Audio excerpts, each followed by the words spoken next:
Hi, world. Hi, world. Welcome to episode 1 of Rollin' 420's podcast, the D&D Stoner Show. Well, we've got a couple of doobies, some dice, and we're ready to play some D&D. I hope you're ready to join us on this awesome fantasy adventure through our 5th edition D&D campaign. It's all original stuff. Most of it. I mean, obviously, I'm DM, so I can steal stuff from other great works. Like, I stole some stuff from Brandon Sanderson, but what's he gonna do about it? He's famous. Brandon. Yeah, step off, Brandon. You can come from me. Ain't nobody listen to this. Yeah, come confront us in person. Yeah, I'm Jonah. I'll be the DM here. I made this world, and I'm gonna put these players through the horrible, sadistic story I've made. Yeehaw. Oh yeah. If anyone's curious, D&D, yes, is Stranger Things game.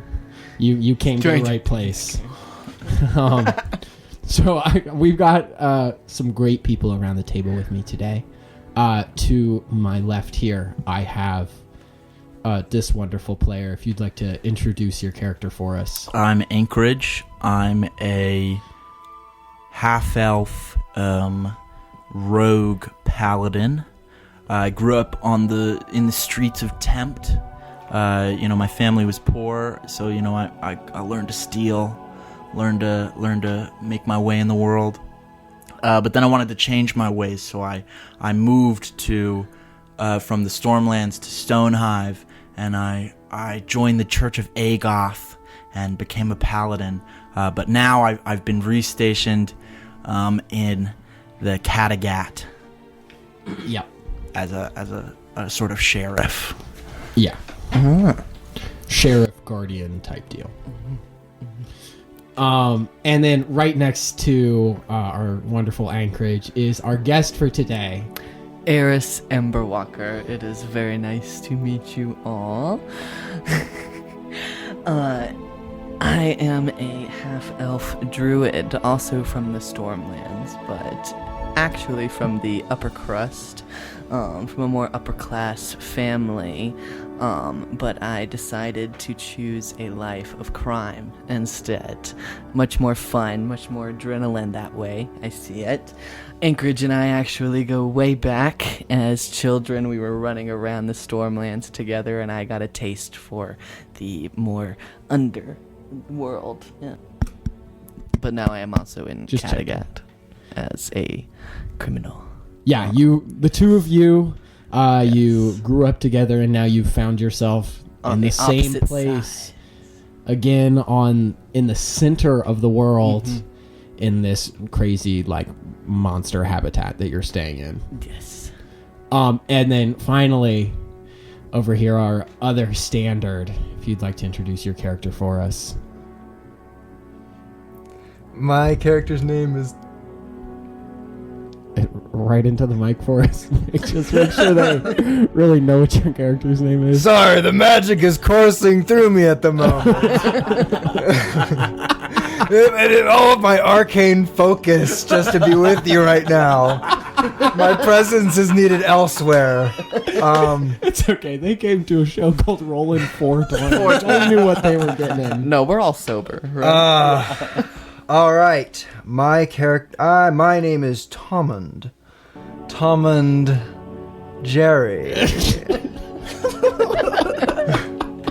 I am a dragonborn warlock. My patron stole away my name and gave me a new one based on his favorite warriors, brothers from another dimension. I don't know. He observes them frequently, I suppose. So it's Tommund. Tommund Jerry. Yes. Like first name Tommund, last name Jerry. Yes. Okay. Yeah. Cool. Just making sure I got that. Okay. But Tommund. I'm a dragonborn from Stonehive, the lowest reaches. And I was small then. I'm pretty big now. I'm about 5'10". 5 going strong, 5'10". That's short for a dragonborn, isn't it? Yeah, that's actually kind of short for a dragonborn. Oh, well, I don't see any other dragonborn around here that are taller than me. So fuck you. But anyways, I grew up in the lower reaches of the stone hives, and I can say that they are the worst place to grow up. There is very little childcare there.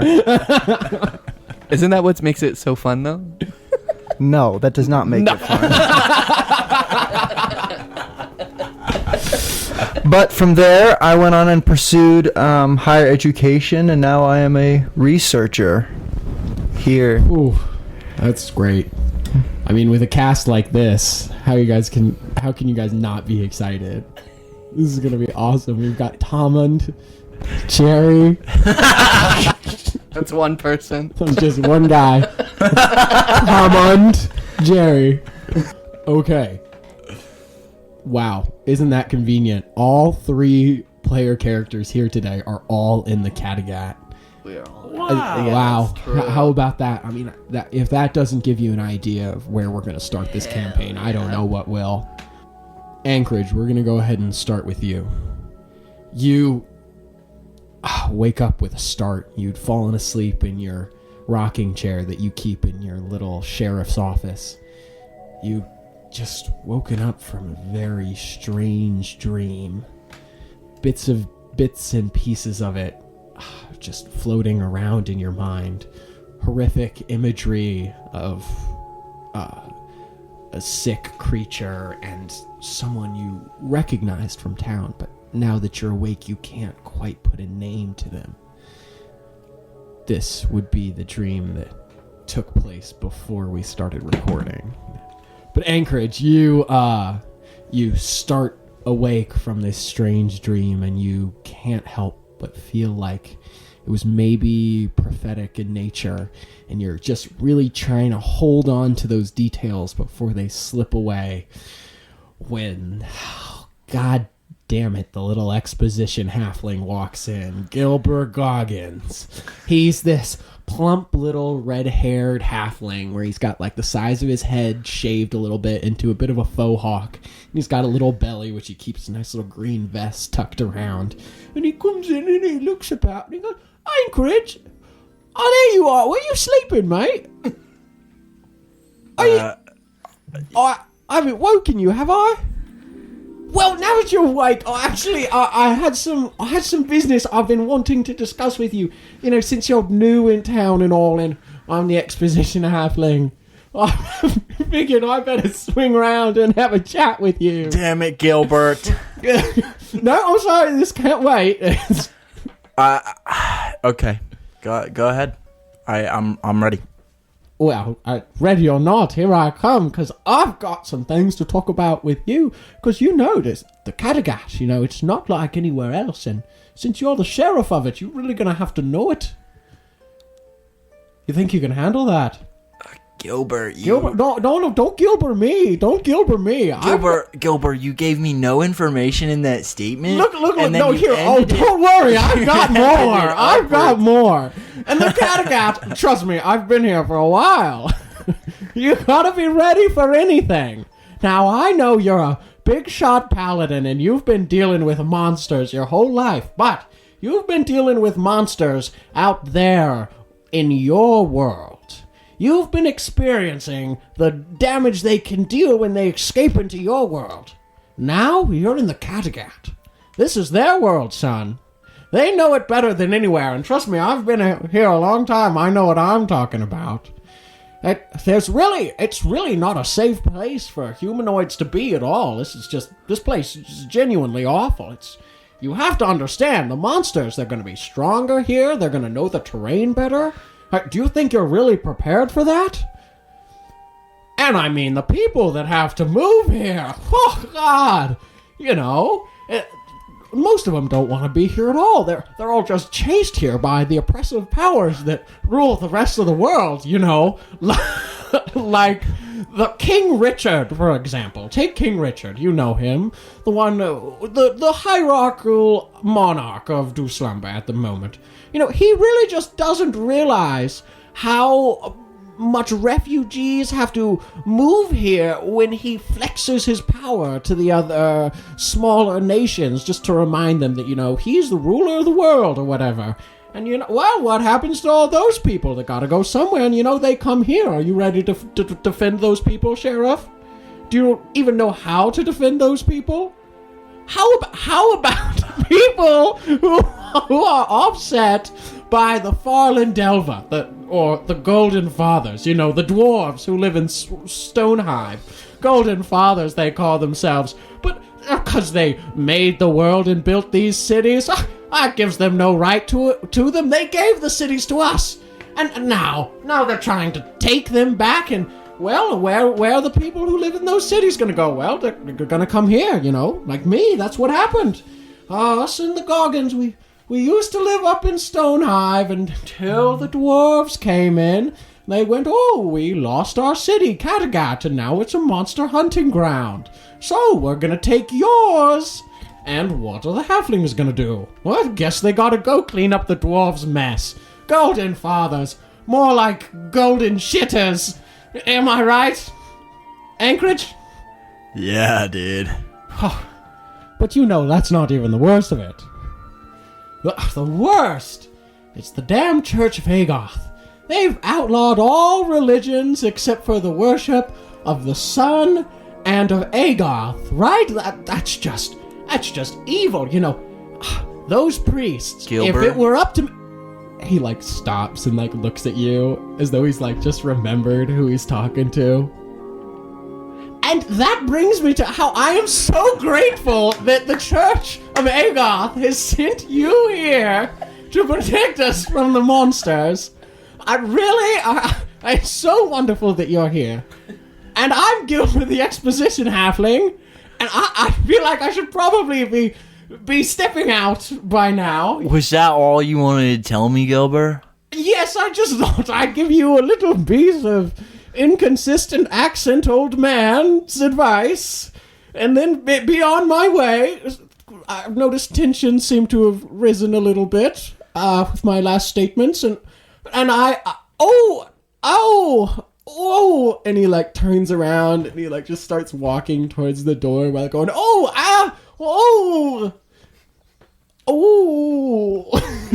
gets the door and starts closing it behind him. Thanks for coming, Gilbert. Anytime. Closes the door behind him. Oh wow, what would I do without an exposition halfling? Explain the backstory? Yeah, but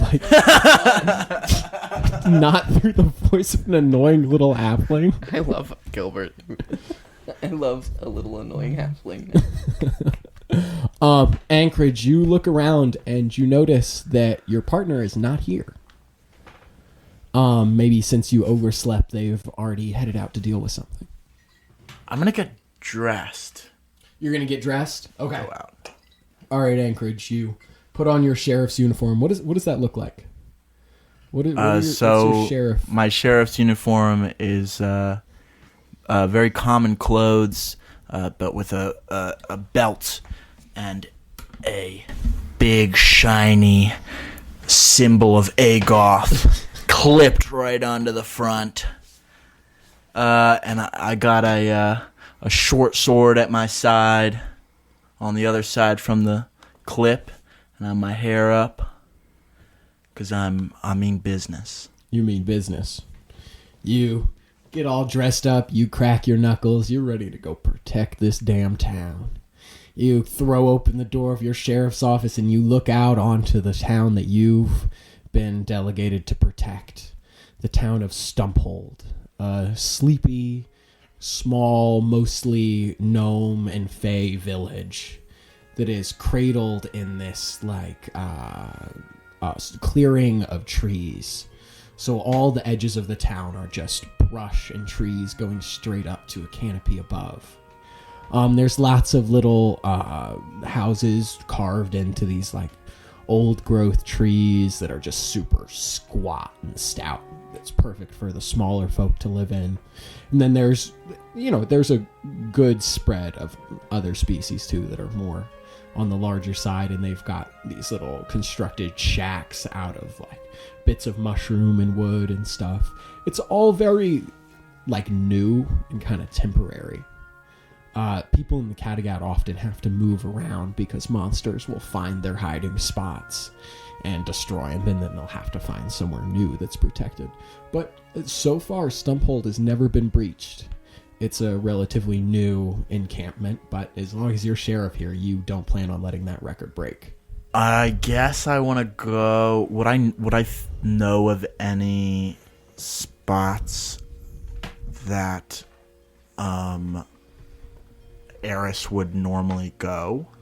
Erris, as a master of the arcane, would likely be patroning Bellamy's Treasure Trove, which is a known magic art shop. He also might be at the Hard Garden, which is the medieval equivalent of the dispensary in this town that grows all sorts of like exotic plants that you might need. That's the Hard Garden. Either of those, Erris Amber Walker seems very likely to be at. Either trying to get magic shit from Bellamy or lighten up at the Hard Garden. I'm gonna go to the Hard Garden.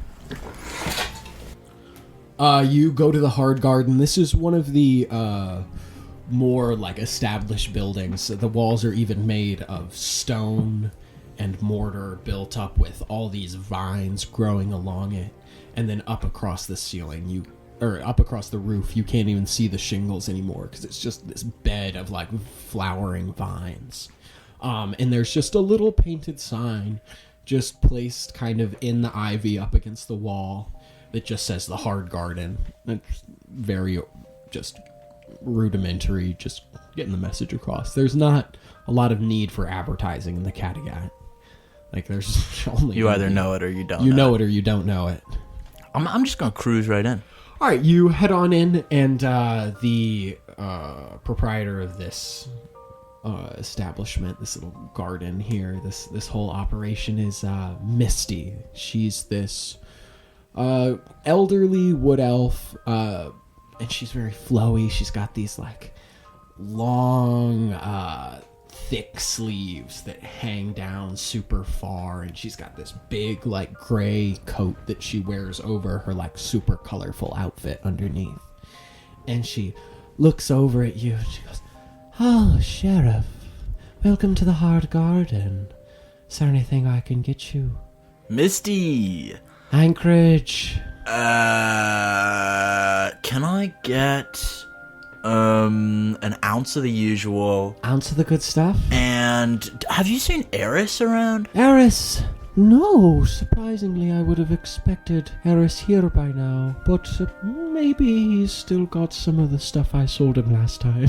Fair enough. Has Erris been missing long? You might check Bellamy's. I'll do that. Come with me, one moment. I got a moment. And she disappears like behind her counter, behind this like little curtain. You gonna follow? Absolutely. You follow her back into this like giant garden area. This is where she grows many of her plants. I have been hearing whispers from certain of my trees of danger coming. Something coming to claim rare specimens and maybe my plants themselves. And she leads you over, and it's this like little plant. There's these vines, and she like picks one of them up and she puts it in the ground. I have just finished developing this. It's really one of a kind. Fast growing vines. Just add water. She pours a little water on it, and the vine shoots like straight up like a rope. I think someone's coming to take my genius invention, Sheriff. And I'm willing to pay very handsomely for any reward on the information, or of any reward. Oh, God. I am willing. Sorry, I've been smoking so much of my own stuff. When you start to reach my age, it really just takes a I've heard toll. that you're actually not supposed to do that. Get high on your own supply? Oh, Yeah. That's just a capitalist lie. Don't listen to that. Okay. As I was saying, I would be willing to offer a substantial reward for any information on these would-be flora thieves. I won't allow for it, you hear, Sheriff? Yeah. These vines are my life's work. Were they to be stolen, I would be crushed. I might have to stop growing other things as well. It would be terrible for the entire economy of Stumphold. While she's talking... Just be so sad. Yeah, she's just like droning While on. she's talking, I want to try to slip a few seeds. Oh, a few of her fast-growing vines. Okay, make me sleight of hand check. I mean, they could come in handy. I'm the sheriff. If She anybody might should need be those. using these seeds, it should be me. Here, I'll do a perception check for you. 21. Oh, well, that's... Yeah, she has no idea. You just... How many you taking? 3. 3? Okay. You just slip 3 seeds, and there's like 20, so 3 won't even be missed. Yeah. Yeah. You just kind of slide them in your pocket, and then she's like just finishing up, and she turns back. Thank you. You've taken a weight off my mind, Sheriff. Oh, now I shall go take the weight off my mind a little more.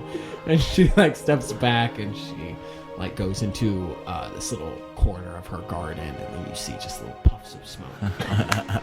With that, we're going to cut to Tommund Jerry.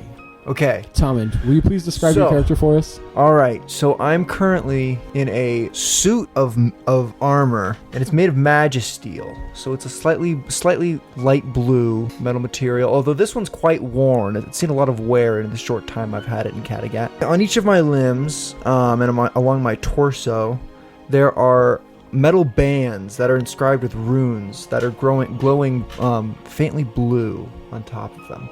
And then those make their way all the way up my body, and then they connect onto my head, which is kind of like a fishbowl, you know? Mm-hmm. So full glass coverage, but a little more metal reinforcement in the back, of course. But those runes continue all the way up there, but then the inside of the fishbowl, you can't actually see my face. It's blocked out by just a whirlwind of white smoke. Hotbox the suit. Hotbox the suit. I mean, if you had like a Mysterio suit, you're telling me that's not the first thing you do? That is the absolute first thing. Absolutely the first thing I do. You're telling me Jake Gyllenhaal wasn't high? Yo, oh, absolutely. Oh, Dude. you're so right. He was. Tommund, you're on a beautiful grassy hill on the slim side of the wall. You look up at it. It's always been a sort of protective symbol when you used to be on the broad side of it. But now that it circles you and you're looking at the slim side, it feels a lot more threatening, maybe even evil. You look across over the wall and you can see the giant trees of the Sky Haven rising like mountains into the clouds. You reminisce shortly about your time spent there. Reminiscence. Spending time in the Kattegat can make you miss anywhere. This place is pretty brutal. And, well, maybe the Sky Havens weren't the perfect suit for you. At least you didn't have monsters attacking you every other day. But, you know, that's the price that's the price you pay for research. True. And knowledge, which is what you're here for and what your patron sent you here for. Mm-hmm. And you're on the clock right now. You take a moment to look at a small group of fae fluttering by on butterfly-like wings until you spot your quarry, a small school of fire mites, fire elemental-based fae that flutter around and act as sort of pollinators for the Kattegat. But when they swarm together, they have known to be able to produce heats hot enough to incinerate a person. There is a smaller school of them floating about on the breeze above, and you've been observing them and taking notes on them for a while, just watching the differences in their flight patterns and heat. They're an interesting quarry, but they're not really what you're here for. You take a few moments to take some notes on the different behaviors, but no, it's time to go see your space lizard. My space lizard? A creature that fell out of the sky not too long ago is about a cat-sized lizard that moves unnaturally slow. We're talking like it has moved about 5 feet total since it landed about 10 days ago. But by your calculations, it's getting faster. yeah. This exciting work is what keeps you riveted to your job. You notice that the path you've taken here has actually led you quite close to your really slow space lizard. If you want to swing by and check on him. I do. See if he's made any progress. I need to check on him. You know, by your calculations and his steady increase in speed, you're thinking he could be going 1 mile an hour by the end of the Take me to the lizard. Yeah, I'm sorry. I'll stop fucking around. I'm taking you to the lizard. All right, Tommund, you plow through this landscape. It gets a little tough in the path to the lizard, but it's good that the path to get there is filled with thorns and vines and shit, because, you know, the lizard's pretty easy pickings. That thing's slow as hell. What's it gonna do? So, you know, you push through the vines and you get to where the lizard's supposed to be, and he's gone. He's not there. He was getting faster. That's what you think at first, but then you're like, by your calculations, there's no way he could have sped up this quickly. Something has to be wrong. Do you want to make an investigation check, Tommund? Yes, I would like to do that. It is an 8. Oh, that's not super good. Hold on. Plus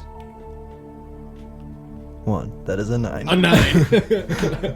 Tommund, you rush over. No, my slow lizard! He ran away. And you like pound your fist on the ground in frustration, and as you do, you pound it into a large divot in the ground. A divot as if made by a heavily laden wagon. And you look around a little closer and you see some footprints. You're not sure of what kind, but they look humanoid-ish. He evolved to be bipedal and then built a wagon. He's moving really fast now. And, I mean, by your current line of thinking, I guess you would also think that he's split into maybe many. It's hard to tell how many from these footprints, and since you rolled a 9, but it looks like a lot. That or...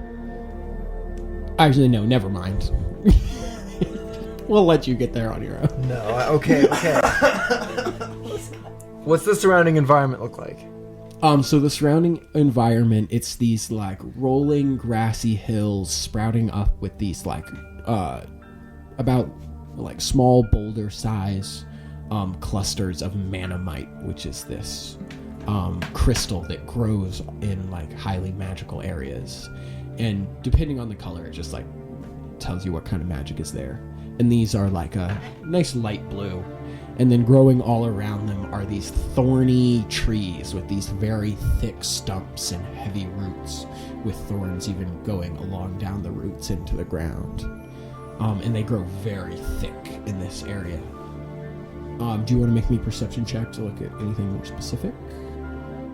Is there any fruit on the vines? No. What if I get a nat 20? There still won't be fruit on the vines. Actually, fuck it. Okay, roll. Shit. Oh, yeah.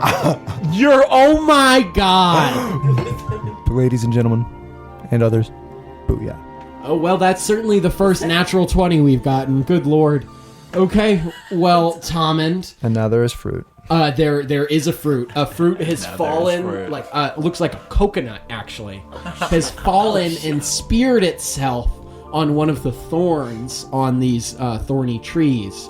Looks like maybe the coconut was dropped by a bird of some kind when it was flying over, and it fell and it just stuck onto one of these thorns. But there is a fruit there, and you found it. I'm gonna get it.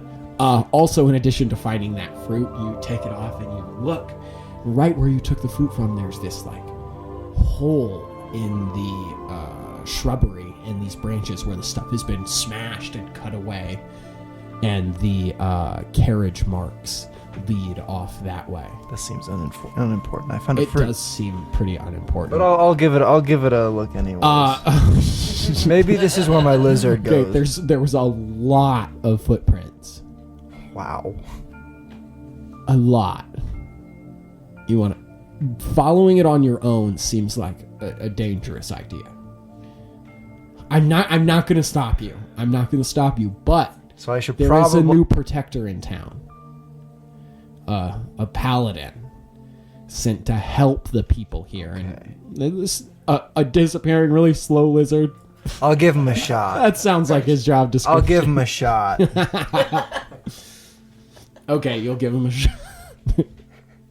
I mean, a crime has been committed. That's true. Slow lizard is not here. Okay.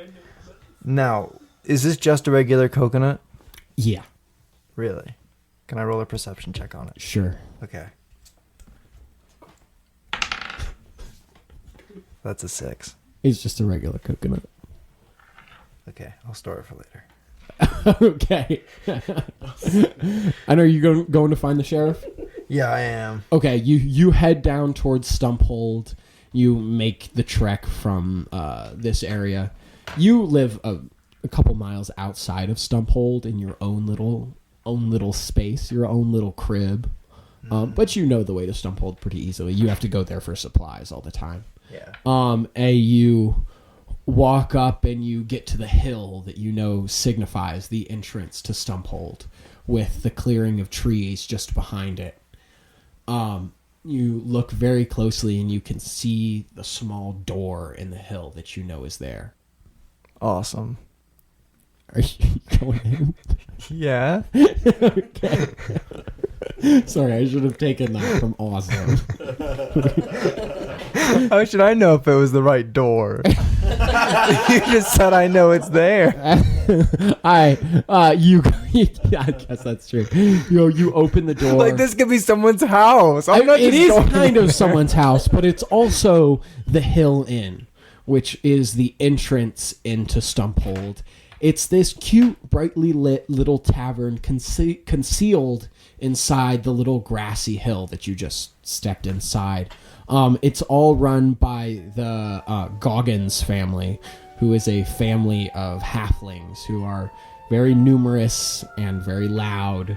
And their matriarch runs this little establishment here, Gilda Goggins, which you don't see her here right now. It's kind of early, so there's not much traffic in the tavern, so she's probably dealing with more important stuff. You see Gilfer Goggins sweeping up a little bit. He goes, hello, Tommund, is it? You're here early. Starting drinking already, or just passing through? Oh no, I'm actually looking for the new sheriff in town. Oh, Anchorage. Yes, seems like a capable fellow. Yeah, come, just pass on through. Come back if you need anything. Good seeing you. Have you seen him about? No, I've been working here all morning. You know Gilda, she doesn't like to see you slacking off. She caught me just, wandering around talking to the sheriff, or just wasting time not sweeping, talking to you. you kind of start sweeping again. So what, do I leave? Was this not the right door? No, just go through. Just keep going. Okay. Just keep going. Just keep going. I keep going. You keep going. You walk through the back of the tavern and you open the back door, which opens into Stumphold. The bustling sounds of this little town greet you. It's peaceful, it's cute. Lots of beast folk are milling about right now. They're trading their wares.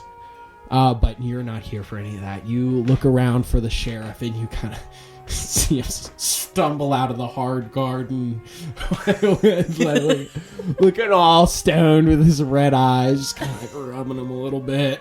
Like a big cloud of smoke exits behind him as he opens the door. You're like, there he is. That's the guy I need to help me out here. With that being said, Erris, are you ready to intro your character here? Yes, I can go ahead and throw Erris into... Oh, yeah. Would you go ahead and describe your character for us here? Erris is going to be the tallest of the bunch, sitting Okay. at around 6'1", 6'2". Oh, way taller than Tommund, who's only 5'10". But more in a... I'm not even listening right now. not comprehending. No. Yeah, I'm actually shorter than Tommund. Yeah. I'm listening now. Yeah, now he's listening. Around that tall, however much you want to imagine. Yeah, don't say anything about the height. With long white braided hair that trails all the way down to about my hip. My skin is of a greenish light teal hue. All over, disregarding a few darker marks that resemble freckles, but a bit more designed than that. As if they're intentionally put there. Maybe a tattoo, but it almost looks natural.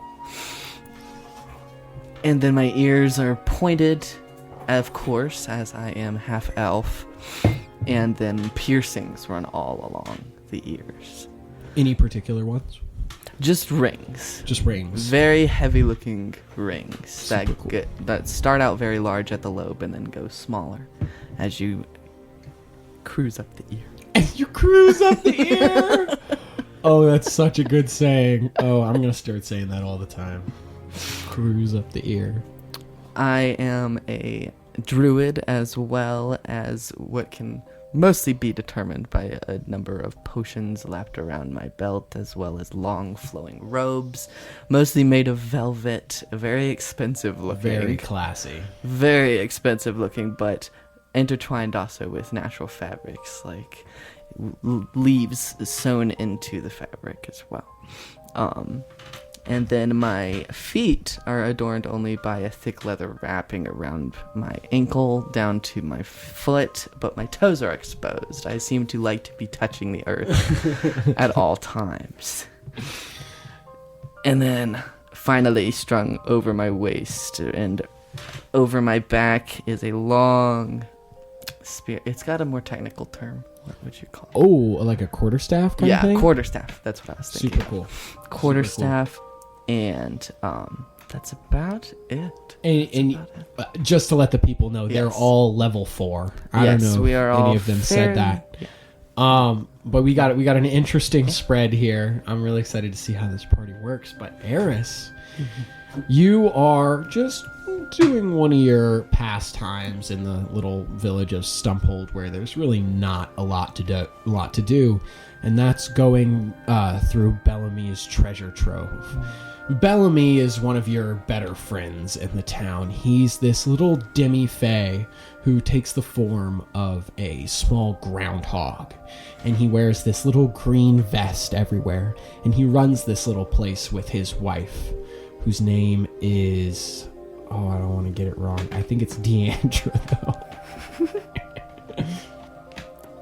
Yeah, So Bellamy and Deandra, they run this little place together. Deandra also takes the form of a groundhog, but she's got a slightly darker coat, and she's got a little white spot on her nose. And she wears a little purple vest. You're just looking around. Bellamy's, it's less of a store and more of a collection. He's a proprietor and trader of interesting things that you could probably only find in the Kattegat. He's got all sorts of strange magic items. You are just sorting through them all. Really, there's some really good stuff in here. You just got to be able to find it and then be able to convince Bellamy to part with it, the stingy old bastard. Stuff you're looking through, he's got here. Whew. Seems like he's restocked. You're not sure where he got all this stuff, but there's some new stuff that looks pretty potent. There's a strange black cloak that's hanging in the display now that you haven't seen there before. There's a little collection of feather-like tokens along with a little tree in the middle of them. There's this new wand that is scary looking, black wood with all these gnarled little lumps on it. looks like it was never used for anything positive. Definitely some dark magic used with that thing. And there's a new staff as well. But you look around to see if Bellamy's there. You can walk up to the counter where he usually is, and there's a little bell there that you can ring to try and get his attention. Do you want to try and get his attention? Can I look at the things? They're in like a glass display case right now. Because these are the kind of nice things that he's got. Locked these away. Boxes full of just like trinkets and goods, like all over the floor, stacked up super high. That you could look through those. He doesn't really mind that much, but it's at your own risk. There have been some situations where people were digging through them and then accidentally broke like an old vase that had a genie in it. It came out and wreaked havoc for a little while, but I don't feel like dealing with the genie right now. That probably won't happen. Hey, can you come help? I'm gonna ring the bell. You're gonna go ring the bell? Yeah. Ding, ding, ding. Hey, Erris Walker, my favorite customer. Bellamy comes strutting out with his little 1 foot tall body, kind of stumpy with his little legs and his vest. He comes strolling out real slow, walking on his hind legs, of course, because he's classy that way. He doesn't want to get his paws dirty. He's kind of rubbing his paws together right now, and he looks up at you and he goes, Erris, what can I do for you today? And he scurries up on top of the counter and plops himself back there, and he leans up on a stack of books. What can I do for you, Erris? Alright, Bellamy, I need to take a look at some things over here. Oh yeah, you see what I just got in today? Aren't those beautiful? I am looking at them, so I need just a bit of your time. I always got time for you. And he pops down off the counter and he waddles over to the display case and he jumps up unnaturally high and he flicks the little lock and it opens and the glass display case doors swing open. Anything in particular you want to look at? I would love a look at the cloak specifically, and then also the quarterstaff that you have. Oh, yeah, I bet you'd like to see those, huh? This is an authentic Cloak of the Bat, you hear me? You put this thing on, you attune to it, you're gonna feel just like one of those hairy little winged motherfuckers. Flying around, sonar, getting bugs all in your mouth. This is the shit, I'm telling you, Erris, this is exactly what you want. Any sort of burglary action, if not saying that you would do that, if you needed to rob a place and be super stealthy, flying through the top story window, exit with all the money, nobody ever know you're there, you steal any magic items, whoa, you can bring them by good old Bellamy's, how about that, huh? But you get what I'm saying. Top of the line, you hear me? Top of the line. You got anything to trade for it? Let's see that quarterstaff. You want to see? Of course, you want to see the quarterstaff. Give me the goods. Now this is what I like to call. You know I'm sneaky already. Hey, I can get the job done. Yeah, you ain't know nothing about me. I'm Bellamy, the wonder gopher, huh? Whatever. And he like reaches up and he grabs the staff, and it's like way bigger than him. And he like topples back with it a little bit, and he like pushes it upwards. It's like put together. It's like one long tree that has just been shrunken down into like staff size, and then had the lower branches like broken off, but the top still like sprouts up into this like little canopy like thing of trees. And he swings it around a little bit. Oh, hi, hey, this is the staff of the woodlands right here. This beauty, you stab it into the ground, you say the right words, it'll turn into a giant tree, tall as you like, going, gone. That's something that's handy. Not only that, you really want, you can use it to talk to the beast folk that maybe can't understand you normally. This is the good shit right here. And you want to see the best part. He like pulls it down, and he breaks a little bit of the leaf and the branch off, and he pulls out a little pipe from his pocket, and he crumples it up, and he puts it in there, and he goes, Erris, you got a light. I know you got a light, you fucking fire witch. My eyes get all wide as I realize what you're about to do. Hey, you got a light? And I go ahead Yeah, and snap my fingers, You and a snap spark your fingers. shoots. Oh, that's just so damn handy. This is why I keep you around. Oh yeah! Oh yeah! Man, that's good. That's good. That's good. This is a top of the line woodland staff right here. He'll like hand you his little pipe. Anything else you want to look at? Feel free to take a couple puffs of that. The branches, they regrow. I go ahead. Do you hear that? They regrow. I go ahead and hit it before I say anything. It's okay. And then I let go. And I blow it out. And I go, okay. You've sold me. I knew I would. But now, Erris, I can't just go giving away something like this. This is valuable, you know. This is cash money. You were talking earlier like you need a burglary job. Do you need a burglary job? Oh, do I need a burglary job? Hun, look. Can I call you Hun? Go ahead as long as I can call you Hun as well. That's perfectly fine. It's a term of endearment. All right. Look. I don't need nothing around here, Hun. Mm-hmm. I got all I could ask for. Burglars just bring me these things without me even asking them to steal it. I've gone legit.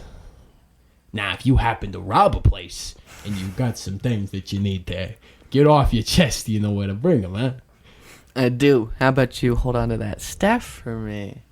And then maybe I bring you something. And you'll be back for it. I'll hold on. I've got for a couple jobs lined up. Maybe I can find you some. That's what I like to hear. That's yes, Erris, Ember Walker, pyromancer extraordinaire. You fucking psycho, you, yeah. All Don't right, you bring smoke me back all of it before I get back. No promises. Anything else I can help you with? Oh, shit! I think the sheriff's looking for you. The sheriff? Yeah, buddy. Oh. Anchorage. I forget that's him now. I know, it's hilarious. All right. Then I guess I gotta go talk to the sheriff. Wish me luck. Hey, stay out of trouble. And he'll go back into the back room. Deandra! We gotta put the staff in the back. Erris wants it for later. And you head out. Mm-hmm. The little shop there. Just as you come out, you smell this like strong waft of thick smoke as you see Anchorage stumble out of the hard guard. This just thick cloud of smoke billowing out of there, and you see him. And you're like, oh well, there he is. And you, Anchorage, you see. Do I see him? Yeah, you see him. Oh, okay. The two of you like lock eyes, and you're like, ah. Okay, wait. Erris. Wait. Have we seen each other? We see each other. Yeah, around. you guys are currently living together. Yeah. You've just been able to reunite in the Kattegat, and you're back to being able to live together, and it's all great and hunky dory, and you guys are super cute. And I'm sure nothing will go wrong, especially since you're a guest character and won't be here every session. So I'm a criminal. And I'm the sheriff. You guys are just as star-crossed as can be. Mm-hmm. Mm-hmm. So I'm gonna go, Erris, I've been looking for you. Just as you guys start like walking over towards each other, Tommund, you walk up and you get like right up in the sheriff's face because you finally found him, and you just like step right in between him and Erris, who you don't see, who's like just kind of walking over, and you just like put yourself right in the middle. Sheriff, I need your help with something. It's important. Hey, wait, your name is Tommund, right? Yes, I'm Tommund, and I need your help. I just had a dream about you last night. Well, not like about you, but like you were in it. Well, no. Well, like, you weren't like... I mean, like, you were a big part of it, but, like, you weren't, like, the main part of Are it. you the only sheriff? Yeah, man. How can I help? Do you think I could get any guards from the wall to help me or something? No. Don't worry about it. I got you, man. What's the problem? Well, somebody stole my lizard. Dude, they stole your lizard? We'll get them. Either that. We'll get them. Those bastards. Those bastards, we'll get them. Erris, you walk up into Hold this on. conversation at this point. Just as they stole your lizards. We'll get them. We'll get those bastards. And you walk into it at that point. I'm just looking at Tommund, very confused, and then looking back at Anchorage, also very confused. But I say nothing. I'm gonna stare them in the eye while they do that. This empty-headed, smoke-filled bowl just like fixes what you assume to be its gaze upon the two of you, and you're like, is it still there? Is it in there? Is it moving? What you doing, Tom? You just looking at it? Ahem! My lizard! Let's go! Oh, were you like gesturing to go? Like, oh, I'm in. Okay, I mean, yeah, it is your job. Anchorage, did This you need is- something? This is a matter of life or death. Yeah, would you come to get these lizards? You need me to come help you for lizards? Yeah. Just What kind of lizard is it? really. I ask. Tom. Well, it's either a very slow or a very fast lizard. It's just one lizard, not multiple lizards? Oh god, I hope it's just one.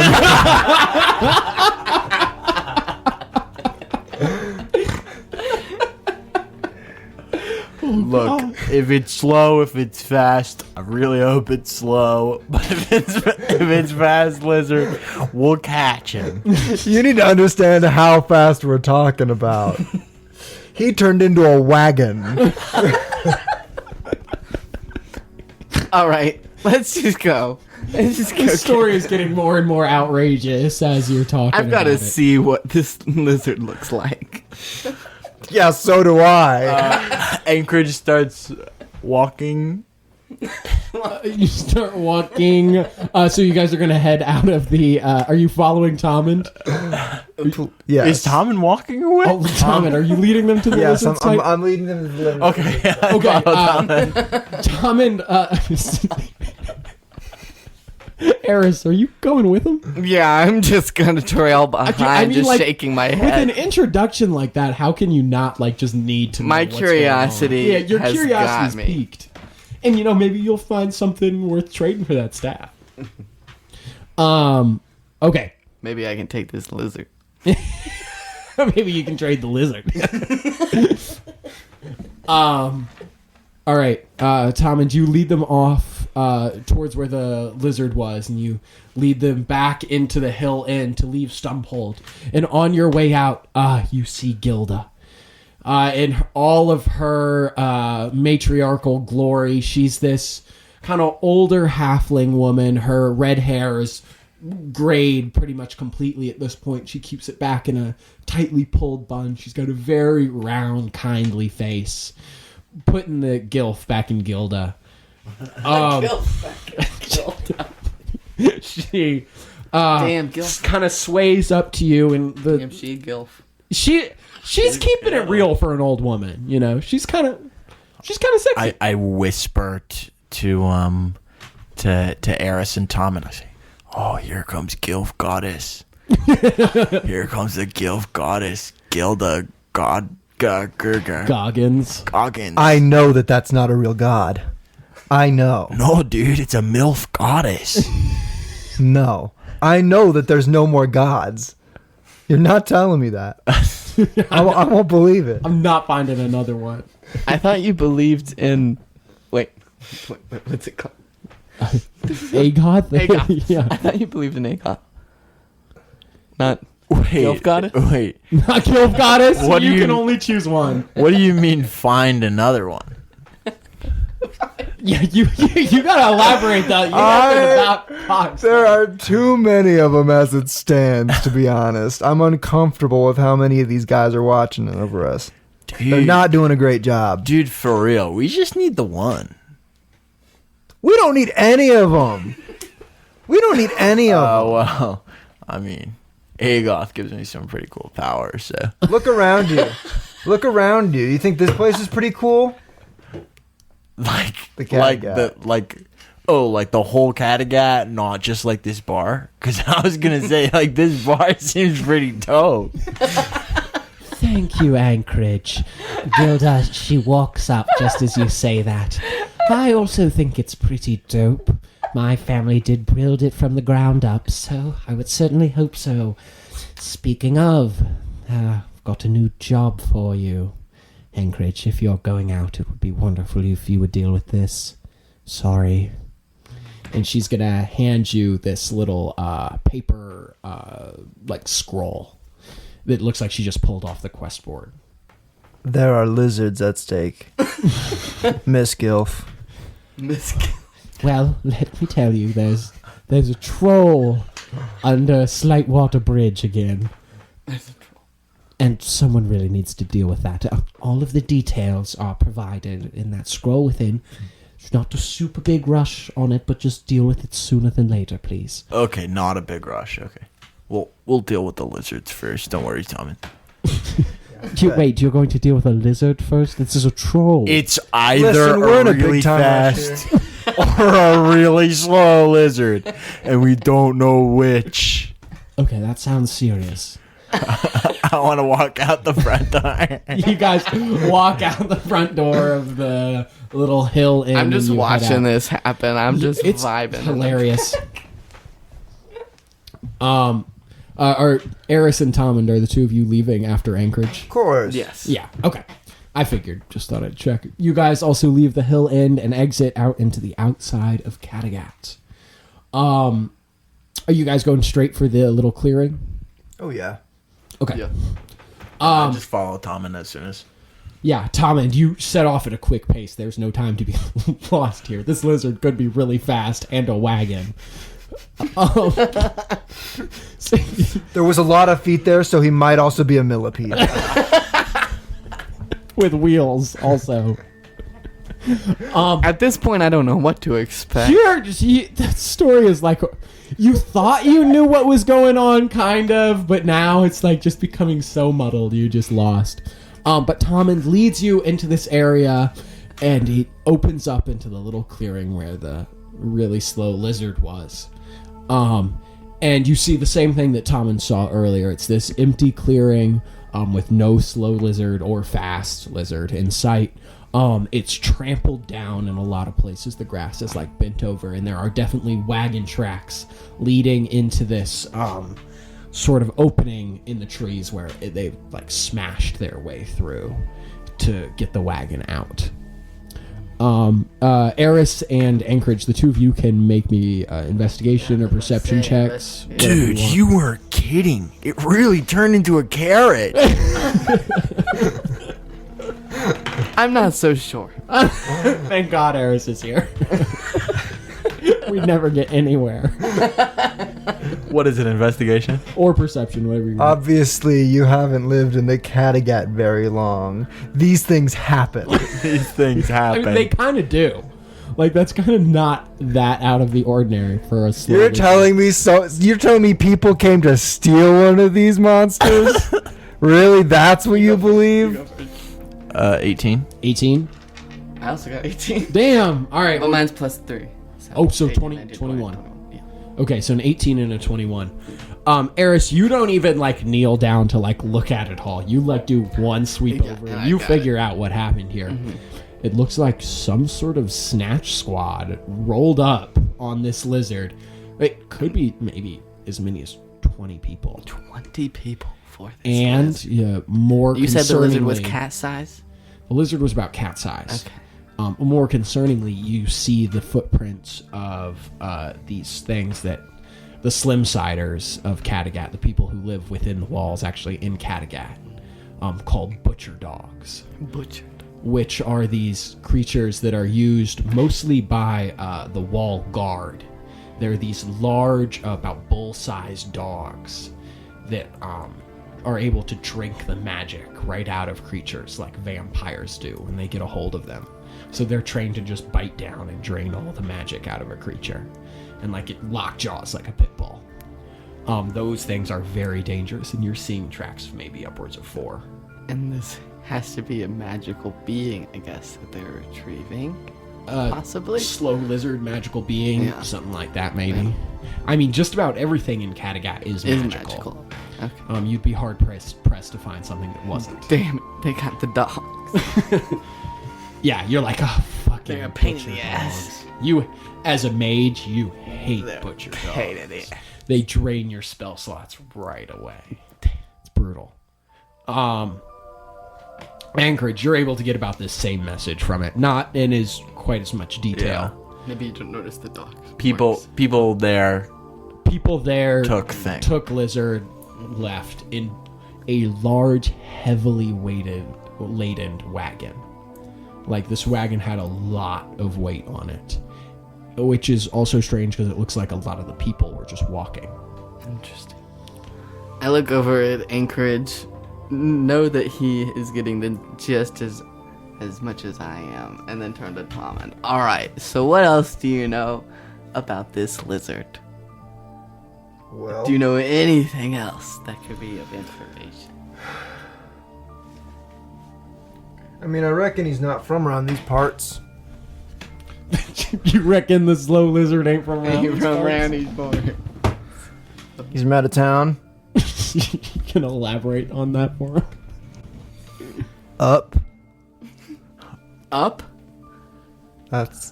He came from up. He fell. Oh, he came from Stonehive. No, just up there. Oh, okay. Yeah. From up in the mountains. No, for real. He just. Oh, so like he fell out of a tree. That's one tall tree. I mean, there are like 1,000-foot trees, but Nah, you'd see the trunk from here. yeah, you'd be able to see the trunk. Anchorage, what do you say? We go after this thing? Dude, we do, but That was a question. Of course we're getting my lizard. We're pretty slow. I feel like we need to figure out a way. Although if it's a heavily laden... Okay, how heavy was this lizard? You probably have exact measurements of the lizard somewhere. That's true. Let me just look at my exact measurements of this lizard. You look at your exact measurements of the lizard. What's a normal lizard weight? Like, it's probably like 5 pounds. Yeah. Well, it's cat size, so it can maybe be like 10 pounds. He was about the same weight as like 2 melons and a kidney stone, so yeah. Yeah, that's about the exact measurement. Okay. I want to like look at the width, at like what I could estimate as the dimensions of this wagon, and see if I think it would be like really slow from. Okay. Yeah, sure. Make me an investigation check. 6. I mean, wagons aren't particularly slow. They outpace people on foot pretty easily. Unless it's stopped somewhere, it's not likely you're going to catch it. Can I cut in? I am a moon druid. Specifically. I can turn into animals. Yeah. So I usually like to pick a crow. Sometimes my nickname is the crow. Oh shit! I hate to be the one to break this to you, but you can't transform into creatures with flying speed until level 9. Damn it! I'm sorry. Damn. I know. It's the most disappointing. Okay. That's for later on down. Frustrating thing. But That'll be. What are the rules on slow lizards or fast ones? you could, if you'd seen a slow or fast lizard, you could probably turn into one of those. But I could turn into like a horse or something. You could turn into a horse. Yeah, that's correct. Okay. You absolutely could do that. Switch in between. You could be a slow or fast lizard. Those are the two things you can do. You're a druid and you can. It's green light, yellow light. There's no red light. Okay, then I'm gonna go ahead and turn into like a horse. Okay. Yeah. You like kind of drop down onto all fours without a further word, and It's an all white horse. your hands and feet start to transform into hooves, and you grow in size, and you flick your mane and your tail, and you're a fully white stallion, just ready to go, fast as hell too, and big enough for the two of you to ride if you're both hopping on. Let's go. All right, let's go. I'll just get on your friend here. Don't make it weird, dude. Yeah, the horse turns and looks at it. Don't make Don't it make weird. it weird, dude. I didn't say it was weird. Something similar happened to my lizard, okay? He just turned into a wagon. Really set on that. Sorry, I can't turn into a wagon. All right, are you guys getting on? Yeah. Okay. Yeah. Is that okay? Can I? Yeah, I consent. So, Erris, what kind of pace are you taking this at? I'm taking a harsh pace. We Like are full going gallop? after this. It's pretty easy because the path was super cleared by the carriage coming through, so you make really quick time of it. You're just blazing through the woods at a remarkable speed along this path. You're at this path for probably about 30 minutes. When you start to hear voices in the distance. I abruptly slow down. You abruptly slow down. How abruptly? You're not gonna fly off, but you have to like grab on. Do we have to make dex saves? No dex saves. No dex saves. As much you guys are really trying to get yourself killed here. You're going flying. I buck you off. You kind of slow down to a slow pace, and the non-animal creatures there, Anchorage and Tommund, the two of you start to hear the voices now.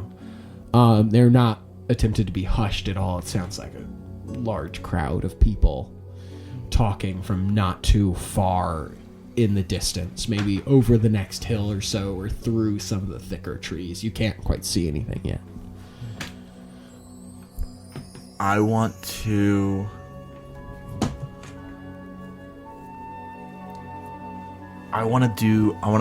do Thieves' Cant to Tommund and say, like, do you know Thieves' Cant? Do you know Thieves' Cant, Tommund? No, I do not. No, he doesn't. What is that? So Anchorage like flashes what look like gang signs at you, and you just have absolutely no idea what he's talking about. I know. Yeah, so I'm gonna turn around and I'm gonna tap on Erris's neck and then, or no, did you turn back into a human? No. You guys get off. Yeah. Oh, are you gonna? Yeah. Okay, so the two of you like climb off now, and Erris, you drop back down into your human form. And then you can turn. And I want to say, in Thieves' Cant, I'm gonna go around left. Do you want to go around right, and I'll take Tommund with me? I sign yes. Okay. And then keep on going. I move towards the direction and just leave them to.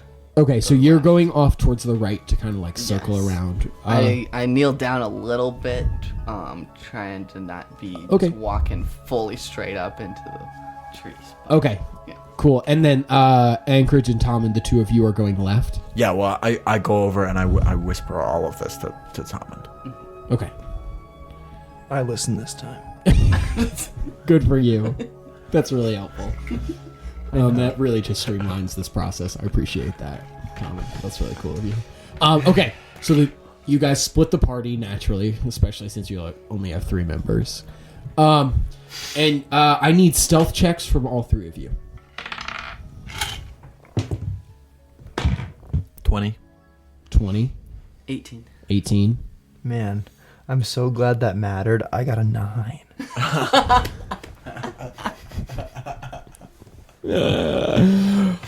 Well, so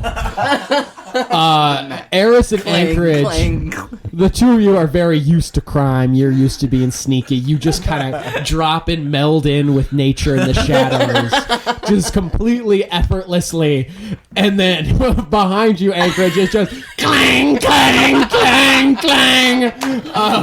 Fucking Tommund in his metal suit. And there's just like the stench of the herb he's smoking. It's just like, you're just like, oh god, this is not great. But anyway, you press on.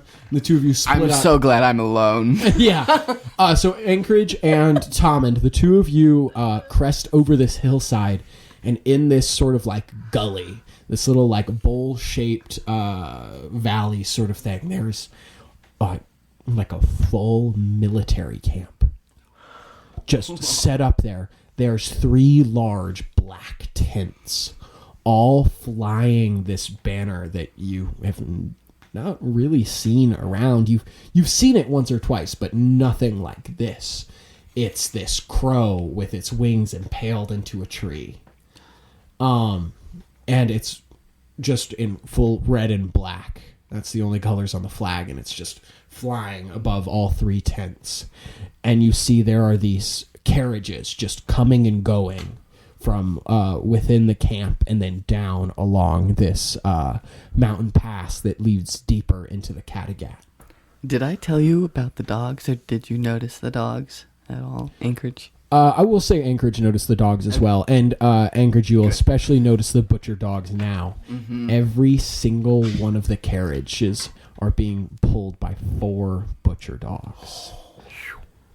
You have no idea where this army got the stock of them.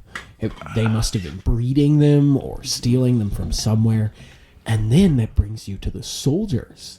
There's a lot of them. Not like a lot by normal army standards, but to organize this many people in Kattegat is strangely unheard of.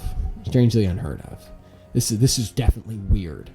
Do you want to try maybe get a closer look? Maybe roll me a history check on that flag? Do you want to... Can I roll a history check on that flag? Yeah, absolutely. Could I give advantage? How? You have to be sneaky. We're whispering back and forth. Okay, sure. You can have... You take the help action. I'll give it to you. 19. God damn it. I shouldn't have given you that advantage. You have seen those banners before. They belonged to the king of Kattegat. A barbarian by the name of... Oh, balls. What's his name? Balzac. So he's the barbarian king of Balzac. He was able to rally a lot of the Fae and the humans of Kattegat together since he was half Fae and half human. And he was a very well-known warrior, this Balzac. And he was respected by all and feared by most. And he was able to kind of establish himself as a sort of de facto leader of Kattegat, sort of speaking on behalf of the people of Kattegat for up against like the more oppressive powers keeping the people in Kattegat and, manning the walls and stuff. He was kind of the face, and it gave a little bit more credibility to the people of Kattegat since they had like one ruler, and since it was this really powerful warrior that a lot of people were pretty scared of, this Balzac the barbarian. But before Balzac even finished his castle a couple years ago, he died right before his castle was finished. And his castle was being built near the center of Kattegat, and it was supposed to like reinvigorate people living in Kattegat, but then he died. And you kind of thought that the empire would have just died out with him. And you kind of thought it did. You hadn't heard anything from it in a while. So seeing these banners flying again is definitely weird.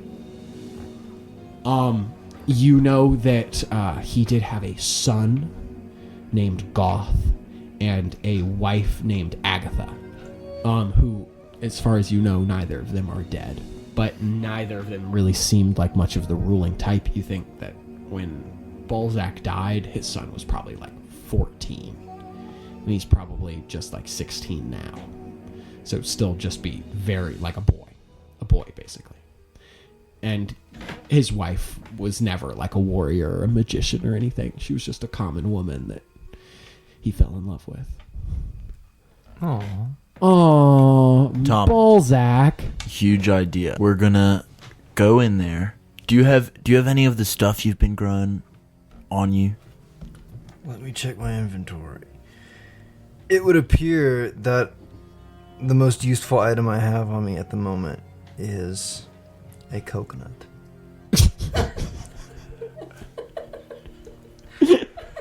Is it intact? And you cannot have that. I don't want it. I just need to use it. Dude, come on. If you can make a plan out of the coconut, Okay. you at least gotta see where it's I'll going. see where this is going. Okay, I want to hide all of my weapons and my Agoth symbol under some shrubs at the edge. Okay. Make me a survival check. Just see how well you hide these. That's a 24. Fuck you.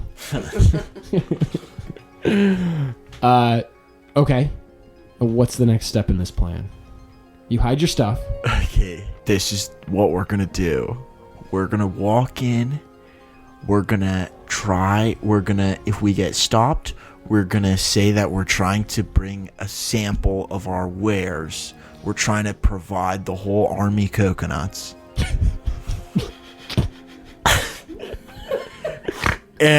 But ideally we won't get stopped because I will not be doing this.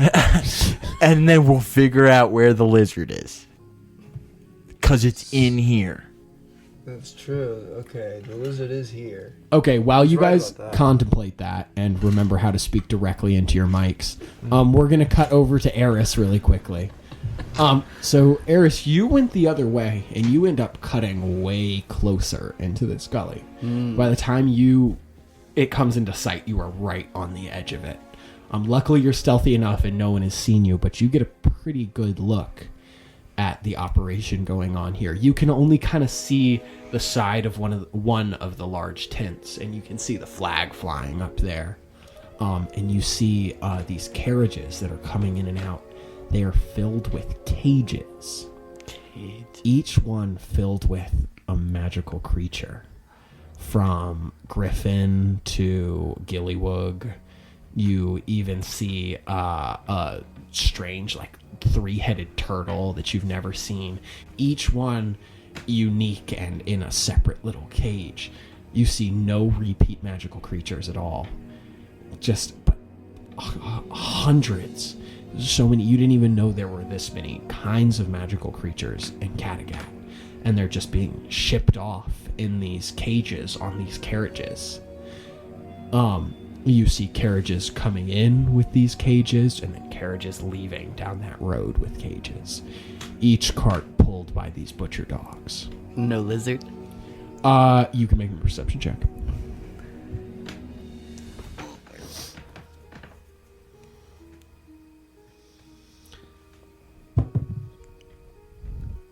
$14. No lizard. Dang.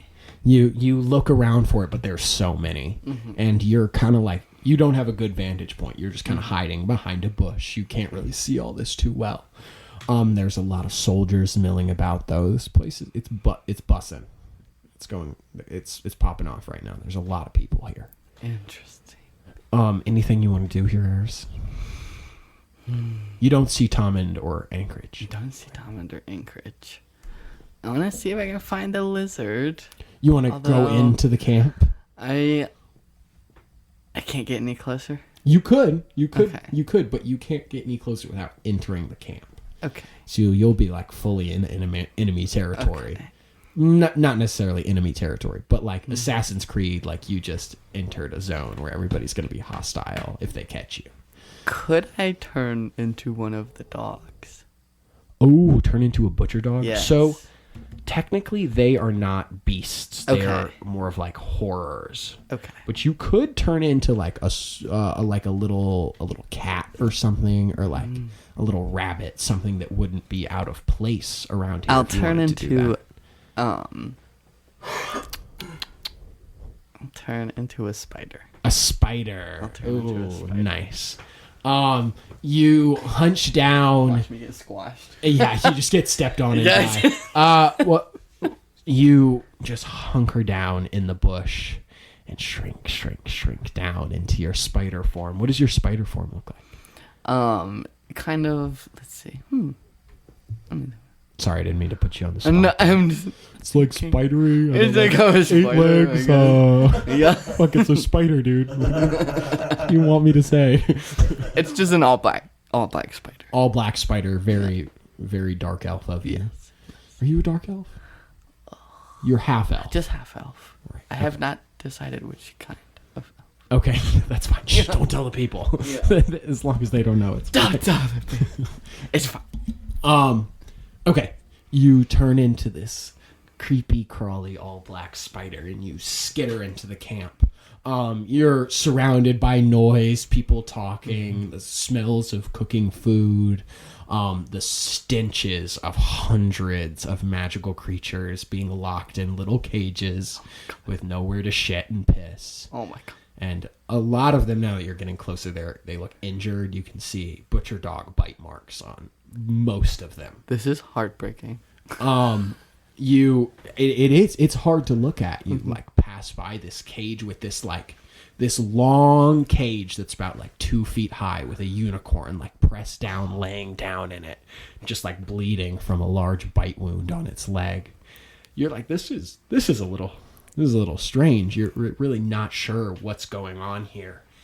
And you see this huge figure come out of the middle tent, and he's this giant of a man with this like huge black beard that he's got parted and braided.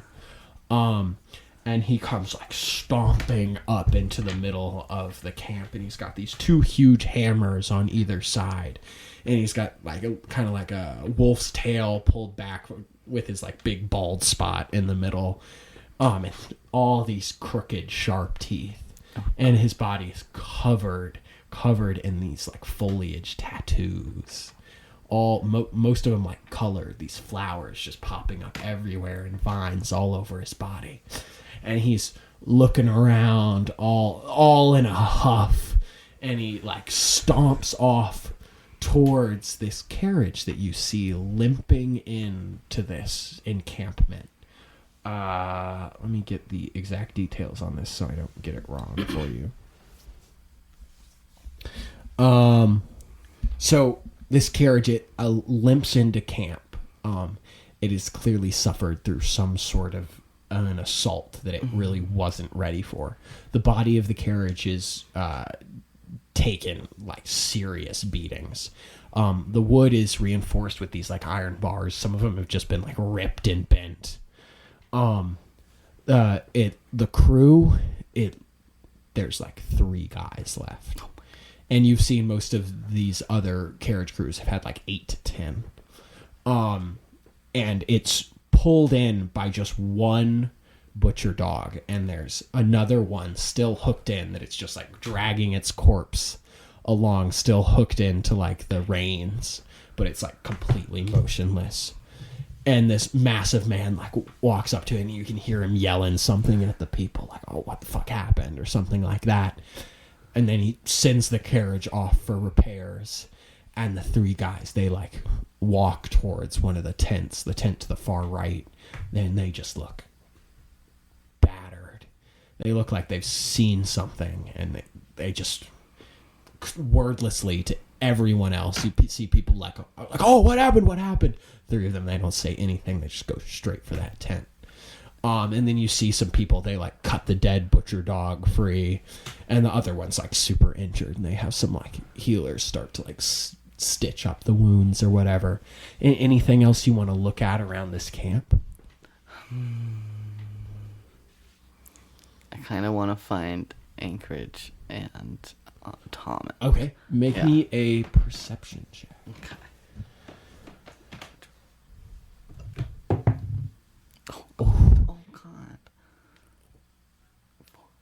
7? I mean, you're a little spider. It's hard to get a good vantage. You like kind of climb up on one of these little posts and start weaving your little web to like be able to see anything, but you can't. You don't see them. Okay. We'll go ahead and cut back to these guys then with your coconut plan, which I'm sure couldn't possibly go wrong. Look, Tommund, I'm going to do this with or without you. You're not taking my coconut. That'll actually probably be better. I could probably sneak better that way. You stay here. All right, you sneaking in, Anchorage? Yeah. Make me a stealth check. And where are you entering from? Do you want to enter like near the front where the carriages are exiting? You want to try and swing in through the back where they're entering? I want to find some place that's sparsely populated. Like where there aren't a lot of people. Yeah. And the tree line is closest to the main camp. You actually end up circling around a little bit towards where Erris was to start with, but then you're able to sneak in pretty easily through there. 17. Rogues. Alright, you just crouch down and you sneak into the encampment using the cover of the tents and the shadows and just the confusion of lots of people bustling around to just move from shadow to shadow. Nobody seems to be noticing you. Where are you heading? There's these 3 tents, and then there's the carriages coming in and out. And you're seeing all the things that Erris saw earlier, all these magical creatures locked up in cages and being taken away on these carts. I want to start by just looking in one of the tents. Okay, right, left, or middle? Right. Okay. So the right tent is like the one kind of on the far side. You like sneak over towards there and you pull up like the side of the canvas a little bit to peek in.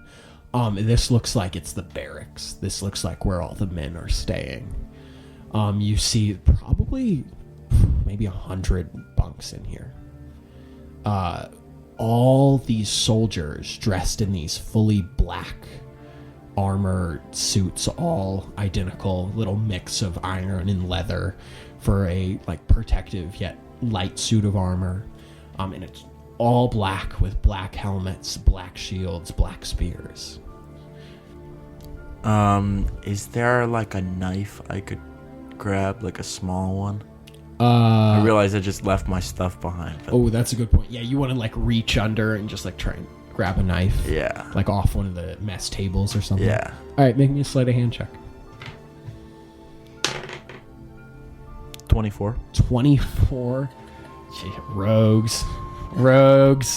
Yeah, you just snatch the knife up. It's like a pretty standard carving knife. It's got some weight to it, though. You could really fuck somebody up with this. We'll just call it a dagger. Okay. And you just slip it behind you, and you go back to sneaking. Do you what now? I want to cut all 4 of the ropes around the barracks tent. Not all the way, but like halfway. Okay. Sure.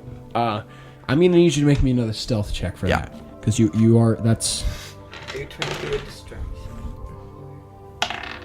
It's a natural 1. No. Oh, no. And this is like the worst thing you could be caught doing, too. A distraction. So, Anchorage, you pop the side of the canvas closed again, and you've got your carving knife, and you go to start cutting the first one of the ropes, and you're really working at it. You're really sawing with it. And you're like just about to the point where you like it, and you hear a voice from behind you. You think that cut's deep enough yet? And you turn around to see this giant of a man standing behind you. His body covered in the tattoos with this big black beard and this balding spot. Perhaps you didn't hear me. I said, you think that cut's big enough yet? Nah, not yet. He like reaches down to his side and he pulls one of the massive like one-handed mauls off. Hey. I'm supposed to be cutting this. You're supposed to be cutting that. Yeah. May I ask you, who told you to cut that? And he's gonna like, he takes the other hammer off the other side of his belt. What's his name? Commander. Oh God. Oh, Commander Henry. Is that the one? No. It wasn't Commander Henry. I guess you're too clever to fall for that trap. And thus you have learned my name. Henry. Henry the Hammer. And what is your name, little intruder? What? What? Dude, Commander freaking Barnaby told me to cut this rope. I mean, do you know the names of all of your commanders? Fuck, make me a deception check. 15. 15. Oh, that's not too bad. He's not buying it though. You're not in uniform. You're like cutting the rope with an obviously stolen mess hall carving knife. Okay. Look, you got me, man. It just like What'd you say your name is again? You said it was Henry. My name is Henry. Yeah. I am one of, I would say, our king's most trusted advisors. And who would I be if I let a little intruder like you cut down our barracks? That would be terrible. Our king? I thought the king was dead. Oh, yes. Well, there's a new one. Stronger than his father ever was, I'm sure. King Goth will lead us to great things. Oh, Goth. Yeah, I'm sure Goth is gonna lead us to really fabulous. Oh my God, what's that? I want to point off into the distance. Roll me a deception check. The classic, oh my God, what's that? Never fails. That's a 19. I hate you. Fuck. He, like, whips around, mauls in hand to, like, look what it is. I see nothing. And he, like, turns back and you're like, wait, I want to finish cutting the rope if I can. Really oh, yeah, you totally can. On the way you just out. cut through the rest of the rope. And rope. actually, I want to disappear into the barracks. Oh, you want to, like, just dive and under. see if I can find any uniforms to put on. Oh, okay.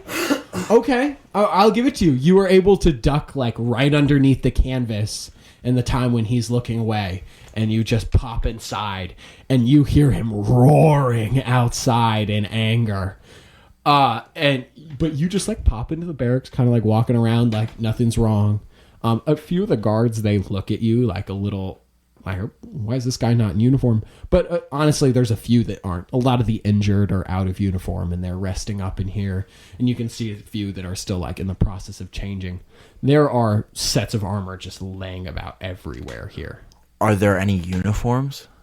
No, like officer uniforms, no.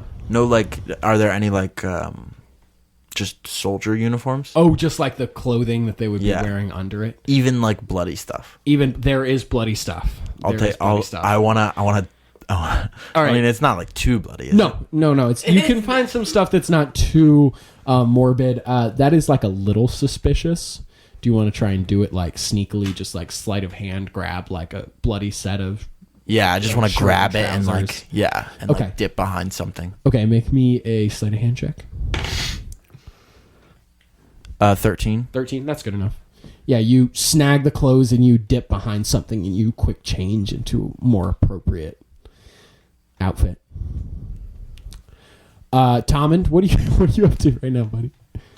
Well, it's been too long and I have no lizard. So I need to sneak into the camp. That seems like a really good idea. All right. Are you stealthing in? I'm going in. You're going in? Oh, great. Actually, I'm not even going to stealth. I'm going in. Okay. Yeah, you just stand up and you're like, oh, fuck it. And you just stroll right in.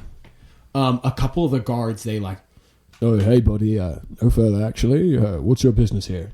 This is an official... I'm going to hold up the coconut. Do you want to be the reason that this is late to our commander's table?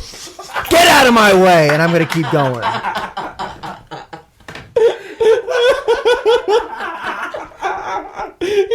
He's just so taken aback by, like, the aggression and, like, just without, like, any doubt that you just showed him this coconut that he just lets you through, no questions asked. He's like, yeah, the commander's tent is the one in the... I know where it is! Sorry, of course you do.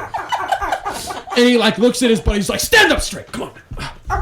And he just, like, go back to their guarding. I keep going in. Okay, you keep going in. Are you heading to the commander's tent, or are you going somewhere else? Yeah, You're heading for the commander's tent? I'll head to the commander's tent. Erris, you see Tommund. Tommund just walking I also right past witnessed you. Anchorage. You didn't see Anchorage. You saw the tent. You do see the tent doesn't collapse. Just okay. part because he'd only cut one rope. Oh yeah. But you do see Tommund strolling right. He walks like right underneath your web. You could like just drop off onto his shoulder. I'm dropping onto Tommund. I mean, you're in a full suit of armor. You won't even feel the spider drop. I'm just hanging on. You just hang on to the side of his armor nice and tight with your spider climb. And yeah, Tommund, you head straight for the commander's tent. Yeah. And you walk in the front. Mm-hmm. You look about. Here, let me. Okay. On the far side. Oh, okay. So this. It's like the room is like sort of lavish and gaudy in the most like gross way. There's all shapes and sizes of like just animal skin rugs covering like every inch of the floor and all over his like large nest like bed of furs and pillows that just kind of like sits in the middle of the room. There's like expensive wines and foods strewn all over the floor. And there is and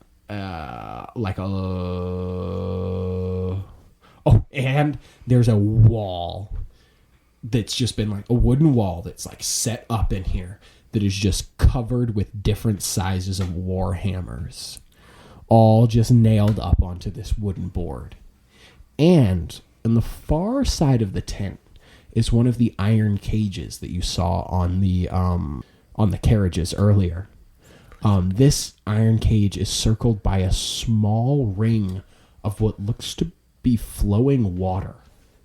And the cage is hung with little cloves of garlic and holy symbols of Agoth.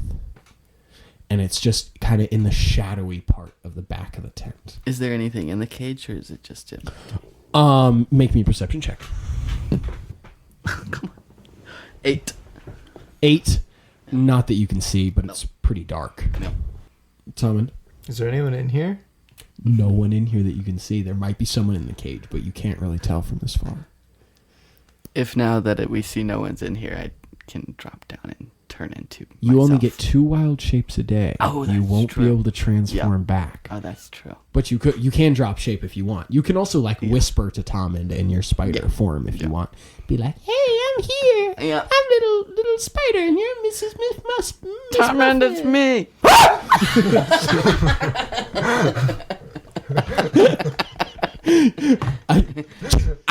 The entire camp goes silent as there's just the most girly shriek echoing from the commander's tent. Anchorage, you've just finished getting dressed and you hear,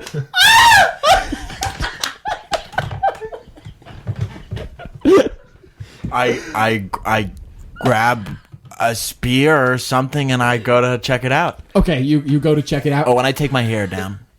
Oh, and you take your hair down. Change my hair. Change your look a little bit. No, that's a good idea. Yeah, you walk out of the tent and you immediately head over to the commander's tent where you heard the sound. A few other people are looking at it weirdly, but they also are really worried that the commander's going to be in there and he's going to be the one that screamed like a little girl. And if they go in there and ask hey, who screamed like a little girl? And it's the big, scary, muscly commander, they're going to be like, in a world of hurt. So nobody else is actually going in there.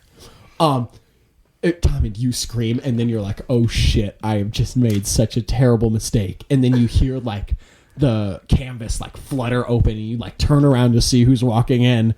And it's somebody in a full guard uniform with a spear. And then you look a little closer, and it's fucking Anchorage.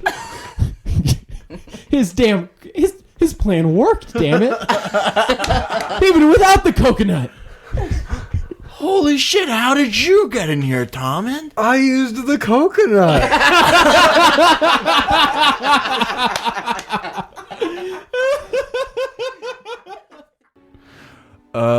Which Anchorage walks in and he goes, "Whoa, Tommund, you got a spider on your shoulder." And he grabs it and he flicks it out the tent front door.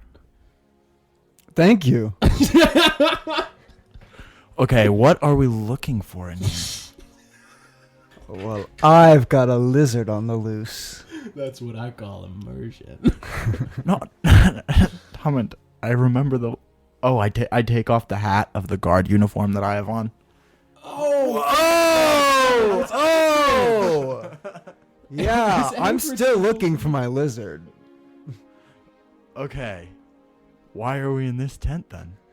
Would you guys like a reminder of what is in this tent? Yeah. Okay. So This is Henry the Hammer's tent. This is Henry the Hammer's tent. The two of you, Anchorage, you had a run-in with Henry the Hammer earlier. You saw him. He's a big, scary, muscly, tattooed guy. Neither of you have really heard of him before this point. You may have heard his name once or twice, but he's not like a legend or anything. But you're in this tent. You look around, taking a second look at everything to assess. On the far side of the tent, you can see this big iron cage that's circled with this little ring of what looks like running water that's just running in a circle. The cage is hung with this like foul smelling plant that looks kind of like garlic from here. And there's also this large like bed like thing that's just this like pile of furs and like pillows. And there's this like food. What? Is that the lizard? What's the water running from?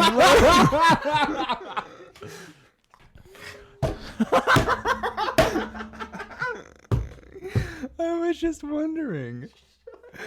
Oh, we're never gonna get anywhere. Okay. The Hammer's room is like lavishly decorated. It's kind of like gaudy, almost like bright colors and ugly rugs and furs everywhere. He seems like he must have been a very big hunter. Pretty much every bit of floor space is either covered with a rug or a fur. And this is like a movable tent, so that means he brought all of these with him and then laid them out on the floor. Or he got them all since he's been here. That is the other more frightening option.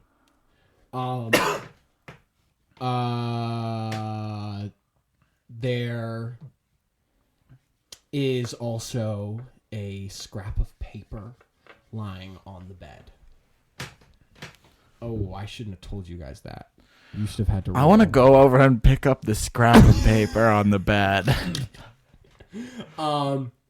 So you immediately go over to the bed, this scrap of paper catching your eye without even an investigation check.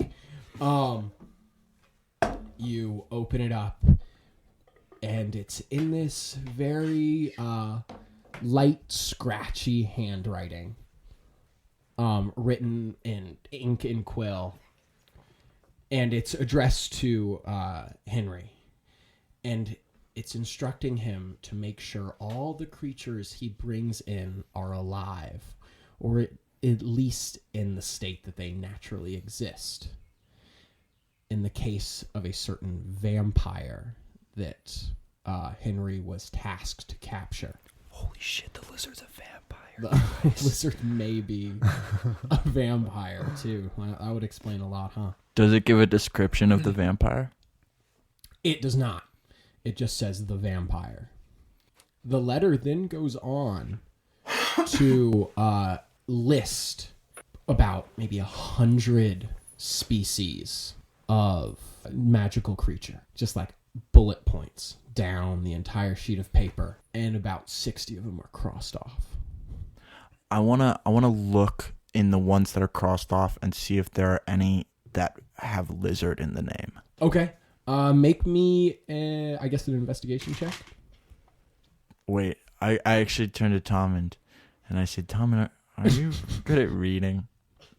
Would you say that if you were investigating a piece of paper for something that you might be better than me? I'm better than you at many things. Just so we're clear.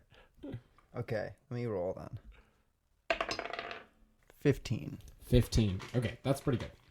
The names have mostly been scratched out, so it's kind of hard to read. But you move through it pretty fast.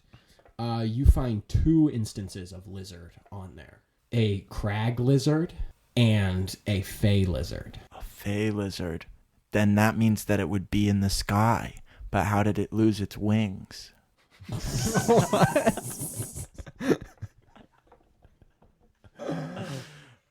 That's deep as hell. How did it lose its wings? Oh. Okay. This is not good. I feel like this is like more organization in the Kattegat than there It sounds should to be. me like they got the wrong guy. In which case, on a legal level, we have plenty a of ground. full claim to get him back. Dude, we have plenty of grounds to countersue even. We're going to get you compensation for the loss of your lizard and the loss of both of our time. Oh, I want 2 lizards back. I want a lizard with interest. 2 lizards. 100% lizard interest. 100% lizard interest. Well, before our listeners lose 100% interest in this, maybe move to the next Okay, step yeah, here. you can cut that off then. I want to look in the cage. Do you want to look in the cage? I was going to say that, yes. You guys want to go look in the cage? Okay. So, the 2 of you stop yucking it up. You quit chuckling and you fold up the piece of paper and you look over towards the cage. It's very shadowy and hard to see if there's anything in there. It seems almost intentionally shadowy. No sunlight gets into the cage whatsoever. Dude, are you thinking what I'm thinking? That this looks intentionally shadowy? Yes. Yeah. And also that we should go in there to look in the shadows. I want to try to open it. I have thieves' tools. Somebody put a noticeable amount of effort into making sure that light didn't strike this one area. We better examine it. You have thieves' tools? Okay, make me a lockpicking check then, Anchorage. 24. Oh my god. And I say as I'm doing it, I turn to Tom and I say, "Hey, was that vampire's name checked off the list?"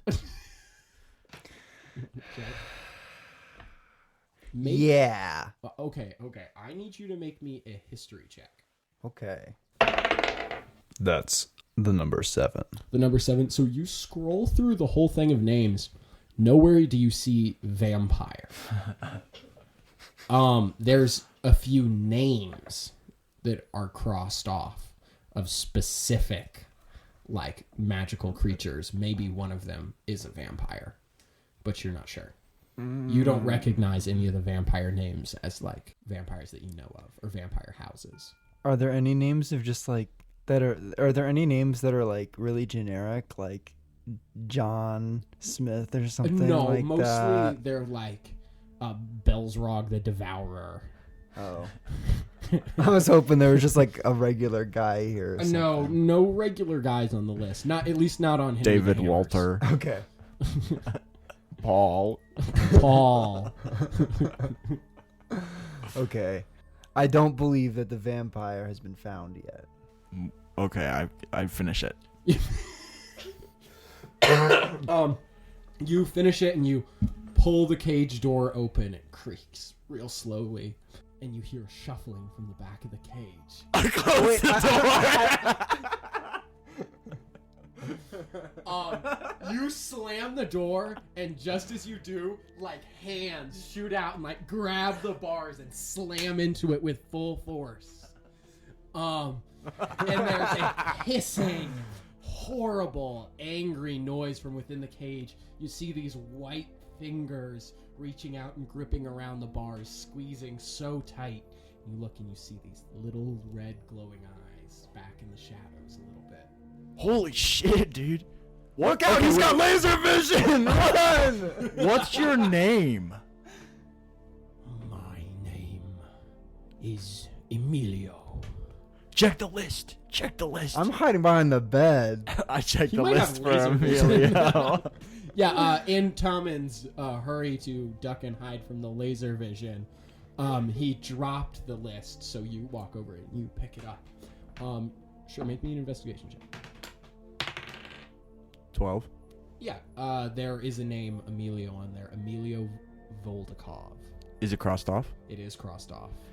I slapped the book against the bar. Damn, dude, they got you. You go to smack against the bar, and the door's like opened now.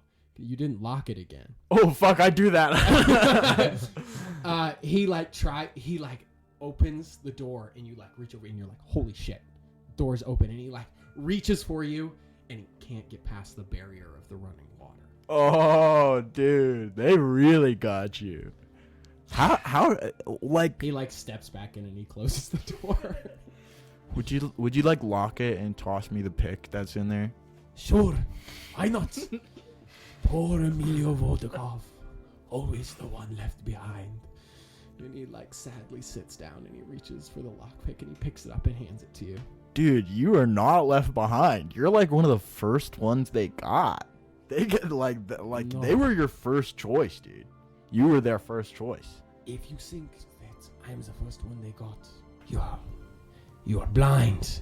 King Goth has been gathering up magical creatures for months now. He's just started to become more proactive as his 16th birthday approaches. Sweet 16, dude. He's gonna have a petting zoo. How much you want to bet? How much you want to bet? Petting zoo. I mean, why else would you collect like a really fast or slow lizard? A very fast or slow lizard. Emilio has never heard of such a thing. Dude. Why would anyone collect that? The same people who captured you captured our lizard. You're on the same level as a lizard, dude. That is Or I mean, strange. like not to me. Like I don't want to like actually, do you want to come out, dude? Like Excuse me, I one do. moment. I One would moment. love to be free. Before we dead let moon him is- out, do you have laser vision, or are you perhaps just evil? Emilio neither has laser vision or evil. I'm a vampire with a heart of gold and eyes of red. how do you feel about Agoth? Oh. I You know what? Maybe he can come out. I like do my badge and I like stare at him intensely. Make me an intimidation check. Okay, can I counter that? Counter his intimidation. Why check don't you by doing help something me? silly. Anchorage, what was your intimidation? 24. And Tommund, what was your counter persuasion? I don't know. I think I was rolling the dice for fun. Oh, will you roll now then? Oh, 11. 11. Okay. So you try and like soften the blow, being like, "Hey, Agoth's kind of lame, actually," but the way Anchorage carries himself and the way he flashes that Agoth symbol is intimidating. It is intimidating, especially for an undead creature who has lived to fear holy symbols its whole life. I say, so? Emilio has an offer. Well, how do you feel about Agoth? Wasn't that the question that I just asked? Oh, was it? Agoth is a being that creatures like me naturally grow to fear. I cannot cross the running water because it is Agoth's domain. She hates us. Yeah, but everybody deserves a second chance, man. I agree. Emilio definitely deserves a second chance. And if you would give Emilio this second chance, I would make this camp fear the name. You'll join our party? No, well. You'll join our party then. Okay. How do you feel about that, Tommund? Oh, hey, whoa. Okay. I'm gonna give it. I give Tommund gives Emilio a look like, oh yeah, another guy who hates Agop. No, guys, this is not the guest. This isn't the guest. Oh, okay. This is happening, huh? I figure out how to stop the water. You can. I start drinking it. Oh God, make me a Constitution saving throw. Oh. Oh. So what is the lowest you'll go? What's the lowest? No, that's not how this works. What number did you get? So, I'm thinking 3. That gives me some change. That gives me some leeway. But I'm thinking 3. But is that the number that it is? No, that's not the number that it is. But is Okay, that? but what is the number that it is? Okay, so it's a little bit higher than 3, but a lot closer to 20. What is it? It's a 4. I like how you tried to lowball me. No, I was giving myself. Psychology? No, I was giving you a chance to win some. You know, to win a point. I really appreciate that. Yeah. It's the empath in me. What were you even rolling for? Um. Oh, to drink the water? Oh. Okay. So, Thomas, you lay down and you put your face right on the ground and you open your mouth and the stream of water, it just keeps running and it all runs directly into your mouth. And you just stay there with your mouth open and eventually it goes all the way around the circle and you drank it all.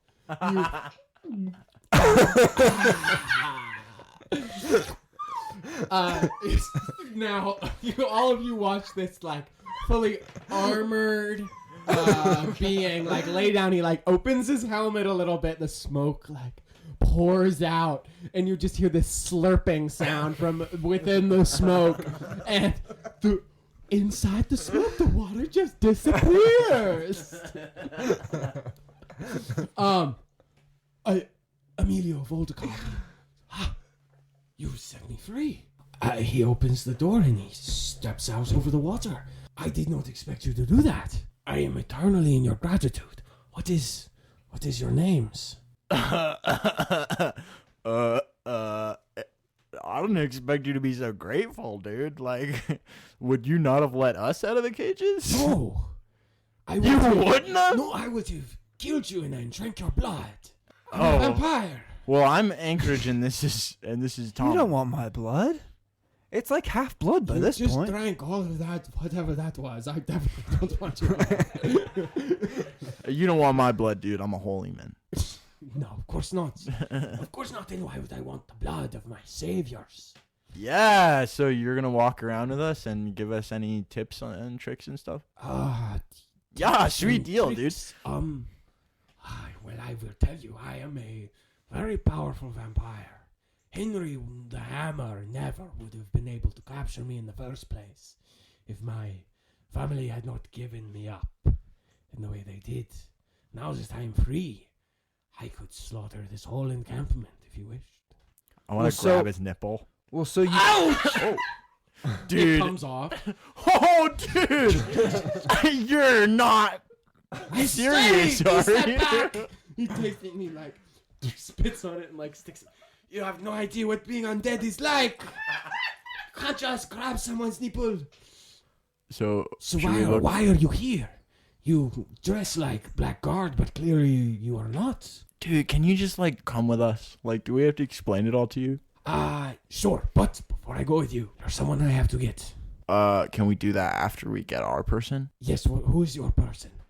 My lizard. A lizard. Is it a person or a lizard person? I don't know. I have yet to discuss their state of consciousness with them.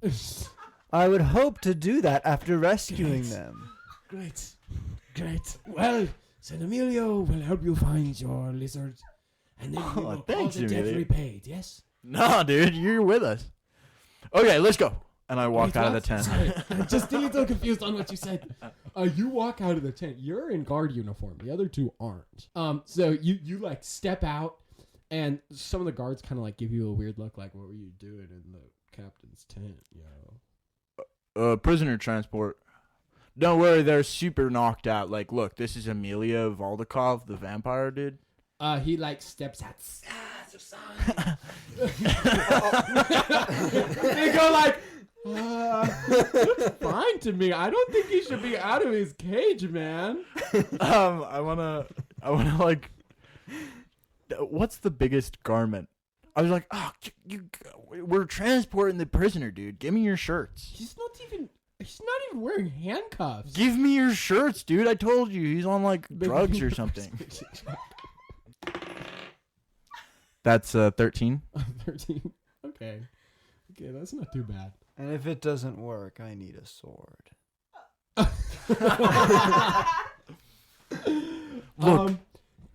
Okay. He takes his shirt off and hands it to you. The one who was talking to you initially is like, nah, dude. I give Tommund a knowing look, and I wrap the vampire up, and I bring us to. I like shuffle off quickly to where the carts are. Oh, you shuffle off to where the carts are. Okay. So this camp here is set up. It's got like 3 main like guard tents, and then there's which the middle one is the Hammer's tent, and then there's like piles of like the cages like everywhere around the camp. Like anywhere there's like open space, there's like piles of cages with magical creatures in them. Are there any that are like, which is causing the place to be really loud as well, because a lot of them are like crying out in pain or like trying to escape, all that kind of stuff. Are there any that are near like coverage, like tree coverage, like where it'd be shady? Yeah. There's a lot of them that are over in the shade. Okay, I want to start with those ones. Okay, you move over to those cages over there, and Amelia goes, "Oh, this is perfect. Oh, one moment, my friend is here. I will get her. You just wait. And he walks around and he goes around the other side of the cage. Do you guys want to search these cages for the lizard? Yes. Yeah. You make me investigation checks then. I give helping action. Okay. That is a 12. There's no sign of the lizard in these cages. You look through them. There's this strange looking bat with like a cat's head and 4 legs. There's all these sorts of amphibious creatures that are really doing not super well out of the water here. A lot of them are drying up. Most of the magical creatures you're seeing here have all sustained some sort of injuries, but they're all alive. Around the time you finish looking at the cages, Emilio comes back around and he's got another figure cloaked under this like big piece of fabric, and he looks at the two of you and he goes, they captured my friend too. Even though she is not a magical creature, she is just a very hairy lady. And he throws the cloak off to reveal this wonderful character. Yeah. Wendy, if you'd like to describe your character for us. Of course, I would love to. So my name is Wendy. I'm a dwarf lady, right? I'm from the mountains, actually. And I'm wearing chainmail, but underneath I wear a really pretty, yellow dress. It doesn't fit quite well because I've kind of become a little bit bigger over the last few years. But I'm still really loving that dress. I also have a very impressive beard. It's red, like a great red beard. However, I also have long red hair. It's just a lot of hair, honestly, but well cared for. It looks good. And then in one hand, I'm carrying my amazing warhammer that I really love. And you actually don't have your warhammer I right now. don't They would have a taken hammer. it. Of course, I wouldn't have it. Sorry, usually I wear it in this hand, right? And do I have Christoph? You do have Christoph. You All right. and Amelia were able to retrieve him from a nearby cage. Awesome. So in my other hand, I'm carrying Christoph. He's a turtle that I just one day randomly found. And I'm carrying him because I hope that he's going to grow. So I can then live in his shell. Yes. Oh, yeah. Amelia goes, she's weird, but she'll grow on you. Okay. Yeah. Nice to meet you, though. Yeah, could you help us find our lizard? Well, Our not our lizard. lizard, his lizard, and I point to Tommund. You own a lizard. Yes, I do own a lizard. Wow. Well, and owning isn't really the right term. I am acquainted with a lizard. Amazing. Well, I'm acquainted with Kristoff. I know what it feels like. Of course I will help you. Nice, guys. Let's go look for this lizard. Yeah. Thanks So- so much for freeing me. Wow, Emilio. Of course! I didn't think you would course. be that nice. Could not leave a beauty like you locked away. Yeah, The that's world needs to see you, Wendy. understandable. Now, let's find this lizard, yes? Yeah. Wendy, Yes. you remember seeing a very strange looking lizard that the Black Guard had hauled in not too long after they captured you and Kristoff? Is that the turtle's name? Yeah. I remember a lizard being held by a guard not long after I was captured. Where? I think like over there, right? Yeah, that's exactly where you remembered putting I it, think over I'm there. actually kind of good at finding things. I don't know. I could help you. Where you remember the lizard being put, however, is right in the middle of this processing camp. Oops. It's over near where the carriages get like worked on and stuff. So I remember it being there, but this area doesn't look quite safe, I have to admit. I got this guard uniform. I'll be right back, Right. guys. Oh, I thought he was a guard. I'm gonna... No, he is just a philanthropist, Oh.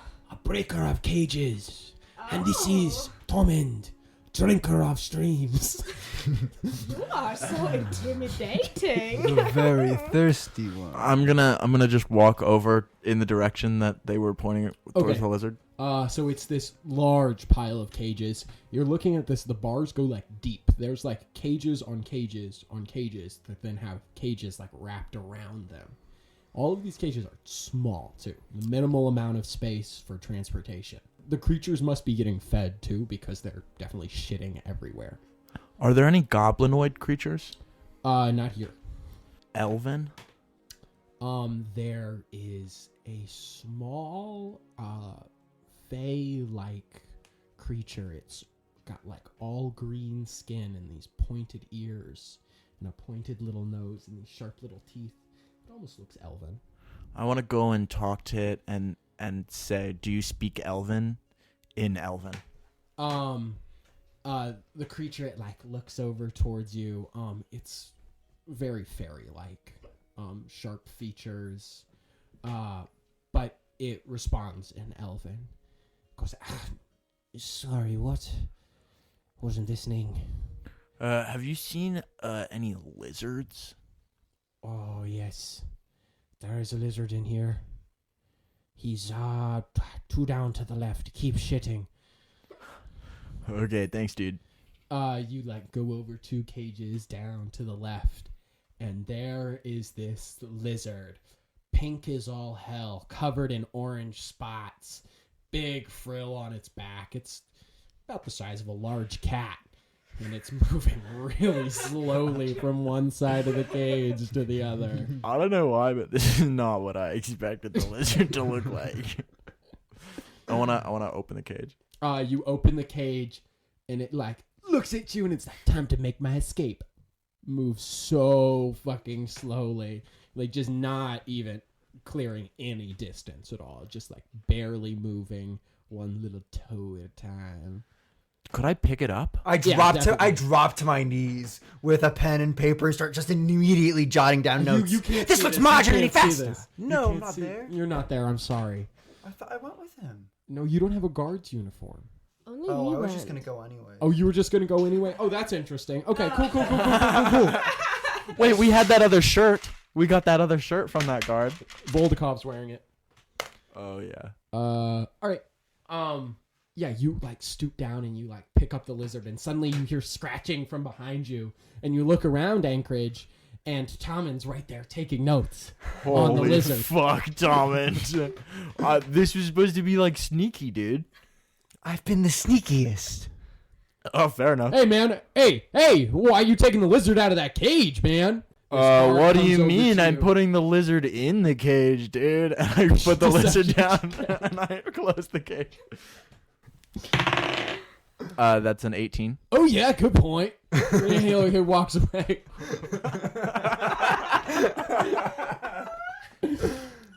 Help me with this lizard, Tommund.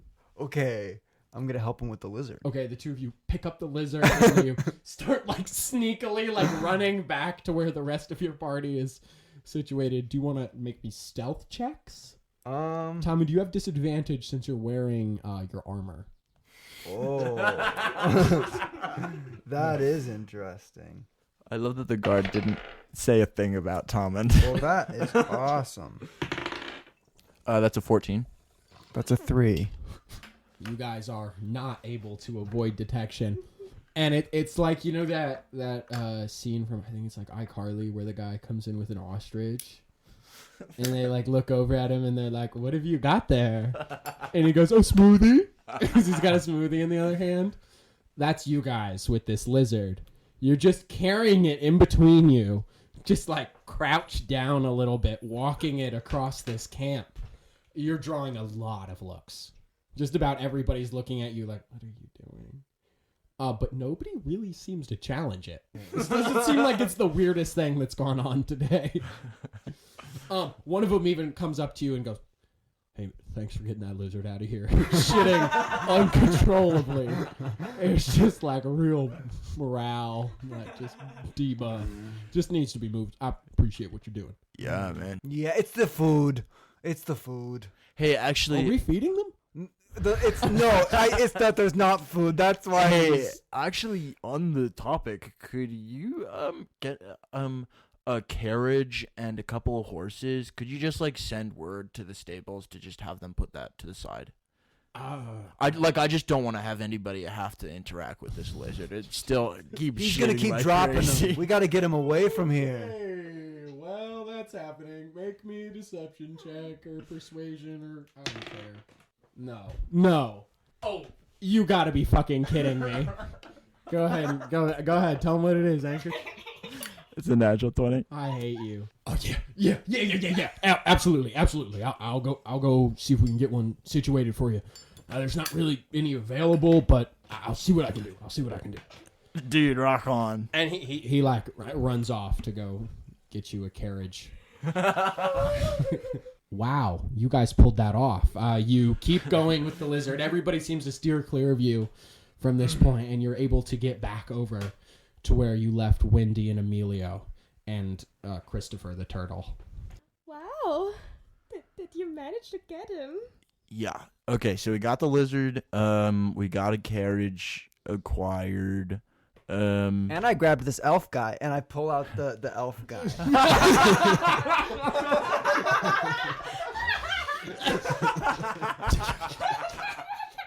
Yo! The little green guy that I guess Tommund took.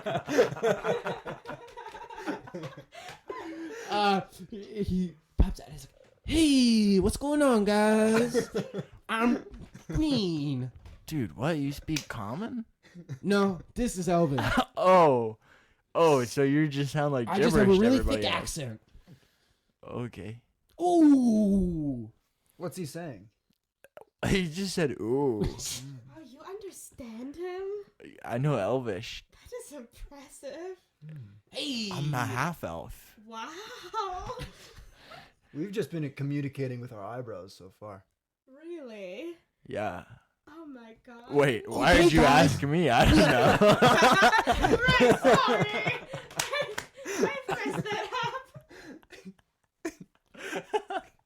The little green guy goes, hey, now that we escape, can we get out of here, please? Yeah, dude. Okay. I really think those guards were going to smoke me. What did he Smoke say? you out, bro? Yeah, I thought those guards were going to smoke me. Because, I'm like made of plants. What kind of plant, dude? Like smoking herb. Are you a high elf? Nah. Can we slam cut to us puffing on something in the car and the elf is gone?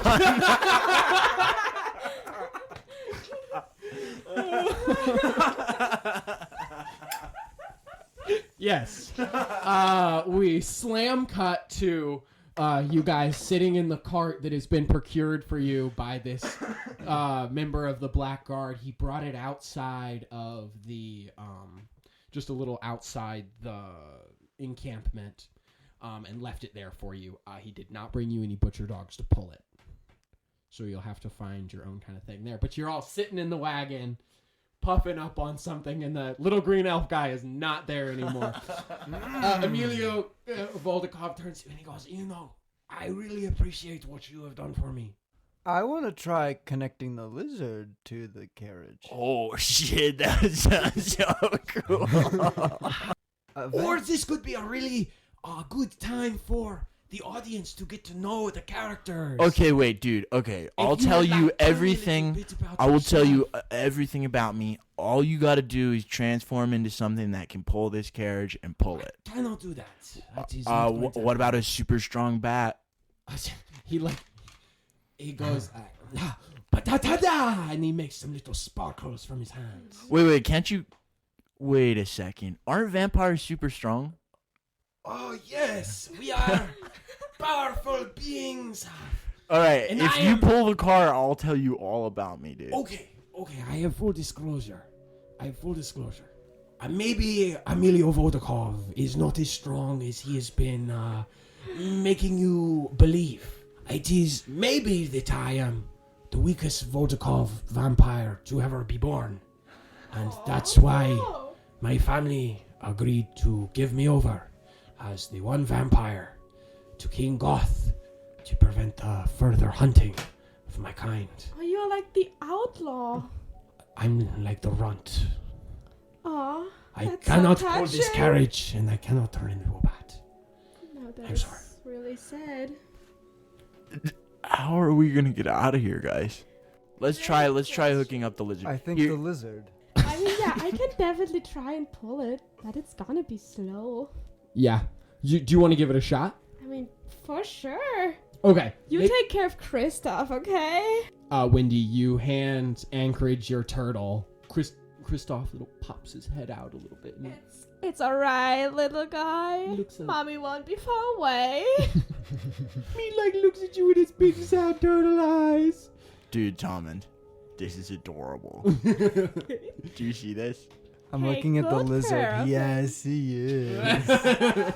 Wendy, Yes. you spit on your hands, rub them together real ladylike, and you grab a hold of the two of the ropes that would be tied to the butcher dogs, and you pull them down over your shoulders, and you just start trying to walk forward. Why don't you give me an athletics roll? Yeah, why don't I do that real quick? 20, not natural. 20, not natural. Okay, that is really good. The cart starts moving, and you pull it forward, and you feel like it starts to roll back a little bit into the ruts where the wheels have been sitting, but you just give it one massive pull. The whole thing jerks forward, and it starts rolling more freely, and you start pulling it away. With that 20, you're able to make it like you're going kind of fast. You're not like jogging or anything, but you're moving at a walking pace. Okay. It is exhausting. It is taking every bit of your strength to do that. Ouch. Um, This is really heavy, guys. you also have no idea where you're going. Right. I have no idea where I'm going. Just head on this, and Tommund and I will tell you all about our life stories, and that'll keep you motivated, dude. Oh yeah, will you also tell me where to go? Yeah, we'll direct Are you. you directing her to Stumphold? Yes. Okay. Sure, tell me something about yourself. Yeah, sure. Tell me about yourself. Go ahead. Tommund, you wanna start? Well, if you insist, I grew up in the Stone Hive. Well, the Stone Hive,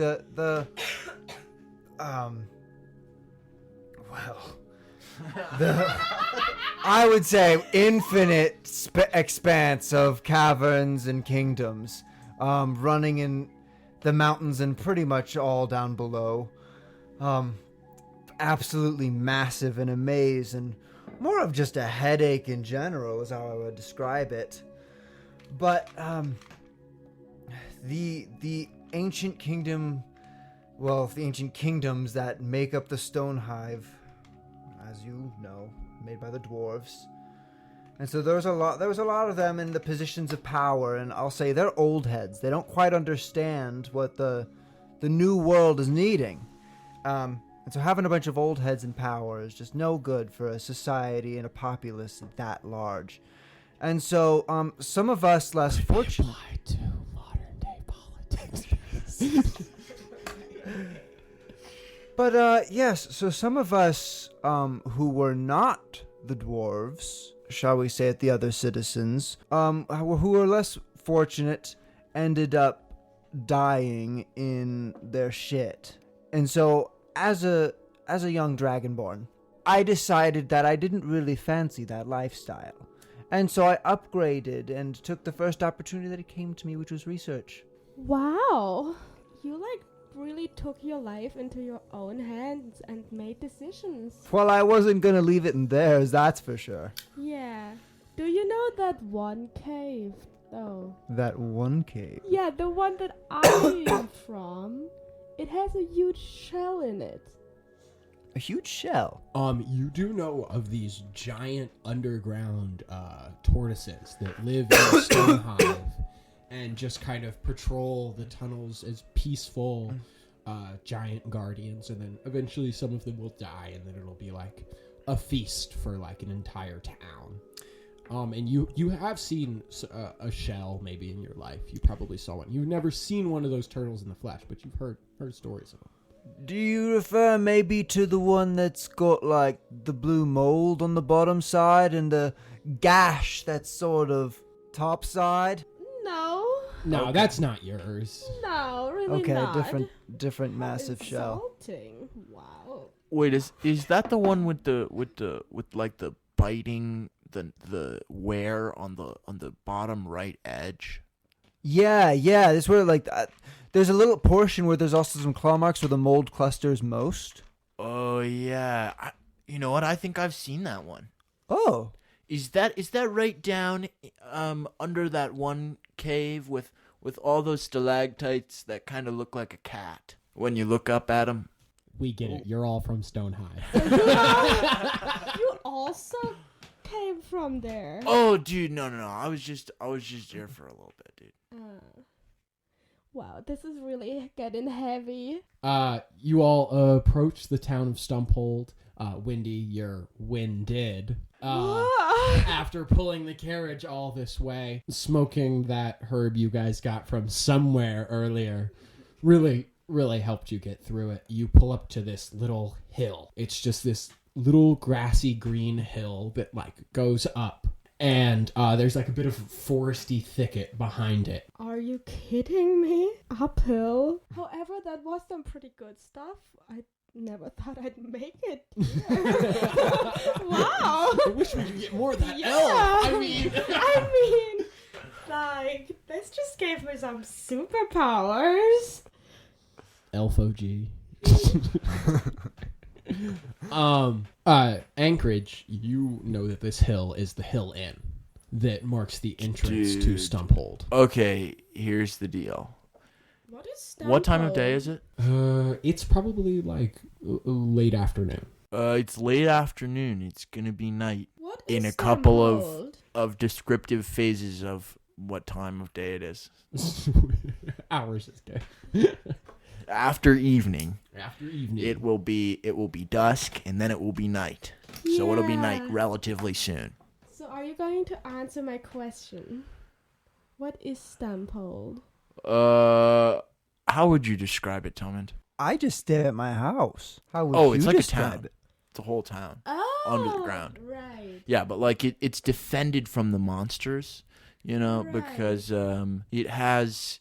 Should I have known about this? No, you've never heard of this place. All before. right. Thank God. I thought I smoked too much.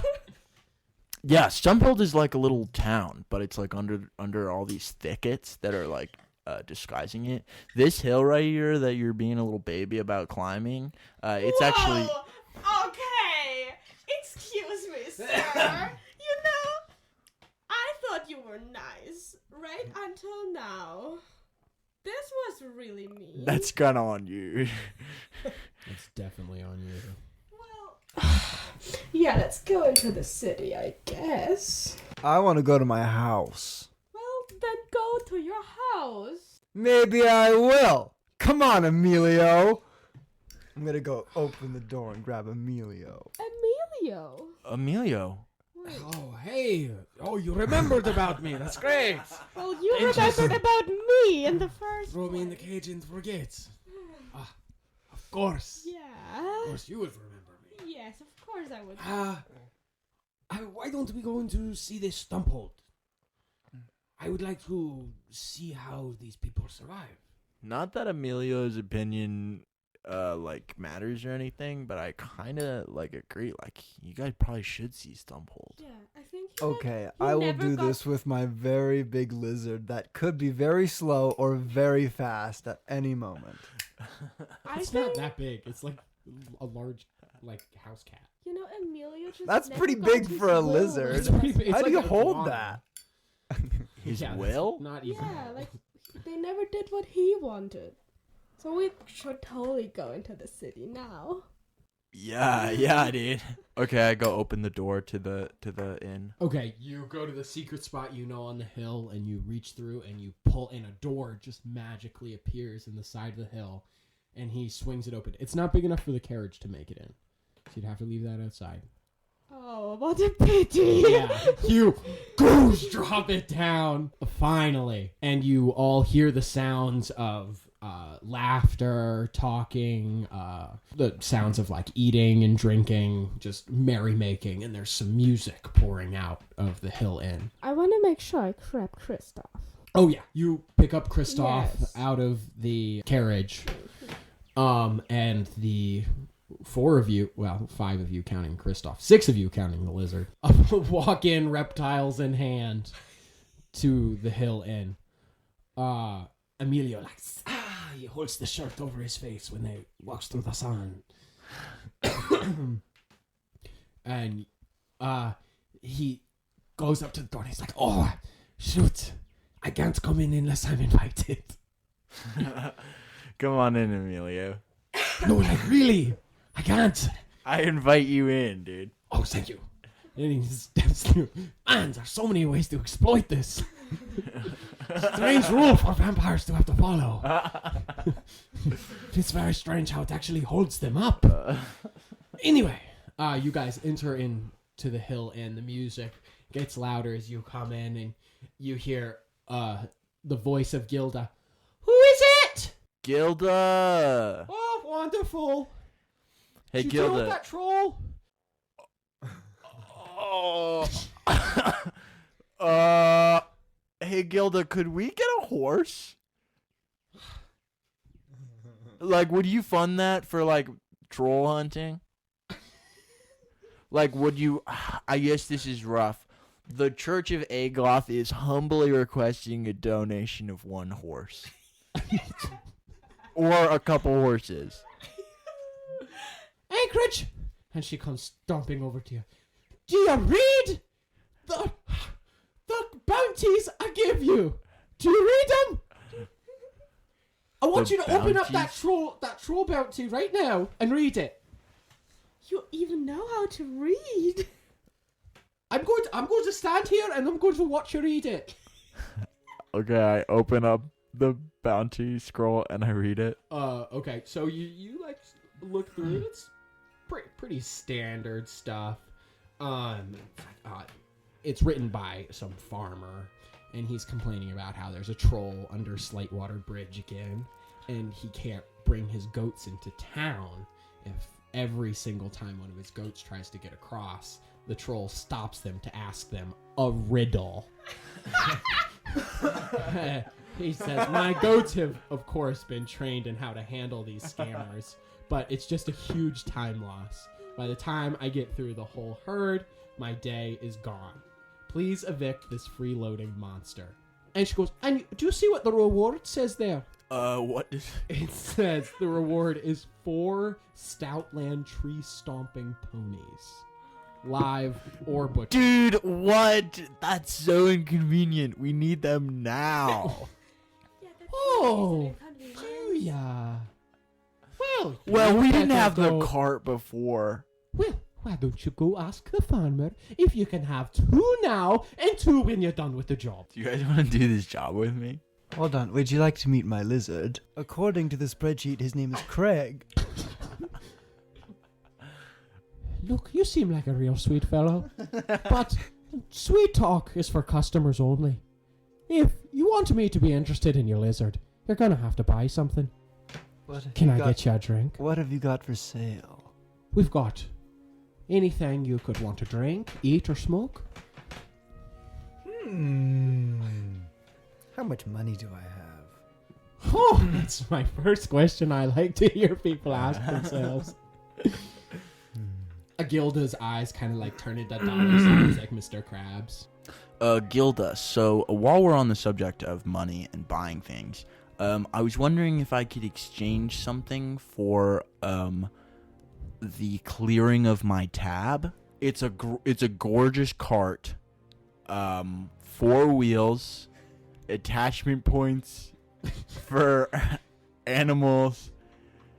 I figure you could use it for moving things. Did you steal this cart, Anchorage? No, I Anchorage? asked for it and they put it there for me. He did ask for it. He had every right to do so. I mean, you're right, technically. Yeah. Make me a persuasion check then, I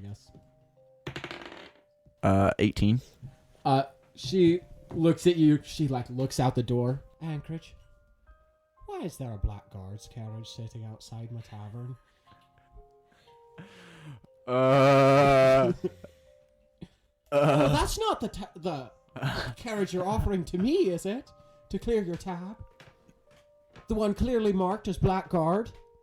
That one? No! That Hey, one's on a just different note, I parked think we gotta By go, guys. coincidence, right? Yeah, I think we gotta go, guys. Yeah. are you going into Stumphold or are you going back out to your carriage? Or do you want to go find the troll? I want to go find the troll. Okay. Find the troll. Okay. Should we bring the carriage?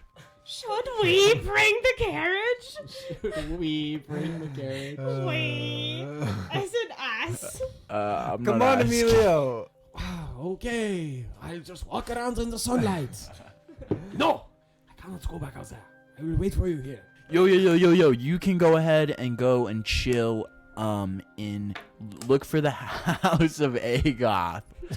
Oh yeah! I'll just go into the No, church. wait. I want to find a piece of paper and write down a cordial invitation for him to go Okay, into like, that. I think this will do. All right. You're sending him to like the House of Agoth / your sheriff's apartment. Yeah, my sheriff's office. Yeah. Okay. He walks through the tavern. He kind of gets some weird looks because he's like pretty vampire looking. But this is also Kattegat, and a lot of the people are pretty used to it. Like, there's some. He wouldn't be the strangest person in this tavern already. There's like a crazy fish-looking monster kind of sitting over the table, just oozing slime over everything. And Cool. Could I give it a flirtatious look? yeah.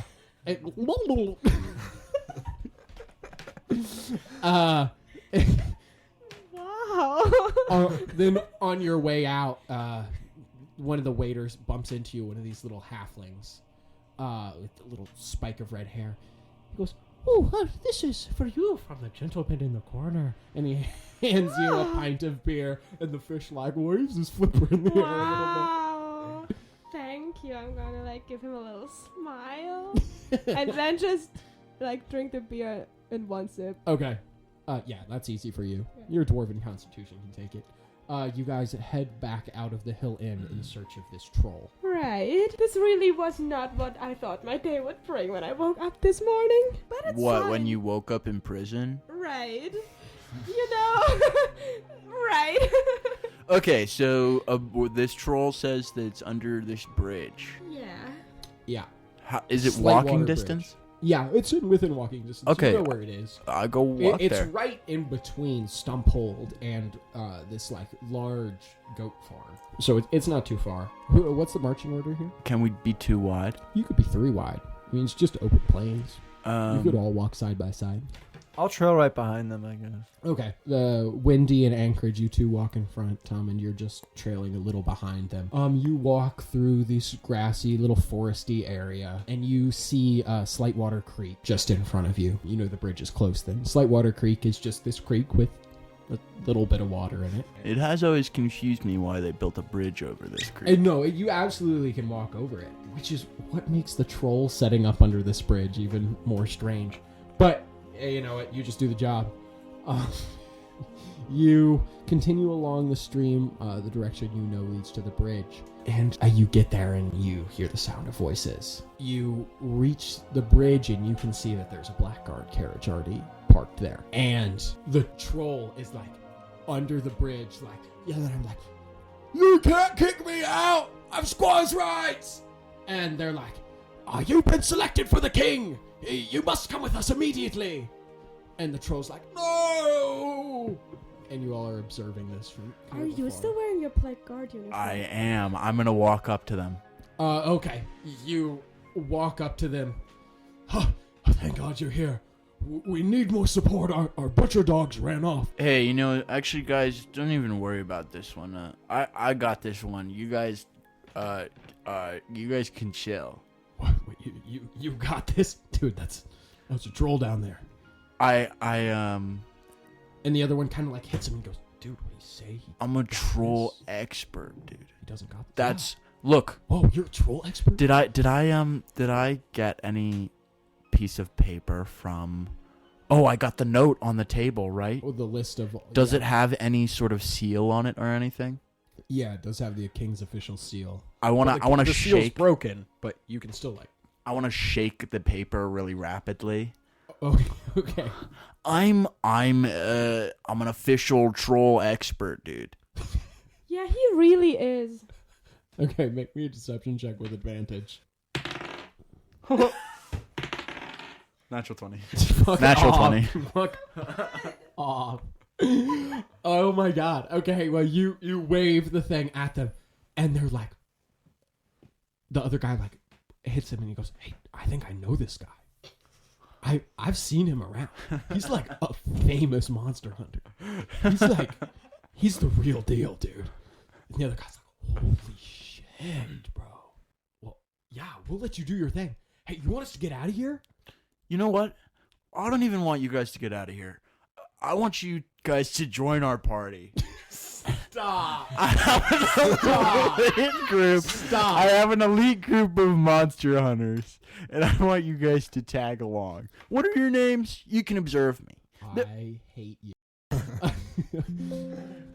We're a little non-conventional, I have to warn you. Our names are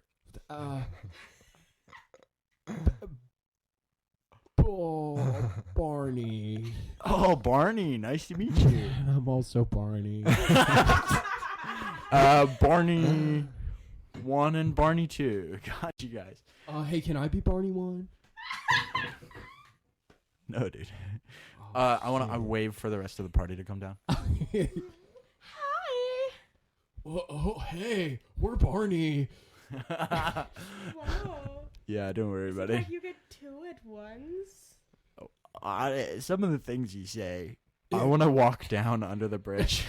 Hey, you can't come in here. You like wrap around the side of the bridge and kind of get your feet a little wet, and you look under the bridge and you see there's this troll down there. Trolls are always a little scary looking, especially when they're kind of shadowed like this. But he's all like hunched over, long arms and legs, kind of spewed out spider-like, long dark hair all matted and pulled back, and this dark muddy green skin and big old sharp teeth. It like looks up at you and he goes, "So you're the famous troll hunting expert." I thought I'd meet you eventually. Can I wave everybody except for Tommund and Wendy back? Sure. Barney and Barney like give you the thumbs up and they like walk back. They're like, let him do his thing. Let him do his thing. Here's the deal, dude. I'm not actually what you think I am, man. I just stole this. But I do really need you to leave, because otherwise they're gonna like actually capture you and it'll be bad for you, dude. Really bad. Yeah, make me a persuasion check then. If you're, God, I need to stop letting you make these. Yeah. Oh, with Do I get advantage. help? With advantage. Wendy's helping. Yeah, of course I am. That's 23. God. Well, yeah, I guess I better change my ways, huh? I'll just, I'll lay low for a while. But don't think this is the last you've heard of me. I'm coming back to this bridge and I'm gonna ask goats riddles one day. There are a lot of places that are a lot prettier than this. Okay. Like where? Like elsewhere. No, four places. Like there, or there, or there, or there, you know? What kind of riddles? You like riddles? Yeah, Would you like to hear one? I would. You ever heard of a timeshare? You and your entire family could go on vacation in a house you own part-time with other trolls. All you need is to give me $50,000 upfront. Tell me this, how much did you spend on your last vacation?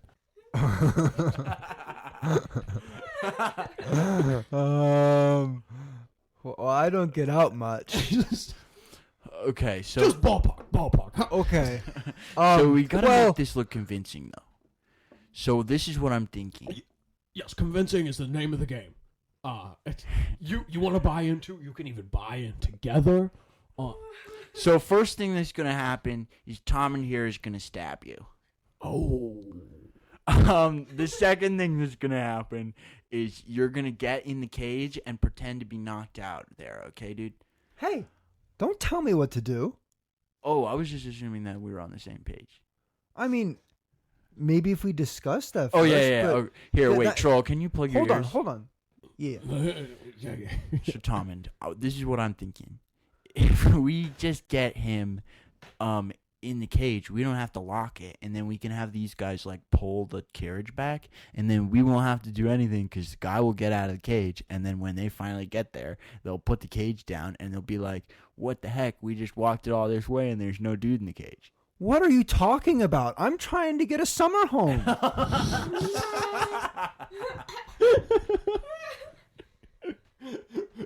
Did I hear summer home? Are you in or out? Okay, I have a small savings that I could maybe commit a portion of. Hold on. Can we discuss this somewhere less murky and dark? Actually, Yes, absolutely we can. we have a wonderful piece of traveling real estate we could show you. Traveling news. Yes, let's get out of here. Let's get out of here. All right. The troll, he... Oh, 1 second, he like bends over and he like digs through the mud viciously with his long claws, and he pulls out this little bag, and he rips this little sapling out of the ground, and he ties up the little bag on the end of it, and he slings it over his shoulder like a little sack on a stick. That was really cute. Let's go, shall we? Wow, he's adorable.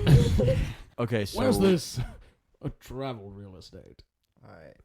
We're gonna let's take him back to show him the carriage. Yeah, we'll show him the. It's right this way, dude. Just come on. You lead the troll all the way back to where your carriage is sitting. He's like, wait, didn't I just escape a carriage like this? Hold on. Picture this. This is no ordinary blackguard carriage. We stole this. Oh. This is a piece of anarch history, okay? Anti-blackguard. But think about this. You could upscale this. Take away those oppressive bars and instead maybe incycle some of the exotic but endemic plants that we have here in the Kattegat. Make it your own. And then you could travel. You could you could sell more of these. You know what? That's a timeshare people might be interested in. A traveling summer home. You could summer home anywhere. You could go to That's all a the damn pretty good idea. places. Yeah. That's a damn good idea. I'm not even gonna make you roll persuasion. I'm in, and he sticks out his hand and he shakes with you. I'll start fixing this place up. I'm going to totally transform it. By the time you get back, you won't even recognize it. And he goes and climbs into it, clambers in. He's a little but he fits. I'm really thinking of a modern thing here. Maybe take out this wall and expand. Yeah. I give him a knowing look, but it's just my fishbowl. It's just like gleaming. Wow. Yeah. He gets it. He gets it. Wow, you guys accomplished that mission way faster than I thought you would. So is this like a roommate agreement type thing? Or do I get this place all to myself? What's the deal? Well, I was thinking more of like if we're nearby you, maybe we stop in, you know. Stop in, say hello. Yeah, well, stop in. Maybe if we need a place to sleep some night if we're traveling and you're nearby, you know, Of course. sort of like a yeah. My carriage door is always open to you. How rude of me. I have to tell you my name. It is Agla Corkin. But you can just call me Corky. Lovely. Agla Corkin. Nice to meet you, Corky. Nice to meet you, Corkin. I'm delighted Corky. to meet you. Corky. Corky. I'm excited to see how you modernize it. That'll be really interesting. I'm really gonna go wild with this place.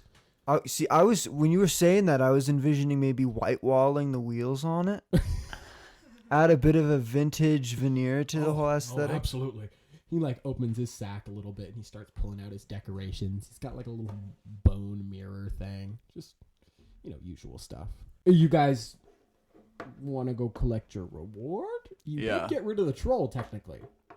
I do. Yeah, let's go collect that reward. Yes. You're going to go collect your reward? Okay. Of course. Whatever happened to those other guys? Barney.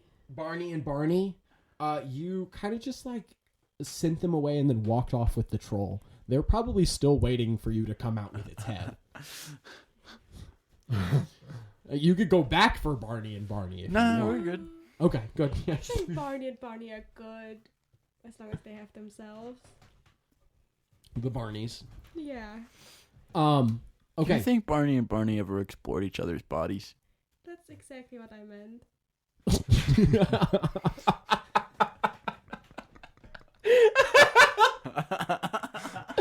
Okay. You guys going back to the Hill Inn? Wait, is that where we collect the reward? Is You that have where to we go collect the reward? Farmers, right? Man. Yeah, but you're going to have to go through there to get to the farmer. He has his little goat field Oh, let's out see if across that the bridge, nice but he gentleman lives in still Stumphold sitting there. because it's not safe for anybody to live outside of Stumphold. And we got to give some of these horses to Corky, right? No. For the carriage? I think he can pull it. He can definitely pull it. Oh, okay. Out by himself. A Corky is a big creature. Trolls are He's not a big small. Guy. He can handle it. Corky's a big guy. So you guys head into the Hill Inn. The sound of music greets your ears again. Gilda Goggins. Who is it? Who do you think it is, Gilda? I was fast. Didn't think it would be you. Well, you know I'm fast. She gives you a little wink. Oh, in the spirit of that, I'm sorry to say your fishy friend seems to have passed out in a puddle of his own slime and vomit. Oh no! Did you do anything to help him? No, he's still over there. Okay. Sharkbait will get rid of him eventually. That's my husband. He's not going to do anything horrible to him. He's just going to remove him. I do not actually care about him. Okay, you just seemed like you cared. Yeah, that is what I intended to seem like, You're a real man-eater. I respect that. Thanks. Yeah. I certainly was back in my day. And she flicks back some of her graying red curls. And I can tell. Yeah. She's pretty smoking even for a grandma. Wow, yeah. No, I can totally see Smoking? She is smoking as well. She pretty much has an ever-present wooden pipe in her hand that is always burning. Well, the farmer Giles is just inside if you want to go see him. Yeah, you guys want to go through and try and find Farmer Giles? Yes. You walk in, you go through the back entrance of the hill inn that leads into Stumphold. The doors open up into this very cute, quaint little fae beast folk and some gnomes, halflings, all sorts of a lot of little creatures live here. A few elves as well here and there. It's a cute little woodland village. Wendy, you feel pretty at home here. This is a lot like what the turtle's habitat kind of would have been. All these little creatures just kind of living on its back and all kind of living coexisting together in this little community. It's a cute little spot. You look around Anchorage, you know that Farmer Giles has his little stable just across from Bellamy's treasure trove, the little gopher guy. Yeah, so figure we'll just go to the farmer's house if that works for you guys. Yeah. Let's find him. Okay. You guys head over to the farmer's house. You see the 4 tree-stomping Stoutland ponies that were spoken of in the reward tied up in his front yard. Holy shit. They are some intimidating ponies. Giant hooves ringed with long white hair. 2 of them are black, 2 of them are white. And they're these just giant forms with these strange bark-like patterns in their fur. And they're much larger than normal horses. Those look so cute. Well, we're about to get them. I want to go and look for the farmer. Okay, you open the door and you walk in. It's his house is so goat themed. Everything he has here is goat skin. He's got a goat head. He's got goat milk everywhere. He's got goat paintings. He's got goat drawings. He's got a goat rug. He's got a goat tablecloth. Everything. This guy and his goats. Hold on. We should knock. Well, no, it's fine. You don't need to knock. I'm just a wacky old farmer who loves his goats, but not in a weird way. I want to knock. Hi. He opens the door, and you see his house. Hey, dude. Hey, Anchorage. Wait, was the door already open or not? Yeah, it was. Yeah. I just opened it a little more. Yeah, okay. Just make sure your wider friend there can get through. And Oh, man. That he's a little. Careful. He's a kobold now, Well, so he's yeah. pretty small. Still careful there. But you still take great offense. Of course. He's this little blue and red kobold, very mottled, marbly face, and he's looking up at you. Oh, did you deal with that troll I requested there, Anchorage? Yeah. Oh, that damn scammer! I can't stand folks like that. Yeah, Trying to man. take advantage of goats and old people. Whew. Yeah, Grandpa. I mean, thought he was quite charming. Whew, well, real bad stuff, man. I mean, he was more charming than you. Well, look, so about the ponies. oh yeah. So, Yeah, you want him, and he pulls out this knife and he starts walking over towards him. Alive, please. Oh, well, that saves me the trouble. And he sheathes his butcher knife back. Oh, well, the reins are yours. Dude. Okay, I wanna look for one that's nice to me. Okay. You walk into the little pin here. All 4 of them are quite beautiful.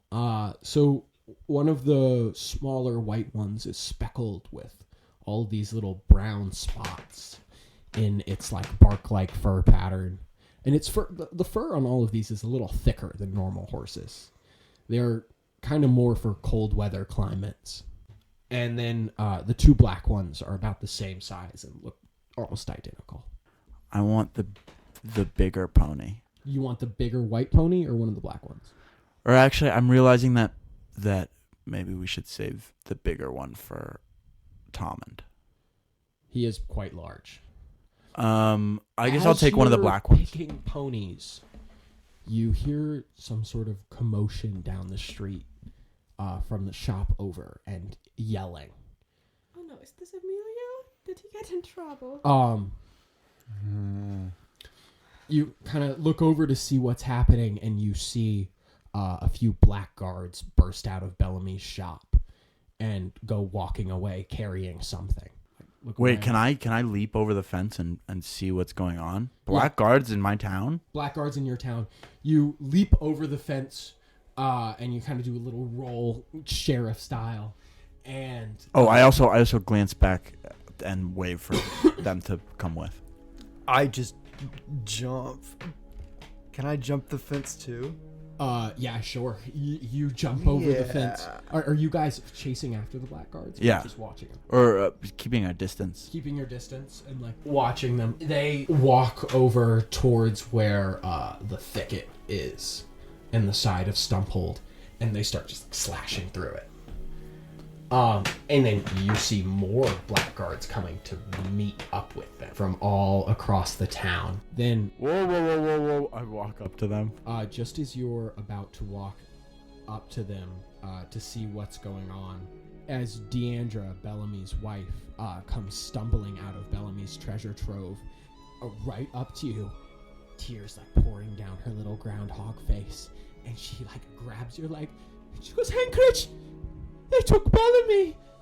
They kept saying he was selected for the king, that he was to represent the Gopher beast folk.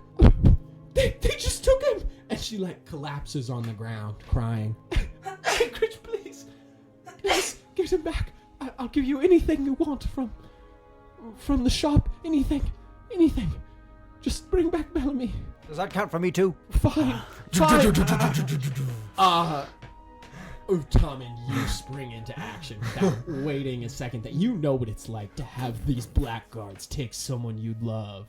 Well, dear lizard, but probably the same feeling she's feeling right now. You sprint towards the black guard. At this point, there's like 15 of them. One of them, as you're like running forward, one of them like walks forward. This one takes his helmet off. Where do you think you're going, buddy? I step up to him and I look him dead in the eyes.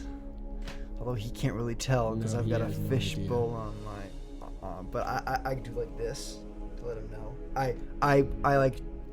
Oh, I'm trying to describe this for the listeners. So I do the thing where you like poke at your eyes and then you flip your hand around and you poke at their eyes. Yeah, you poke at their eyes. That's what I'm doing. That's what Tommund's doing right now. Okay, that's what Tommund does to this black guard. Yeah. I want to go up to the guards that are chopping. Wasn't like the last situation that Tommund was staring one of them dead in the eye? I did tell him that I was watching him. Yeah. Right. And then I walked distinctly to the left. I'm gonna walk up to them and I'm gonna be like, "Nice work here, guys. Just want to make sure that you have your permits together and everything." Okay. You say that, and they all kind of like look at you a little weird. And one of them that seems to be a little bit more in charge here, steps out from where he was hacking at the thicket, and another guard takes his place with a sword, just trying to get through it. The thicket's very thick in Stumphold. They're taking a while to get through it. And he's gonna step forward. He's this big half-orc man, and he's got these two big tusks that protrude out of his mouth. They call him the talk, a little funny, and he looks at you and he goes, and who may you be that you feel you have the jurisdiction to ask us for a permit? Who am I? Who am I? I want to take out that picture with the seal on it. Oh, good God! I'm gonna whack my finger against it. Who am I? He looks at it and squints his eyes a little bit. Let me see that. You're gonna question my authority when I have a straight declaration from the king to be here, to be in charge here? Roll me I guess, intimidation check. Can I have some help, guys? Okay. Of I'm just gonna start walking to the right while this is happening. I'm just gonna try, like, you know. But I make it's like a hard beeline straight to the left, to the right. I mean. That's a 9. Sorry, no advantage for Tommund walking to the left. No, it's to the right now. Sorry. Yeah, it's sorry. to the right. Oh, in that case. No. A 9. Yeah. He's gonna try and grab the letter out of your hand. Do you want to stop him, or do you want to let him take it? I'm gonna let him take it. Okay. He snatches it out of your hand and he opens it up and he starts reading it. As he's reading it, I want to deck him across the face. Just punch him while he opens it up. Just punch him. Would that give me a sneak attack? Yeah, definitely. He's not expecting it. He's busy reading. There's a lot of other guards here. Well, there's 3 of us. That's true. There's 3 of you. Okay. 4. I still have the lizard. Oh, he still has the lizard. I mean, I still have Kristoff. Emilio's around here somewhere. And our friend is outside working on his summer home. Yeah, if only you'd brought the troll in, that probably would have changed the game a That little. would have changed the game. Go ahead and roll to hit with advantage then, Anchorage. That's gonna be. What do I add to an unarmored strike? Your strength. That's gonna be a 17. That hits. Are you swinging for damage? Or are you swinging to just try and knock him out? I want to do non-lethal, and then while he's dazed, I want to grab the letter back. Okay. All right, I'm gonna make okay. You go ahead and roll. Oh wait, what's your damage? What do I roll for? It's just 1. It's just 1, unless Yeah, you it's have- just 1. Just 1 damage. Okay, so he's gonna make a con saving throw to try and not be dazed from this 1 damage. You punch him, and it's like punching a stone wall. You get your 1 damage. Oh, wait, shit! Roll sneak attack. Yeah. Oh, that's 2d6s. Mm-hmm.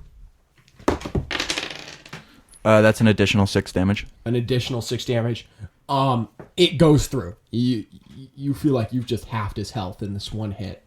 You punch him and you break his tooth right off. His left big tusk. You just snap it and he falls back to the ground. Blood trickling out of the side of his mouth. And you just grab the letter right out of his hand. Actually, make me an athletics check. See if you can take it. Oh God. It's an 18. His is also an 18. Oh, and Ty usually goes What's your strength modifier? +0. +0. Oh wait, you know what? How about this? You grab it and he refuses to let go, and the 2 of you pull with your equal 18s, and the paper rips in half. The orc, he stands up. He is livid. His eyes are burning with anger. What is wrong with you? You've just struck an officer. For that you will lose your hand. You just tore a piece of paper out of an officer's You hand. tore a piece of paper out of an officer's hand. You literally tore the piece of paper. You literally... I have the bigger half. But it was really impressive, both of you. I'm going left again. You wanna, I guess, roll a persuasion check there, Wendy? Yeah, sure. Just try and calm the tension a little bit. It's not a deception check. Oh, yeah, it could be deception. It really doesn't matter. Both of these stats are shit. Oh my god! Stop. Like a 20. Not natural. Oh, but it's still a 20. Just a modded 20, that's awesome. Wendy, you just have a way with words. It just, I know. diffuses all the tension in the situation. Yeah, I know. And the orc looks at you. It was pretty impressive. It was. I'm just flattered to be Our watching strength this. is perfectly matched. Yeah. Yes. Maybe we should have a beer. Oh, A beer. That's always a great I love idea. beer. Yeah, we love beer. We love beer around here. Let me finish my work day. and I'll meet you in the tavern. He looks over. The guards are almost through the thicket now. They just keep chopping. Make me a perception check, one of you. Who has the best perception? Certainly not Wendy. Certainly not Wendy. Not. Mine's 4. Yeah, go You do. ahead, Tommund. All right. I use help. That was really metagaming. You help him look through the thicket. I don't know about that. Wow. Whoa, look, there's the thicket. That's a 10. A 10. I mean, the thicket's, well, it's thick. You don't see anything through They it. don't call it a thinnet. They don't call it a thinnet, that's for sure. They might now. The guard, he starts to just turn away from you and walk over towards his men. As he does, he bends down and he picks up his tusk. And he looks at it that you broke out of his mouth with that punch. Here, and he hands it to you. Good punch. Yes. Thanks. Don't worry, they grow back. Can I do a history check to know if that's for real or not? Yeah, Important. important. It's a 13. They do. A lot of half-orcs will file down their tusks. I'm going to go find their wagons. Okay. Do you want to head out of Stumphold? Yeah, I just want to go look and see where they're taking everything. They're obviously got to take it somewhere. They gotta take it Somewhere close by. What if we, as we're walking away, I wanna turn to Tommund and Wendy and be like, we could just hitch a ride in one of their wagons and we'd see exactly where they're bringing all the animals to in the long term. I was actually thinking about expanding the retail market with this. God damn it. He's While just trying to sell them simultaneously depriving them of their means of transporting all of these. We could Inhabitants. also just get the ponies, right? We could also just get the ponies. Yeah. You could get the ponies. That would be the most legal option, I believe. Something that I think we're all really forgetting here is that Bellamy just got kidnapped. I actually didn't forget that. That's why I'm trying to go to get the wagons. I did forget that. Thanks for reminding me. I also forgot. That's why I said. To be fair, I don't think Wendy's ever met Bellamy. Right, who is that man anyway? I just heard about the free stuff, so Yeah, that's valid. Oh yeah, I'm good to go to the wagons. Okay, where are you guys looking for these wagons? based off of where they're hacking through the Okay. thicket, I'm just gonna try to walk out and You wanna go walk around out? there. Okay, you'll have to run. I can do that. Okay, are all three of you going? I mean, I guess. Okay. Did I see where the people with the box went out of Bellamy's shop? Yeah, they're just standing by where the thicket is being hacked through. Is the box is like shaking. Like there's definitely something in there alive. The three of you run off towards the hill inn, which is the exit. You run through. Gilda's like, "Oh, what's the hurry?" But you don't have time for that. And you exit through the hill and you start to run around to the side. Your little troll friend is just in his little carriage there. Oh, hello. Where are you all going in such a hurry? We're going to fight racists.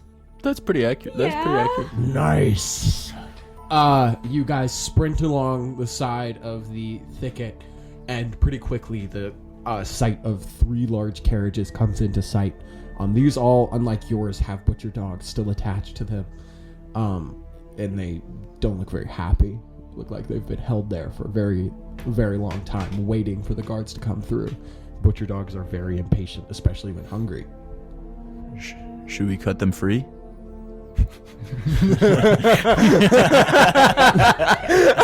Oh yeah, baby. That's a good idea. What are the wheels made out of on these carriages? I mean, like the spokes are metal, but the ring is wood.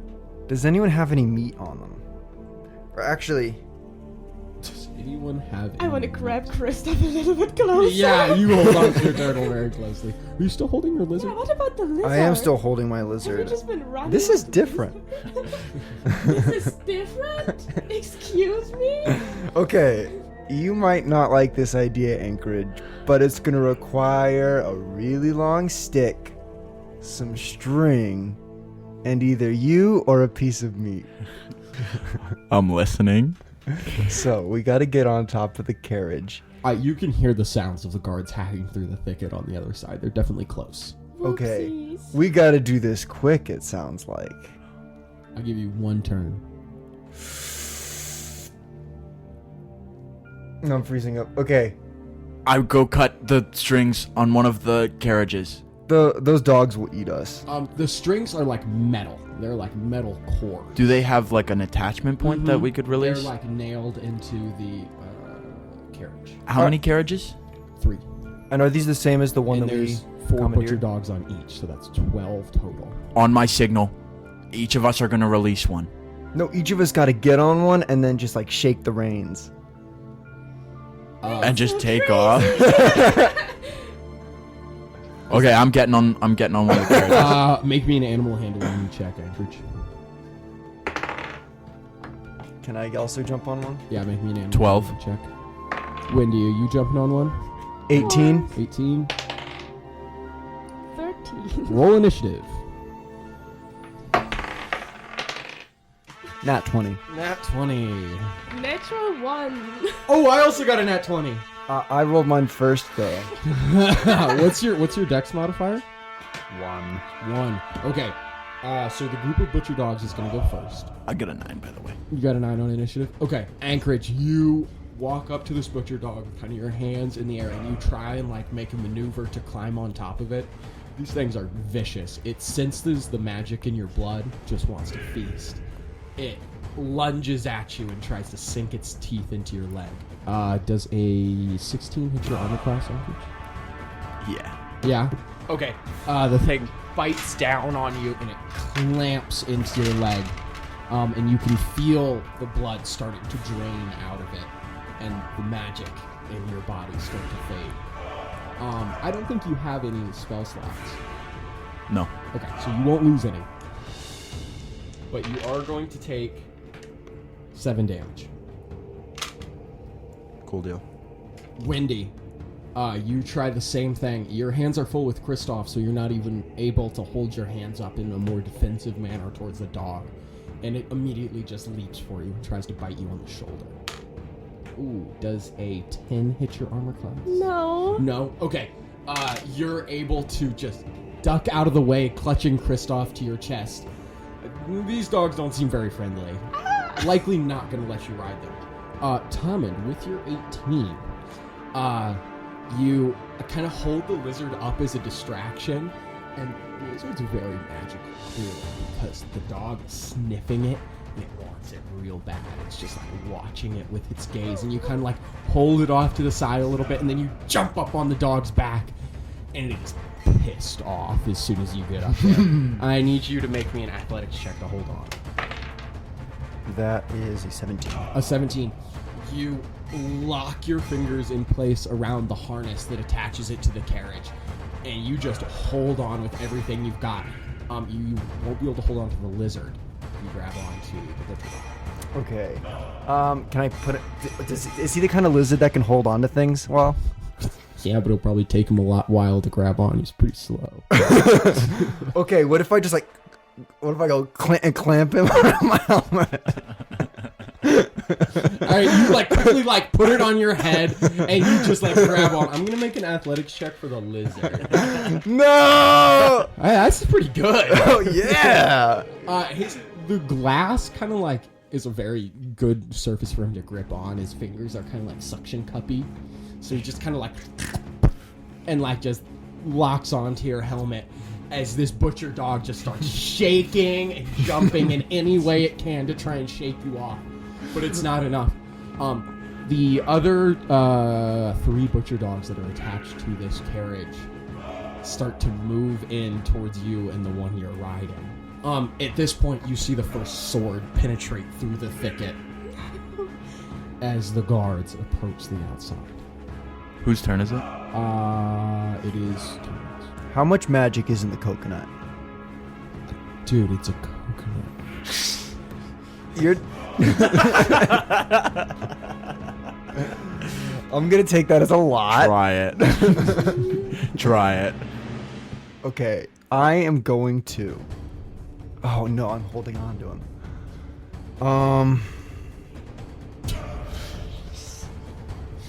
This was really well out, you guys.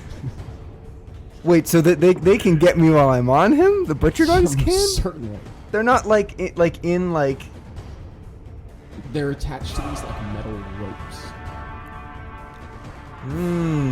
like rings, but they have a good bit of metal. Can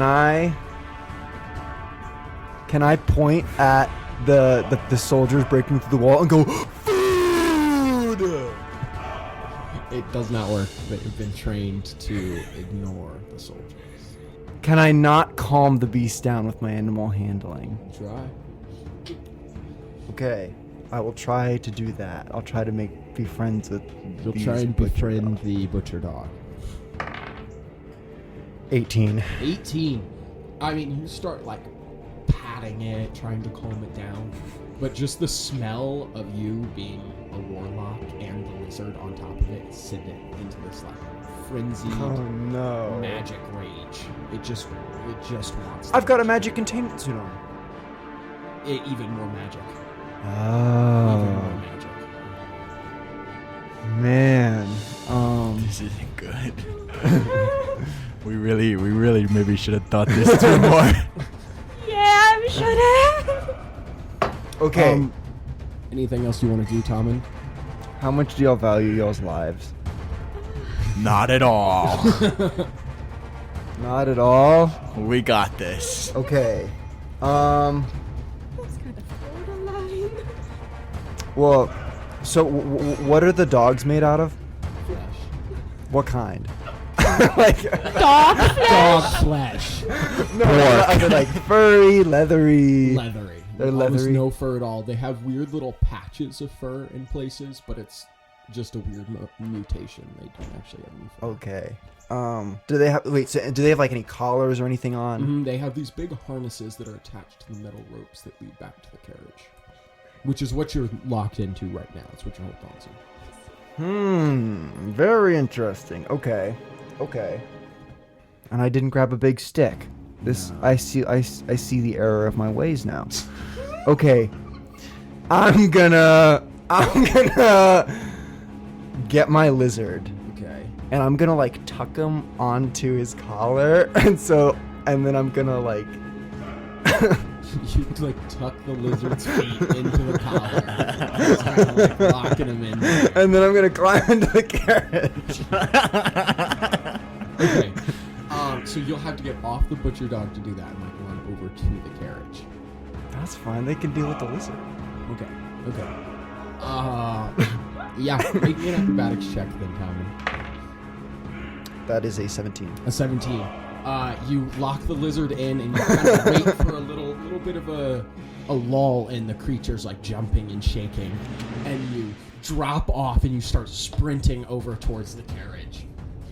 I'm gonna see if it's distracted sufficiently by the lizard. It is. It seems very occupied with the lizard on its back and doesn't go for you. Okay. Now are there reins on this thing? Yeah.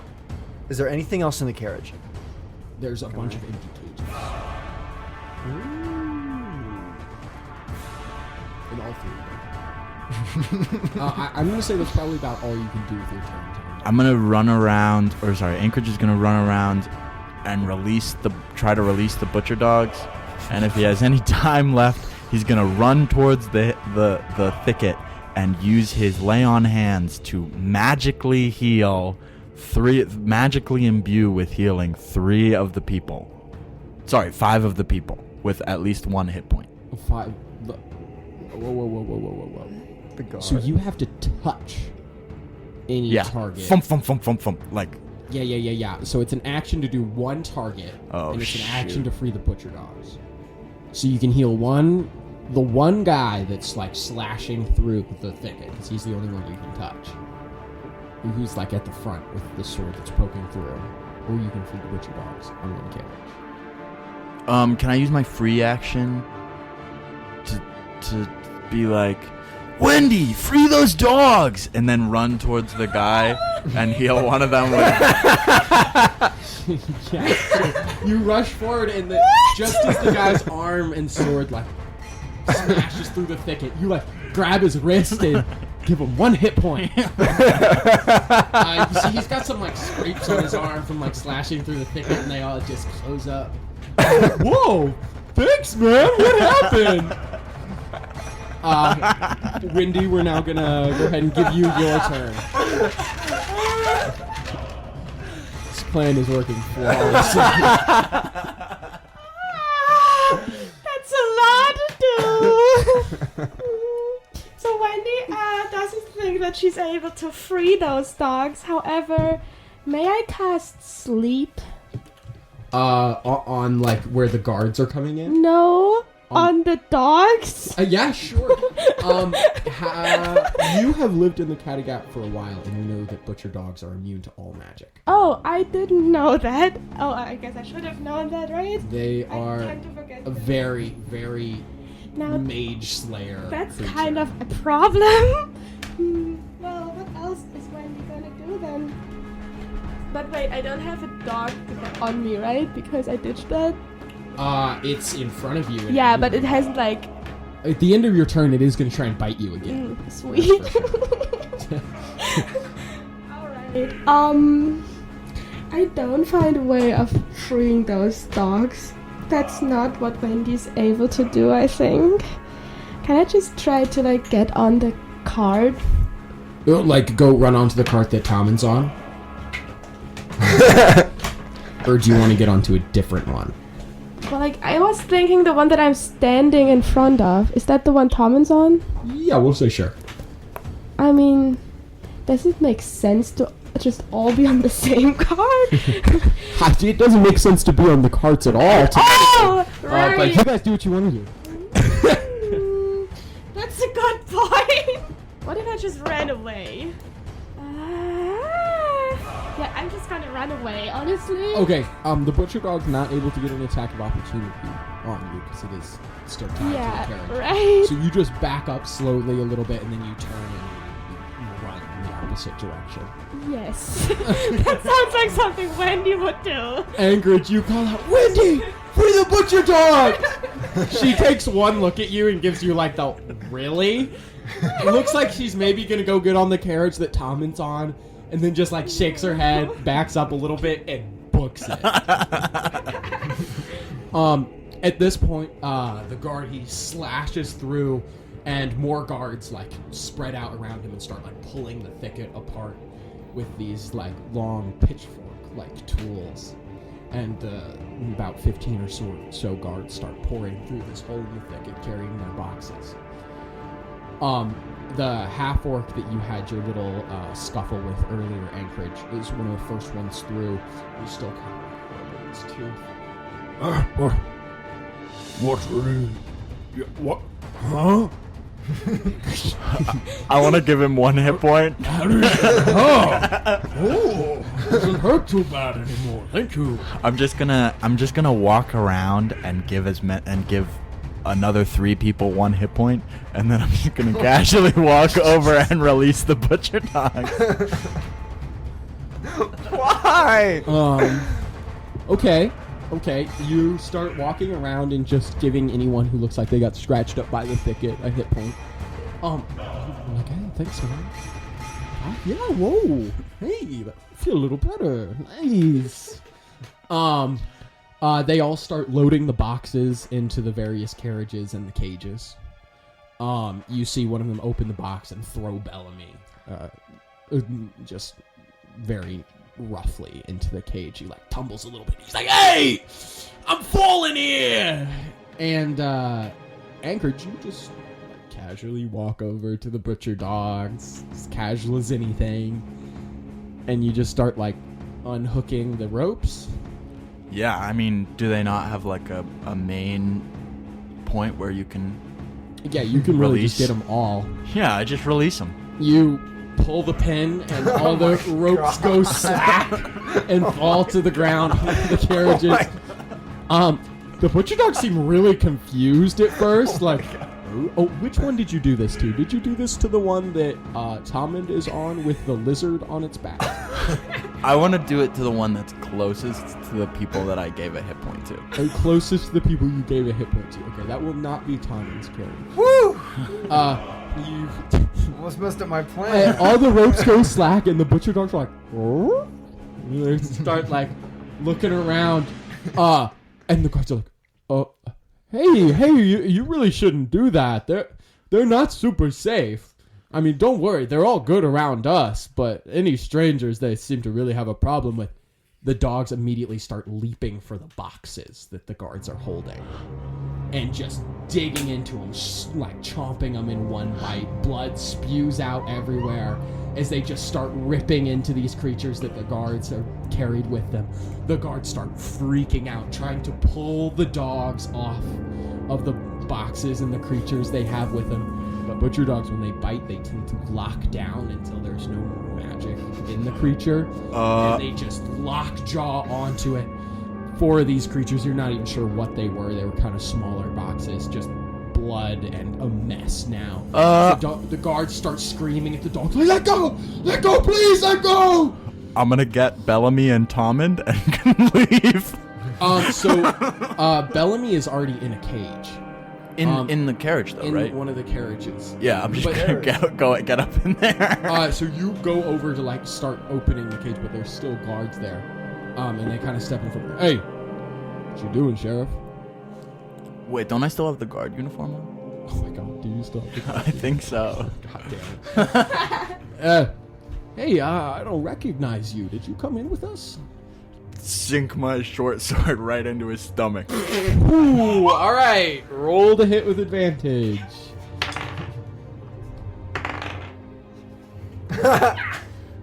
Yay. Is a short sword a versatile weapon? Yeah. That's gonna be a 14. A 14? I think that actually does. Yeah. Oh, no, it does not. You stab your short sword out, but the armor was a little thicker than you were expecting. You were expecting to just be able to slide it through the chainmail right between his ribs and kill him instantly. But the short sword just slides off the chainmail. Him and the other 2 guards that just witnessed this are all gonna draw their swords, and one of them yells, Captain! Captain, we have an intruder! All the guards look over towards you, and you've just got your sword in hand. Well, can I say something now? Oh, yeah, sure. Can I go, it's not him! It's the dogs! They're spreading a virus! Look out! Deception check with disadvantage.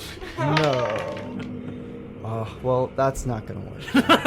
What was it? That was a 9. Well, you gotta roll again to see if you get a natural 1. That was a 3. It's like so obviously a lie. Okay, then... The guards are pretty split like right now between trying to save the animals from the butcher dogs. That they don't really hear a lot of the commotion going on at the back of the carriage. The half-orc captain does hear, however, and comes running over. Such a shame. I liked you. But I'll be taking that tooth back. Do I fight? Hold on, I've I've got been one more running trick away, up my right? sleeve. What? Huh? I've been running away. Yeah, you're How still far running. would I have gotten? Like, You- would I have reached the troll? Yeah, I'd say you reached the troll by now. Nice. Could I talk to the troll real quick? Yeah, sure. He's good. Hey, you remember me? Oh, yes, I remember you. Awesome. How's it going? Do you remember how He reaches out his long arm all the way through the carriage and Yeah, reaches I'm out. gonna like, give him like a little kiss on the head. Oh, he blushes. Aww. Do you remember what his name is? No. That's some points lost. Oh, well, maybe do I remember his name? I don't know, do you? I don't know. You know, names are such a superficial thing anyway. So, you remember how we talked about, you know, maybe like having like to collaborate at some point in the future? Oh, yes, of course I remember that. I would love to collaborate with you, Wendy. Awesome. So, you remember those nice guys that made it possible for you to have your own rolling summer home? Yes, of course. So they are in grave danger right now. Do you think you would be down to help them? Make me a persuasion check.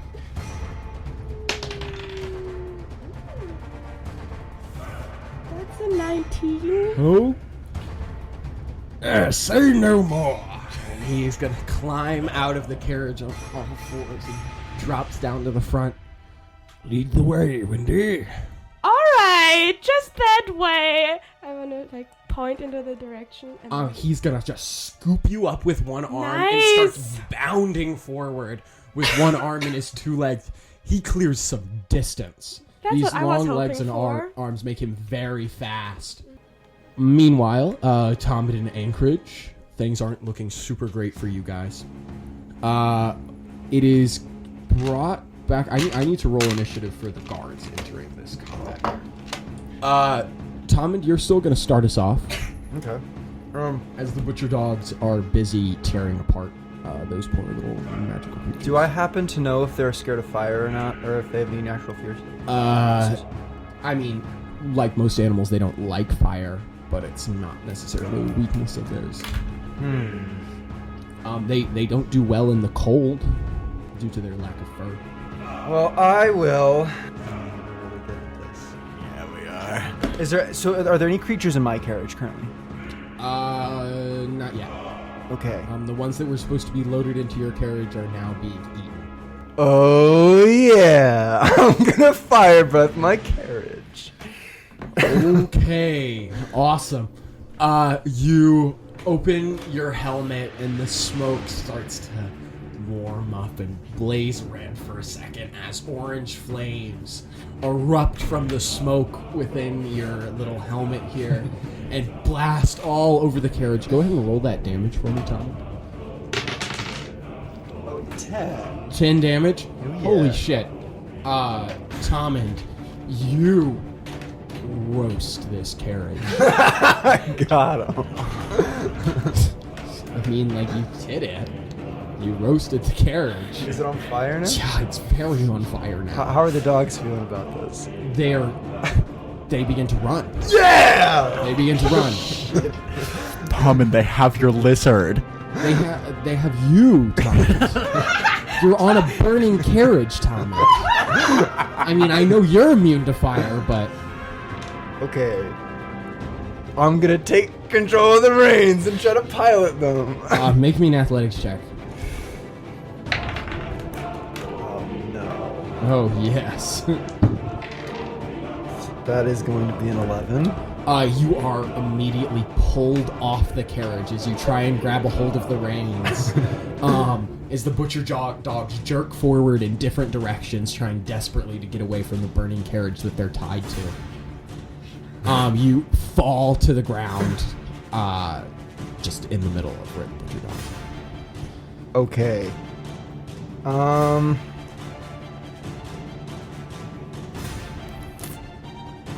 As an empath, how do they feel? Do I know? Yes.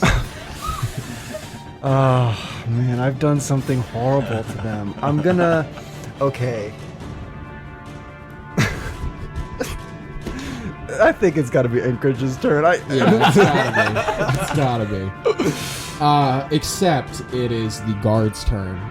The half-orc guard. He draws his sword and he's going to try and just slash it across your chest, I think. Ooh, that is a 9. That does not hit.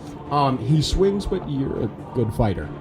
You dodge back a little bit and it just scrapes across the front of your breastplate. That is now going to post your turn. I will mention that I'm unarmored. Oh, well, it just swipes through the air then. It cuts your shirt a little bit. I am gonna... Is it my turn? Oh, you're wearing a guard's uniform, though, aren't Yeah. you? They have a breastplate. Oh, sweet. Wait, then what's my armor? With this, what's your dex modifier? +3. Okay, so this is a leather, so you're on 14 right now. I wanna try to hit the guy that just hit me. You hit the half-orc guard captain? Oh, is that the guy that's here? Mm-hmm. Well, he's at half health +1, right? Yes, something like that. Yeah, I'm gonna stab him. Okay. That's a 21. Yeah, that hits. Go ahead and roll damage. No sneak attack, because he definitely sees it coming. It's 5 damage. 5 damage. You take your short sword and you just like kind of grab him on the back and you just like run him right through. It just cuts through like butter. You pull your sword out. And blood and guts just pour out of the hole in his breastplate, and he stumbles back and he falls to the ground. You picked the wrong side. That is now going to bring us to the other 3 guards. They go, "You just killed our captain! Captain!" And they're gonna swing at you with their swords. Okay, so that is 2 like 6s to hit. And then 120. Not natural. Okay, the 20 hits. Okay. This one swing is able to make it through your defense. You parry the other 2 pretty easily.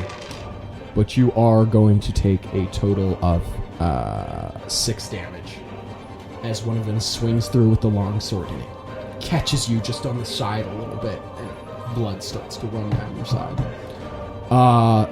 That will now bring us to Wendy. You are moving at a incredibly fast pace as this troll bounds over the hills and fields. It crests over this little tiny hill, and you can see just feet below you the battle raging on between your friends and the guards. You can see that one of the carriages now blazing in flames, and Tommund is laid out on his back with 4 butcher dogs surrounding him. Yeah, we have to save them! Shouldn't they be running? Not anymore, now that there's a warlock full of magic laying on the ground in front of them. Now they're hungry. Wait, okay, so would this be a good moment to summon my Warhammer? Is that how it works? This would probably be a very good moment to summon your Warhammer. Alright, so that's what I would like to do. Is that an action already? I think it's a bonus action. Cool. So, Wendy, you pull out your hand to the side and you focus for a minute and you feel the tug on your hand. You pull forward and you hear a zipping sound from somewhere far away. A little speck appears in the distance and gets bigger and bigger until boom! Crashing into your hand, your warhammer. What's it look like, Wendy? Tell us about it. So it's a very pretty one. It's a little bit sparkly, you know. It was like uniquely made for me. Of course. But it's also really intimidating, obviously. And yeah, it looks a little bit like the top of it looks a little bit like a turtle. Oh, of course it does. Yeah. All right. Hey. Oh, I need to roll initiative for the troll. Yes. Okay. Hey. So, okay. First of all, I'm so sorry. What is your name again? Wendy. I'm so sorry. Can't This is believe you such a forgot my stressful name. situation. It's okay. I'm so scared. It's for my Corky. friends. Corky, right? It's Corky. Corky, do you think you might be able to like rescue my friend over there? He looks over at Tommund and he nods. Oh. And Corky, immediately he sets you down and he sprints on all 4s over towards Tommund using his dash action. Tommund, you're feeling a little screwed for a second there, and then suddenly a dark shadow appears over you as you look up, straight up at Corky's butt as he stands over you protectively. I want to cheer in the back. Yay! Well done. Anything else you want to do, Wendy? I mean, can I also like walk and reach the battleground, or would that Yeah, be you too should, far? yeah. You haven't used any of your movement yet because Right. Corky's been because carrying he's been running. So you can use your movement to walk up to about where probably Anchorage is, and Yeah. still have your action. Oh, cool. Yeah, I'm gonna do that. Okay, you jog up with your warhammer to about where Anchorage is. There's the guard captain that he was talking to earlier is laying on the ground with a horrible stab wound. Oh, impressive. And there's 3 guards with their swords drawn, but Anchorage is just facing them all down with a short sword. Hey, you need help, buddy? Well, I might just like try and hit them. Okay, you roll know? to hit. Ooh, that's a 22, I think. Oh, that Yeah. absolutely hits. That's a 22. Are you wielding your warhammer one-handed or two-handed for this? One-handed. Okay. So here's a d8. 5. Plus your strength modifier. Right. So 9. 9. This guard, you swing your hammer and you just collapse in his chest plate. There's just a big turtle-shaped dent in it now. You can feel his ribs crack when you hit him, and he falls back, but he's not quite dead. Just severely injured. Anything else you want to do? I mean, there's not much left to do, right? I mean, you have like an action surgery and stuff, but you don't have to use any of that if you don't want to. Yeah, no, it's fine. Okay. I just want to make sure that I'm like close to him. Right. So that is going to bring Anchorage. us back around to the butcher dogs who go first. These 4 are all going to leap at the troll, as troll's blood is something that butcher dogs love because it's full of all that good, Quirky. regenerative Oh my god, I feel so bad. energy. Don't feel too bad. Those are pretty shitty rolls. Better than a taunt. Only one manages to hit, but it sinks its teeth into Corky and just starts draining his blood. He's going to take a little bit of damage there. Okay. And it leaps up and it like locks onto Corky's thigh and just holds on. And butcher dogs, they're big. They're not quite as big as Corky, but they're almost there. So it's a pretty fair fight between them. That is now going to bring us back to Tom and Jerry. Okay. What does it eject? Is it a bonus action to eject a bunch of smoke from my suit? It's my homegrown magic, enhanced. I would say that would be an action. That would be an action. You open the vents in your suit and you press whatever the eject button is, and you just boof up this whole area like immediately. Visibility goes down to pretty much a 0.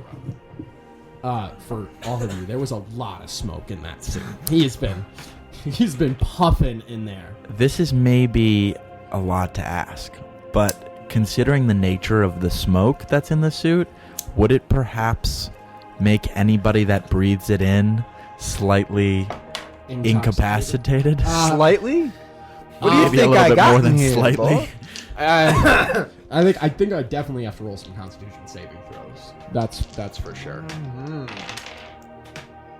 Oh, that's not really good. A lot of them seem pretty stoned. Oh, actually, no, you have no idea because it's so foggy you can't see anything. Okay, but I'll give them a knowing glance, which they can see through the fog, which lets me know that they're stoned.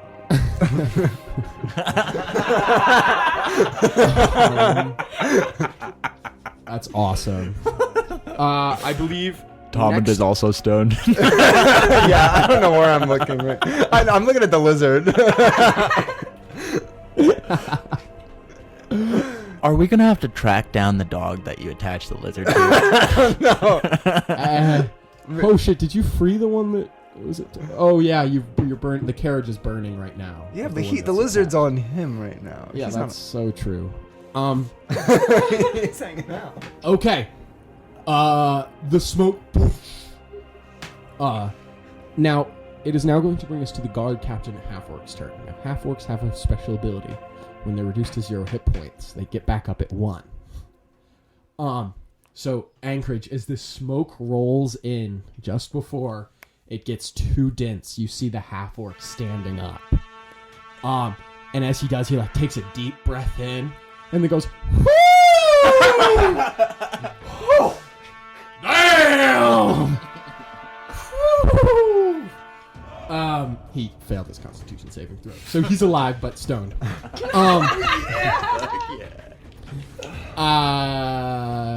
He is still going to try and slash at you, though, Anchorage. Despite being stoned, he is going to have disadvantage because he can't see and he's stoned. That is a 5 to hit. That doesn't hit. Sword swings through in the smoke. Just connects with nothing. That is now going to bring us to, I think, your turn, Anchorage. So am I still in the carriage? What's the troll? 8. You aren't in the carriage. You're just right in front of it, but there's 3 guards in between you and the carriage. So I want to use a bonus action to disengage. Okay. And you don't even need to. They can't see you. Oh, sweet. Then I just want to sneak into the carriage and let Bellamy out. Okay. You cannot see the carriage anymore. Much less where Bellamy's cage is. You could try and call out to him if you would like. Maybe he can try and direct you where to go. I want to use Detect Good and Evil. So that works. Does that work on Fae? I know it works on desecrated areas. Well, this definitely isn't that. So that's not what you were banking on. It kind of was. Detect the location of celestial, fiend, or undead. Okay, so Bellamy is none of those. He does not pop up. However, there are a few pings that you're getting on that from around the carriages. There's definitely at least one each of those, maybe more. Do I know where they are? Yeah, you know roughly where they are. Can I try to... Okay, will you... Where do I sense things? Well, you sense them a lot over where those butcher dogs are devouring the magical creatures that didn't quite make it to the cages. You sense it in the carriage that you're walking up to. You definitely sense a few in there. I want to walk away from that carriage and see if I can find the carriage that I let the butcher dogs off of. Okay. So I don't think there's any magical creatures in that carriage because you set the butcher dogs free before they could put any of the creatures in there, and then they all jumped on them. So you are not able to sense or find that carriage at all in the clouds. Where? Wouldn't Bellamy be in that in the one that he just checked in? Because otherwise he'd be in mine. So Anchorage knows for sure that Bellamy is in the carriage he's right next to. He just can't sense him because he doesn't show up on detect. Okay, yeah, then I go into that carriage. Okay. You kind of just try and muscle past the guards that are standing in your way. They can't really see, so they're not sure what's going on. But at the point that you try and push past them, you're close enough that they can both see you, and they will both get attacks of opportunity. Well, Unless do they recognize me? Yeah, definitely. It's been 2 seconds. Wait, are these the guys that I was fighting before? Mm-hmm. The 3 guys you were fighting, and then okay. the half-orc captain. Okay, I just passed my turn. Okay. That will then bring us to the troll. Roaring and swinging noises and ripping sounds can be heard from over where Corky is attempting to take on the butcher dogs. You hear a squealing noise as it sounds like he skewers one of them with his long claws. That will then bring us to the 3 guards that are standing in front of Anchorage. They are all going to swing at you, Anchorage. Is one of them down already? Yeah, the guard captain is down, All right, but all none of the 3 guards are down yet. Anchorage, does a 10 hit your armor class? No, sir. How about a 15? Yes, sir. Let me... Wait, do I go ahead see and roll this? that damage. No, you Is can't there see smoke? anything. There's Okay. smoke. That is going to be 6 damage to you, Anchorage, from the first one, and does a 12 hit your armor class? No, sir. Okay, so 2 of them swing wide again, but one of them is able to catch you with the long sword, even in the smoke, and it just jabs into between your ribs a little bit, and you get a bit of a slash. That will now bring us to Wendy. I mean, I would just try and follow Anchorage, I guess. Follow Anchorage into Yeah. the smoke? Yeah. Okay. There's With another option now. not really. Wendy, with no fear, you charge headfirst into the smoke. You can see almost nothing. Do you want to try and where are you trying to go? I mean, I was probably I could probably hear the sound of the guards. Yeah, you can hear the sounds of fighting. Let's move into that direction then. Okay, and you want to try and swing at one of them? Sure. Okay, roll to hit with disadvantage.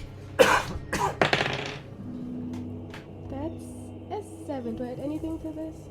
Yeah, you add your to hit for your warhammer. So that's still a 13. That is not enough. You swing wide and you hear your hammer crash into the side of the carriage, but sad. makes no contact with the guard. But I hope I've caught their attention. You probably caught their attention. Nice. Tommund, bringing us back to you. How many rounds did your smoke last here? You want to roll me a d6? Sure. 5. 5 rounds. So tick down to 4 now. 1 round's gone by. Okay. And these are magically altered plants that were brought into the Kattegat. Of course. Would the smoke have any lingering magic in it? I mean, yeah, there's definitely magic in it. Ooh, I bet the dogs are super confused. That's what I was thinking, was that there's basically a huge smoke screen to disorient the dogs. The dogs are pretty disoriented. None of them have come for you, that's for sure. It has not been enough to get them off the scent of the troll, however. At least the 4 that were attacking them already. You can hear ripping sounds from over where the troll is, now that it is the butcher dog's turn as well.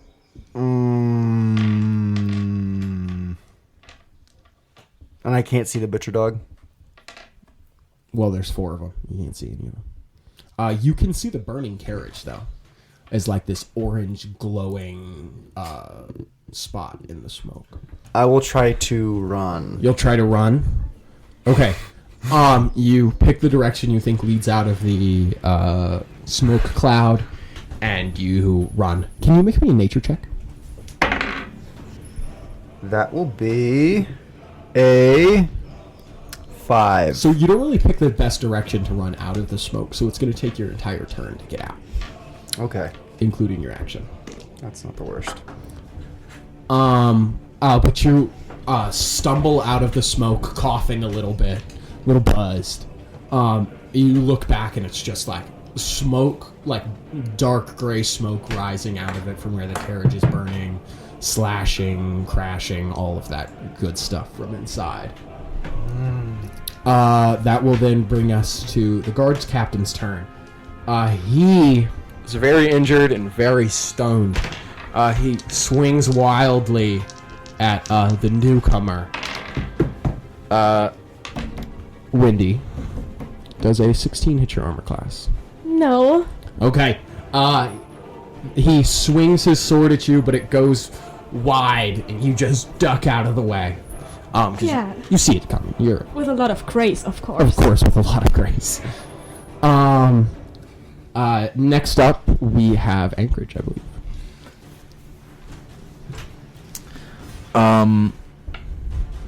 So this is maybe a lot to ask. Yep. Which is common. When wouldn't it be? Yeah. I want to use the gust cantrip to try to push one of them out of the way and then try to slip in. Okay. And I should be able to use disengage as a bonus action. Sure, I'll let you do that. Gust will clear the smoke. Yeah. That is the primary effect of Gust. Gust, it also I can pick one enemy and have them make a saving throw. Okay. A strength saving throw, or be pushed up to 5 feet away from you. Okay. I will go ahead and roll that strength saving throw. That is a 12. That saves. Is it really? Yeah. That's unfortunate. It does clear the smoke. You push Gust and against this one guard, and the smoke all around you dissipates, and you can see again.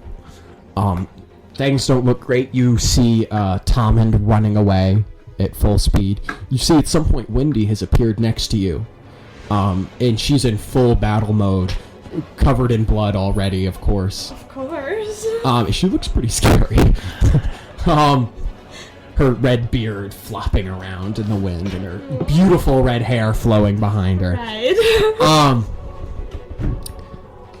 And you see all 4 butcher dogs are locked onto Corky now and pulling him down. He's like trying to swing around his arms and shake them off, but it's not working.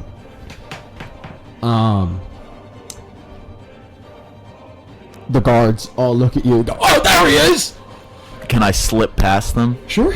You disengage with your bonus action, and you just kind of slip in between them, and they go, "Hey, whoa, where are you going?" I think, disengage lets you get through. I'll give it to you. Thanks. You just slip through them real quick, and you rush up to Bellamy's cage. Anchorage, you gotta let me out, man. Is it locked? Yeah, it's locked. Why do you think they're just gonna let me out of here? I'm a valuable prisoner. Bellamy, I don't have another action, so I can't free you. But take this. Be safe. And I slip him one of my daggers, and I leap out the front of the carriage. That's smart. You hand him the dagger. He like looks around and he like slips it under his fur, and it just kind of disappears. Thank you, Anchorage. And then I take care of Deandra for me. I think I'm going on the run, but I'll do what I can. He like nods, and he sits down in his cage, seeming a little just resolute to his fate. That will now bring us to Corky the Troll. He tries to force the butcher dogs off, but at this point they've drained so much of his magic that he's really lost pretty much all of his strength. That is now going to bring us to... Oh, wait. Corky has another attack. He slams his arm to the ground that has a butcher dog, like, locked onto it, and he takes the claws from his other hand, and he just jams them through the dog straight into the ground. And the creature lets out a little squeal and stops moving. There are 3 butcher dogs attacking him now. That is now going to bring us to Wendy, I think. Right. So they're still like... Oh, wait, no, sorry. The 3 guards now go. 2 of them are going to swing for you, Wendy, and one of them is going after Anchorage. Chasing after him. Okay, Wendy, does a 9 hit your armor class? No. How about a modded 20? Yeah. Okay. So you're going to take 7 damage from one of these sword swings. And Anchorage, the other one, comes running after you. Like, where do you think you're going? And he swings at you, does an 11 hit. No, sir. But you've already made up too much distance, and he just swings at the air. That will now bring us to Wendy's turn. Right. So there's still 2 guards like facing me. Mm-hmm. Poor Corky. Alright. I'm just gonna, try to hit them, I guess. Try to hit the guards? Yeah. Okay. I mean, I gotta get rid of them somehow, Mhm. right? Can I use Booming Blade while I'm doing so? I think so. That's a cantrip. Yeah. Yeah. So, yeah, go ahead and roll to hit against him with your Warhammer. That's a natural 20. Oh my god.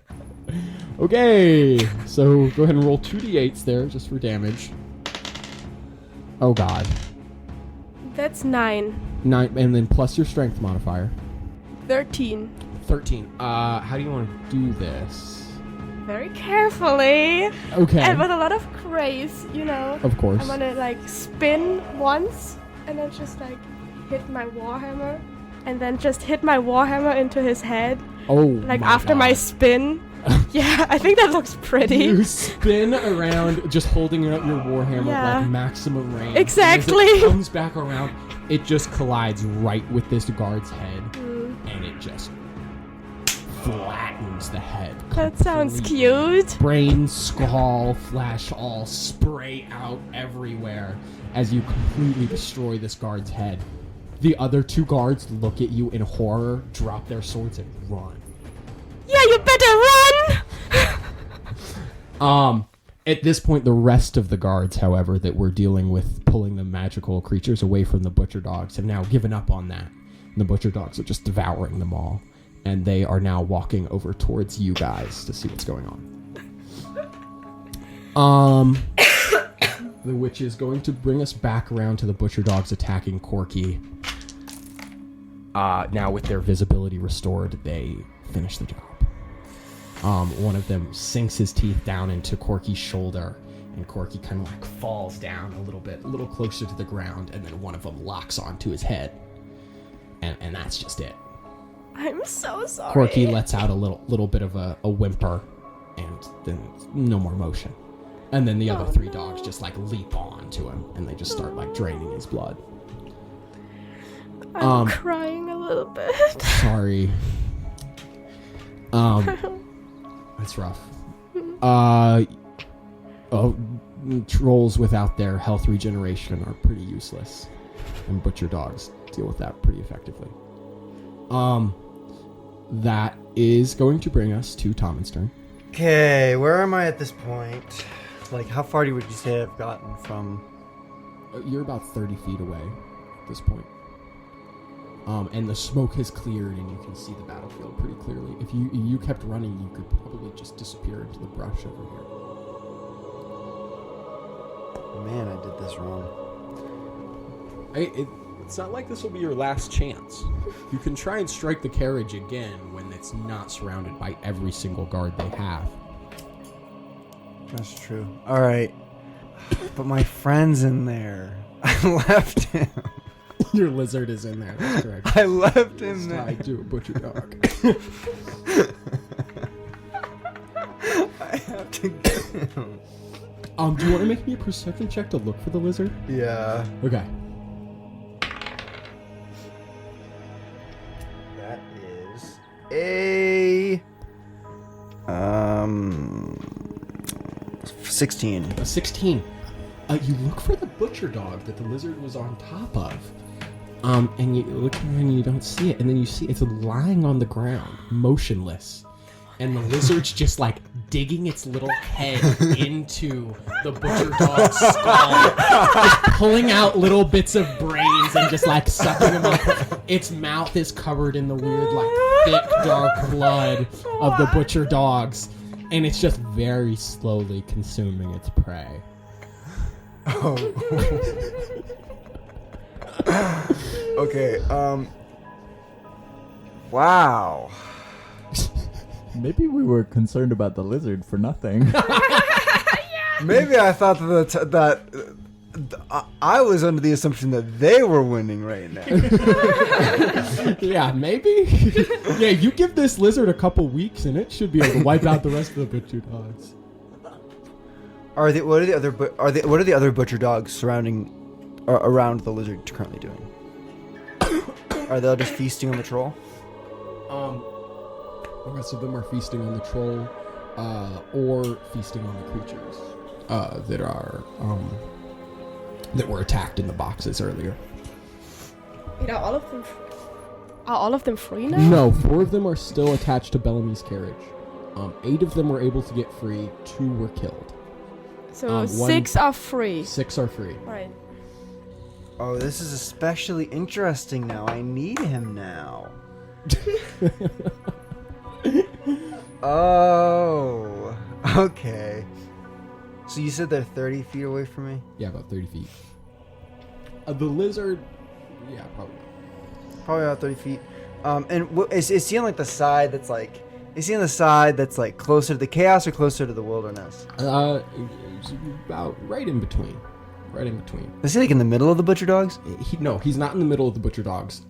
It's like right in the middle of where the encampment was. The butcher dogs are off to the far side where all the animals are that they were like just devouring earlier, or off to like the far right side where the troll's corpse is. There's pretty much none left in the middle except for this dead one. Then I will run. I can't cross 30, or I can cross 30 feet in that time, can I? Mm-hmm. That's your movement speed. Okay, and so I get a movement and then an action? Which you can use to dash back out if you'd like and do another 30 feet. You could run in, run out. Yeah, I'll do that. Okay. Run in, grab him, run out! You dash in, you scoop up your lizard. I wasn't done eating that. But you scoop it up and you sprint back to where you were. In the chaos, however, one of the guards does spot you, and he points. It's like, hey, that one, it's getting away. But the other guards don't really seem to be paying attention. They seem to be occupied with other things. I'm running away with my lizard. You were running away with your lizard. The next up, we have the guard captain who's going to do nothing, as he is quite stoned. So then, Anchorage, you want to go ahead and go for us? So do I see that Tommund got spotted by somebody? Yeah, you see a guard yell and point after him as he's running away with his lizard. Can I just try to sneak attack him? Sneak attack that guard? Yeah, that sure. one guard. Yeah. Roll to hit with advantage. That is 19. That hits. Go ahead and roll that damage. That's 13 damage. How you want to do this? I just want to I'm running, and while I'm running, I just stab him in the back. Okay. Full force, and then just pull the sword out and keep running. That is so badass. You're just sprinting forward. This guard yells and points after Tommund, and just as he does, a short sword protrudes out the front of his chest, and you're pulling it out and still running as you go. You're already 10 feet away by the time he hits the ground. And then you use the rest of your movement. You run off to where Tommund is? Where are you running? Yeah. Okay. You catch up with Tommund. It's sprinting for the woods. We're just going to go ahead and then go to you, Wendy. Yes. So I would like to follow them, but how many guards are there? And they're all looking at me? They're not all looking at you. Okay. They're walking towards you, but they haven't really determined that you're the threat yet. The two that were directly engaged with you backed off when you annihilated everybody's head. So, if I was just running now, nobody would get Nobody an would attack. be able to chase you. Nobody would get attack of opportunity. Cool. Yeah, then I'm just gonna run. Okay. You turn and you start sprinting for the woods.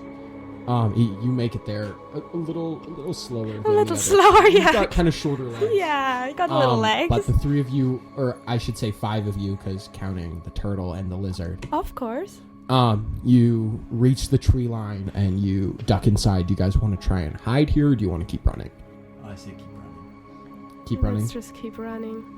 You keep running deeper into the woods. Which direction are you guys running? Then we should have gotten those horses, honestly. Is there something particular you want to run towards? Yeah, you didn't get your Go to my horses. house. Yeah, I don't think they would know Tommund's house. I don't think Anchorage even knows where Tommund's house is. I don't think Wendy knows either. Wendy definitely did, but Tommund knows. Hopefully. Tommund, I've been there before. Lead them to your house? Yeah, I'll lead them to my house. What kind of pace are you guys taking? Are you moving fast? It is starting to get dark. It was Yeah. late afternoon, and now it's... We're moving fast. Yeah, we're moving. Okay. The 3 of you sprint through the woods as fast as you can. You see a few smaller monsters, but none of them really try and mess with you. You reach Tommund's little house after about 15 minutes of running. Tommund, do you want to describe your little house to him? All right. So, my house is backed up to one of the massive trees that is within the Kattegat. But it is a very large, humongous, you could even say, walnut that is nestled on the ground. Except for the fact that, you can see that I have spent a good amount of time carving windows and doors out of this thing, replacing them with functional, practical versions of themselves rather than just the hard shell walls. but holding the walnut up almost like on its sides. The entire house is like the windows and the doors are tilted from what they look like they should be. It looks like I'm kind of just like really poor at house planning. I've never used a level in my house or in my life, and the whole thing's just like suspended like 15 feet off the ground by a massive vine, and it's like a combination of like probably like 30 different species of plants that have intertwined with flowers and buds and different things blooming off of them that is wrapped around this thing and then kind of growing off. Does the vine go up the tree? It's reaching towards it. It hasn't reached any substantial height on the tree yet. Somehow this is exactly where you expected Tom and Jerry to live. Is this a big walnut tree, or like are there other big walnuts on the ground around it? Well, I haven't actually been to the top of this one, but either it is a walnut tree or this walnut is far from home. It looks so lovely. That reminds me of home. Thank you. Welcome to my humble abode. Come on in. Whoa, Tommund. You got a dank house, bruh. Just wait till you get inside. Are you leading them inside, Tom? Yeah, we'll go inside. Okay, you lead them inside. You want to let them know what they see inside of this giant walnut? All right, so... I mean, it looks kind of like... For the most part, it looks like what you'd imagine a massive walnut would look like on the inside if it was converted into a house and had many medicinal plants growing in the inside. That had gone haywire and hijacked the thing 15 feet into the air. Oh my god, it's suspended from the inside. You were growing plants in there, and it got so out of hand. They like branched out and like they started growing through everything. There's like, there's you can see in the backside where these vines have burst through the windows, and that's where they found the earth beneath and then stretched into the sky as well. But you know, there's furniture. You can use some of it. There's like one or two seats that I use in there because normally it's just me. I actually did get the second one because I knew I'd be getting the lizards soon. So I go and I put him on his chair. He starts to get off it, but it'll probably be a couple hours. Yeah. There's tables there's like bookshelves with books and such. There's tables with with plants, bones on them that I've been inspecting, different scientific instruments. This is my lab in my home. It's a nice place. And my garden. Now you all gather around in his walnut shell house to discuss where to go next. Well, first things first. Come on in here. I'll take them into the back room. It's just like it's an extension of the shell, except this area is mostly just like free space, and it's mostly vines. It's basically more like it was a porch, but the vines overtook it, and so now it's a room. It's enclosed by the vines now. Yeah, I've got some things back here that will help me. They are plants. Anchorage is he walks in past, and he's pacing around, and he's holding his head with his hands, and he's going, I killed them, man. I'm gonna bring him back a little something, and it's gonna make a sound quite similar to this.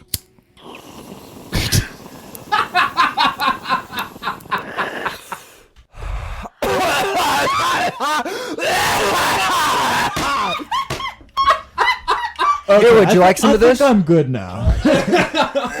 Anchorage, a subtle cloud sets over you all, and you feel a little better.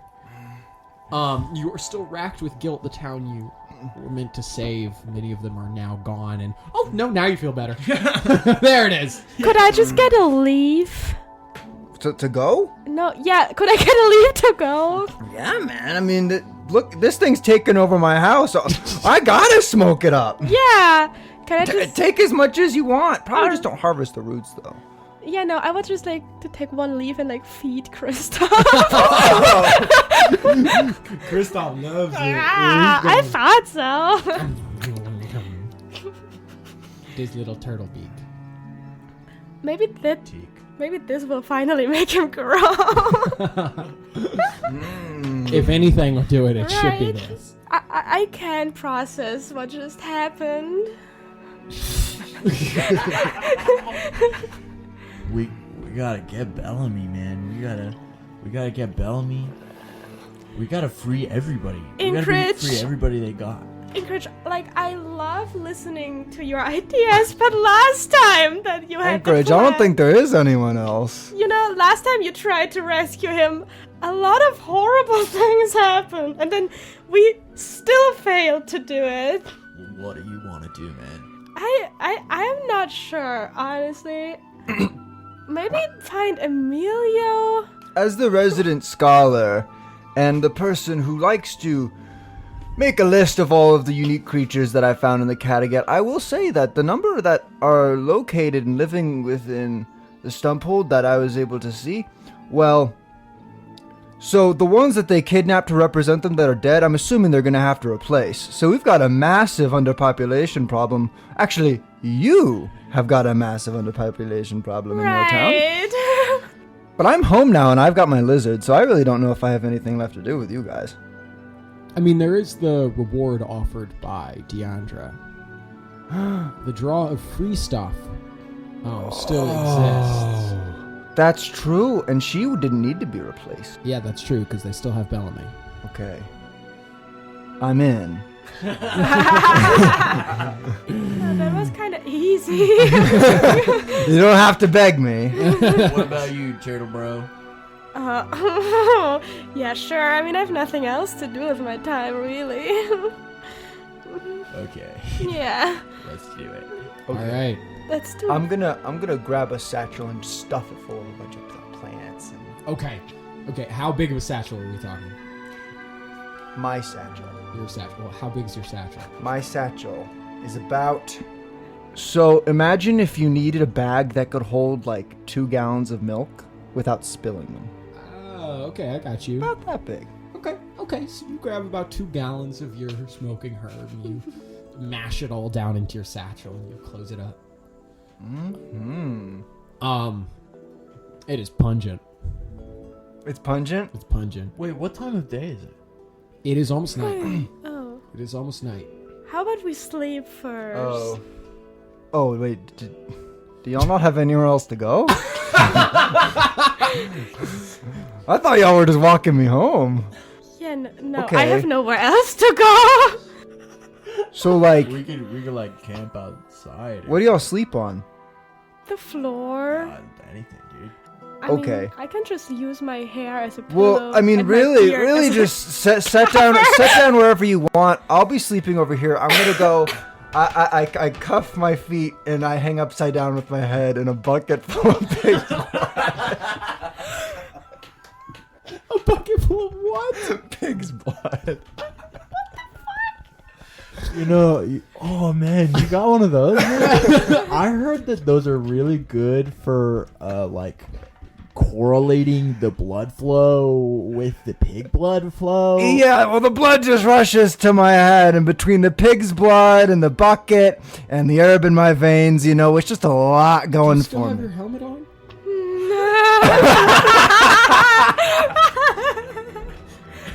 Good question. I'll take that as a Where was yes. I going with this? Sorry, I rolled too many 420s this time. Or 4. You rolled 420s. I did. I'm so proud. Okay. I'm gonna go and rest. Okay. Take a long rest, one might say. All right. I assume all 3 of you are long Me resting. too, then. and Yeah, Kristoff I'm resting. too. Okay. Anchorage and Wendy, the 2 of you find the most comfortable spot of floor, cushioned with some of the plants that Tommund is growing, and you're able to get a good night's sleep. Your dreams are plagued with the screams of dying, helpless, magical creatures Sweet. and butcher dogs. Except for your dreams, Tommund. Yours are great. Just a pig's blood and more pig's blood. Yeah. And you're upside down too, so that really helps with dreaming. Yeah. Well, So I've heard. yeah, well, I mean, the blood just synchronizes with the pig's blood. Okay. You all wake up the next morning. Tommund, you unhook yourself from your upside down cuffs and you pull your head out of the pig's bucket blood thing. Wendy and Anchorage, the two of you wake up at about the same time. The sound of Tommund clanging to the floor as he unhooks his ankles wakes you up. Good Woo, morning. I feel way better. Do you want to do some yoga to begin the day? Before the yoga. What? I know what you're thinking. You know what I'm thinking? Yeah. Okay. I start pulling out herb. Wow. The rest of the campaign for the heroes was hanging out in Tommund's house, smoking pot and watching cartoons. That was the end of the adventure for these. Okay. So how are we gonna approach this? What exactly? Freeing Bella. All right, I forgot. We had a couple things on the table there. I wasn't sure if you were talking about what we were going to use to light it or how to do downward dogs. Wendy, are you running them through some poses while you guys smoke and Oh yeah, I'm discuss just your plan? doing yoga and like I think animating. definitely discussing a plan beforehand is a good idea. Yeah, I feel like I'm just after watching what happened last time. yeah. Let's first do the dying swan. Okay, you guys assume dying swan pose and do a few puffs. Okay. So, assumably they just brought Bellamy back to the camp. Now, it was pretty easy last time, but after a breakout like that, their security might be up. They might recognize us this time. Yeah, specifically you. What do you mean? I'm in a guard uniform. Yes, exactly. Yeah, and I really blend into a crowd. Oh, perfect idea. Who's gonna switch clothing with me? Okay, so this might be flattering, but I don't think those clothes fit me. I have to wear this. Yeah, he has to wear the armor. Yeah, if I don't, I might get shorter. Got you. Yeah. We gotta get Emmanuel. Amelia. Whoa, offensive. Okay, you guys want to head back to Stumphold then? Oh, that sounds so stupid and absolutely dangerous. We don't need it that much. How are we gonna approach this? Coconut plan worked last time, but I don't know. I if it's do gonna still work. have the coconut. Stop with the coconut. However, we've also learned that these guards are not particularly resistant to smoke screens. Okay. This is not looking good. So This is almost as good as your last plan. I figure we just go in and wing it. That has a say- 50-50 success rate. I mean, I could probably like put on a disguise at some point. You could You could like shave. That would also do the trick. No, this is definitely not an available option. However, the beard. However, I have learned how to, disguise myself from time to time. I don't know. That would only be me. And what about the two of you? Well, we don't have to go in if you. Can Oh be my disguised, God! we can- You mean I have to go into the camp all by myself? No. Don't worry. Okay.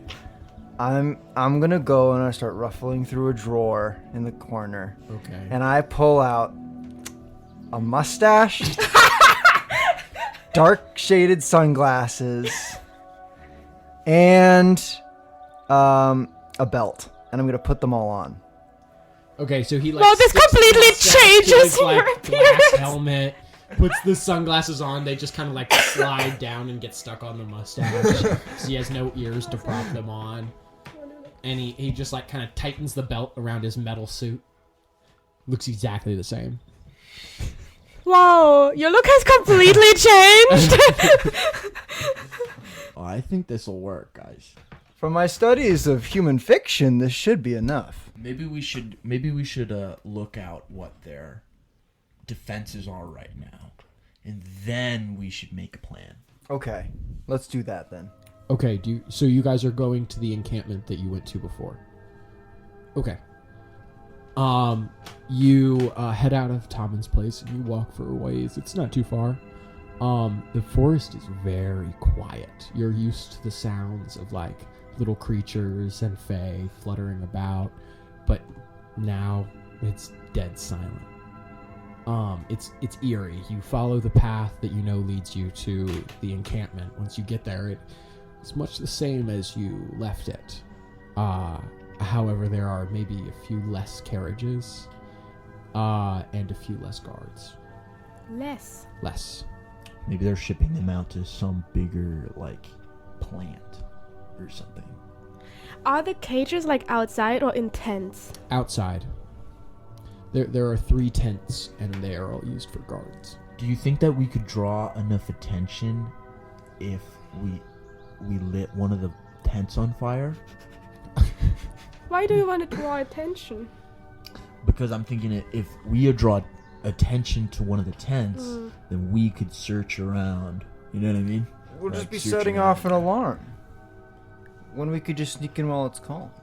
How far away are we, like, from You're about like 200 feet. 200 feet? You're from the very edge. Like Yeah. you're kind of just up on a hill with a little bit of forest cover looking down on it. I'm not sure if I'm comfortable with, like, burning something again. It went so well for you guys last time. Yeah, right. Here, let me. I'm pretty stealthy. Let me sneak in and around and see if I can't get a look at where Bellamy is. Okay. I also... Can I roll perception to see if I see our friends Barney and Barney? Oh shit! Yeah, sure. You can look for Barney and Barney. Not 20. You're fucking kidding me! Okay, well, for listeners that don't remember, Barney and Barney were the unnamed guards that I had to come up with on the spot that were dealing with Corky the Troll, which Anchorage was able to convince them that he was a professional troll hunter and to just stand back and he could handle it. They stood back for a while, and then when they returned, the troll was gone, along with the troll hunter, so they are still very convinced of your story.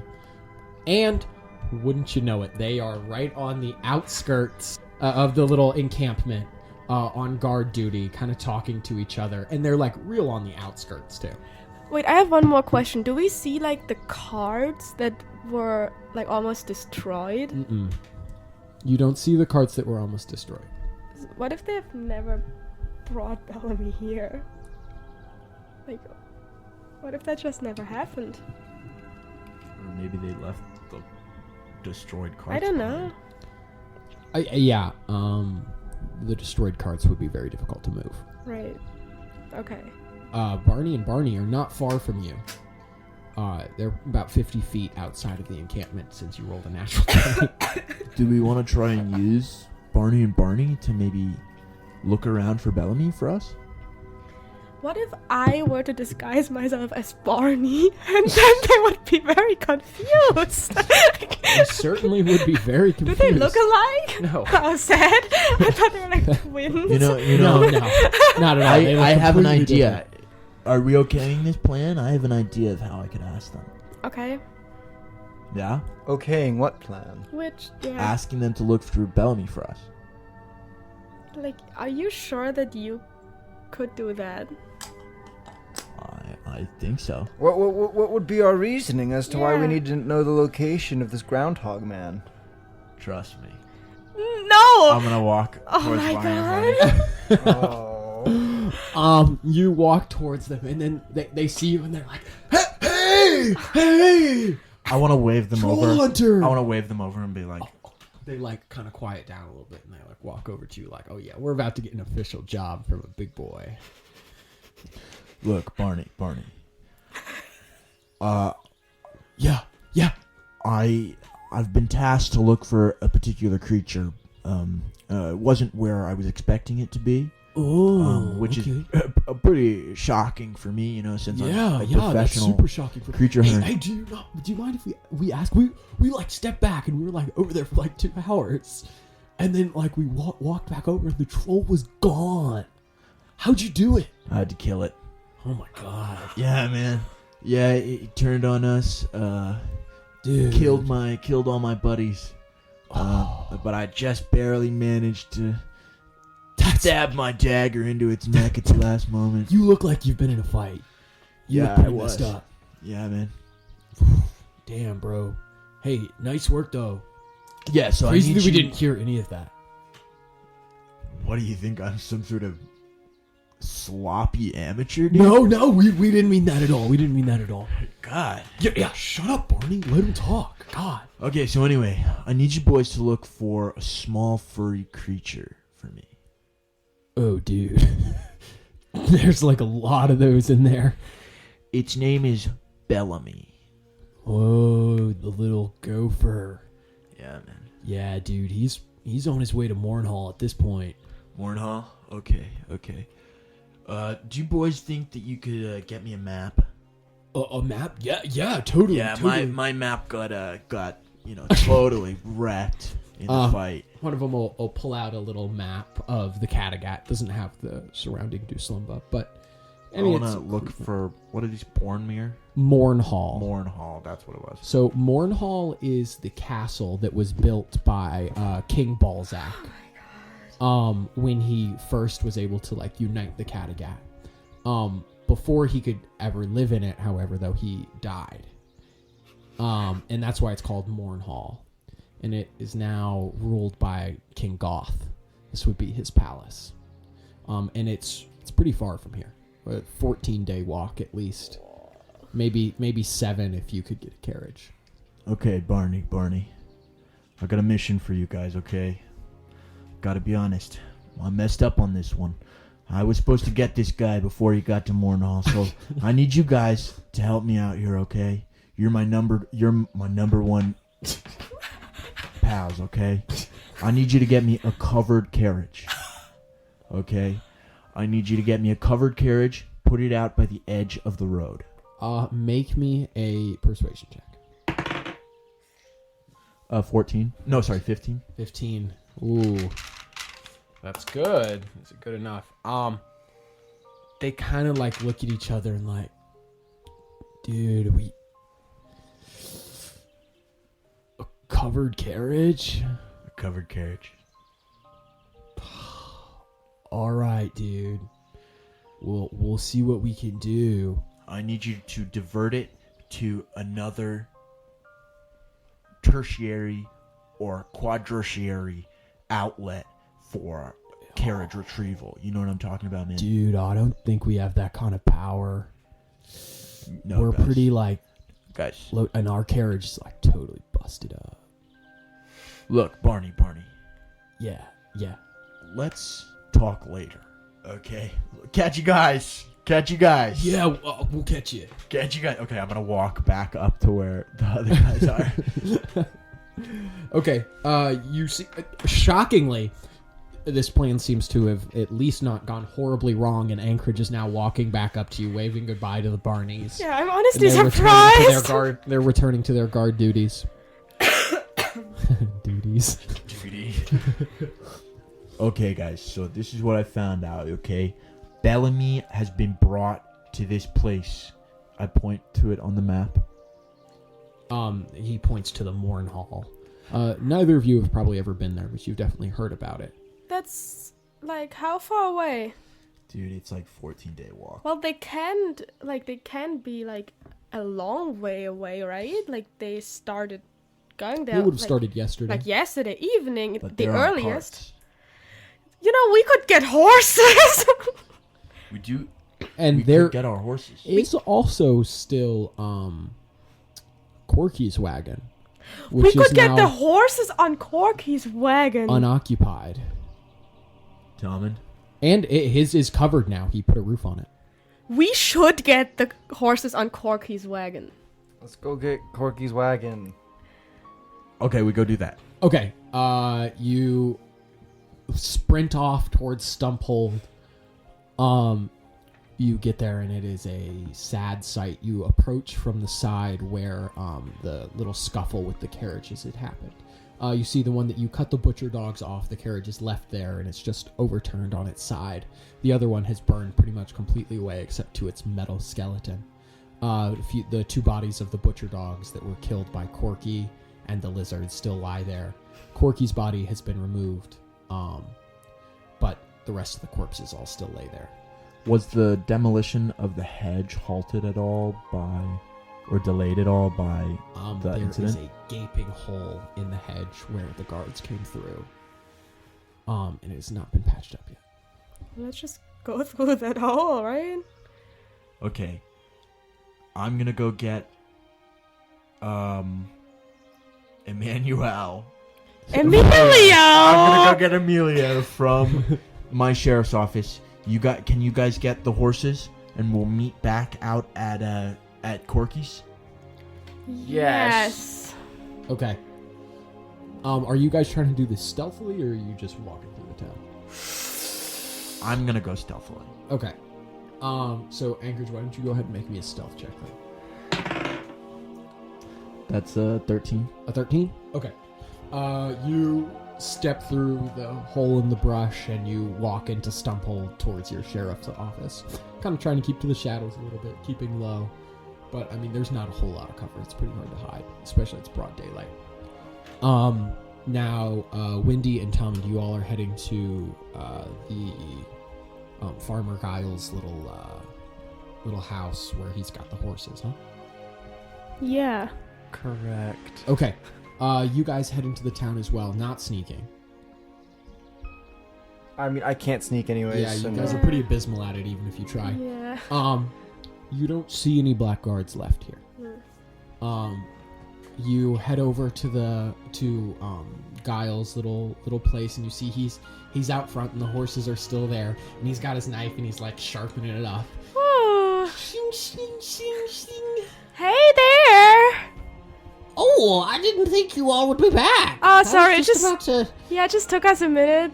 Well, your horses are still alive. And he sheathes his knife a little Awesome. disappointed. Yeah, can we just take them with us now? Oh, yes, absolutely. They're all yours. Thank you so much. That's really nice, right? That's quite nice. Yeah. Well, oh, glad you all are all right. That scuffle yesterday was something else.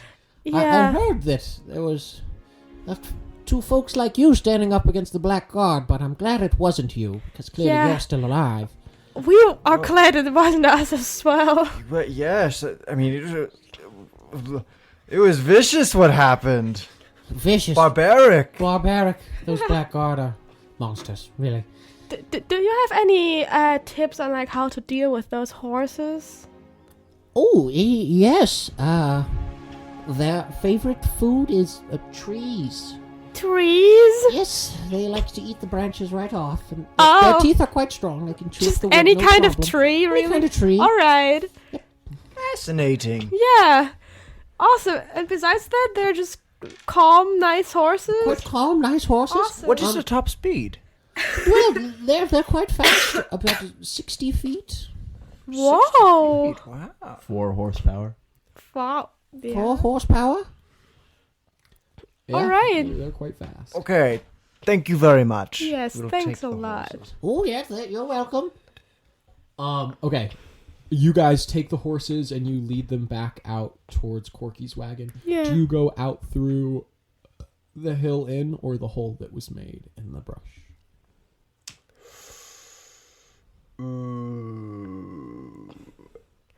I feel like the lesser people are able. Less likely the hole. Likely Yeah. the hole. Okay. Yeah. You guys walk back out through the hole that you entered here through, and you return the horses to Corky's wagon, and you start like getting it all situated. Yeah. Anchorage. While they are off doing that, you head for the sheriff's office where you told Emilio to wait. You open the door; it's totally unlocked. And you head inside. No sign of Emilio. I'm gonna look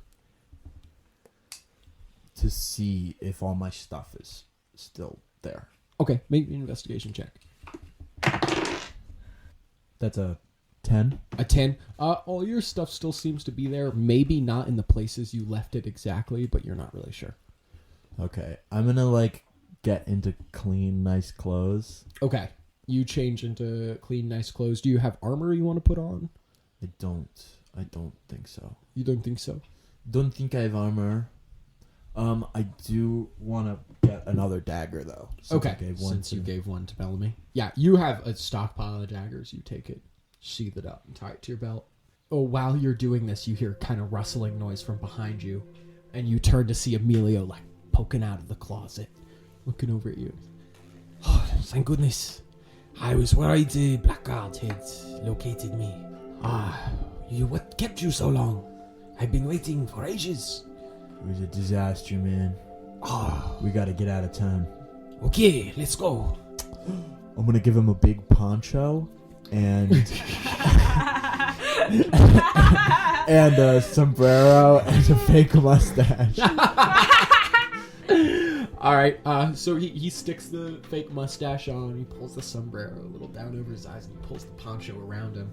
The two of you step out into the sunlight. He hisses a little bit, but the shadowing seems to be helping. Emilio, I want to make you my deputy. I would be honored.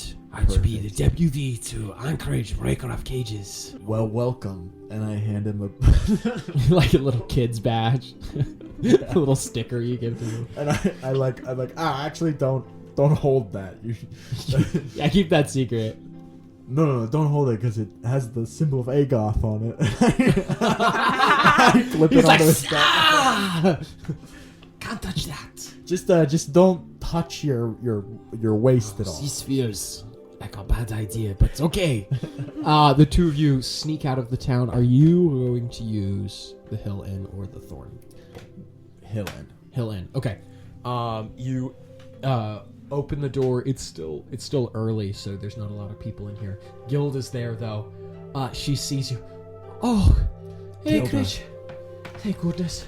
And she'll give you a hug. Yeah, I run over. I give her a hug, and then I grab her hands and I say, Gilda, I'm gonna be gone for a while.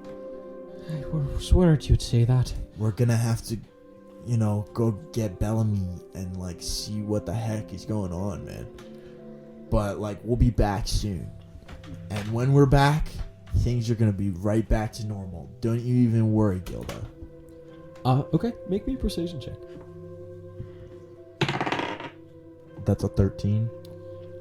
She can tell you're lying. But she hugs you anyway. Says, "Good luck, Anchorage. Be careful. Don't do anything I would do." I'll try. I tip my hat and run out. As you're leaving, her husband, Sharkbait, this muscled up, very tattooed little halfling, he walks up to you silently and he just kind of shakes your hand and lets you go. You walk out of the Hill Inn and rush over to Corky's wagon. Wendy and Tommund just tying up the horses to the wagon. You get there just in time. Hey, you reckon we should do something about that hole? I don't think we have time. Well, I was going to suggest either putting that other wagon, maybe pushing that in front of it, or see if you wanted to replace it with more vines. I've got some seeds here. Let's just go ahead then. Okay. I'll plant some seeds. Yeah, I'll plant some right at the front of the hole. This went surprisingly well, guys. Can't believe we're all here together. Surprisingly well by we didn't accidentally result in our actions didn't result in a bunch of innocents being butchered. I would agree with you there. Yeah, our plan succeeded. That is surprising. Are extremely complex. Yes. Walk in, walk out. Yeah. I mean, to a friendly town. We were not able to succeed with similar plans before, so that is True. It's a huge step up. That is a big big step up. Big step. Yeah. Okay, can we hook the horses up? Yeah. We already did that. The horses are hooked up. You're ready to go. All right, let's go. Does anybody know how to head a carriage? Yeah, I've dealt with some wagons and carriages in my day. I mean, you have a rough idea. You get a hold of the reins and you can kind of direct the two sides of the horses to go right or left. It's different when the wagon's not sentient. But you're able to get them going. Anchorage and Wendy, you climb into the back of the wagon. You can see where the beginnings of Corky's decoration to his new home had started. He dug up a few of the local plants and brought them in here as house plants. He stretched a large canvas over the top of it to create like a little bit of a cover. He was such a good guy. Starting to construct a little bit more of a permanent roof. He had gathered his little belongings in a little pile in the corner. The place just doesn't feel the same without him. Whoa, what's this? I drop a piece of paper and pick it up. Left, next of kin, Tommund Jerry. Wow. My own summer home. Yeah, it's like left to my business partner, Tommund Jerry. When Corky had to leave his home underneath the bridge, right? Like, he took his belongings in a little bag, right? Mm-hmm. Is the bag still here? Yeah, it's like open up in the corner. Oh, so what's in there? Not much, really. The belongings that a troll would have. He has this strange, like a horn of a goat that's been hollowed out so you can like blow through it and make a loud noise. Oh, cool. He's got this collection of different colors of manamite, which is the little crystals that grow around Kattegat. He's got about 5 different colors: yellow, pink, blue, green, whatever. And then a couple fish. Yeah, I feel like we should honor his belongings, really. Yeah, I want the Manamite. And you get the fish. No, I would like the colorful stones. Well, okay, let's... We can share the Manamite. Tommund, you are unfortunately not inside seeing these belongings. Right, you You are steering not. the carriage, Right. so the Manamite would go to Wendy. Yeah. Forgot it was covered. Okay, and you guys set off in a Blackguard labeled covered wagon, following the map that was given to you by Barney. And Barney, you're able to direct Tommund to direct the horses in the direction of Mournhall, and you set off for traveling for the day. You quickly cover the rest of the more foresty terrain that makes up this part of Kattegat, and the terrain starts to change from the green forestscape to the more... Emilio! You didn't tell him he could enter the place! He's in the town! You guys immediately have to turn back since you forgot to tell Emilio he was allowed to enter, because he has to be invited in. You guys quickly turn the wagon around, you clap the reins as quickly as you can, and you zip back to where you see Emilio sitting on the ground, very dejected. You forgot to invite me in. What kind of deputy do you think I am, one you can just leave behind? He said he's very out of sorts. I cordially invite you into the carriage, Emilio. Oh, thank you so much. In! Oh, great, so dead fish. Yeah, you can have that one. Thank you. And you'll sit down and I'll start eating the dead fish. And you guys then set off in the carriage. The terrain changes from the greener forestscape that dominates this eastern side of Kattegat and is present in the eastern side of Dou'Slumba, where the Sky Havens reside. It's no secret that we've been working with Spectral Craft Dice since the launch of our podcast, and I am so excited to announce that the project we've been working closely with them on for the last couple weeks is finally done. They have just released personalized character dice for the 4 players in the podcast, including Anchorage, Tommund, Erris, and Wendy. Those dice are up on our website right now, rolling420s.com, so if you want to go check them out, I highly recommend it. They all look so cool and fit with the characters so well. And if you're feeling like your character could use some signature dice, I can't recommend anyone higher than Spectral Craft Dice. They'll work with you, and they make incredible custom unique bioresin dice, and you can buy your own at spectralcraft.ca. That's their shop. Go check that out right now. We are going to have some more dice content coming out soon once we get them in our hands. And that'll all be coming out on our TikTok, our Instagram, and our Twitter. So go follow those. Our Instagram is at Rolling420s Podcast, and our TikTok and Twitter is at Rolling420s. While we're in the spirit of thanking people, I want to take another moment to thank our incredible music producer for the podcast, Julian Monette, for letting us use Fantasies of a Lonely Adventurer and so many other tracks. He'll also be hosting the Oscars this year, so go follow his Spotify at Julian Monette. You won't regret it. His music is incredible. Okay, back to me. This greener part for escape starts to end, and there's a mix of mountainous rock and canyons that start to appear, much like you'd see either in the Stormlands or maybe in the warmer part of the Stone Hive. And the temperature begins to rise as well. Whoa, I need a hair tie. Well, luckily, there was one in Corky's bag. Of course. So you pull it out and you're able to tie up your hair. Corky's hair tie. Go ahead and add that to your inventory. Yes. You travel for pretty much the whole day. Tommund, are you driving the whole time? Yeah, but I'm probably getting kind of tired now. Does anybody want to switch? I mean, if you explain to me how to use it, sure. Emilio, do you know how to head a carriage? He seems weak, though. Let us roll to see if I know how to head a carriage. No, I have no idea. I am feeling quite useless on this trip. I could try and figure it out. Quite good with animals. Is it sunny outside? It's getting dark. Okay. I mean, I can try. I can see fairly well. I can in the hold dark. on until Emilio's ready. It's okay. Okay. Tommund, as it starts to get later in the day, you see these birds circling high above you. You can't really clearly make them out at all, but they're just these like dark specks way up in the sky, circling over your carriage. Just something you notice. As the sun goes down, the horses begin to slow as they seem to get more tired. There aren't a lot of trees around here for them to feast on, and they've been moving at quite a quick pace all day.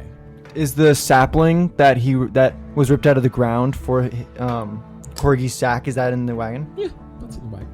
Can somebody get that and we can stop for a second so these guys can feed? Yeah, sure. I get it. Okay. I'm just gonna split up into segments and give them 4 little segments. It's easily enough for all 4 of them. It was quite a large It's sapling. like a snack for them. A little snack for them. After this little bit of rejuvenation, their fur seems to be a little more glossy, and the bark patterns kind of are reinforced a little stronger. Well, Tom, and watch out for more trees, okay? So we can feed them. You can't help with that? I can totally help you. Of course I can. Do you not think I'll be able to see one when we come across a tree? I mean, it's hard to miss. I just wanted to remind you. I'm so sorry. I don't know. Yeah, I can totally help. You know what, Wendy? How Huh. dare you? How dare you? I want to turn away from Wendy. Well, I guess I just dare. That's what I do.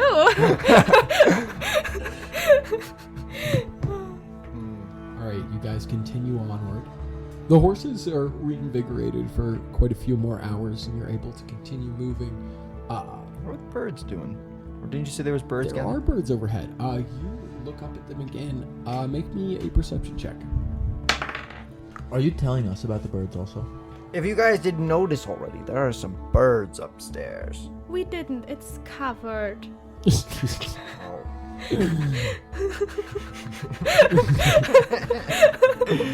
That's a 17. A 17. They're definitely they're staying with your wagon. And maybe they've descended a little bit. You're not sure. Should we shoot one down just to see? Hey, Yeah, I mean, they're just birds, right? Right. Right. Right. Okay, I'm gonna shoot one down. Okay, with your bow. Yes, sir. What is the range on that? 80 to 320. 80 to 320. Yeah, you can make a shot. 15. You fire up the arrow. Why don't you go ahead and roll damage for me? 8. 8. You fire up the arrow and it goes up, and it strikes one of the birds, and it falters and it starts falling quickly. And as it does, it keeps getting bigger and bigger and bigger. They were higher up than you thought, and they are quite large. It evens out its flight pattern, stretching out its gigantic wings. Easily a 20-foot wingspan on this creature. A gigantic buzzard with this long, naked neck with its little collar of feathers. Its long pink neck with its little dead eyes staring at you, its sharp, long beak. It looks very angry. Should we get off the road? Wait, You should roll initiative. Have we? Yeah, we stopped. You got out of the cart, right? Did y'all bother to tell me what there was inside his sack? No, we didn't. Oh, well, I have the horn on. Like, I would just have it on my waist. How did you shoot that bird? Like, you left the cart, right? I was thinking that there was some sort of platform on the front. Where Tommund was sitting? Yeah, you're able to walk out to where Tommund Okay. was. Oh, we roll initiative? Yes, you do. That was a non-natural 20 for me. A non-natural 20, so Tommund with a 20. Anybody beat a 15? 17. 17. I got an 8. So, Tommund, you see this gigantic vulture drop down out of the sky towards you after it's hit with its arrow. It drops about 30, 40 feet above you guys, flapping its massive wings, casting a big shadow on you. But it is your turn, Tommund. You are starting us off. What do you want to do? Okay, I will Eldritch Blast at this one. You'll Eldritch Blast at the one that is nearest to you? Mm-hmm. Okay. Well, that is an 8 An 8? to hit. An 8 to hit. That does not hit. You fire your Eldritch Blast up, but this creature has air superiority. It easily just dodges out of the way. Wendy, that is now going to bring us to your turn. There are 4 more of those birds circling high above. Do they appear to, like, prepare to come down to us? Not as of yet. Okay. But this one is. This one definitely is. This one is pissed. Alright, I mean, I guess we're gonna step out as well. Magic Missile always hits. Oh, fine. Okay. Magic Missile always hits. So I need to roll damage. That's a 4. Plus one is so 5. That's another 4. Plus 1 is 10. That's a 3. Plus 1 is 14. 14. Oh my god. Did you just one-shot this? Oh. Holy crap. 14 damage. That's insane. You fire these 3 bolts at it, and it thinks it's going to dodge them just like it did to Tommund's Eldritch Blast. But as it dives to the side, the 3 bolts all follow it, and all 3 strike it directly in the chest. And the creature fully falls out of the air, chest smoking, and slams to the ground not too far away from you. Dead. Nice. Nice. That's 1 down. And the rest of them don't seem like they're coming down yet. They haven't gotten a turn yet. But likely now they are definitely going to come. I'm going to turn to Tommund and say, I think we should get off the road. What's around us? Pretty much just mountainous landscape with a few, like, chasms and canyons here and there. Okay, I guess I'll try to direct us. Do we really think a chasm's gonna be safer than here? Maybe if we can find a cave? A skinny enough chasm, their wingspan wouldn't be able to get inside Oh, of. I figure I'm thinking about what could be in there. Yeah, could be way worse things in the chasm. Should we just try to take these guys out? I mean, how hard was one? Okay. I want to shoot. I want to try. All right. Oh my god. Give me another shot, Anchorage. That's 14. That hits. Go ahead and roll that damage. 5. 5 damage. You fire another arrow up, and it strikes true. You are quite good at hitting these aerial moving targets. That is now going to bring us to the vulture's turn. The 4 that are still circling up there all basically dive bomb in unison. Does Emilio also get a turn? Yeah, he might. Right. If he does anything. Okay. The first one zips down straight towards you, Anchorage. This is the one you hit with an arrow. It swings its large beak at you as it flaps down right next to the carriage. The horses scream all spooked as this giant thing descends around them and whips its long neck at you, beak trying to jab into your shoulder. Anchorage does a 21 hit your armor class. Wait 1 second. I see this, right? Yeah. Can I use the protection thing? Like, I'm right next to him. Oh, yeah. So how does that work? So once a turn, as a reaction, I can. I can impose disadvantage when an adjacent enemy attacks someone else. Okay. Yep. So he that gets is Disadvantage. Oh, well, that's a 9. That doesn't hit. Anchorage, the beak comes zipping at you at lightning speed, and you are not able to get out of the way in time. You brace for the impact and the pain, and there's this cling sound as you open your eyes from the flinch, and you look up, and standing there like this stalwart defender is Wendy, shield up, the vulture's beak buried deep into the metal. Wendy, you reach out your hand, and your warhammer starts to hover wherever it is. Yeah. That is now going to bring us to the next vulture's turn. This one's coming for you, Wendy. As you are starting to seem like the larger threat here. It dives at you, and it is going to try and make 2 slashes at you with its talons. Does a 20 hit your armor class? Yeah. Okay. Oh my god. Okay, that's 11 piercing damage. As the first talon rakes across the side of your head down your chest. The second swing comes at you. Oh, does a 7 hit? No. You easily bat the other claw away with your shield, and you let out a defiant dwarven yell. That brings us to the next vulture's turn.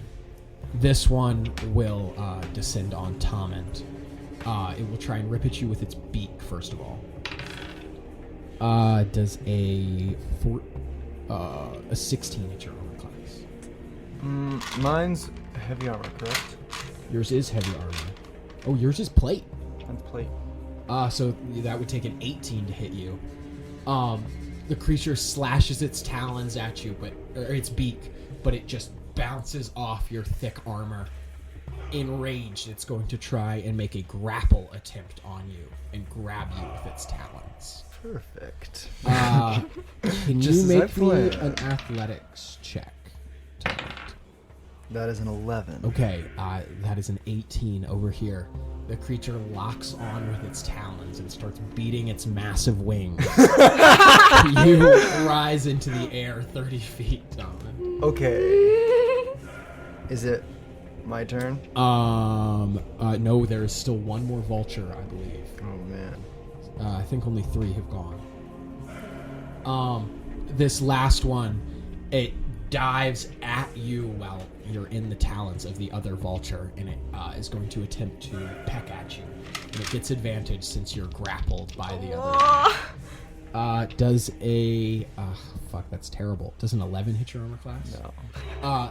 Your armor is far too thick for the beak to really be able to do any damage to you. It is going to try and slash you with its talons, however. Does a 20 hit your armor class? Yes. Okay.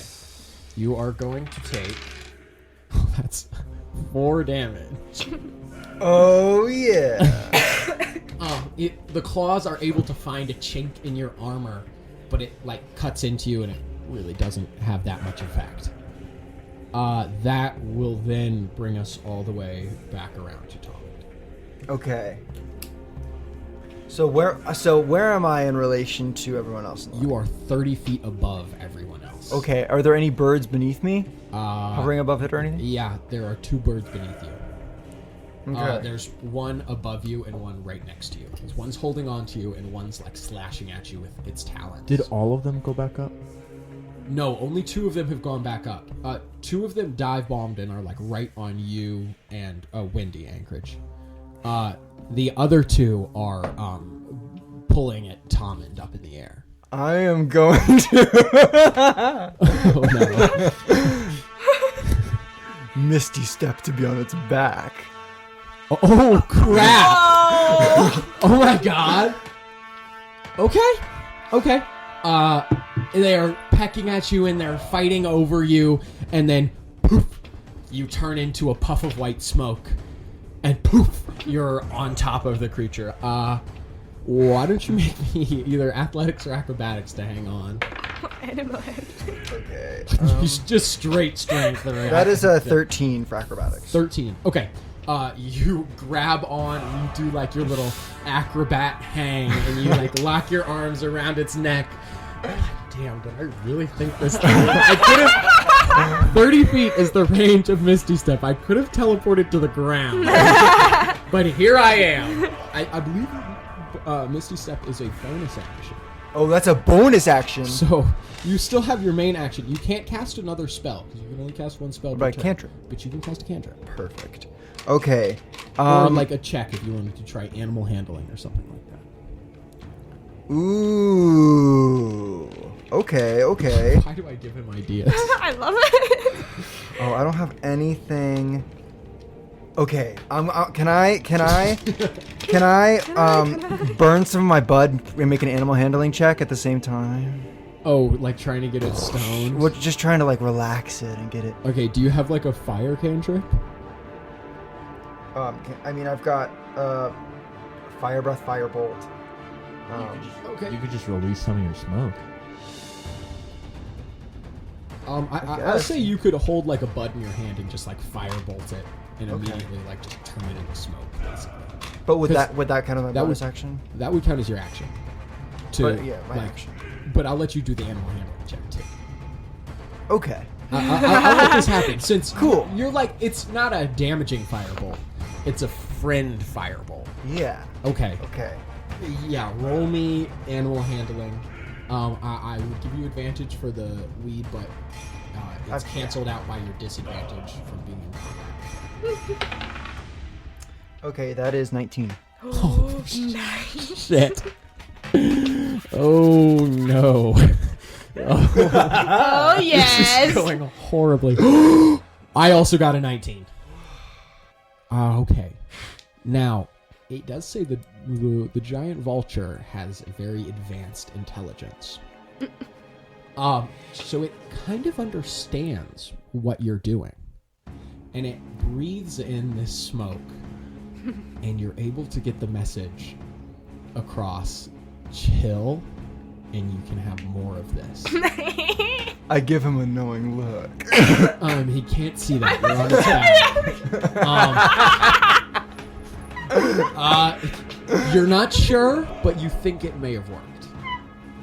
Wendy, now brings us to you. Yeah. There are 2 buzzards down flapping around you in Anchorage. Cute. One's on my shield, right? Yeah, one's like on your shield, the other is like trying to dig into you with its claws. Okay, but it's like within reach. They're both within reach. So I can just hit it with my warhammer. Yeah. Sweet. You reach out your hand and your warhammer comes zipping from within. I love when that happens. From within the carriage, you hear Amelia go, "Whoa! Oh, be careful with that thing!" And the hammer pushes into your hand, and you swing it with all your might at one of the vultures. Which one? The one at your shield or the one attacking you? The one attacking me. Okay, roll hit. That's a 10. That's a 10. Oh, that hits. What? Yes, that is their armor class. That's kind of cute. That's 10 damage. 10 damage. Holy crap. And 2. That is a lot of damage. You slam the warhammer into this giant vulture, and you feel the hollow bones just shatter with the impact. The creature is still alive, and Can I cast Booming Blade while I'm doing this? Or I that's should an have said this action. before, right? you should have said that Yeah, before. frick. Okay, sorry. It's okay. It's Yeah. okay. That will then bring us to Anchorage, then. Unless there's anything else you want to do. No, I mean, what else could I do? No. Cry?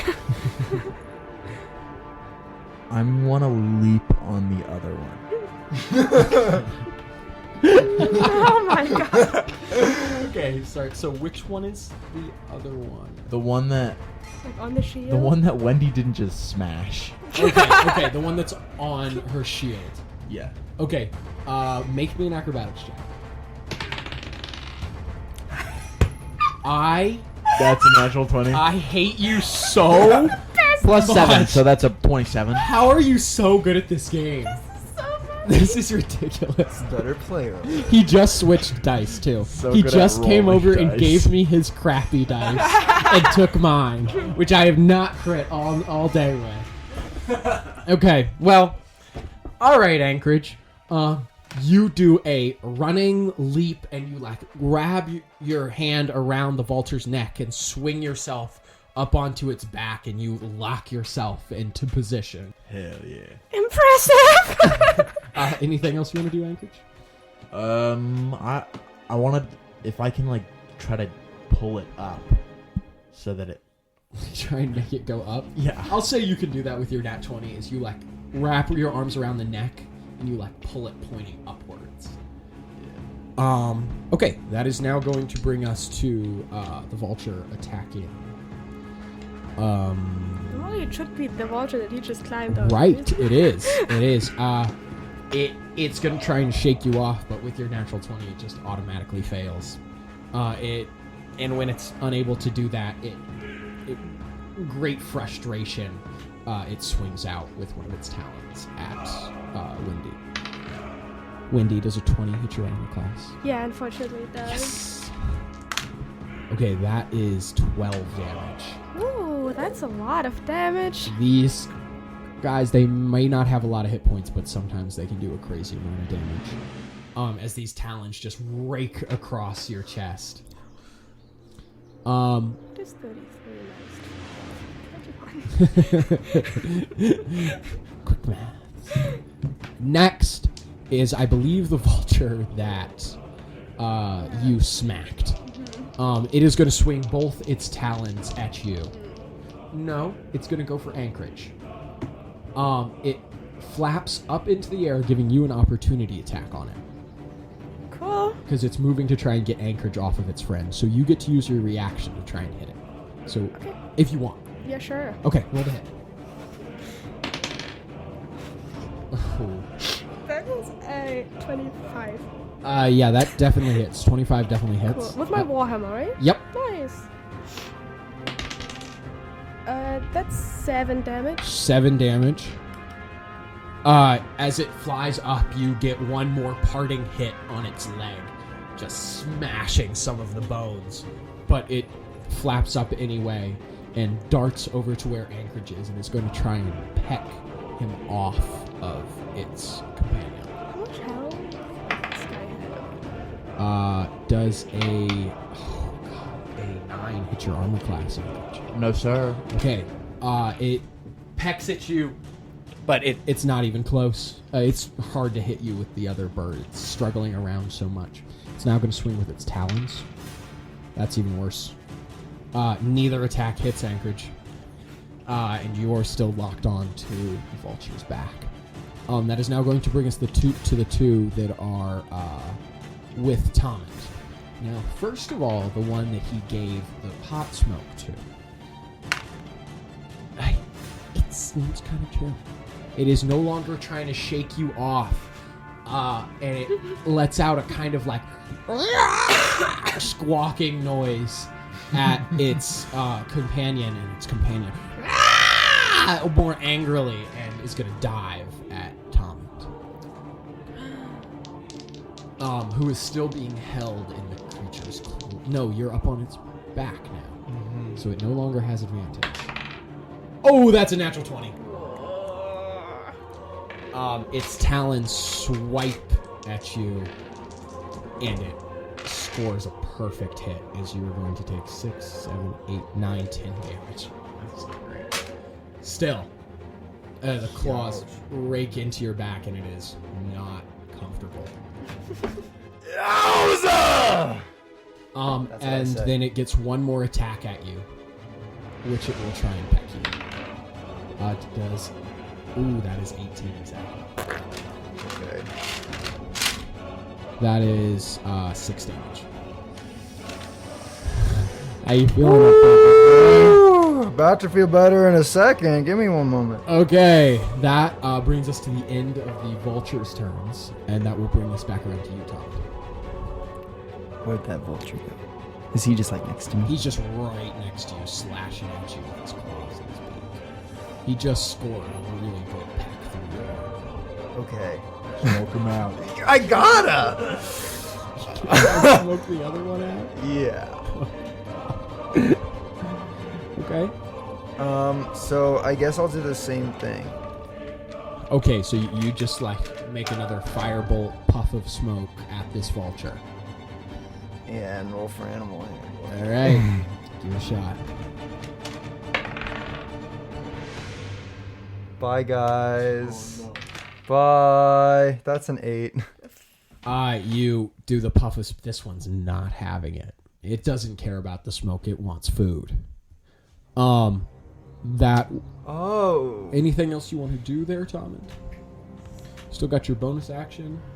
I've still got my bonus action. Oh, boy. Then I... That's all he had to say. I give him a coconut. All right, with your bonus action, you present coconut. We'll see how that goes. Wendy, it is now your turn. Yeah. Okay, but like all of them like just flew off, right? No. Like So one of them has Anchorage on its back, right. and that one's like pretty much right next to you. And then there's another one that's like right on top of that one, trying to get Anchorage off. But it's they're both still within range. You just have to move a little. Within range. Yeah. But like there's one that I hit twice. It can't be like far from death, right? It cannot be far from death. Yeah. The one that is trying to peck peck Anchorage him off is probably very low. Well, I'm just gonna hit it. Okay, roll to hit. That's a 22. Oh, that definitely hits. Go ahead and roll that damage. That's 9. You bring the warhammer down right on the back of the vulture, and you drive it down towards the ground. You hear the vulture's spine snap, and the large body goes thudding to the ground, motionless. Well, I got 2 of them down.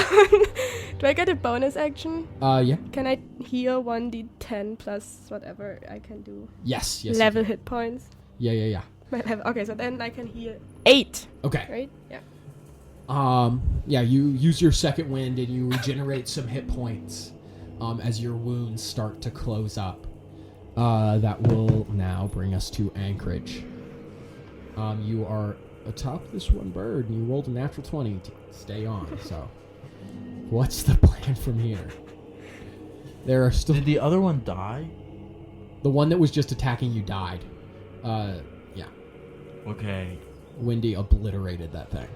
I want to get up and really grab onto its neck and do lay on hands and try to animal handle it. Okay. Yeah, sure. All right. So how many points of lay on hands are you giving it? 2. Okay.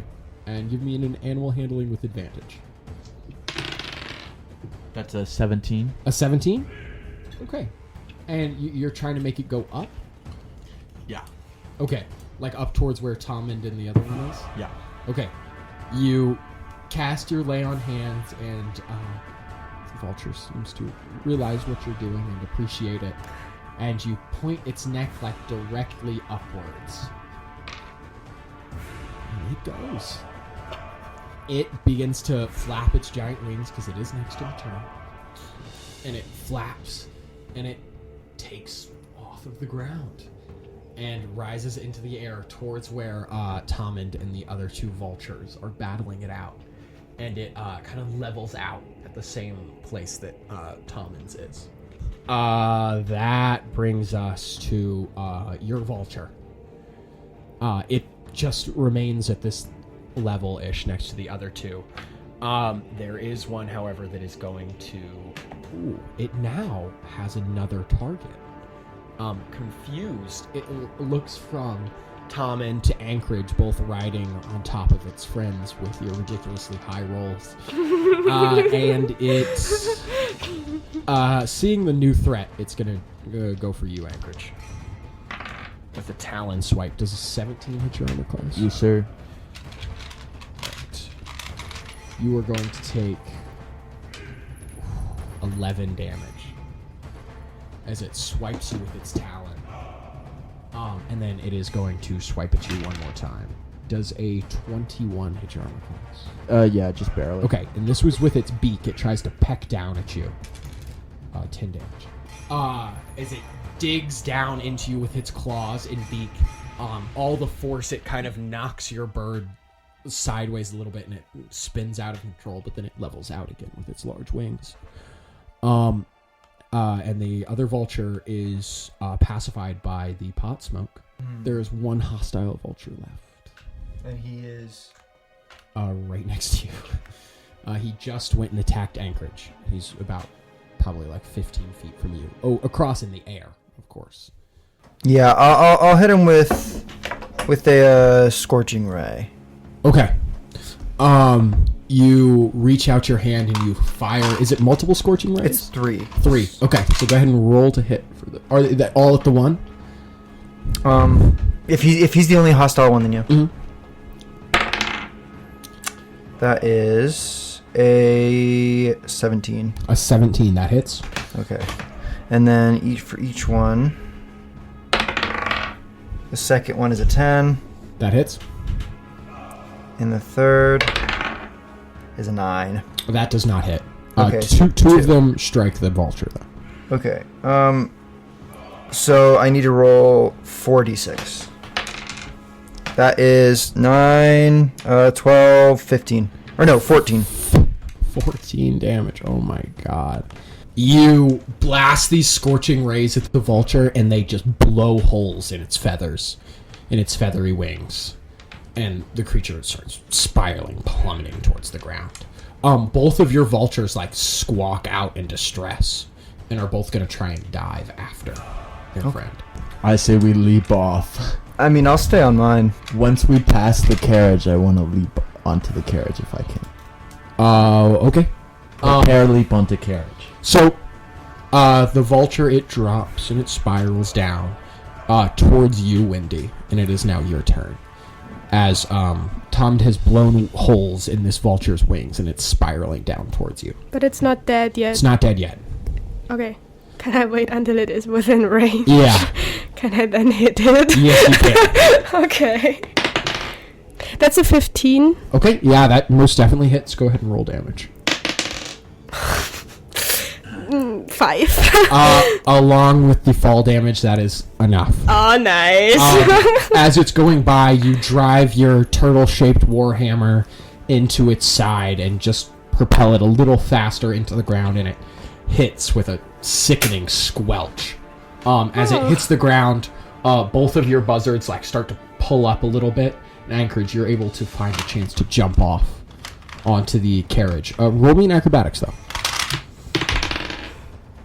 That's an 11. An 11. You make it, but you do take 4 damage as you roll and kind of collapse into the carriage. Oh, hi! What's up, dude? Well, I killed 3 of them. Yeah, the 2 remaining buzzards are going to settle down over next to their 3 dead friends.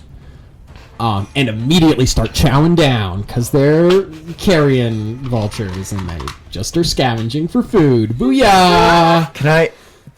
Are we out of combat now? Yeah, we'll call it out of combat now. Can I get him higher? Can I give him some munchies? Trying to get him stoneder and stoneder. Well, I'm trying to be friends. I figured that out. Once they start feeding, you can just start burning some more herb, trying to get them to have the munchies. Lay on hands, 3 hit points to myself. Okay. Emilio steps out of the carriage. Oh, what happens? Oh, no, look out, 2 of them are still alive! And he, jumps back into the carriage. Don't worry, Emilio. Tommund is taking good care of them. Sebastian seems like he's doing better. Sebastian. That's his name. He gave me a knowing look, and I knew. Oh, God. Are you guys just waiting here for them to finish the other buzzards? Should we, keep those alive? I want to bring Sebastian. You want to bring abandoning him. Alright, what about the other one? Huh? I think we should just keep going. Yeah, that's what I'm thinking too, honestly. Okay. Can I try to talk to Sebastian? Do you have speak with animals? Let me see what languages I speak. I'm guessing one of them isn't vulture. Vulture. That would be funny. Oh, right here. I'll just have to see. Well, I have 2 unchosen extra languages. That's the right moment to pick one of them. Oh yeah. I'm gonna kill you. I'm actually quite fluent in vulture. You know what? You got to pick both your languages right now. Okay. And if you do that, one of them can be vulture. We'll Okay. say you learned vulture in your time in the Sky Havens because there are a lot of vulture folk there. Okay. And they were able to teach you the rudimentary beginnings of their language. Of Okay. course. But you have to pick your other language right now. Okay. Lizard language. Lizard. I really set myself up for this one, didn't I? We actually communicate on a deeper level, and I don't think I'm ever seeing Lizard again, to be honest.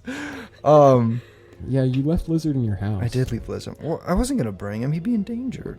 He probably still hasn't made it off that chair yet. Right. He's not going anywhere. He'll be Or- there when you get back. Or he has. Or he's We turned really into a don't. wagon and gone somewhere. Or gotten fast. Okay. I'll pick vulture, and I'll pick mathematics. That's not a language. What the fuck? Well, Dwarven.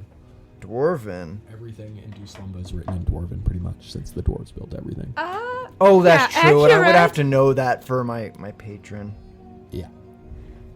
Dwarven is really, easy to learn too. Yeah. Okay. And so Yeah. I will pick Dwarven as my other language, and I'm gonna look at him and I'm gonna say, Sebastian. He goes, yes.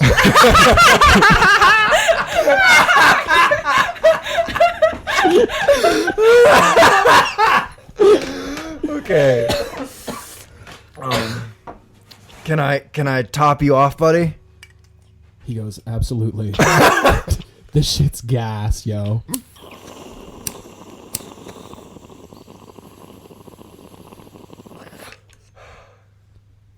All right. We're gonna hit the road, but you know what? We leave a wake of carnage. I'm thinking that if you're looking for more snacks, you know, we could use some guys like you. Sebastian looks at you and he goes, you know what? That's actually perfect because me and my old crew actually just had a falling out. A falling out of the sky. And most of them are dead. So, yeah, I'm actually looking for a new crew now. You guys want to work for me? Well, I was thinking working together, and I'm going to pat my satchel, which is going to waft a little bit from that. Hey, look here, buddy. Everybody wants to work together, be a 50-50 partner with me. But, I mean, really, what are you bringing to the table? I'm gonna pat my satchel again. It's gonna waft some more.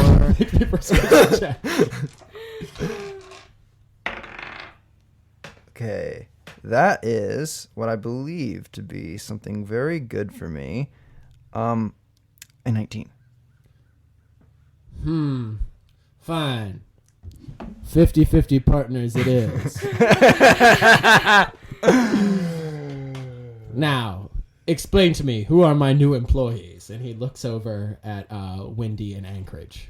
That one, you can refer to them as Anchorage if you please. And that one, I believe, is named Emilio. That one is Destroyer of Birds. Her heavy hammer strikes many to the ground. Yeah. I fear that one greatly. And Creator of food. yes! Creator of food, and he goes back to eating his buddies. Did he just call me Emilio? Is that what just happened? No, but we wouldn't have understood because he said it in Vulture. Alright, you're right. I don't know what he said. I couldn't remember the pronunciation for your name. It's been a few years. It's Wendy. Vulture. Oh, yeah, true. Yeah, you're right. Wendy's really hard to say in Vulture. Yeah. Okay. You wait a few moments, and then Sebastian finishes up eating, and he turns to you, and he goes, "All right, I believe it is time to move on. What about the other one? Tell the rest of the troops it's time to go." Tommund, what about Sebastian's friend? Is that guy chill? Sebastian looks at him, he's like, "Yeah, I mean, he ain't no rat." Okay. Yeah. You guys, let's roll out. Let's go find some. Let's get back to business. The other vulture kind of looks like a little forlornly off, and then it'll fly away. Okay. But Sebastian will stay behind. He's no rat. He's no rat. He ain't gonna say shit. How did you understand that? Understand what? I don't know. You just said something weird. It's all in the eyes. He wasn't the knowing guy. Sorry. Well, he's a vulture, not a rat. Yeah, you're right. He ain't no rat. Now that I'm He ain't looking no at it, rat. he ain't no rat. Yeah, he did kind of look like a rat. Yeah. I wasn't sure what I was hitting either. Rat or vulture. Hey, Tom. Wait, have you told me your name yet? Sebastian's like, he turns his head over to you. My name is Tommund. Your name's Tommund? Oh, yo, hey, Tommund.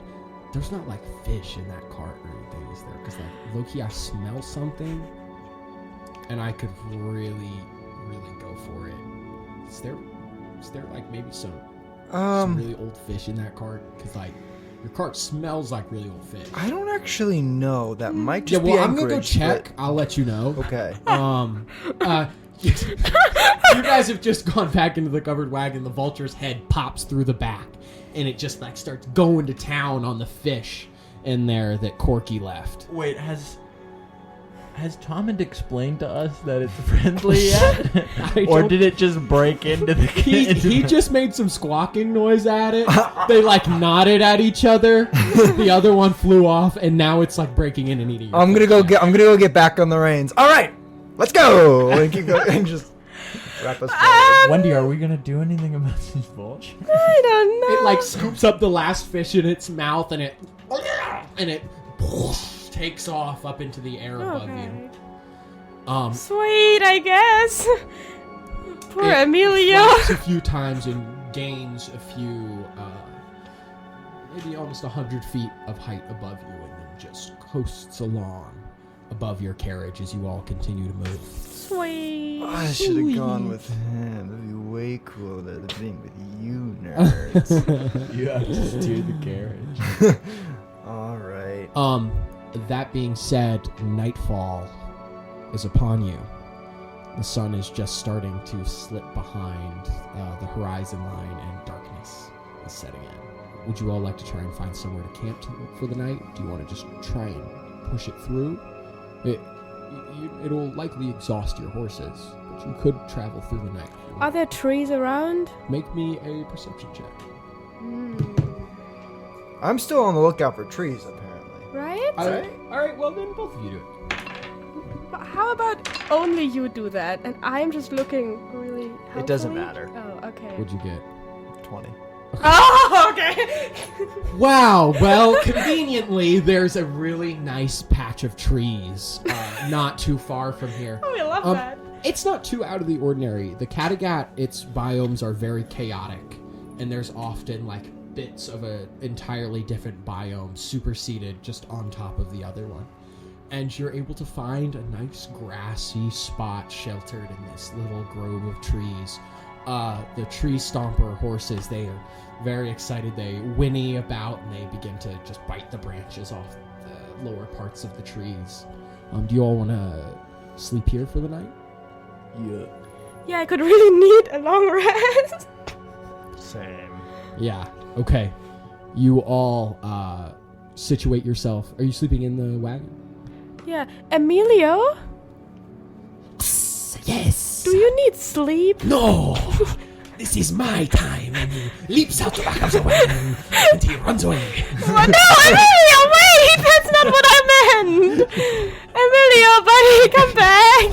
He's booking it. Emilio! This is his time. Would you watch out for any, like, bad people that might approach us? He's gone. Emilio, little cat. Wow. We should just have Sebastian do that. And True. I get out of the cart and I just like flump down on the ground. Who is Sebastian? Alright. All right. And you all get a long rest. And Sebastian circles over top.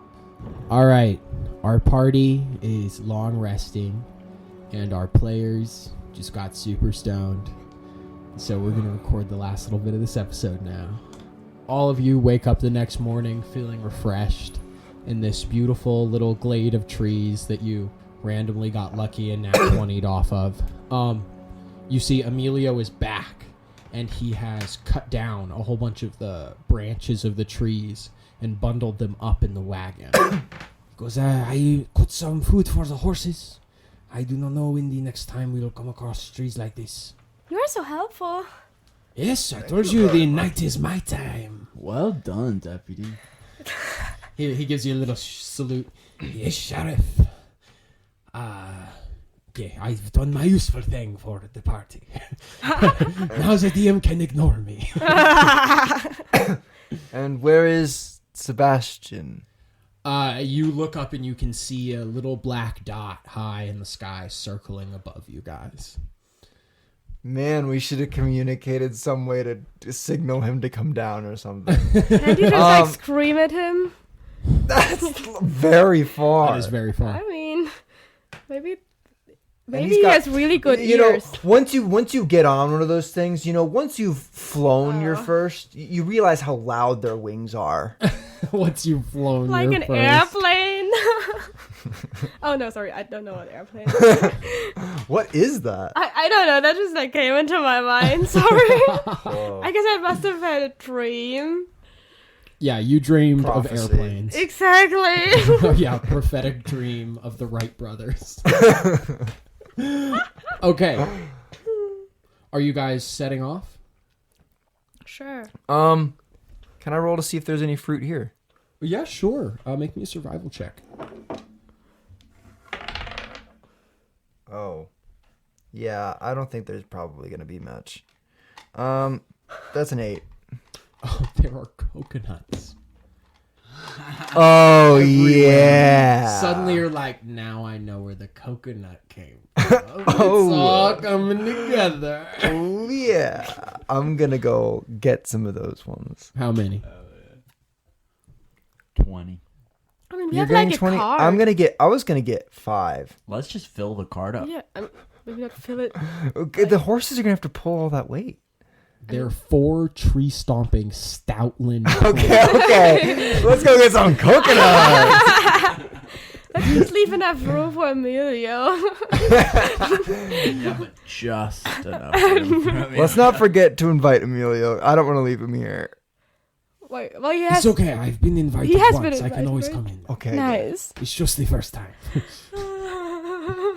All right. Well, let's get We to wrangle it. We wrangle coconuts. Okay. You guys get bushels of coconuts, we'll say. And you cram them into like one of the cages that has like really close together bars, and you just like fill it up with coconuts. For like secure loading. Well, like close together bars for like a smaller creature that could slip through. Just big enough to keep the coconuts all together. And you guys set off. Yeah. Yeah. Do let's you set still off. have the map, Anchorage? Of course I do. Really? Good. You guys travel for the day. Let's see. How's the landscape changing as you all continue? You had your close shave with the vultures back near the canyons. And as you've continued along this way, these canyons and mountains and these stony outcroppings have become larger and more frequent. Now, pretty much the only sort of landscape that you can even see around you is these like stony mountains and canyons. And as you have kept going, the mountains have gotten larger and the canyons have gotten deeper. You continue throughout the entire day like this until you come to this gigantic canyon, bigger than you've ever seen before. Anchorage, you look on your map and you see that it is labeled as the Titan's Grave. It is the biggest canyon in all of Kattegat. And it spans for miles. To get around this thing, it could take weeks. But there's a bridge, and you can see it coming into sight just as you crest over this one little mountain. Sebastian lands with a thud next to you, and he squawks to you, Tommund in Vulture. There's black-garbed men in metal suits all over that bridge. They have the painted colors of a crow with its wings nailed to a tree. Well, it looks like our friends who aren't our friends, the ones who took our friends, are back. Did we catch Behind them? us? I forgot their names. Back? Barney? No, yeah, Barney. Except we don't like him. Blackguard. So are they in front of us? Yeah, they're on the bridge. We were fast enough to catch them. The vulture squawks and he says, about 10 of them are in a small stone nest in the center of that bridge. 10 of them are in a stone nest on the bridge, which, if the bird heritage gives me anything to inquire about what that means, a nest could really be anything. Do you guys continue to approach? I think that we should probably peel off and approach on foot. You are in a blackguard wagon. Right. An altered one. Are you still in the blackguard garb? No. No. I doubt you brought that. We could I bet I could trade get a new one pretty coconuts. fast, though. You probably could. Ooh, Sebastian squawks to you. Tommund, let us descend on them from above. We shall toss their weak bodies into the canyons where they shall shatter like coconuts. I'll be right back. I'm gonna get on his back. Sebastian spreads his wings and takes off. Oh, yeah. Wendy and Anchorage, you watch as, without any discussion whatsoever, Tommund and the new vulture squawk at each other for a few moments. Then Tommund leaps on his back and the two of them take off, soaring towards the large bridge spanning across this chasm. What are the two of you doing? Wendy, look at me, okay? This is what we gotta do, okay? This is a perfect opportunity for us to bring the carriage down there, okay? And with all the commotion going on, they're not gonna really do any, like, in-depth checks on the carriage. So we'll just pass through as a coconut carriage. You know that we have a blackguard carriage, right? Like it's like No, we're Blackguard associated. all right. We're bringing coconuts to Mournhall. Ah, yes. Emilio goes, how's that gonna work? That could work. The king's birthday is soon. You could say you're bringing coconuts for the celebration. Okay. All right. Does anybody have like a costume or something I could wear? Like, a blanket or something. A cloak. Blanket or cloak? Do you want the poncho in the yeah, I'll take that I'm wearing? I don't know why I gave you that. He takes off the poncho and the sombrero and he gives it to you. Can I keep the mustache? It's really starting to grow on me. Quite literally. I can't get it off. Okay, yeah, for sure, dude. Okay. You guys gotta hide under the coconuts now. You're kidding. What? No, I don't want to. No. Hiding? Have you looked at me and like my volume? You just gotta not move and be under the coconuts. Okay, you guys do that. I'm gonna steer. And I go to try to steer the carriage. Okay. Wait. I think I have an idea on how to make this a little bit more trustworthy, this whole... wouldn't it be a lot more, like a lot easier to believe that you were actually associated with the Blackguard if there was a Blackguard steering this Blackguard cart? Do you have a blackguard? Well, I could become one for a while. Oh, dang. Oh, that's No? smart. Okay, I'll hide. You do the talking. No. You have to do the talking. I'm just the guard that's like escorting you. Well, you how's know? that gonna work then? Well, you're just I don't know, some trade. Oh, man, I like see what coconut, you're talking about. right? Okay, yeah, Yeah. I'm on board, dude. You are? Yeah, okay. dude, So let's does do this it. mean I still have to hide under the... Yeah, get down there, Amelia. Okay. Emilio, he like kind of climbs into the coconut, one of the coconut crates, and just piles them on top of him. He's pretty much invisible. Can I cast this guy's self Yes, you can. and become a Blackguard? Okay, what does this blackguard look like? You know, doesn't have a beard, doesn't have long hair. Let's just say like a very manly man, really. Maybe without a lot of teeth, actually. Okay. Yeah, like looking kind of rough when you look into his face. All right. So you don't really want to talk to him anyway. That's great. He looks as if he's just qualified enough to steer the cart. That's good. Yeah, that's good. Okay. That's a pretty convincing disguise. That's what a lot of the blackguard end up looking like. Because the Kattegat is like so dangerous and they're really just regular people.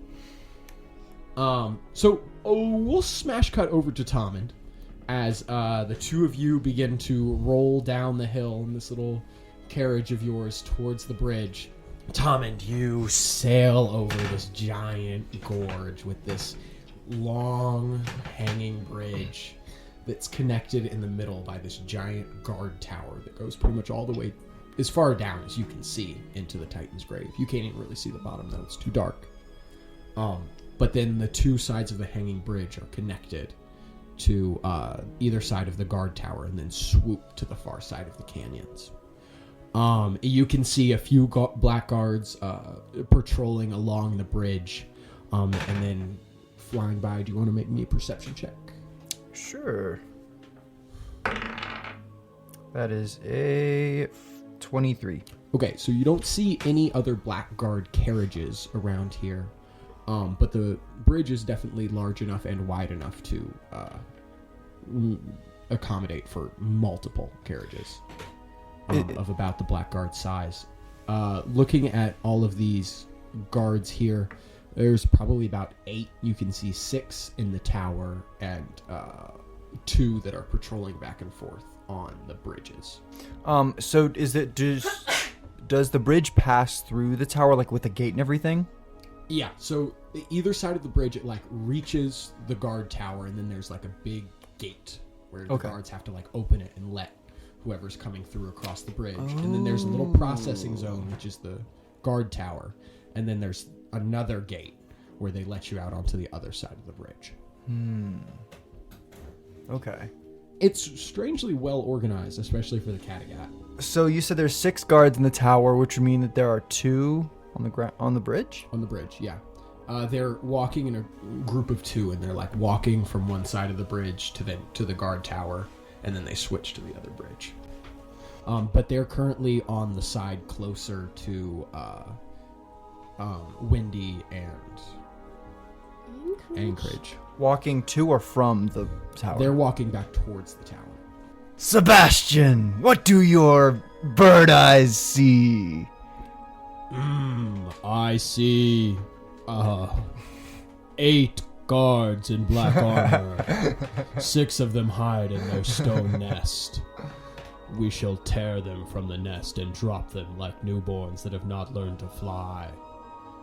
How wide is the tower? And is it like the kind of tower with like a roof on it, or is it like open? Roof on it. It's like a full like kind of round tower going all the way up with its little like kind of shingled roof at the top. The roof isn't particularly strong.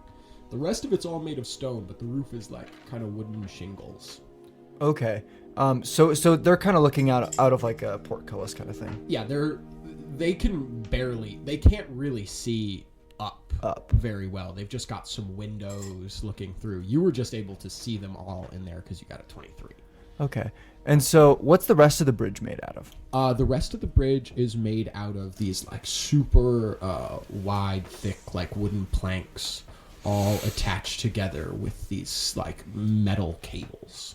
Sebastian, how much weight can you carry, do you reckon? I have no clue. What is weight? I am a bird. How many animals can you carry, and how big? 5. Medium. Okay, so like 5 me's? No. Oh, let me look at my spells. How do I want to do this? Okay, while you're looking at your spells, you and Sebastian kind of just assume the classic buzzard like circle formation high above this little tower. And Anchorage and Wendy, the two of you roll up to the edge of the bridge. The ponies seem a little nervous to step onto the bridge. They kind of whinny and like stomp just like a little bit right at the edge and stop. I mean, can I try to make the move by like Give me pulling an animal handling check. Ooh, that's a 17. A 17? You're pretty good with animals when you're not getting advice from Tommund.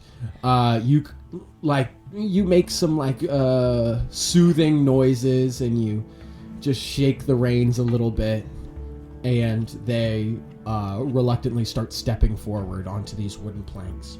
The bridge sways a tiny bit, but it's very strong, and the horses just start walking across it. And your carriage rolls. The noise causes the 2 guards that are walking across back towards the guard tower to turn around. And they see you, and they like kind of squint looking over you. They do the little hand over the eye thing to shield from the sun. And then one of them like kind of waves to you, and they start walking your way. Yeah, I want to just like wave back and like nod. Okay. Yeah. Make me a deception check on that, Wendy. I want to see how convincing this wave and nod is. That's a natural. You're kidding. Oh, no. Yes. Wait, can I also wave a nod? Yeah, sure. Yeah, sure, you can also wave a nod. Is it deception? Yeah. That's a 19. Yeah, well. That's rough. Wendy. You wave and nod, and you, like, fully forget not to speak. And you go, oh, hello! And your super high-pitched voice. And they look at you. They both kind of, like, stop. And they kind of look horrified. And one of them, like, pulls out his sword as they approach. Wendy, you idiot. They walk up to you, and the one with his sword drawn goes, who are all of you? We're not expecting any more carriages today. What's up, dude? I am... No. We don't want to hear from you. We'd like to hear from the Blackguard, please. Yeah, I mean, at this time, I want to make sure to like have my voice sound a little bit deeper, but I want to like make sure that it like that they hear that this takes a lot. Right. Trying to make it deeper. Oh, so you're making it obvious that you're trying to make your voice sound deeper. Yeah. Okay. Yes. You know, I myself don't actually know what happened.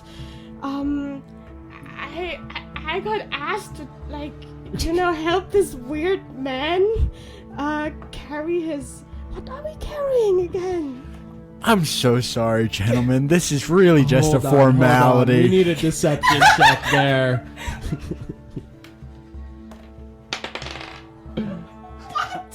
No fucking way. Is that a natural one? Yes!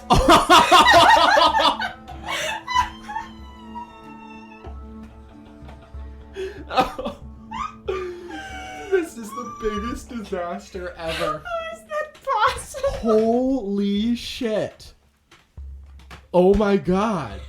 Well, Wendy, you are just fumbling through every single part of this. You fail to disguise your voice at all, and you still sound very feminine, and you get so flustered that you lose the concentration on your disguised self, and it drops all together. As soon as it drops, I want to, like, leap off the carriage. Like, in, like, surprise, like, woo! You leap off the carriage in surprise. Like you're just so shocked that this isn't a black car. Yeah. Okay. Deception check with disadvantage. 9. You go, and you're like, oh, Wendy, no way. I mean, what? Random person disguised as a blackguard. You're really not selling it. The other one is gonna draw his sword and go. Why did you? Yells out like, "Hey, we got intruders!" And the rest of the blackguard, you see the gate like swing open, and the other 6 guards come rushing up towards the rest of you guys. But they're still pretty far away. You got a couple rounds before they get there. Go ahead and roll me initiative. Me too. Yeah, you too, Tom.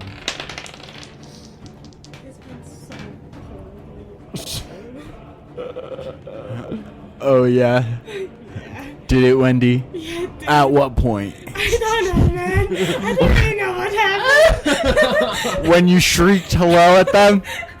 Usually I'm a lot better when it comes to playing theater. I don't know what's wrong with me today. Must have been the smoke, honestly. This is the karma for all the natural 20s you guys got last section. Okay. Anchorage, what's your initiative? 11. 11. Wendy, what's yours? 11. Tommund, what's your initiative? 1. 2 plus my 1. So 2 total. Yeah. Nice. Wow, you guys. Glad I'm up here. So those 2 guards are gonna go ahead and go first because you guys' initiative is pretty bad. It didn't seem like such a bad plan in the beginning. It was pretty fine. Yeah. It was a pretty good plan Yes. until you shrieked at them. The first one is, since you jumped back off the carriage pretty unconvincingly, this one he just tries to tackle you and take you to the ground. Fair Because enough. in his eyes, you still just kind of seem like a random merchant. He's not like worried by you at all. So he's gonna make a grapple check against you. So you can make me an athletics check or an acrobatics check to try and combat this. Acrobatics. What is it, Anchorage? I think I can see what it is from here, but I just really want to hear you say it. Natural 1. Let's not use this die anymore. No, I really like you guys using that one. Anchorage, you kind of like try and just dodge out of the way, but he sticks his leg out and you trip and you fall right on your face. Take 1 damage. And he's suddenly on top of you and he's got like his knee in your back and he's trying to pull your arms around to shackle you. And you're like face down on the bridge. Oh, man. That will bring us to the other guard's turn. He, seeing that it's like, oh, his buddy is handling the merchant, He like points his sword at you, Wendy, and he goes, "Slowly get off the carriage and walk over here, please." And that's the end of their turns. Anchorage, you're up. I want to yell out, Emilio, open up the back! Let out the coconuts! Oh, shit. Alright, I'll roll initiative for Emilio. That's a natural 20. Yeah! Alright, I'll let Emilio go right now then. You yell this out, and the two guards look at each other like, what? And then you hear, Koosh!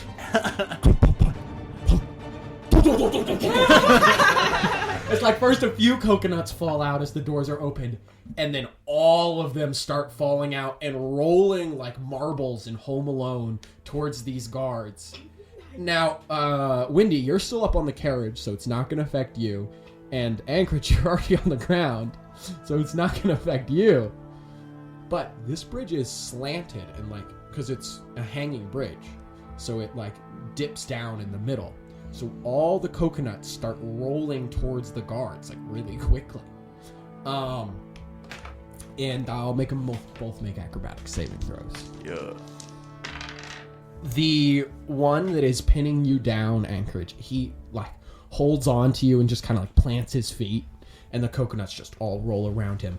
The other one tries to like move out of the way of the coconuts and starts like running away from them, but they just pick up more speed and they just like pull his feet right out from under him, and he falls down in the coconuts, kind of like roll him away down the bridge a little bit until they kind of like start rolling off the sides, and he's left like 30 feet down the bridge just laying on his face. That will... Anything else you want to do, Anchorage? I want to try to break out as the coconuts are rolling down. Okay. Make me an athletics check. 10. The number to beat was 11. You struggle to get out, but he just holds you tighter and he goes, "You're not going anywhere, buddy." That will bring us to Wendy. Yeah. Okay, well, I guess we just need to use violence here, right? Yeah, you're pretty much at that point. Huh. Well, then I'll just... Is this still within range? You'd have to hop down off the carriage. In order to slap the guard, I have to hop down? Well, I mean, actually, you could probably just walk to the edge of it and just Yeah. like swing down. Yeah, at I him would if you like to wanted do that, Okay. please. So you reach out and you summon your hammer to your hand. Yes. Poosh, and you just want to swing down at him. Yes. All right, roll me an attack. That's an 8. An 8. He's a little out of range and you can't quite get to him. That will bring us to... Do I still have movement left? Yeah. I want to move back, like on the card, like out of his range. Out of his yes. range, up onto the cart. Okay. That will bring us to the other 6 guards. The other 6 guards, they start running along the bridge, and they make it to about where the guard that got rolled down by the coconuts is laying. And they like help. They pick him up. He's lost his sword at this point. He doesn't have a weapon anymore. And one of them hands him a spear. That is going to be their turns, which will bring us to Tommund. Oh, booyah! So I'm seeing all this unfold. Yeah, you're watching all this unfold from above. Man, Things went really wrong. do I know that? Yeah, you can tell that things went really wrong.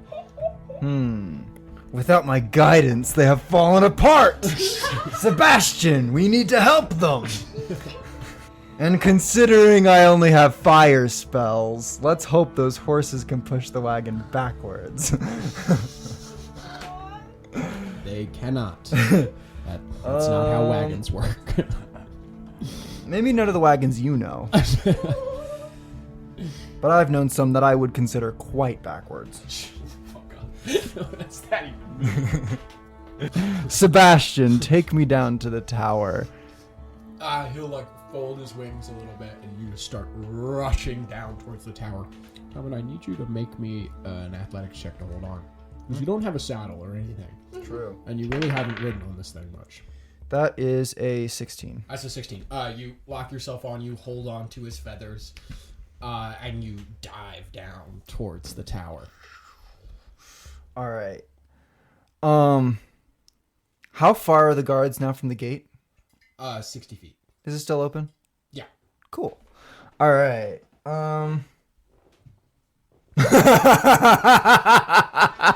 Drop me off by the gate, please. He opens his massive wings and there's of wind, and he slows to a stop right at the gate, and he sets down with his massive talons, and you hop off by the gate. Do I see anyone inside? Is there anyone? No, they all ran off to with your Oh yeah, Sebastian.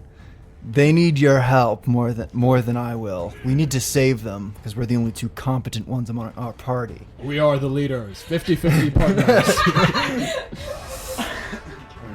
I trust that you'll be able to, that you can help him with those guards. He's already gone. Okay. He's zipping over towards those guards. Okay, I'm gonna. Are there any levers or anything to close the gate? Yeah.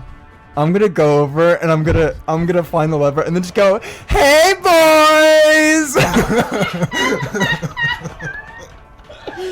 Oh my god. Okay, so this all kind of happens simultaneously. Let me make some noise real quick. Oh my god, that's a natural 20.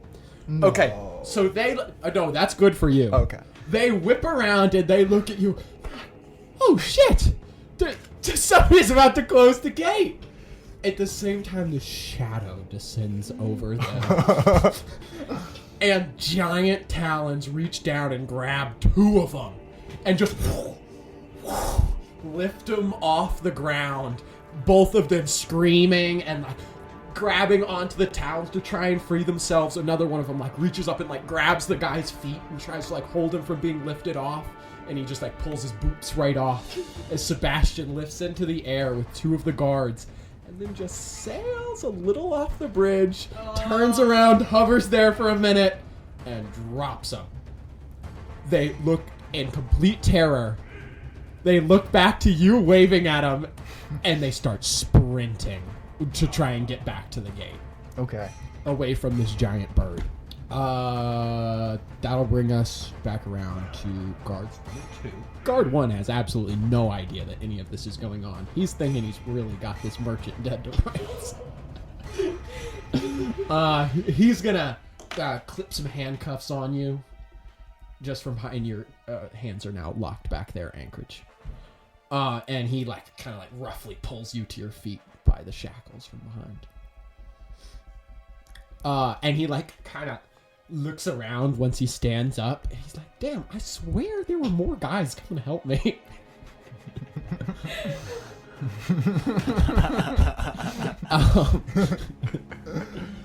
Guard 2 is most definitely dead, as Sebastian has just dropped him into the Titan's grave. Which will bring us to Anchorage. I'm gonna whip around and gust him. Okay, so he needs to make a strength saving throw? Yeah. That is a 4 total. He is pushed 5 feet back, and then I jump onto the carriage. Oh shit. If I have enough. Anchorage, you turn around with your like hands behind your back pointed towards him, and you just boosh, gust him, and he just flies right over the edge. Just... And he doesn't even really know what hit him, and then you just hear screaming. That's it for him. That'll do it. And you like look around and you just hop back up on the carriage. Wendy, you're up. So what's the situation like? The other guys are all running towards the... They're all running away from where you guys are. Towards the gate where you see Tommund, like right at the lever, smiling, all big, waving. And then the massive form of Sebastian kind of swooping away from the bridge a little bit, but now he's starting to turn to make another round. Sure. Yeah, what should we do? Should we just keep going? Go. Yeah, right? Yeah, can we just like... I mean... How fast do you want to like run down these guards as they're trying to escape? Or do you want to like move slowly across the bridge? Let's move slow enough so my horses don't fall because of the coconuts. Yeah, good call. Yeah. So luckily, the coconuts just crush like insects under the hooves of these horses. Yeah. Just stomp, stomp, They're also probably like falling off the bridge. Yeah, and most of them are rolling off at this point. I didn't fail the steering check, so I'm gonna... Yeah, so you continue to steer them along, just going at a nice slow pace as these guards sprint back towards the gate. It is going to be their turn. Oh wait, and while I'm doing this, can I go like, yeah! Living out your American dreams. Yeah, it's like being like, oh, I gotta catch you guys! They run even faster. They're absolutely terrified of this insanely muscular, bearded dwarf woman. Just riding them down at a very slow pace, yee-hawing and yippieing the whole way. Yes. They are going to spend their turns. Some of them are. Spend their turns sprinting back towards the gate, and they get almost there. They have 60 feet run speed, and it's about 60 feet away. So they get almost to the gate. 3 of them do that. The other 3 stop where they are and kneel down, pull out crossbows, and all fire at Sebastian.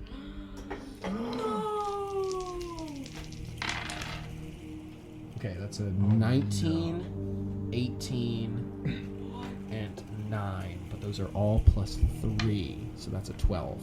And his armor class is only 10 right now. So all 3 are going to hit him. I feel like we keep sacrificing NPCs. That is 8 plus 6, 14 plus 4, 18 plus 3 for 21. He has 22 hit points. All 3 of these arrows strike him, and he starts plummeting down into the gorge. And it just like drops out of sight. These guards are pretty weak, but once they're all put together in a cohesive force. How many are left? 5 are left.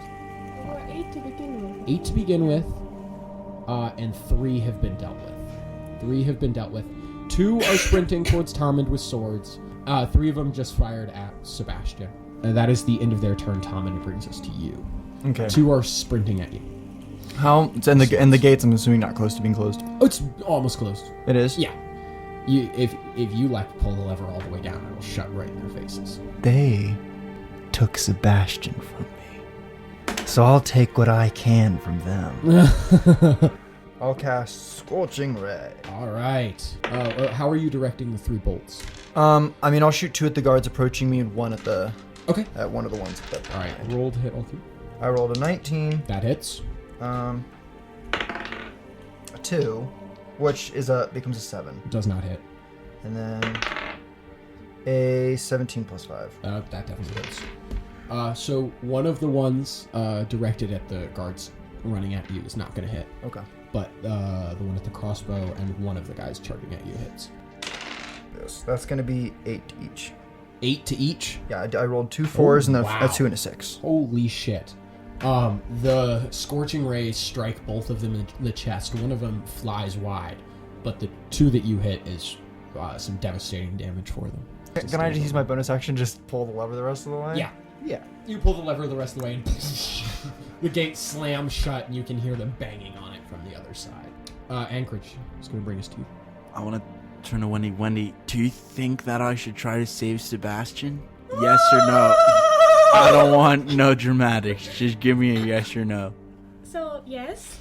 Okay, But I first of jump off of the cart and I run and I jump down into the ravine. Oh, that is so badass. First, try to get you out of these handcuffs? No, apparently not.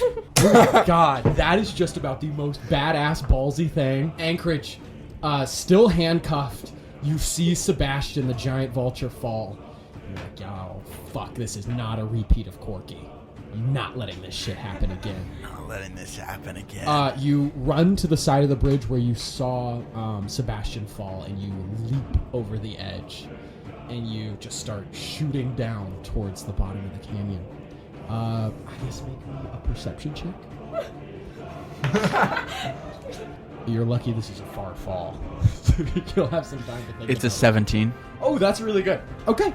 You dive and you drop fast. You would drop way faster than Sebastian would, even though he's been falling for a little bit, because he's feathery, he's light. You see the giant feathery form falling limply, not too far away from where you're falling, you could probably try and direct yourself towards the falling body in the air. I'd try. Okay. I guess make me acrobatics. I'm supposed to add a D4 to my acrobatics. Oh, nice. It's a 17. 17 plus your D4. 21. That was just about the DC. Anchorage, you tuck your arms in like a skydiver, and you move fast and out towards the bird. And with top speed, you're able to get in just close enough to where you can almost touch it. But your hands are handcuffed. Right. What are you trying to do here? You see the unconscious form of the bird. I do everything I can to get my hands against it so I can lay on hands. Okay, that's doable. You turn in the air, grasp on to Sebastian's wing, and you're able to get a little bit of a grip. And how many points? All 5. All 5. You pump all 5 points of healing into Sebastian. And you keep falling, and you kind of lose grip of his wing because your hands are handcuffed and you really don't have much of a grip. You can make me an athletics check to try and hold on.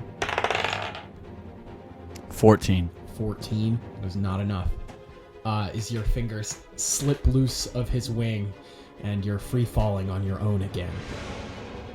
And then suddenly, whoosh, and you feel talons grab around your shoulders. As you start to rise back up out of the canyon. Which will bring us to Wendy. Oh my god. Yeah. So yeah, I'm still hunting down those guards, right? Yeah, you're still running down. Yeah. Emilio, Oh yes. are you still there? No, I left. Awesome. Do we have any coconuts left? Do we have coconuts left? I tried to get rid of all of them, but you have gotten quite a few. Good. We definitely have more. Emilio, would you try throwing coconuts at these guards for me? Nothing would bring me more joy. Thanks, Emilio. He'll just bean one at the head of one of the crossbow guards. That's a 5. Shit. He's not very strong. Gosh, Emilio. There's a lot of emotion behind it. He really gives it a throw, but it's just never his thing. He's like, Baseball was never my game. Okay. Now you give me a croquet mallet, I could slam these all the way across the bridge into their skulls. Ah, yes. No. May I use your warhammer? My warhammer? Your warhammer. To do what, Emilio? Croquet mallet. No. Damn! I mean, actually, it will always come back to me, right? That's true. It will always come back to you. You know what, Emilio? Yes. Here you go. Now I will strike with advantage. Since this is a game of war. Wait, next turn. Not yet. I already used my action. Yeah, can I cast magic missile? Oh yeah, Missile or missile? missile or missile. It doesn't really matter. Yeah. Or missile. Because I think it would look really cool if I'm steering this cart doing and there are magic little darts. Flying over your from behind you, just appearing and zipping at them. Okay, so how many magic missiles is it? Is it 3? Okay, what are you shooting them at? Are you shooting them at the 3 crossbow guards? Yes. Okay, go ahead and roll damage on each of those. That was a d4 plus 1. Ooh, first one is 2. 2. Second one is 3. Nice. Last one is also 3. So the last one hits the guard. This is the one that Tommund had already hit with the scorching ray, and this dart just zips right through his neck, and he just drops to the ground completely dead. The other 2 strike, and the guard is wheel around ow, you asshole! But it's not that much damage. But it was enough to get their attention. Good. And now they see 4 Stoutland tree-stomping ponies charging towards them, just crushing the coconuts in their okay. They are going to point their crossbows at you, and they're both going to fire. That's not 1. Okay, one of them is a natural 1. That does not hit. The crossbow malfunctions, and there's a loud wooden snapping sound as one of the little bow sides to the crossbow snaps, and the arrow just falls out to the ground, and the guard's like, shit, and he's like trying to fix it, but then he just drops it. Oh. The second one, however, is a 20 to hit. Yeah. Okay. That is going to be 7 damage. Okay. As a crossbow bolt whizzes towards you and strikes you right in the shoulder, you just kind of like snap it off, though, without much of a second thought. Which brings us to Tommund. I am going to click to open the gate again. You open the gate, and the gate starts swinging open, and they like stop banging on it like confusedly, just looking at you with the swords raised. I say, "Come in."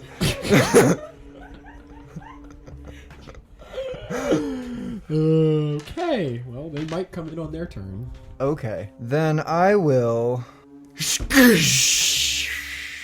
I'll just Just the whole vent, place out, yeah, vent out all of your smoke in your suit.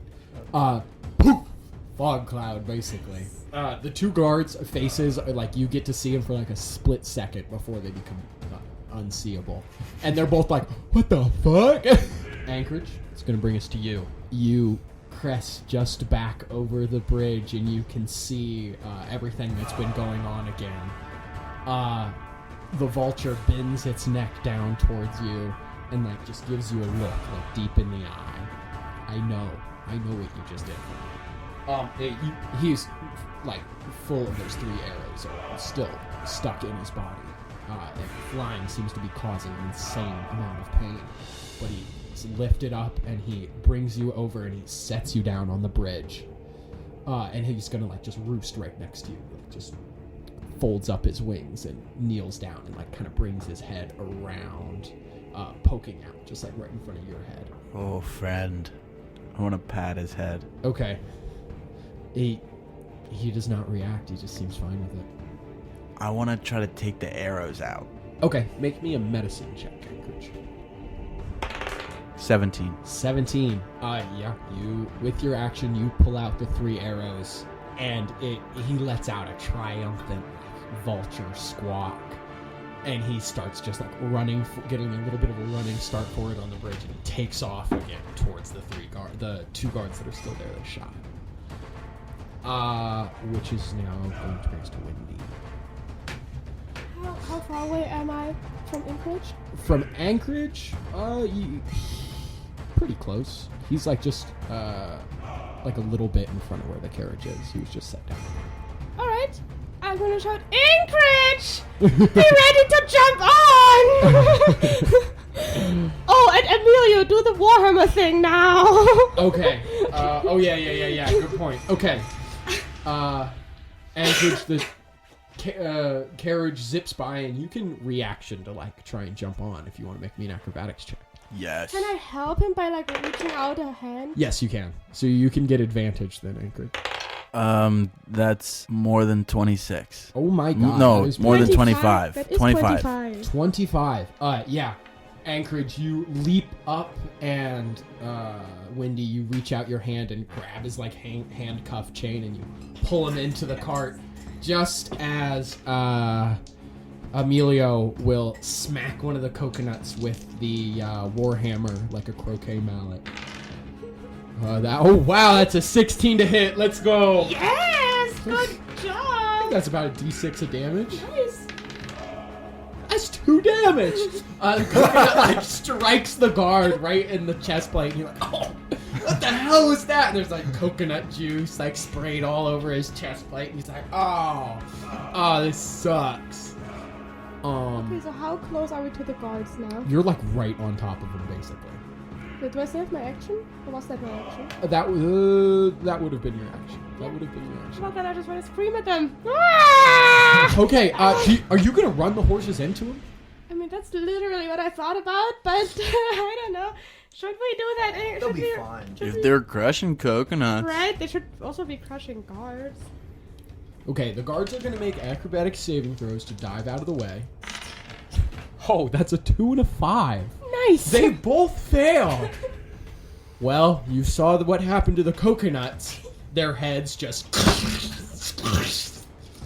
squirt little bits of skull and brain juice out. They were both low on hit points already. Under the 4 hooves of the Stoutland ponies, it's nothing.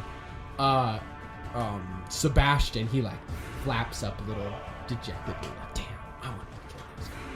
I think we maybe need to slow our roll with the barbaric Slaughter. Well, I feel like this was the revenge for all that went wrong in the beginning of this. You hear a thunk as the wagon wheels make it over their bodies. I love that sound. A few of the coconuts jostle a little bit.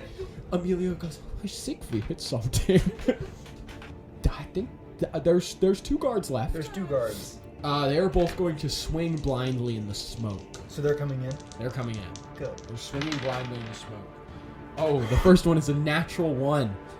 Completely blinded, he sprints off in slightly the wrong direction and falls off the bridge. How could it fall off the bridge? The next one, hearing the screams of his partner, he goes, "No! What did you do to him? I'll get revenge!" And he rushes in with his sword raised. Oh my god! That's a 2! He swings his sword, clashes into the gate, missing you completely. Which will bring us to you, Tom. So is he inside the Yeah. guard? I'm gonna close the gate. You are a menace. He hears the sound of the gate closing and you laughing, and he goes, "No! So now everything in here is stone, right? Yeah. I'm gonna fire breath. Okay. Yeah. All right. So that's an acrobatics saving throw from him. 13. 13. My spell DC is 13. Okay. So that succeeds, but it'll still take half damage. Okay. That's a 10, so he's gonna take 5. He takes 5 damage. That is enough. There's just like a little glowing light in the cloud of smoke, and you just smell the smell of burning flesh, and you know you got him. He didn't even have time to scream. He was just immediately incinerated, basically. That's the end of combat. Nice. Wow, you guys slaughtered those poor guards. Oh my lord. Your carriage wheels are like covered in blood, and like especially the white furred Stoutland ponies, it's just like totally soaked the lower part of their legs, and it's just like fully red. But they continue on through. Your smoke dissipates by about the time they I'll reach the gate. I'll reopen the gate then. Thanks. As you guys reach the gate, it creaks open for you, and Tommund's standing there. And Tommund, there's Sebastian. Anchorage saved my life. He threw himself over the side of the canyon to save me. He is a great hero. Does he deserve in on the 50-50? I am giving my share to Anchorage. Truly. As reward for saving my life. I shall no longer be leader and only follower. I give my place to Anchorage. I mean, Anchorage doesn't know about it yet. Yeah, he has no idea about it. His player is currently doing a little party dance. So. Hey, can I like look around now that we are here? Yeah, you want to look around here? I would like to find out what those guards were doing here in the first place. Were they just like protecting the bridge? Yeah, you very quickly find a logbook. A logbook? Has all the information of the things that have come across this bridge. Yes. And the guards are all working on it for someone named Moraz. It's a logbook to be returned to him so that he knows exactly who is coming in to the kingdom from this side. You've never heard of this Moraz, probably not. You guys could roll a history check if you wanted to maybe know who he was. Have I ever heard of this? Roll me a history check.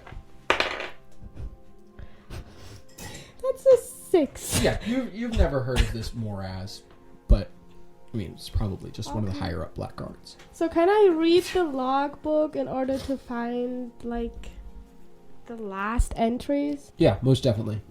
So Okay. the last entries that you find are all blackguard carriages, all carting magical creatures to Mournhall for the king's birthday.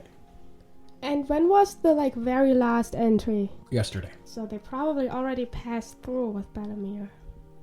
They probably already passed through with pretty Bellamere. long time ago, actually. They went faster than I thought. Are we all looking at the records together? Yeah, sure. We have to talk about what we're gonna do once we get there, though. I got disguise self!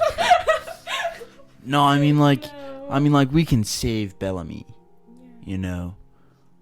But is that gonna stop the problem? These guys are ruining the I Kattegat. feel like there is a problem, a bigger one. Yeah, I would agree. They're stealing all those creatures. Yeah. I do agree that the slave trade is not exactly a good thing. No, Wow, that's not... hot take from Whoa! Tommund. I didn't say that, but I believe that taking all those... Hot take from Wendy. Yeah, no, but in order to maintain diversity, we shouldn't allow that all... Huge hit from the DM. Oh, well. Wait, another question. Did those guards leave any weapons here? Yes. There's a bunch more crossbows, spears, and swords, all set up in a rudimentary armory. As well, there's around 20 Blackguard uniforms. Oh, yes! And if we fill up the carriage with these Blackguard uniforms, we could all wear them, and we could say that we're transporting Blackguard uniforms. Yeah, you definitely could do that. Yes. Yes, that's smart. Thanks. Emilio! Come help! Yes. we, I am here. we need to get those uniforms into the carriage. Why is he just your indentured servant? What happened to him? There was once a great vampire stalking the nights. Oh wait, I invite you to help us. Okay, fair. Yes, now I'm in there. Thanks. Okay. Sebastian, feast upon these corpses. Oh, he is. Okay, good. Oh, he is. He Making is sure. ripping them to pieces. He's just going to town. I want to take the logbook. Good idea. You close it up and you take the logbook. I want to... So, when you go down the stairs, is it just more stairs? More stairs going down, down, down, down, down, down, down.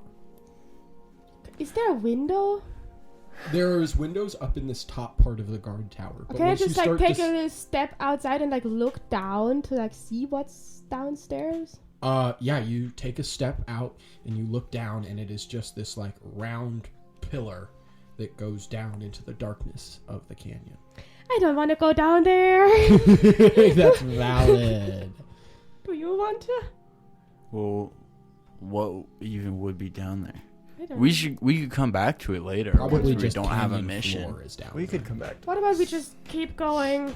Yeah, let's just keep going. You cross across the bridge and you continue for a little while. After you pass over this canyon, the foliage starts to appear again. It's not quite as just barren and rocky as it was before, but the plants and trees here are not at all like what was around Stumphold, almost the exact antithesis. The plants there were full of life and vigor and just bursting with color. These plants seem to be dead at first glance. But when you get a little bit of a closer look, this is just how they naturally grow. These plants are still alive. They just look horribly sick. The trees have these purple-black leaves with these eerily human-like veins on their leaves that are red and almost seem to be pumping blood. Are these plants anything like the plants from the Stormlands? Yeah, these are the plants that are found in the deepest chasms of the Stormlands, where pretty much no light reaches at all. I would like to Kristoff up to one of the leaves to see whether he eats it or not. Kristoff does not want to eat this. Yeah, so I think this is not very healthy, guys. Christoph doesn't want to eat it. The ground is covered in these like dark vines that are all covered in these like small, deep red thorns. The tree stompers seem to have no trouble getting through them. All the plants seem to drip with this black sap-like ichor that's just covering every part of the bark and the branches. The dark vines grow up the willow trees and wrap tightly around them, causing the trunks to bend and grow in these like strange shapes due to the strangulation of these vines. Vines have just pulled the trees into these strange like bent and bowed shapes that are quite eerie. As you continue through this area, Anchorage, you look at your map and you see that it is labeled as the Dread Swamp. A small section of Kattegat covered in these like subterranean plants, despite it being fully above ground. The area becomes more swampy as you get deeper into it. You see the Stoutland ponies' feet sink deeper and deeper into the mud, which actually starts to wash away the blood that's covering their hooves, so that's not the worst thing. You guys continue for the rest of the day until it begins to grow dark. Do you guys want to look for a place to spend the night, or do you want to just continue through the night? I'll take a shift. I don't think I've taken a shift driving yet. Okay. I could really need some sleep. Okay, so Anchorage, you switch out to your shift. Do you want to feed the ponies? They won't eat any of the trees here, right? They will not.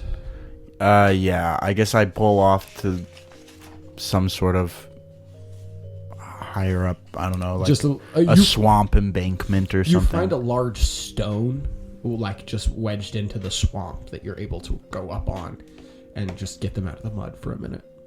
Okay, cool. There's a few vines growing up around the stone, but not near as much on the ground.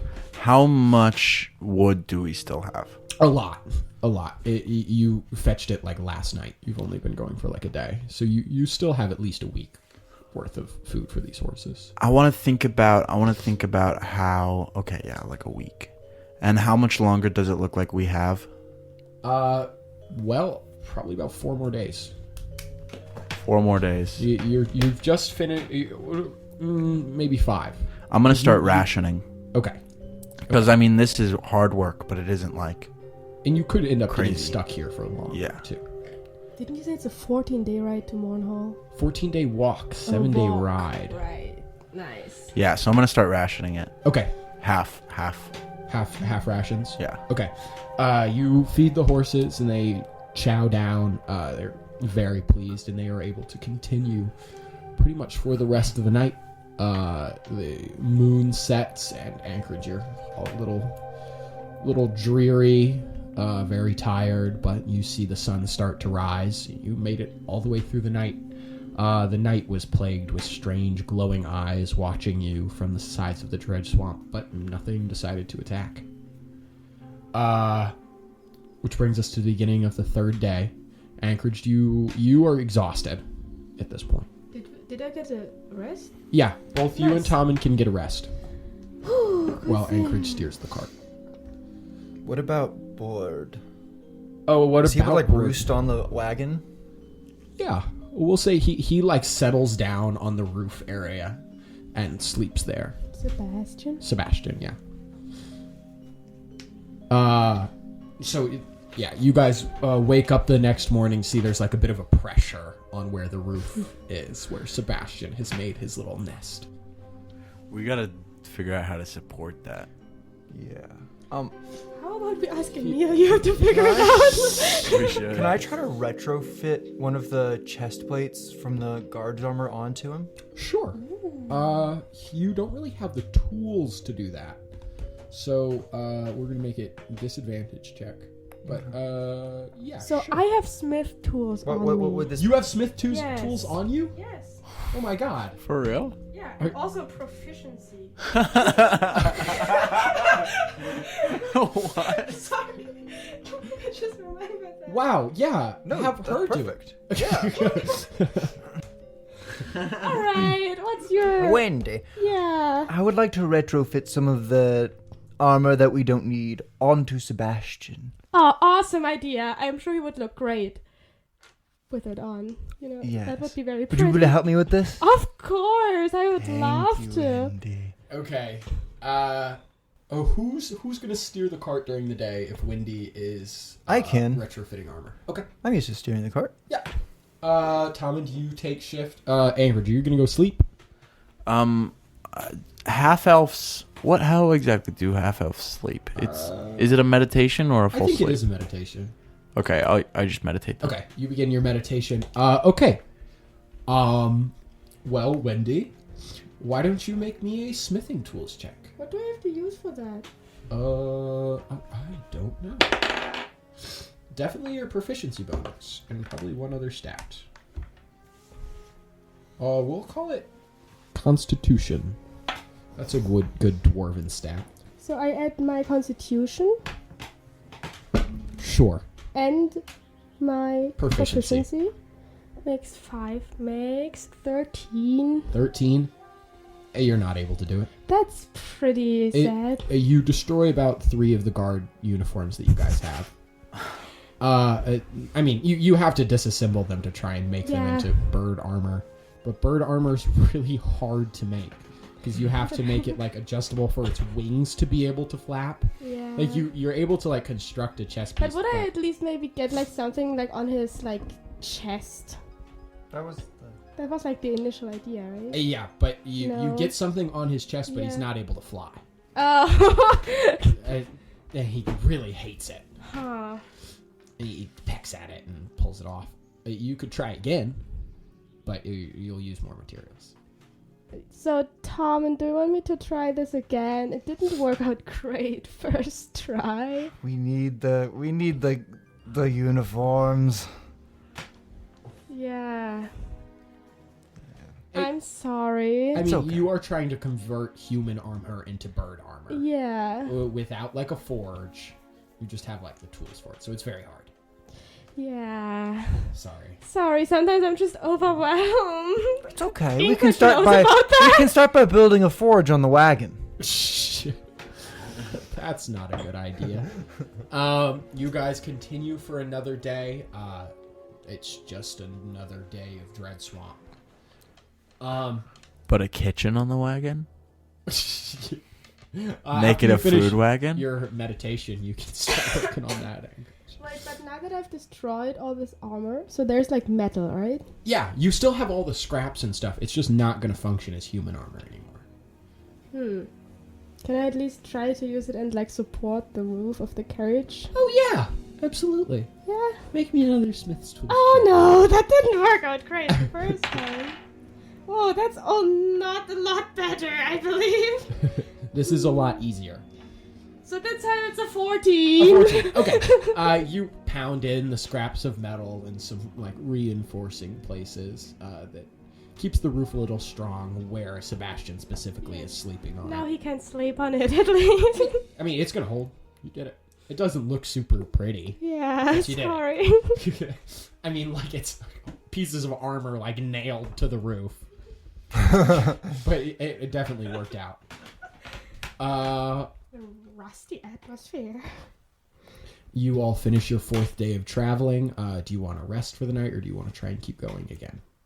The horses are very, very tired. We should rest the horses. Absolutely. We need to rest the horses. Yeah, let's rest the horses. Okay. Why don't you guys make me a survival check to see if you can find a suitable campsite? I'm really good at survival. Okay. I'm not that horrible at it. Oh no, you are so much better at surviving. I'm also good at survival. And this is home terrain for you, Anchorage, so I'll give you advantage. Wait, do all of us have to make a survival? No, check? just Oh, Anchorage. okay, good. I mean, he literally jumped into nothingness and then came back. Yeah. Oh, also, we'll say you guys got his handcuffs off. Oh yeah, at some point. Oh yeah, I forgot about Kind of forgot about those. Those are also part of the scrap metal. Oh, it's never mind. 16, right? Yeah, so that's a 16. 16. Anchorage, you know what you're looking for. You know what kind of places are more safe in the undergrowth like this. What you're looking for is a cave. and you are able to find one before the sun sets that's big enough to hold both your little carriage and your group. And you guys can all pile inside there. There's not much of a back to it, but the floor is stone, not swampy, very few vines in here. And you can see the back of the cave where it ends. It's just kind of like a more wide outcropping in the side of a cliff. Do you guys want fire? How cold is it? Not very. Nah. No fire. You all settle down to sleep in the dark. You wake up the next morning with no issue. Emilio is already awake and he's pacing back and forth. Emilio, are you alright? I saw something in the sky last night that is giving me great fear. Uh-oh. A strange green light casting over the horizon. I swear I saw it. There shall be a dead moon tomorrow. We cannot be out here in the open. What's a dead moon? So a dead moon, there is the largest of the moons of Dou'Slumba. It's called the dead moon. And it rises about once every 10 years. And it shines with a bright, eerie, eldritch green light. And when it does, this is how it got its name, corpses rise from their graves in Kattegat and walk again until the dead moon sets. Is this a pretty common knowledge? This is a common knowledge. You all would have experienced probably at least one dead moon. Yeah. Anchorage just starts packing Yeah. immediately. You Getting the carriage all ready to go. Yeah, let's get ready to go. Full ration for the horses. full rations for the horses, and you all set off in quite a hurry, moving as quickly as you can. Yeah. Okay. Yeah. I can probably steer. Okay.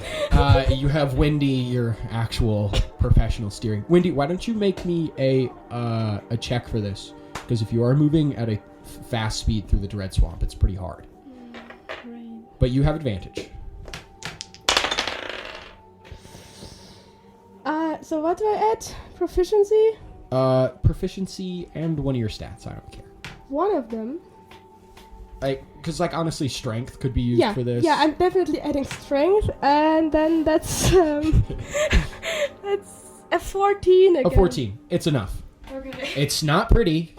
The horses, their legs are actually getting pretty scraped up by the vines going at this pace. But they're tough horses, and they've been through way worse. No, wait, it's a 13 only. A 13 only? It's still okay. Sorry. You're not making the pace you'd like to, but you're going as fast as the carriage will allow. You continue like this for quite a few hours, looking for any sign of shelter or anything. Anchorage, you consult your map to see if there's any sort of shelter around here labeled on the map clearly, but there's nothing till Mournhall pretty much. You guys continue, and the sun is beginning to set. We should take some, pre-measurements. Is there any... Have we been heading in the direction not necessarily closest to Mournhall, but just closest to out of the Dread Swamp? It's basically the same. It's Okay. basically the same. You have to get through this part of the Dread Swamp. You're getting close to being out of it. Within the next 2 days, at least, you should be out of the Dread Swamp, but there's pretty much no way to make it out tonight. Is there anything marked in this area on the map? Absolutely nothing. Sebastian! Sebastian! Yes. Would you be able to take a peek in the skies and see if there's anything around here that is worth maybe fortifying? I shall return shortly. And he takes off. About 40-ish minutes later, it's starting to get pretty dark. The sun is starting to set. It's starting to slip below the horizon. And Sebastian comes back and he lands on top of your carriage. And he goes, "There's a house not too far from here. Looks abandoned. I mean, a wooden nest on the ground. Not too far from here. Looks like the chickens have flown the coop." Could you show us the way there? "Yes, follow me quickly." And he takes back off And then all of you start to see it. The slight green light starting to edge over the horizon. And then you see just top of the moon start to crest over. You keep up your pace as quick as possible. As you're going, you start to see the house come into sight as Sebastian flies over and lands atop it. Not too far away from you guys, you suddenly see a giant figure stand up, which you thought was just maybe some hills falling down under the mud, as this huge, maybe 40-foot tall figure stands up, looks over at you, and it's this giant cyclops with a spear pierced right through its eye in the back of its head. And it goes, "Oh, sorry, didn't see you there." The horses spook and start just running as fast as they can. I'm gonna just roll for them really quick. They're very experienced at this, and they just stomp through the swamp straight towards the house. As it starts to come into sight, you can see it a little better. Just as the moon, the green moon, is beginning to rise over the roof of this house, you all reach the door. Looking up at this house, it looks strange, eerie, especially in this green light. It looks like it was painted white at one point, but now plants of the Dread Swamp have covered most of the house, causing the roof to cave in a few places. The parts of the house that aren't covered by vines, you can see flaking bits of paint and rotten wood. Are there any outbuildings? No outbuildings. Is it common knowledge how those like dead bodies handle fire? Oh, not well. They Not dislike well. it? Undead hate fire. Right.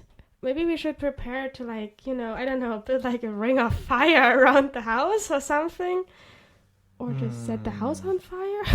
Well, that would just draw attention to us, and we couldn't keep it going all night. That would definitely draw attention to you. No. Yeah, but in case, so that we could lit something on fire. In case, I don't know. I'm afraid. I think we just run if that happens. All right. I want to look for a place that we can position the cart where it's pretty sheltered. Okay, make me an investigation check. Well, can I help him look? Yeah, absolutely. Please. How about you help me How look? good are you at looking? I can look great. Oh man, you're a great looker. I'm gonna help Wendy look. Oh. Okay, Wendy, roll me an investigation check. No, that is a 15. A 15. Okay.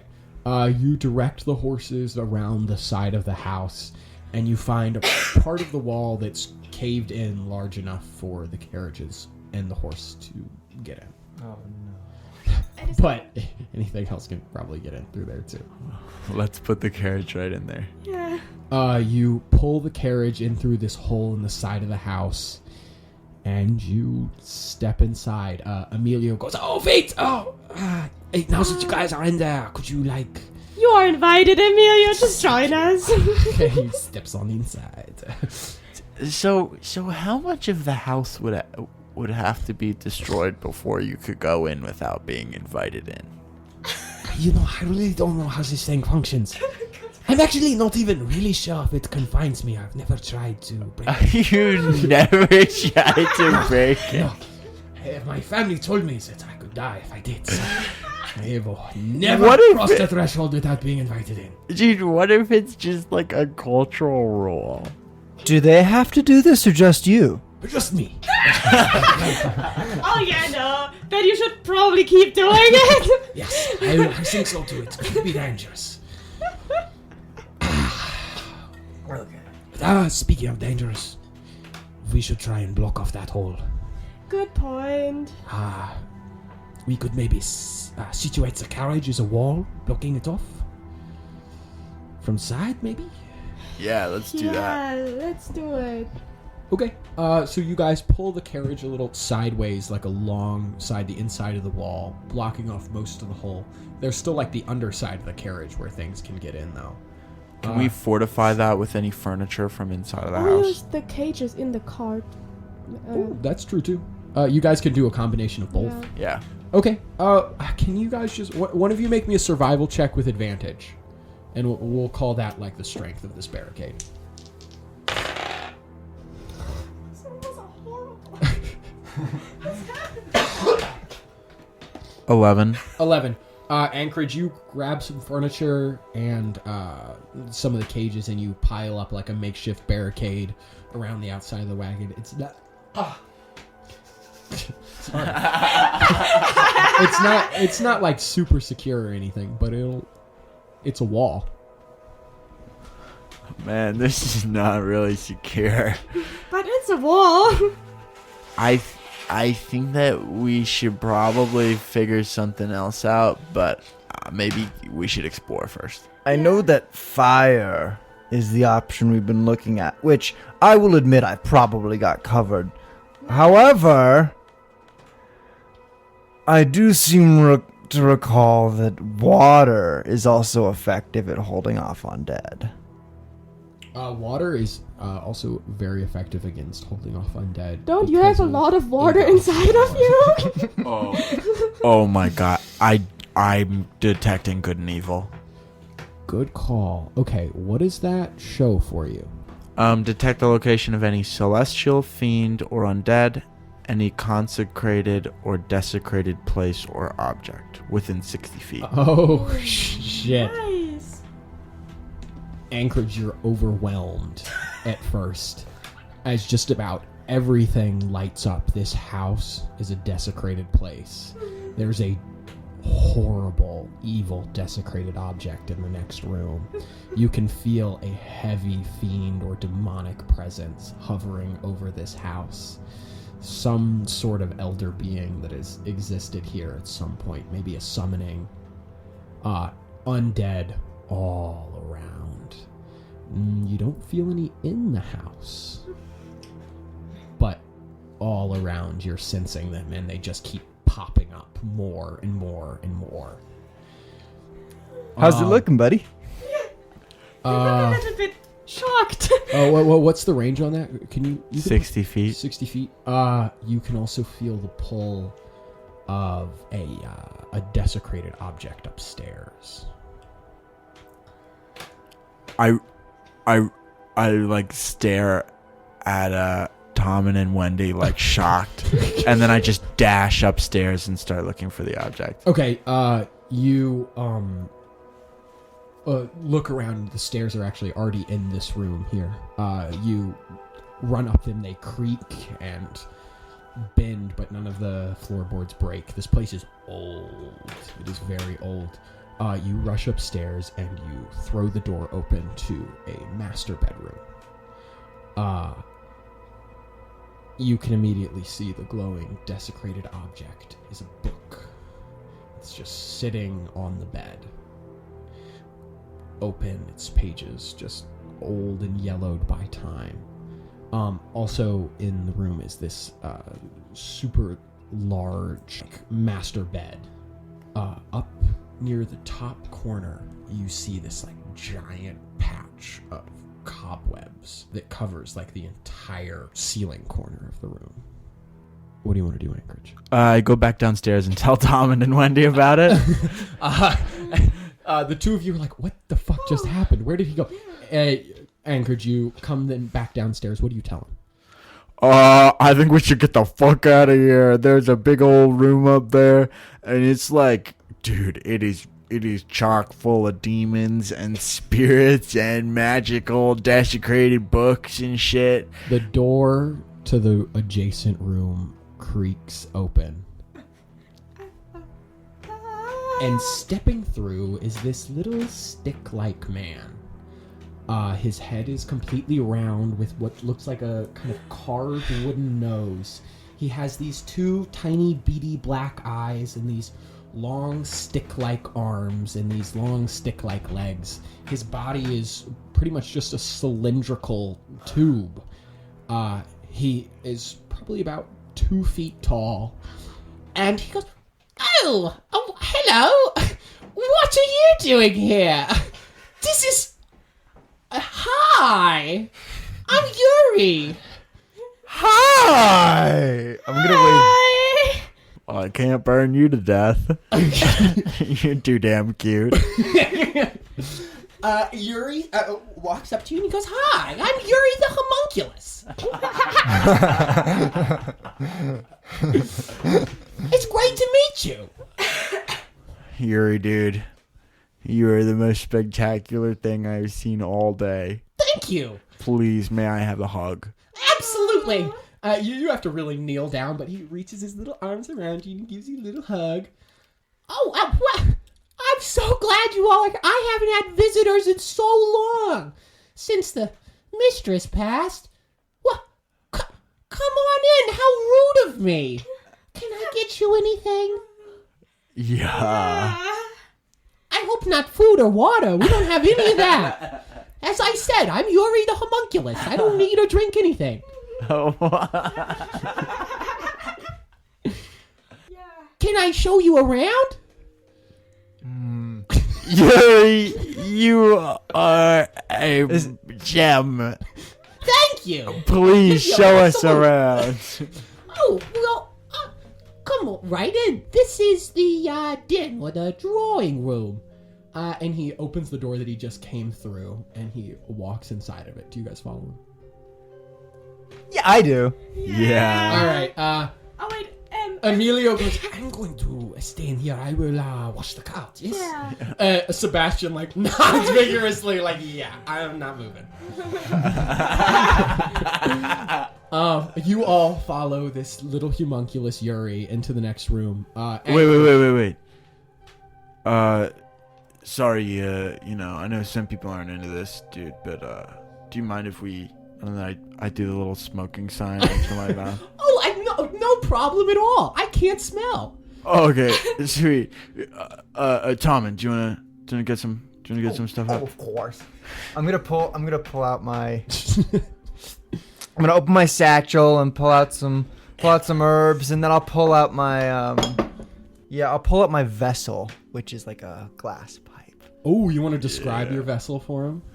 Yeah, it's kind of just like a glass bowl with spikes on it that are each about 2 inches long. They're a little bit thicker so that they meet at the base, and the whole thing is just like covered evenly, except for where there is that indent. Okay. It makes it a little bit more obvious where this little metal insert is. But I pack some of the bud in there and just wait. That's not what I do. Hold on. Yeah. Sorry. Show us what I'm really good at impressions. 1 second. He's really. I do this. Oh no, that's not what I do. Hold on, need another second. Future Jonah, can you just go ahead and cut this middle part out? Oh yeah, definitely. Just put it just splice it in. Yeah, I'm gonna make sure this all stays in, and I'm gonna put it right at the beginning.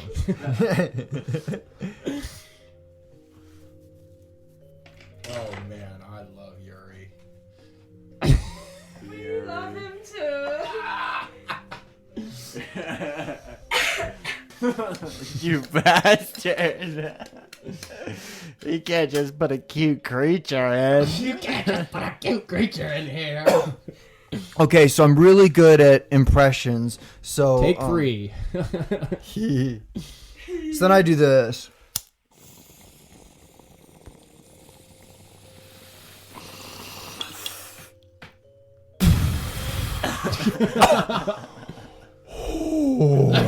Man, that There is you an go. amazing impression. Hey, Yuri, you want in on this? I don't breathe. Oh. Alright. Oh, yeah, we can take that out to Sebastian too in a second. What is in the room? Okay. So you step into this room, and as you all are lighting up. Okay. You step into this room, Anchorage. You immediately see the other desecrated object that you were picking up with your detect good and evil. It is this giant grand piano. And you, on a closer look, you can see that all the keys are missing. Yuri and he goes, "Oh well, that's the piano. I don't know how to play. It's really confusing." Also in this room, there is a painting of an older high elf woman with long graying hair, and she's holding a very large book, similar to the one that you saw upstairs. Tommund, while I'm explaining the rest of this, can you make me like a religion check or something? Okay.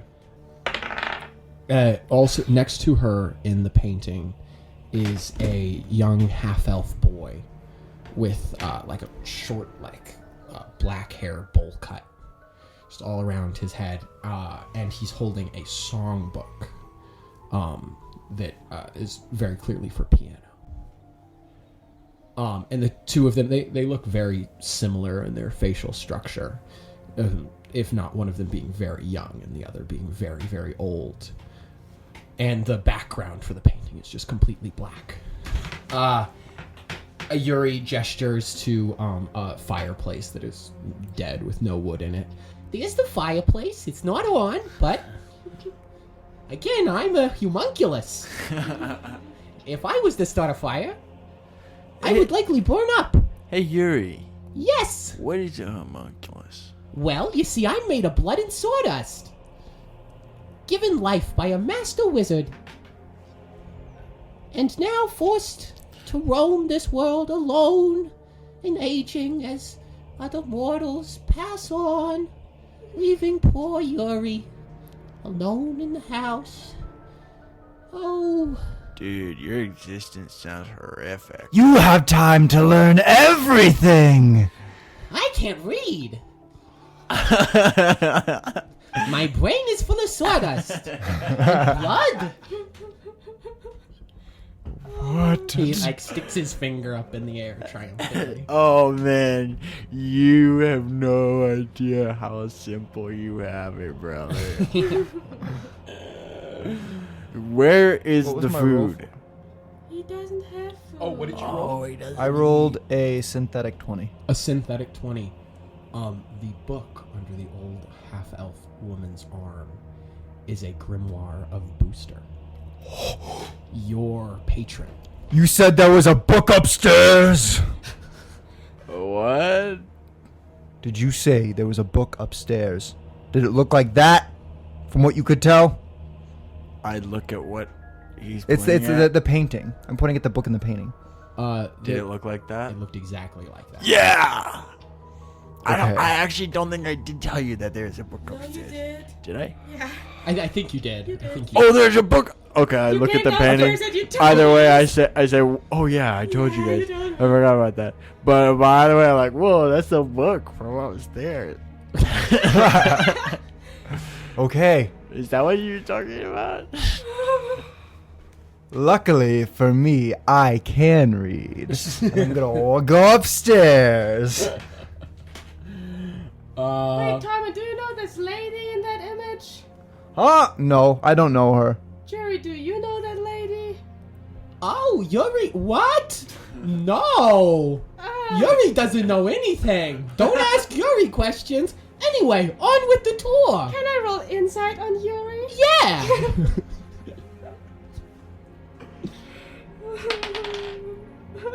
That's a 9. You're pretty sure he's hiding something. It's not too hard. Well, anyway, on with the tour. Over here's the kitchen. And he'll lead you over to the kitchen. It's like just full of like food that's unrecognizable at this point, aged beyond understanding. I don't ever use it. Okay, let's go to the next room. Tommund, you walk back into the other room and you head upstairs. Oh, as I'm doing this, I'm gonna grab my piece from Anchorage and take it out, and as I'm walking through, I'm gonna give it to Sebastian. Oh, nice. Hold on. You're right. I better RP Sebastian.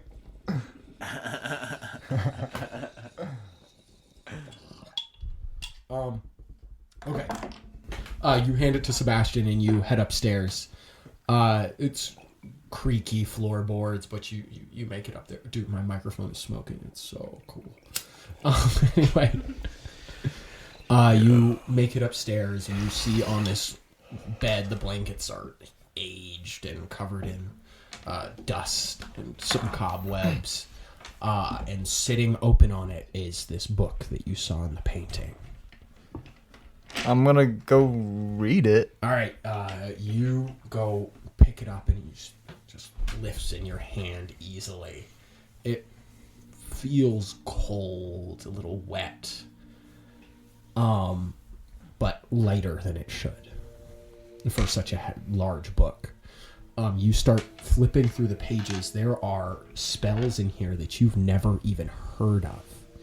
So high level and dark that and nowadays spells that would be kept out of the public's eye at all costs. Oh Truly ancient eldritch shit. And it's all magic directly from your patron. All of them gifts from Booster to this old woman with the book. Wait a fucking minute. I feel second best. Was I second pick? You fucking asshole! I'm gonna shake my hand at the sky. You shake your fist at the sky, and as you do, you look up and you see this like mass of cobwebs up in the corner of the ceiling, and you can't help but think it's shaking a little bit. Oh, that doesn't look great. Can I just stow the book in my satchel? Mm-hmm. Is someone up there? No response. I hope no one's up there. I do know that there's a demon up there. I don't think I know that. Yeah, I just totally forgot to say that. They're like demonic things. I mean, okay, you said demons, and I've heard Booster described that way, but I've seen Booster, and that's not what I would call him. Have I seen Booster? Yeah, I've seen had Booster. conversations with Booster. Yeah. Well, I didn't know if I'd visually seen him. No, you definitely visually Okay. seen Booster. He appeared to you in all his glory. What a I won't G. be too mean to him. So you're stowing away the book? Yeah, I'll stow the book. Okay. Or actually, is there a name on the cover? There is a name. What's the name? The name is Nisa Maldred. Emilio! Can you hear me? Can you hear me from up here? Yes, I can hear you. How old are you? Live years or dead ones? Grand total. Grand total of like 22 living and 400 dead. Have you ever heard of Nessa Mordred? Nessa Mordred? I think that's her name. The name on the book, you look at it again, it's Maldred. Nessa Maldred? Hold on. And you hear the sound of him walking downstairs. He comes up the stairs. Actually, have I ever heard of that? You've never heard the name Nessa Maldred. He looks at it and he goes, I have never heard this name specifically, but I have heard whispers of a Maldred, a adversary that has been around for millennia. It was a rival to my family's vampiric house hundreds of years before I was born. An adversarial figure to the Voldakovs. A very powerful mage who had even more control over the undead than the vampires. Which is a lot. I have met my mother. Lady Voltakov has quite a lot of control over the undead. Okay, well, that was my first question. My second question, does that look like a person up there? And if there is, do you think they're ignoring me? He looks up. That looks like a bunch of cobwebs. Although that does seem to be moving a little bit. So they're ignoring me. That is not what I said. We're gonna cut back down to the two of you with your tour with Yuri really quick. He leads you around through the kitchen into this really small little child's room. There's like a little rocking horse and some toys, the medieval equivalent of a race car bed, so like I guess like a carriage bed with like horses painted on the side of it. But it's all ancient and flaky and dusty and kind of falling apart. And Yuri goes, "Oh Oh, well, and this is where I stay now. This is my new room. What do you think? I don't really sleep in here because I'm a homunculus, but... What was your old room? Oh, my old room was under that kitchen cabinet back there. Ah, now that's an improvement then, huh? I love your room, Yuri. Thank you. Yeah. The master left it to me before he left. And then he like, kind of like looks like... Maybe I shouldn't have said that. When did the master leave, Yuri? I'm gonna be real with you. I've got pretty much no perception of time. Did your master eat food? Oh, the lady and the young master both ate lots of food. Nice, so we saw what the food that's left looks like. So how long do you think it's been? Well, from the level of moldiness that the food has, do you think we can tell? Hundreds of years old. Oh, Yuri. So what do you do all day, bud? Well, I keep my mouth shut mostly. That's my number one instruction. Sometimes You're doing great! Thank Yuri. you. Sometimes visitors like you will come by, and I'll greet them, and then we'll send them on the way in the morning. And what happens to them then? They just keep going their They way? just keep going. They all keep going if Yuri keeps his mouth shut. Those are the rules. And, well, that about concludes the tour.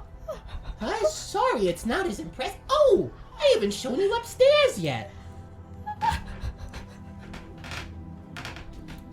Oh, you're keeping quiet. Have you already seen the upstairs? No, I have not. Would you show it to me? Yuri. Yes?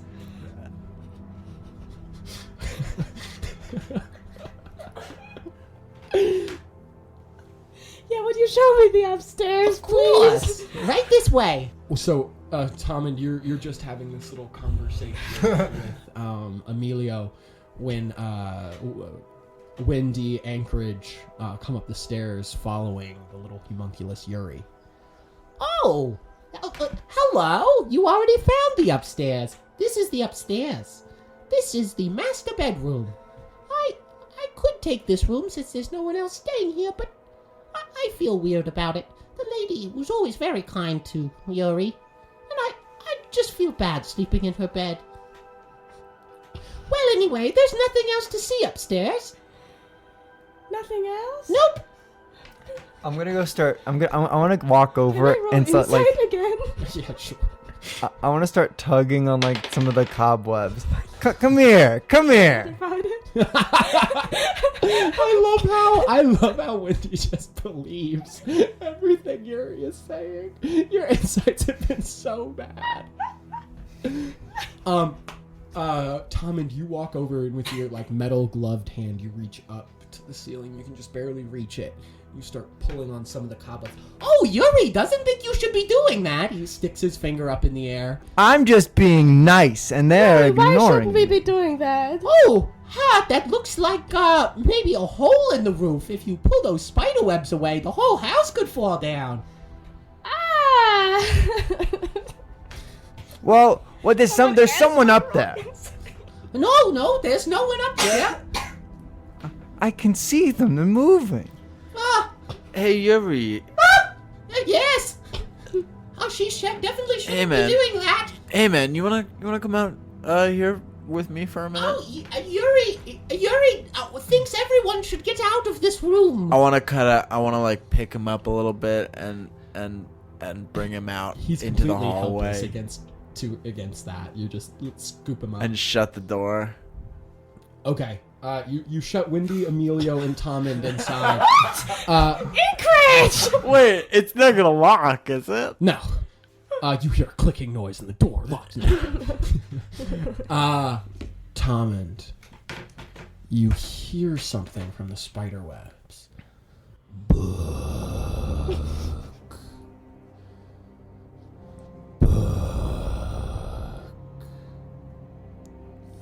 You have my book.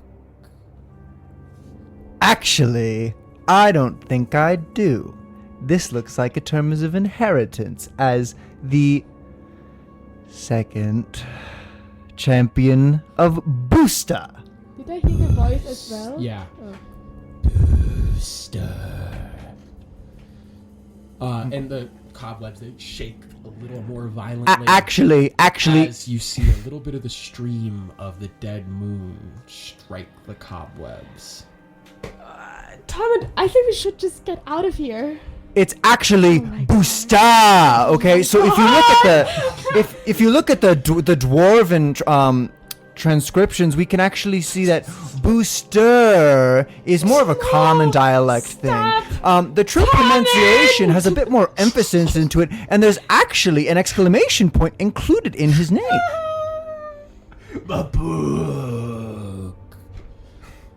Okay, we're not going back to that subject. Tommund, what book is it talking about? I'm just gonna like tap my satchel. Oh no!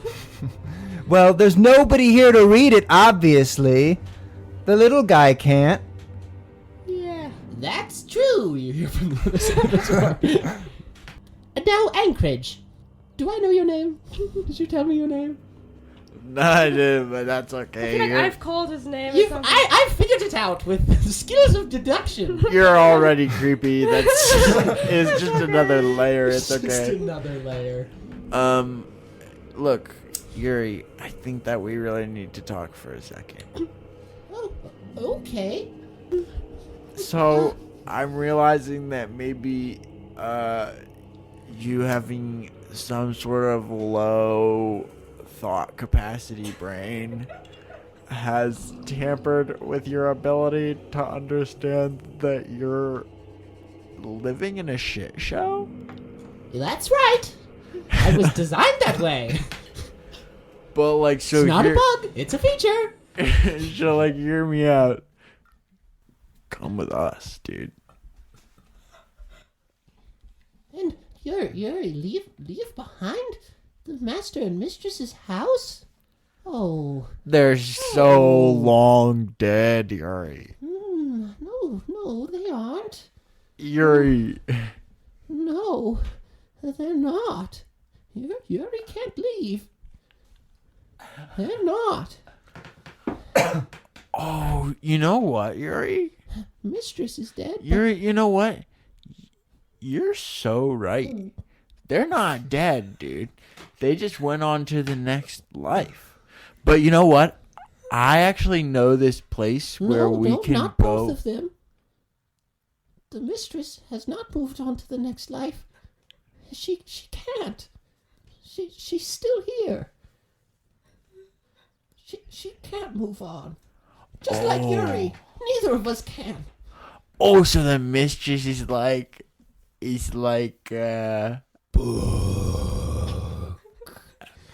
oh, And the spider webs shake and tear as this corpse falls out onto the ground. Twisted body, long gray hair, stringy and pasted to the scalp with spider webs. These small black spiders begin to pour out of the mouth and eyes as it lays twisted on the ground, saying, "Book, book." Okay, Tommund, this is the moment where we get out of here. The corpse of what appears to be the old mistress of this house, Nessa Muldred. The dead eyes of the creature stare up at you as small black spiders pour out of its eyes, nose, and mouth as the creature cries out, "Book." And now that we're back into it, I need you all to roll me initiative. I'm still in the room with you. Yes, Wendy, Yeah, we got closed in here by Anchorage. and Tommund are closed in the room. And Emilio, just to remind you. Oh no, Emilio's in here too. Yes. Oh dear. You should roll initiative for Emilio. All right, will do. Anchorage, you can go ahead and roll me initiative too. I have a natural one. You have a natural one for your initiative, Wendy. I have a 16. Okay. I have a 7. You have a 7. Okay, so the corpse is going to start us off it lurches forward in this unnatural way. Its arms and legs are all bent and twisted into itself. It looks like it's been wrapped up in that cocoon in the ceiling for ages. It looks like it's barely moved, and as it's trying to like right itself, its joints are like cracking and popping back into place. Its jaw just hanging by a few strands of flesh, more spiders still tumbling out. It lets out another cry of "Book," and it's just going to vomit spiders all over you, Tommund. I need you to make me an acrobatics saving throw. Oh, this is going to be so cool. That is an 18. An 18. You were able to duck and roll out of some of the way, but as the spiders fall out of her mouth and tumble onto the ground, they then just start crawling up you again. And you are going to take half poison damage. That is going to be 15 points of damage. They can get through my armor? Oh, yeah. They are sliding in through the chinks in your armor and biting your slightly corporeal form, and you can feel the poison racing through you. That's going to be halved to 8. Sorry. Oh. I forgot to half your damage. And that will bring us to the end of this creature's turn and bring us to you, Tom. Why do we keep finding ourselves in the most flammable battlegrounds? But about where is everyone in relation to me? I would say Emilio and Wendy are probably about 15 feet back from you as you started to fuck with the giant shaking nest of cobwebs. They both kind of took 2 reasonable big steps back. Okay. The corpse is like right next to you, 5 feet. Okay, then I'm going to thunderstep back to where they are. Oh, shit. So how does that work? Thunderstep works. I teleport anywhere within 90 feet, but I'm going to teleport back to them, and it's going to deal 3d6s, I believe, thunder damage. Oh my god. To anything within 10 feet of me. The spell is 3d10 thunder damage, and can have this one. the corpse needs to make a constitution saving throw, which it is not exactly great at. And so do the spiders, right? Yes. All of the spiders do. So I'm not even going to bother to save for the spiders. Okay. Because half damage will kill them all. That is a 7 and 2 4s. 7 and 2 4s. So that is a 13 Constitution saving throw. What is your spell save DC? My spell save DC, yes, 13. Are you sure? Because I believe it's gone up 1 now, as your proficiency bonus has been raised to 3 now that you're level 5. Oh shoot, we forgot to tell everybody at the beginning of the episode. Hey guys, after the last episode, the party all leveled up, so they are no longer level 4, and they have finally reached that big milestone of level 5. So Tommund, does a 13 succeed?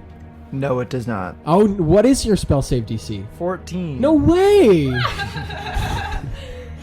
So that is going to be a fail from the corpse, and I'm not even rolling for the spiders, as this explosion of thunder magic rips through this little part of the corner of the house, and you poof, bam, right in between Emilio and Wendy.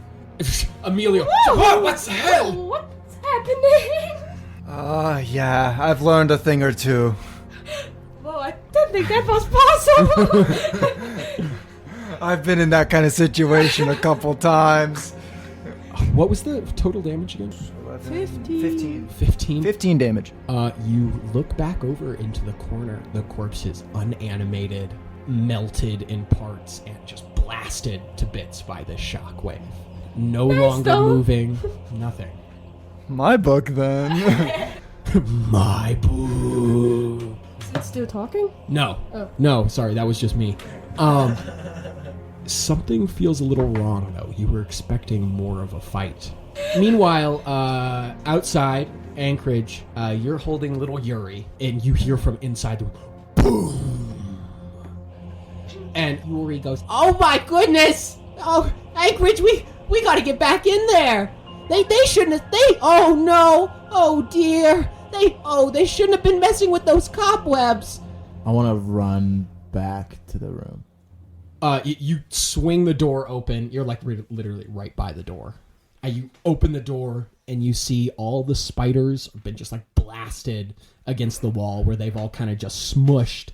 And the corpse has done much the same into this corner where it's just been blasted and just kind of crushed and melted into the corner. Yuri, he like starts waving his arms around his legs and he goes, No! What have you done to the mistress? Oh, no! She should have known I hate spiders. The mistress didn't like spiders. Hey, wait a second, though. They killed Yuri. her. What? The spiders! You think she put them in her own mouth? The spiders killed her! They killed my mistress! And now you've desecrated her body! If Homunculus could cry, there would be tears running down his face. But he's really just being dramatic. Those spiders that you just killed in one take killed her? Well, they killed her Hey, in her wait a sleep. second, Yuri. You said that. I mean, oh dear. Yuri's been bad. Yuri's been very bad. Oh, bad Yuri. And he's gonna like just sit down and he covers his mouth with his little stick-like fingers. Anchorage, I believe that you have the most knowledge on how to deal with Yuri. You've spent the most time with him. I will leave this to you. I'm going to take my book back downstairs and start reading. Are we out of combat already? Yeah, Yeah, okay. that was it.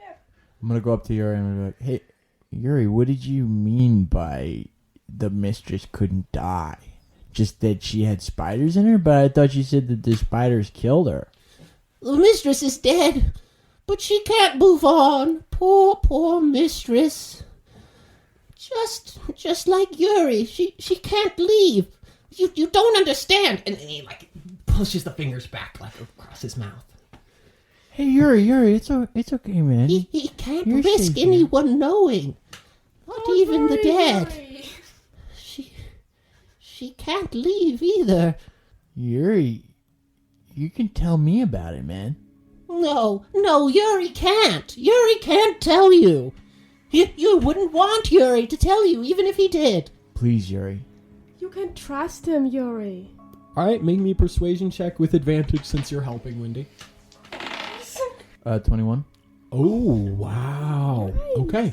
Okay. Yuri seems to calm down a little bit, but he's still very clearly visibly scared, and he kind of like takes the fingers down away from his mouth. Yuri will tell you, but you have to lean in very close. Yuri can't let the master know that he told you. I take out Corky's horn, and I put one side up to my ear, and I gesture the other side for him to whisper into. He like looks back and goes, "Yeah, this should work. I understand how magic works." And he's gonna start speaking into the horn, and he begins to tell you a story. A story about a very powerful warlock named Nessa Maldred. She was a loner and a necromancer. And one day she used the blood of some of her victims along with the sawdust from a mill, and she created him. And things were good for a while. It was just him and Nessa, and he would cook dinner, he would clean, and the mistress would learn more about magic, and she would converse with the higher power of Booster. Until one day, the old woman had a child come into her life, her grandson. Her daughter had died, and with nowhere else to go, the boy was sent to Nessa Maldred, the old warlock. She, of course, had no idea how to raise a child. She was a loner and a dark magician. And to make things worse, the young Maldred boy was strange. He had dark ambitions. He always begged and begged for his grandmother to teach him magic, to let him speak with Booster, to let him gain this power. But she refused every time, telling them that he wasn't ready and he could only bring destruction. Instead, she taught him to play the piano, and she would have him play every single day, pretty much non-stop, as just to create a backdrop for her work. And the boy started to hate it. He would beg every day to stop playing the piano and take up magic, but she would never let him. Until one day, he took things into his own hands. He used some of her necromantic ingredients and the same spell she used to create Yuri, to create these small black spiders. He let them loose in her bed one night, and they all bit her until she was paralyzed. And they slowly drained all her blood and carried her up into the corner of the room where her body has stayed ever since. But that wasn't the end of the boy. Suddenly, you all hear something from downstairs. Tommund, you hear it first. Hello? A single piano note from the room next to you. Next to Tommund. This is about me. Next to Tommund. You remember very distinctly that piano had no keys. Yuri immediately stops talking. Oh, dear. Oh, I think Yuri said too much. And as if to confirm that, you hear a voice. Yuri. You've broken our agreement, Yuri.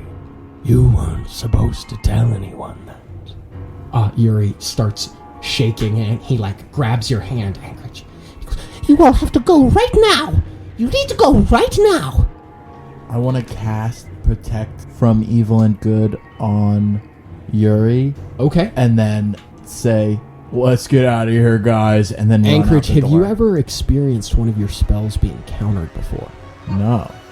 You pray to Agoth, you clutch your holy symbol, and you go to imbue Yuri with this holy protection light, and it just absorbs right into him and vanishes. Oh, what was that?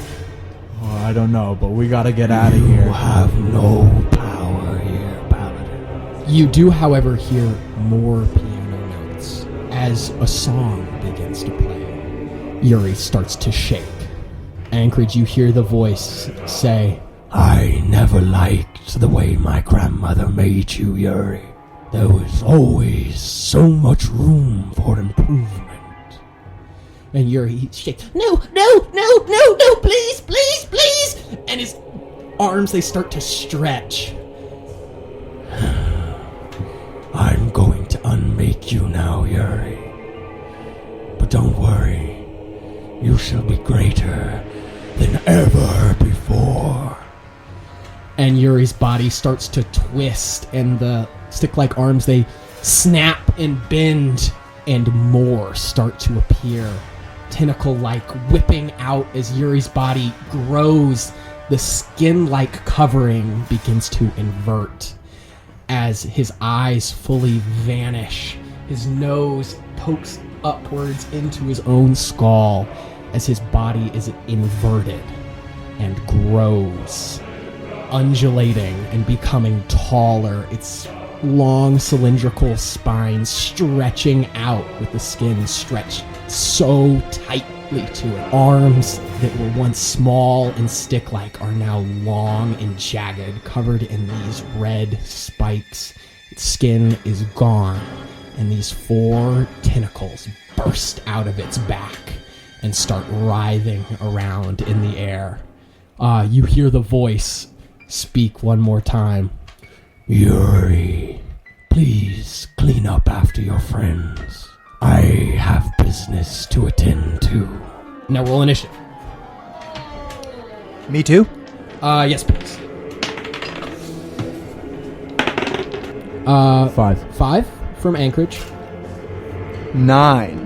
Oh no, you guys. 15. Okay. Don't forget Amelia. I actually did roll for Amelia. Okay, good. He got a 7. Where's Sebastian? Sebastian is downstairs. He's in the same room as you. Oh, really? Yeah. Oh, cool. Let's let this battle begin. Wendy, you start us off.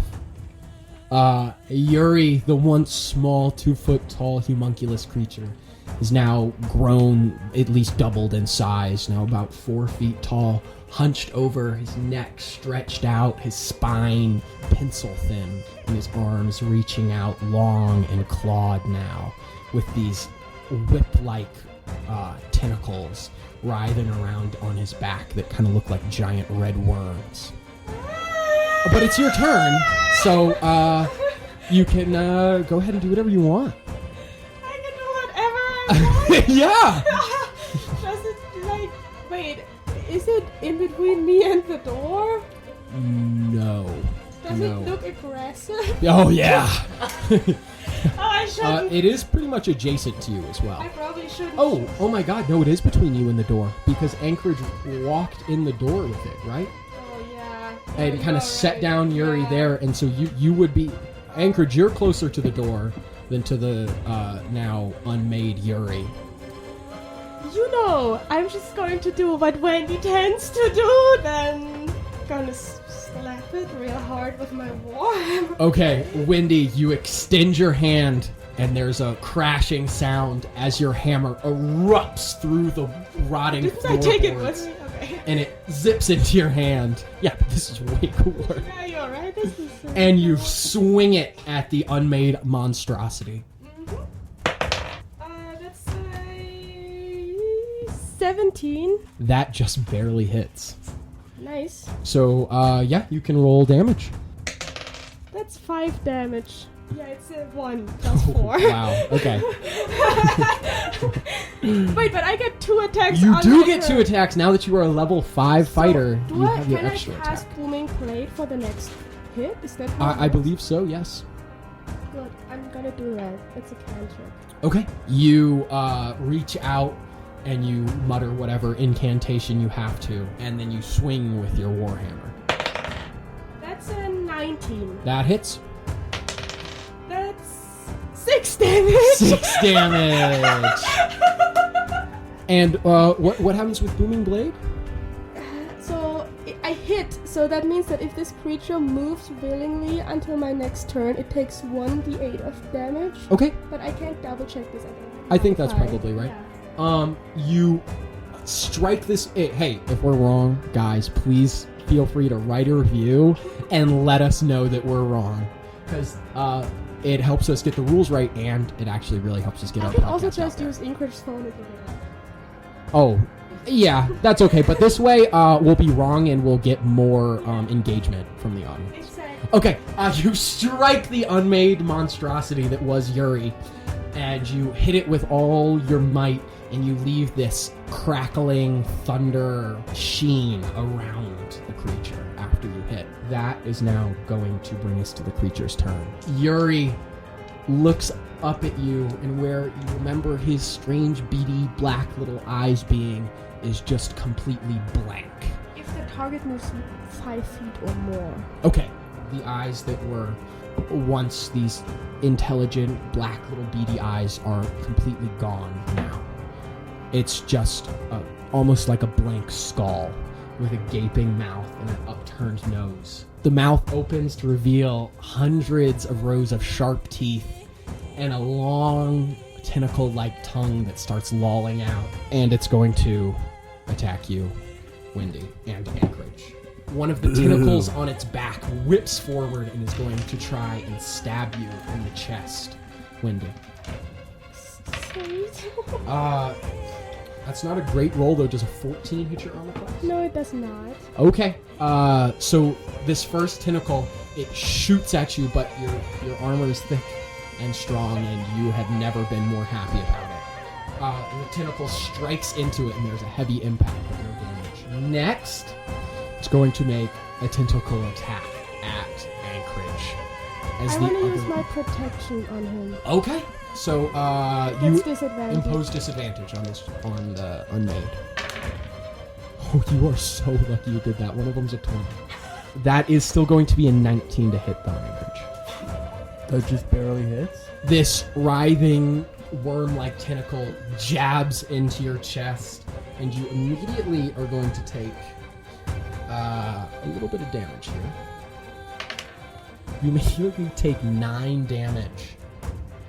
And I need you to... Oh, no, you don't even get to make a saving throw.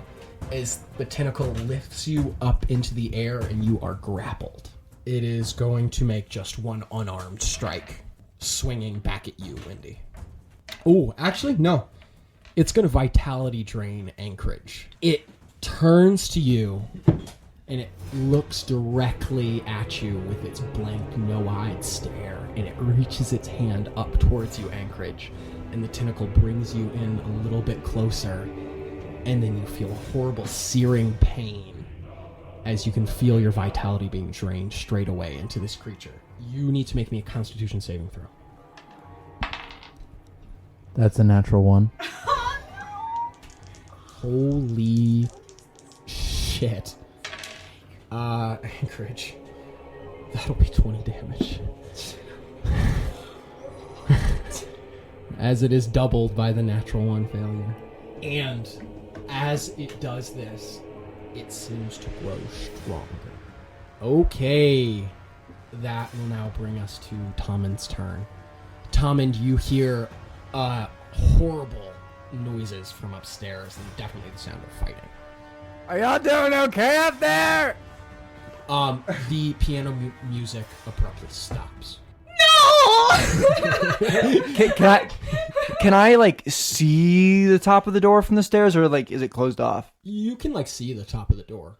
Can I see through it? You can't really see in the room too well, no.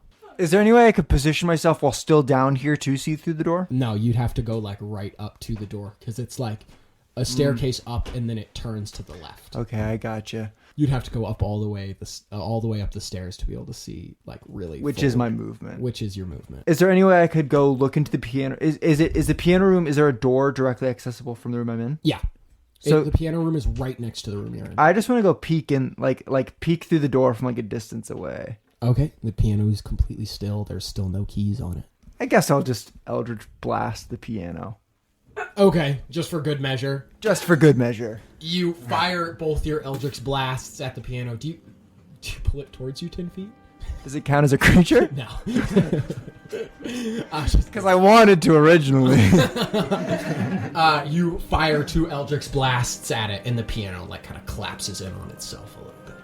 Sorry, I don't know. I thought that wouldn't work. That's honestly, that might be your fault. Okay. Anything else you want to do, Tommund? I'm done. Okay, great. That's gonna bring us to Emilio. With a panicked look on his face, he looks like, I'll go get Tommund. And he just walks out the door and goes downstairs. How does he get past the creature? It just seems to ignore him. Oh, he just does. No. Emilio comes downstairs and goes, Tommund, there's a big scary monster upstairs. Yuri has been transformed into a horrible creature by, I believe, the grandson of the warlock that lived here. But now he's probably not a little boy anymore. Oh. But anyway, they really need you upstairs. Sorry, I'm looking at this piano right now. Yeah, I see that. They really, really need you upstairs. Okay, I'll go upstairs. Okay. Which is now going to bring us to Anchorage. We'll say Tommund retroactively used the rest of his movement to go up the stairs. Sounds right. So now you see the sight in front of you. It appears Yuri has been unmade into some sort of horrible eldritch abomination. Well, I'd like to, take a step back and really, look at the situation that I'm in. Probably give out some sort of blood-curdling scream. Yeah. Then I think I'm gonna try to escape. Okay, so you want to just try and break free of the grapple? I figure if I can reach a dagger or something, I'll stab it into the thing that's holding me. Okay. So you can either try and attack the tentacle itself, or you can try and just break free with your strength. I'm gonna try and attack the tentacle myself. Okay. Go ahead and roll to hit. That's a 13. A 13. you swing and you hack into the tentacle with your short sword?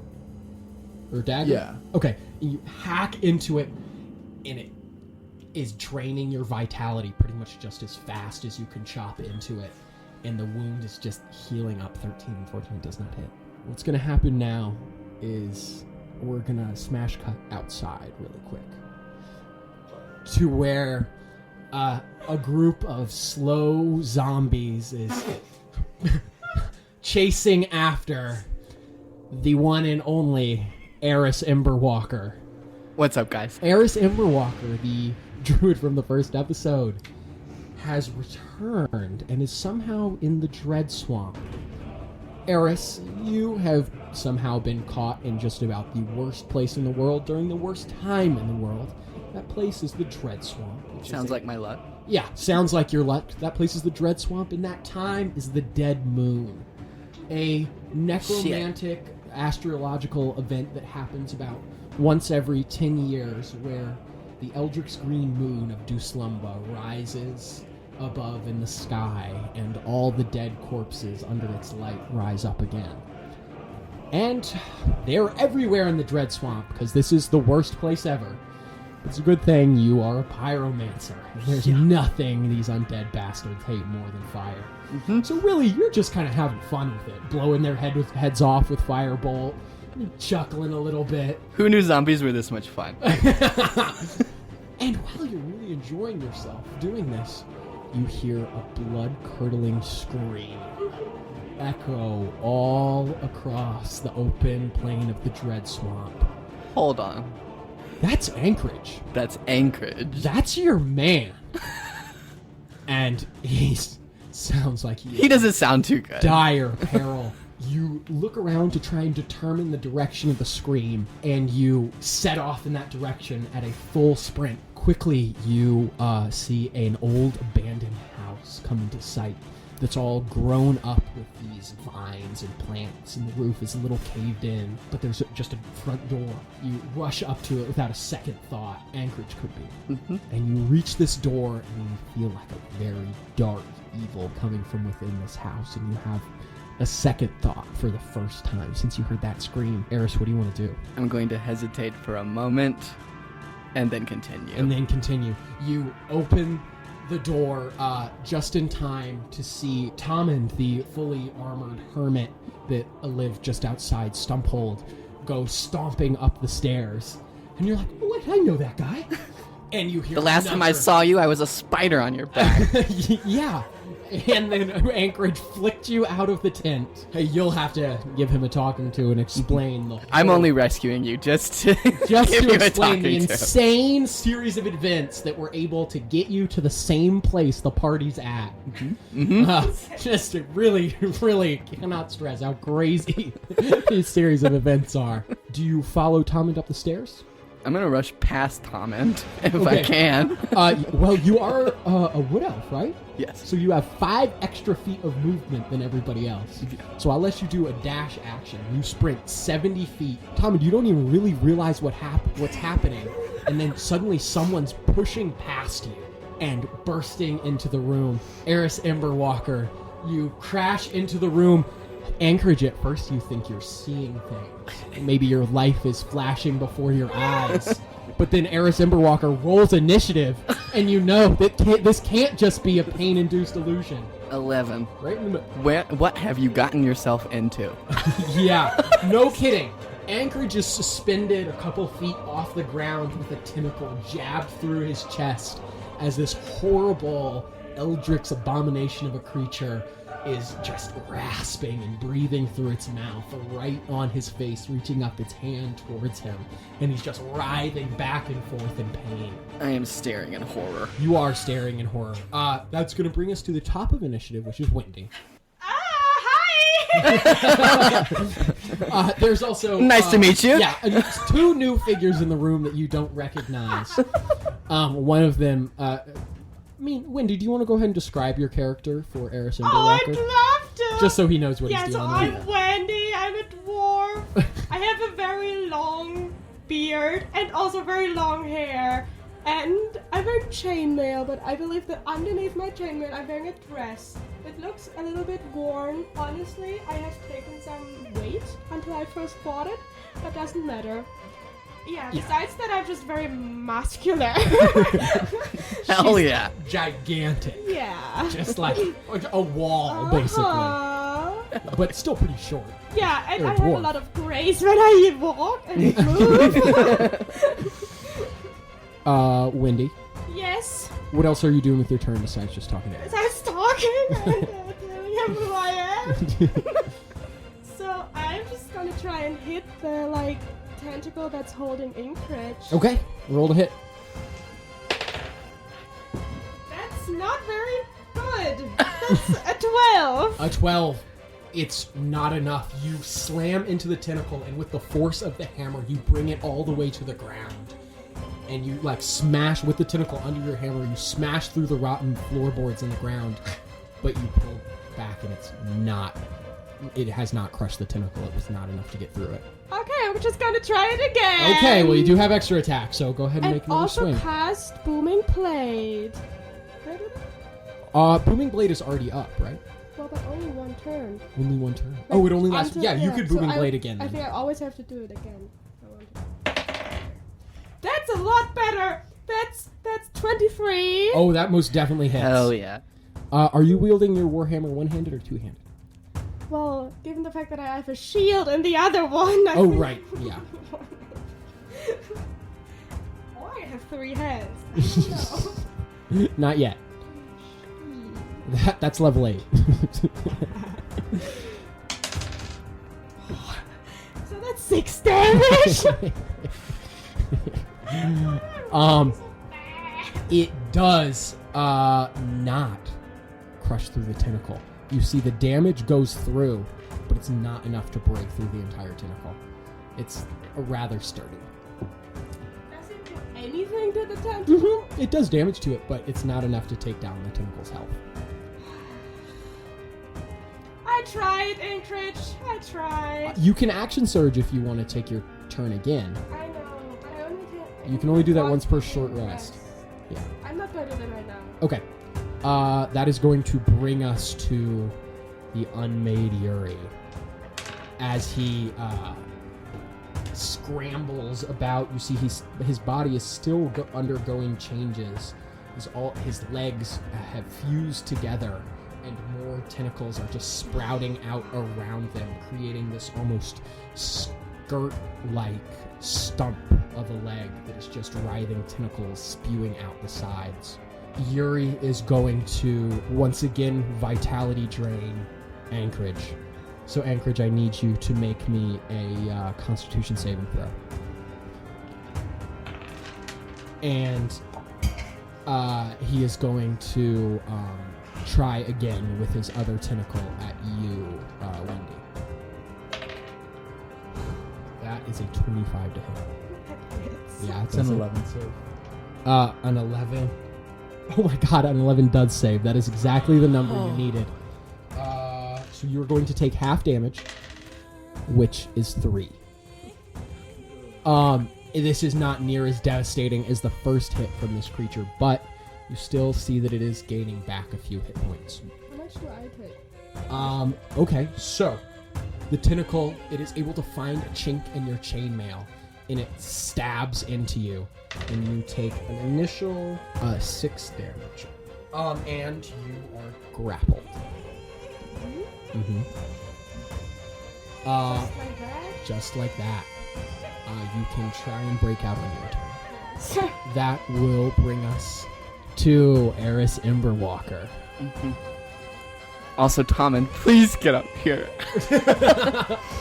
I am going to go ahead and use one of my spells, which is Flame Blade. Oh! And I'm going to attempt to hack this tentacle to at least get Anchorage free. Okay.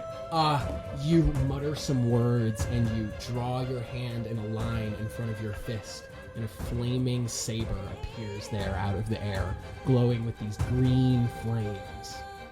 And you want to take a swing at him? Yes. All right, roll the hit. That's a 24. Oh, that most definitely hits. So go ahead and roll damage. 7. You bring the flaming blade down right across the tentacle, and it leaves a burning scorch mark, and at first you don't think it's going to be enough, but with the damage that Wendy was already able to deal with this tentacle, it shrivels and just burns completely, and Anchorage is dropped to the ground. I catch him in my arms and then drag him away. And you pull him back away from this creature. It is going to get an opportunity attack on you. That's fair. Hissing as you burn away one of its tentacles, one of the other 3 on its back shoots forward and is going to try and impale you. Oh, that is a 20 to hit. Modded, not natural. Yeah? Yup. Okay. Oh, shit. That's 10 damage. Yup. As it jabs into you and you are grappled. That's going to bring us to Tommund then. Tommund, you are standing just by the door, and Erris Emberwalker has just appeared out of nowhere, saved Anchorage, and then gotten stabbed himself. How far is everyone from Yuri? From Yuri, well, both Wendy and Erris are basically attached to it. They're about 5 feet away from him. Anchorage has been dragged about 10 feet away from him. Are they on like opposite sides of each other? They're on opposite sides of each other. Could I make my way across the room to Wendy, or would that count as my action? Yeah, you can do that. Would that count as my action? No, that's just movement.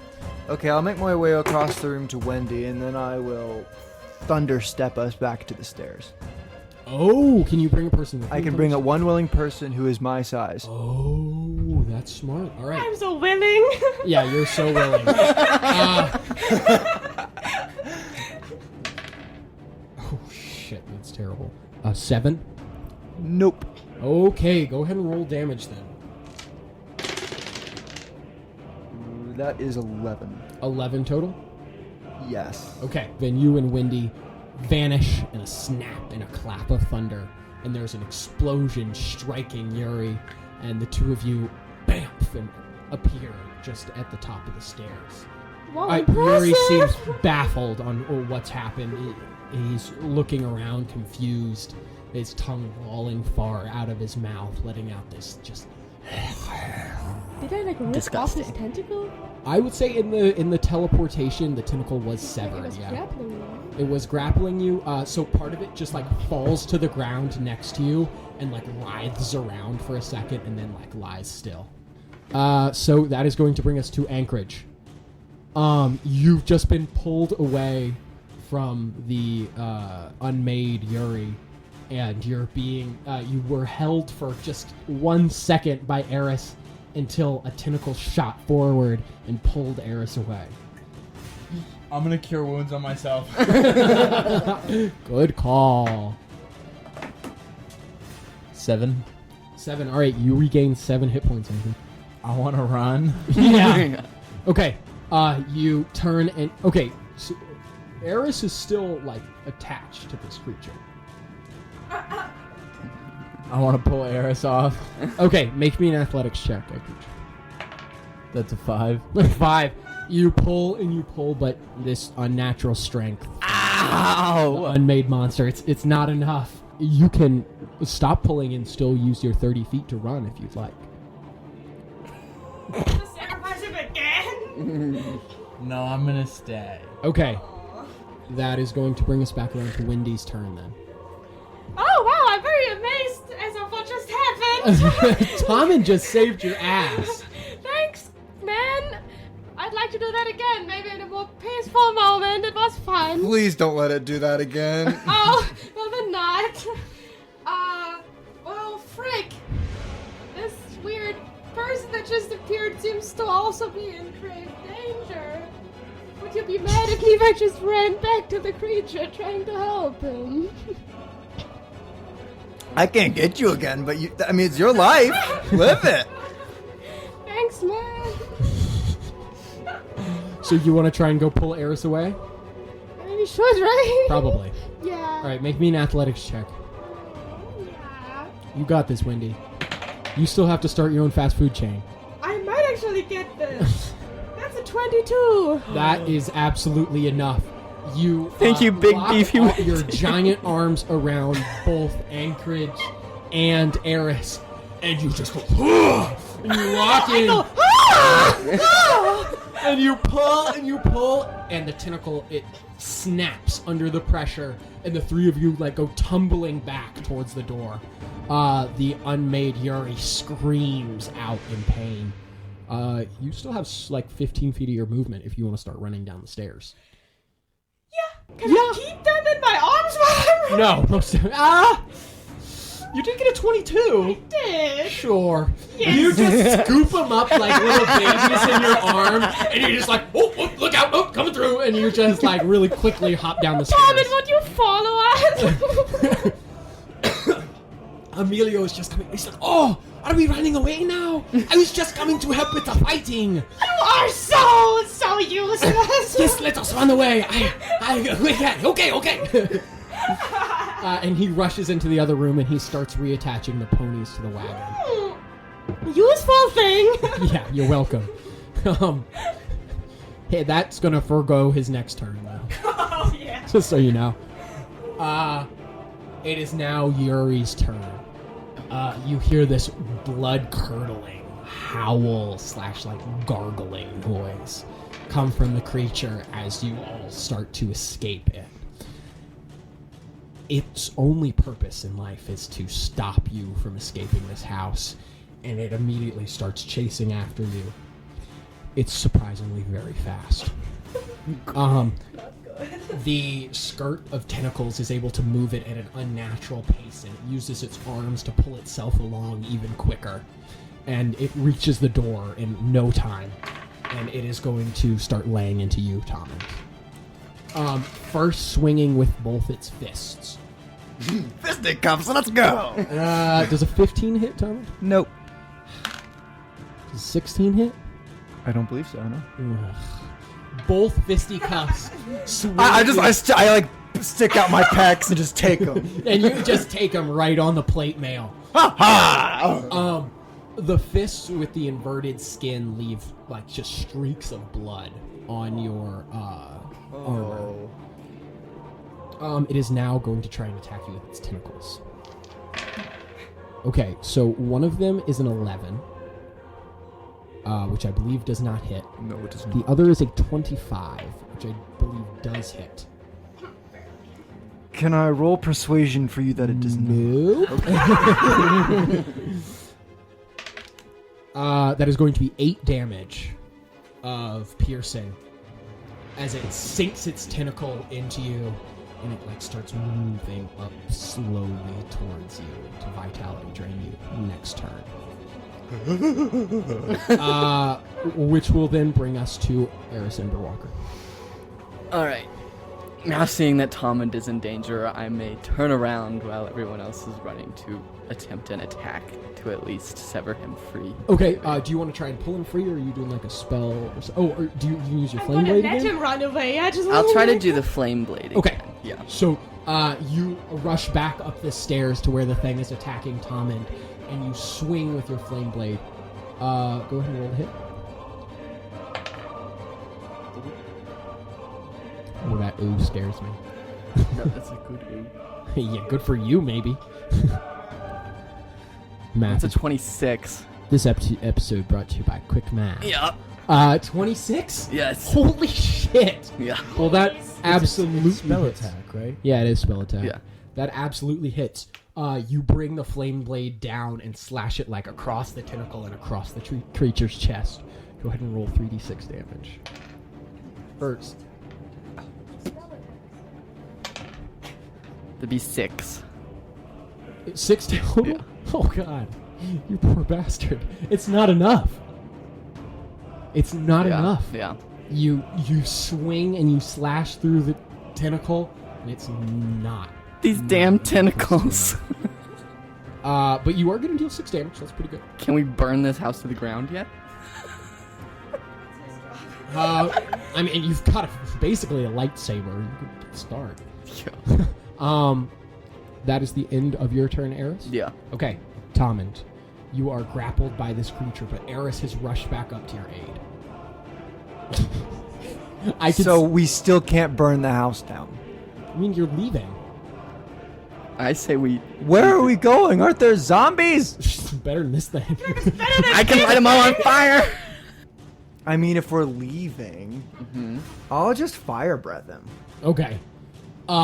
You, like, struggle up to your helmet and you, like, pull it open a little bit, and the glowing in the smoke starts, and then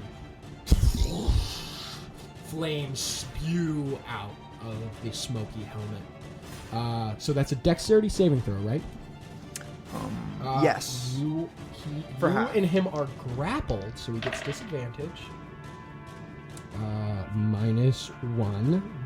That is an awesome high number of 12.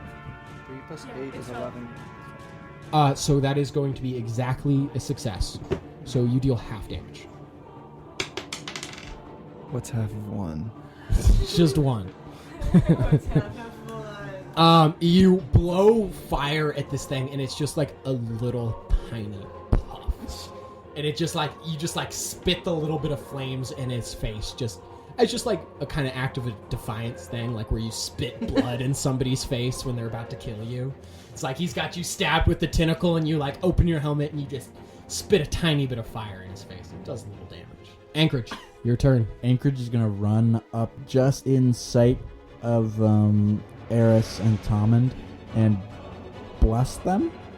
Oh, okay. Oh wait, never mind. He's not gonna do that because he doesn't have any spell slots. Oh, that's not good.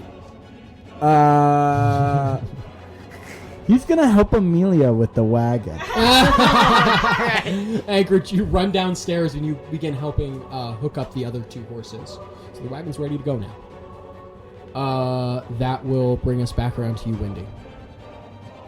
I'm gonna cast Magic Missile. Okay. And can I direct it at like the tentacle that's Mhm. holding Yeah. Erris? Magic or holding Tommund. Thomas. Erris is free. Oh, Erris is free. I was being Yeah, grappled. right. No, it's okay. It's Sorry. okay. Lots of people are being grappled Yeah. this time. Okay, yeah. Because Magic Missile has pinpoint accuracy. So yeah, you can direct them all at the tentacle. Okay. Is this where just for damage? Yeah, so roll 3d4s plus 3 if you're casting it at first level. Okay. That's 2. So That's 6. And that's 10. 10. That is enough. The tentacle, it just explodes. Bits of flesh just stick to the walls all around you. I got you this time! Little That bits was of my dragon fire. Oh, whoa, your dragon fire is really strong. And that is 10 extra damage. That's pretty good. And the tentacle is no longer attached. That movement?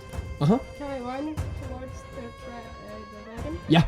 You can you run down to where the wagon is. You see Anchorage and Emilio. They're like quickly like attaching the horses and getting things ready.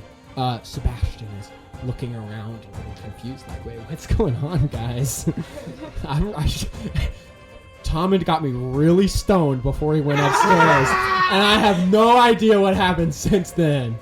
You're good, buddy. Just enjoy it. That is so the end of your turn? Yeah. Okay. It is now back to Yuri. Erris and Tommund, you are both still within his range. So he's going to make a tentacle attack at each of you. Okay. Oh, wait. No. Oh, my God. He's only got 1 left.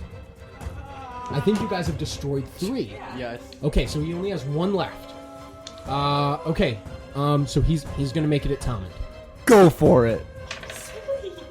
That is a 16. Deflected. Deflected. The tentacle shoots out at you and it just smashes against your armor and you push back a little bit, but it does not puncture through. You give him a little smile. It smiles right back and it just leaps forward and is going to try and punch you twice. Oh, God damn it. Okay, well, one of them's a 9. Nope. The other is a 19. That one hits. That one hits. Okay. Wow, his armored strikes suck such balls. That's 7 damage. Almost max, by the way. as he punches you. And the other punch just like rings off of your plate armor, and you feel his like fleshy hand like compress and crunch a little bit. That is going to bring us back to Erris. Can I burn this place to the ground now? Or at least to try to start? I mean, that he's flameproof. Yeah. He's completely fireproof, and he's the only one left up there. Just Okay. take it. Just cinders. Yeah, I'm gonna just start running around with the flame blade and start Oh, and just start like slashing lighting. Yep, the slashing like everything. rotten wood. Yes. Okay. Maybe specifically the stair. As well as Tommund still on the staircase, or would he be? He's at the top of the staircase. I can take fall damage. Okay. Okay, I'm gonna go ahead and start hacking away at this. Okay. I'm gonna go. So you start, Everywhere so else. Are you like heading just like down the stairs, just slashing things with your flame blade? Yes. Okay. You start running down the stairs, just slashing the walls and the boards beneath you with the flame blade. Every time you do, a small outcropping line of flame springs up and starts to spread. You run down and you get to about where the carriage is, where everybody but Tommund is like. Tommund, let's go! Anchorage, you want to do anything with your turn besides just getting the carriage ready? I want to prepare an arrow for if I see Yuri come in. Okay. Sorry. Right after Anchorage readies his arrow, you can go ahead and take your turn. Well, there's only so many things a guy can do in this situation, right? He's gonna get an opportunity attack if I try to run. Mm-hmm. Erris, he didn't get an opportunity attack on Erris because you were standing in between him and Erris. There's nobody to stand in between you and him now. I will fire off 2 Eldritch Blasts at him. Okay. Go ahead and roll to hit.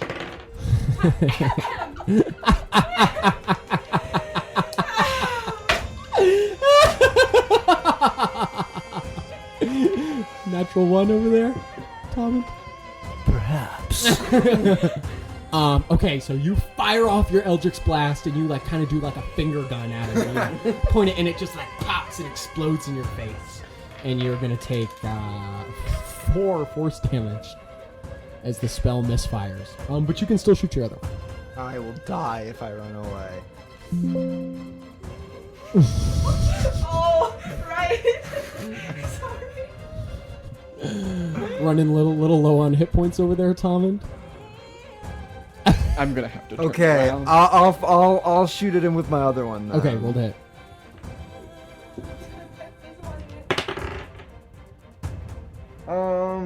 That is a. If only you had the pushing ability for Eldritch Blast, you could push him back 10 feet and not take opportunity attack. Only you have that. If only you have that. Only I hadn't been talked out of it. Daggone it. Instead, you got the one that pulls them towards you 10 feet. Real helpful. I will. You want to bring him closer? So spell attack adds to this roll, correct? Yes. Okay, then that's a 20. That hits. Yep. Okay, and then that is. So that's a 9 plus 3. 3, so 12 damage. 12 oh my damage. gosh, that's really good.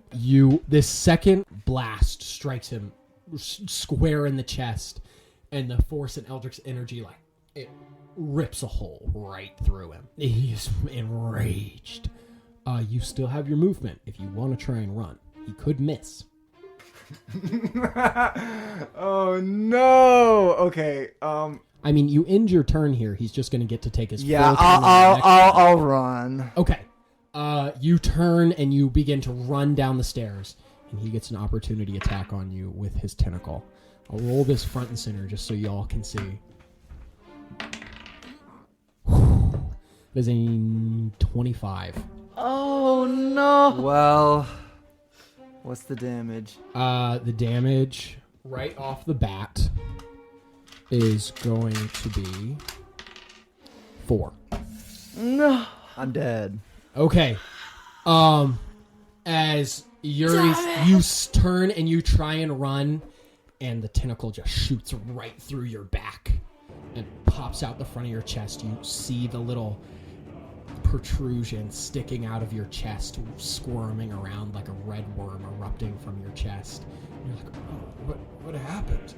And you black out, Tommund. You are now unconscious. So you all are waiting down at the carriage for Tommund to come down, and there's these flames burning, licking along the staircase, and you're waiting for Tommund to come down. You hear the sounds of his armor running down the stairs, and then silence, and then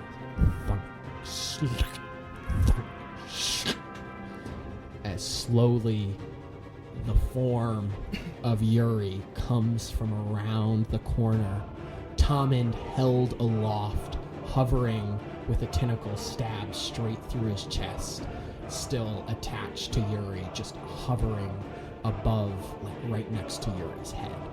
And Tommund's feet are just dangling a few inches off the ground. Oh, Tommund! And Tommund is completely limp. Oh, no. And Yuri lets out a horrible hiss and a choking noise as he falls over and begins to retch and vomit. And more tentacles spew out of his mouth. 3 more waving around like giant tongues. And 2 of them are going to zip towards the carriage and try and pull 2 of you off. Going for Wendy and Erris. Anchorage, you get to take your bow shot now as the creature comes into sight. And I will count this as a surprise. Since it's like as soon as he comes around the corner, you just fire straight into his head. And he has taken a little bit of fire damage from the burning staircase. That's a good bit of fire damage. Would you roll, Anchorage? Oh no, he's real quiet up there. It's a natural one. No. Anchorage, you pull back on your string and pring! The string breaks. No. As soon as the attacks go off, you can take your turn with it. Because as it just like comes around the corner, you didn't have any chance to attack it. You didn't have like a ready to attack or anything. So it's just getting to swing. Oh my god. Okay, so one of them's a natural 20.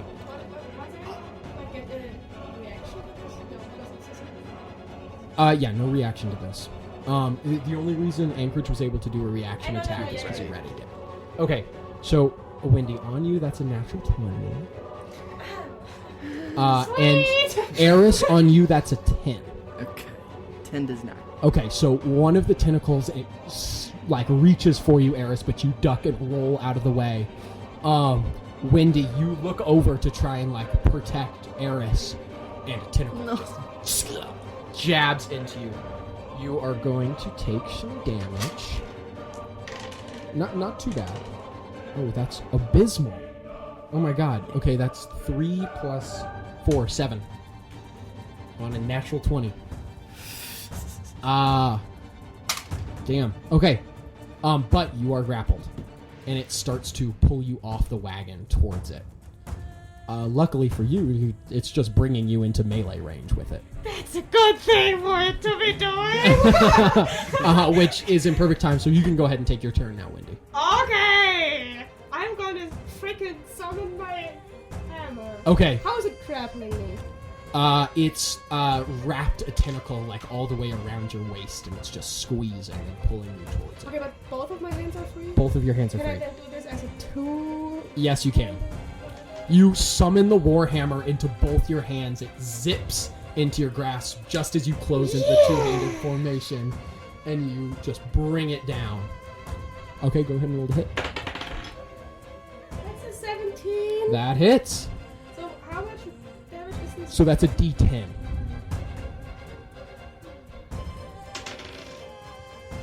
That's 7. 7. You bring the hammer down and you slam it into Yuri's head. It leaves a large dent, but the creature's still snarling at you. And now I'm gonna It's 3 do it tentacle-like tongues just all erupting from its mouth. Disgusting. Right? Okay, you have an extra attack? Yes. Go ahead and roll to hit it again. Yes. That's another 17. That also hits. That's 8 damage. 8 damage. Oh, wow. That's starting to stack up. And now I would like to action surge. Oh, shit. Yeah. Oh, my God. You bring the hammer down and you smash into its head, and you see that's not enough. So you bring it down again. It starts, like, gurgling. This little bits of blood are spewing out of the dent you've made. And you just keep going. Swing again. That's a 9. A 9. This one is not able to hit, but you still get your extra attack as well. Yeah, that's an 18. That hits. Go ahead and roll damage. That's another 7 damage. Wendy, how do you want to do this? Yes! Oh my god. Just as I did the ones before, I don't have time to think about, my grace. Yeah, there's no grace involved in this. You are screaming bloody murder as this thing tries to pull you into its mouth with its tentacle-like tongue. You just bring the hammer down on its head over and over and over again until you feel the tentacle slack around your waist, and you like look down at the creature who've completely pulverized it. Yeehaw, boys! At this point, you're as the staircase bursts into full flame now, and the flames start licking up towards the corpse of Yuri. Okay, are we out of combat? Yes, you are out of combat. Can I grab Tommund?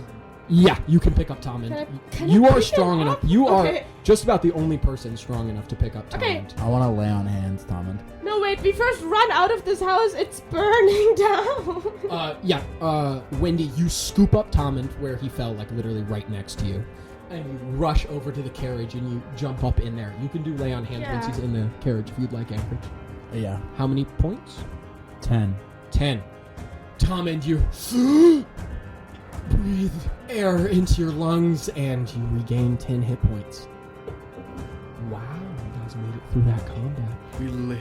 But the house is burning. Yeah. The horses, they shake a little bit. They're very spooked. They want to move. Who's steering?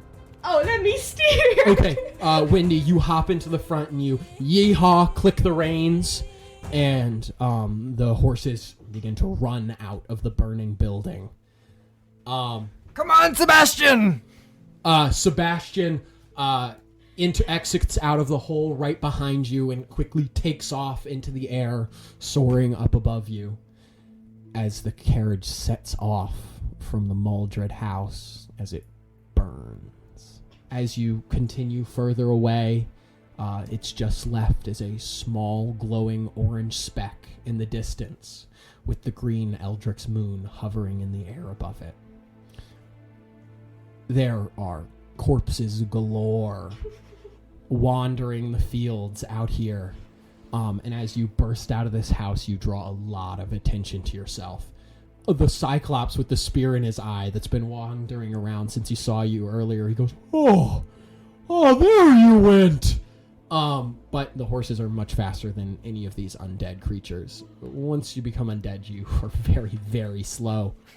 And you're able to just dust them.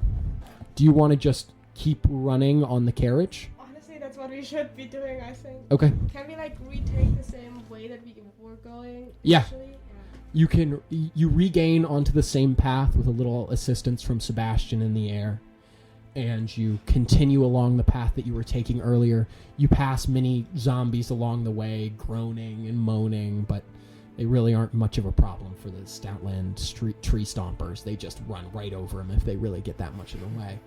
Anchorage is going to take a meditation. Okay. And you all ride through the night. Hardly even wanting to talk about everything you just witnessed. Yeah, I'm just going to whip the entire time. I'm sleeping. Yeah. Okay. Everyone but Wendy, are you guys sleeping? Yeah, resting. Okay. Fun. Wendy, you keep up watch.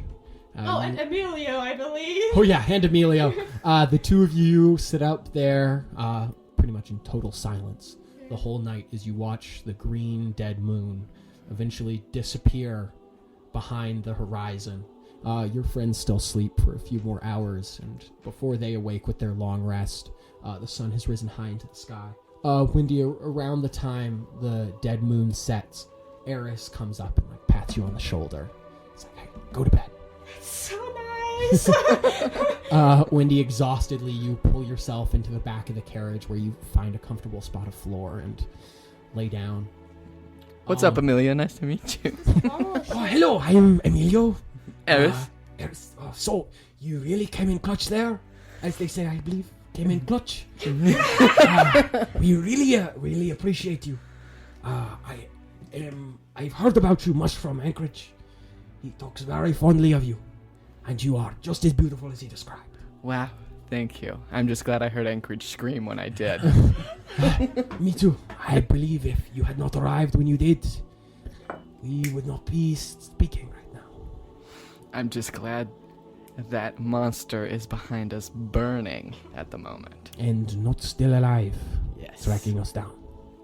Yeah, dead and burning. I can't help but think that we let an even worse monster escape that house, though. That voice, you weren't in there yet. It was horrible. It spoke, and Erris' body collapsed and started changing. He didn't look like that. He didn't? Before. No, he was a small, cute little homunculus, maybe 2 feet tall, harmless as you can believe. That's a lot different than what I saw. This voice, it said that it would unmake him. And then he began to change.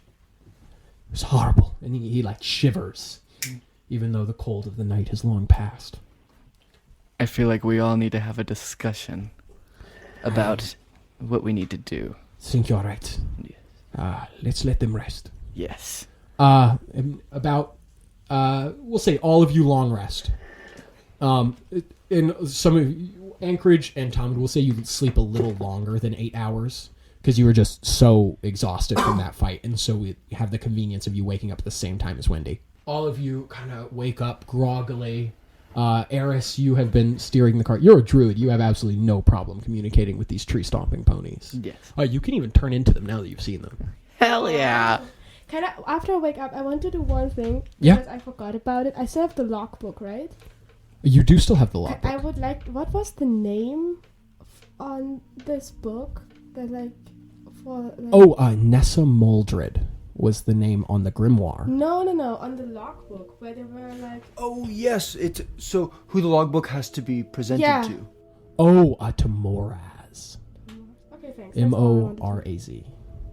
Moraz. Moraz. To Moraz, not Tamoraz. Not Tamoraz. The logbook is to be delivered to Moraz. Okay. Just making sure. Moraz. All of you kind of gather together a little bit, and Emilio goes, I will take the reins for a moment. It looks like you all should have a conversation. Okay. And he'll like step up to the front of the carriage and take the reins over from you, Erris. I feel like we need to have a discussion the way we left things off the last time I saw you, Anchorage. Yeah, what the heck, dude? Where'd you go? We were breaking into the camp and then you just disappeared. Do you remember how I can transform into creatures? Yeah, like little animals and stuff, right? Yeah. Do you recall any creatures you came across in that camp? No, not little animals. Maybe specifically ones you felt the urge to flick? Oh, well, there was a spider. There was a spider, yeah. Yeah. Did it look familiar? Oh, was that you? Yeah, that was me.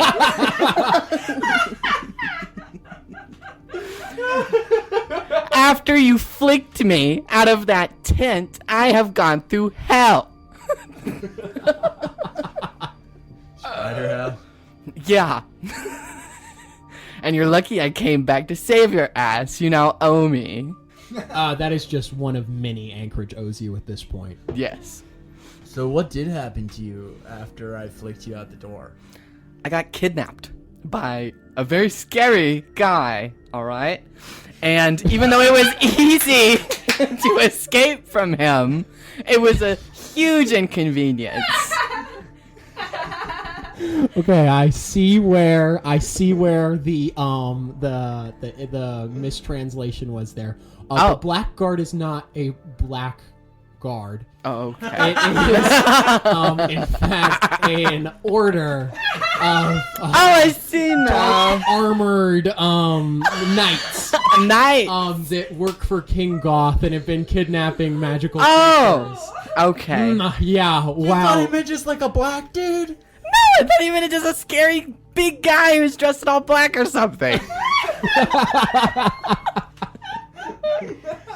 Oh, wow. Okay, yeah.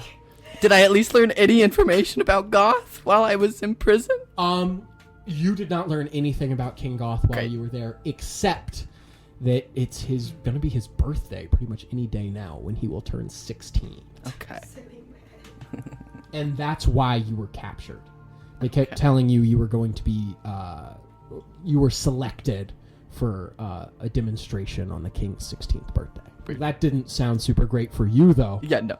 So, I'm gonna dip. chance you got when things were a little dark and nobody was really watching you, you were able to transform into a spider again and crawl through the bars and disappear into the Dread Swamp. Yes. Where you've kind of just been making do for a while.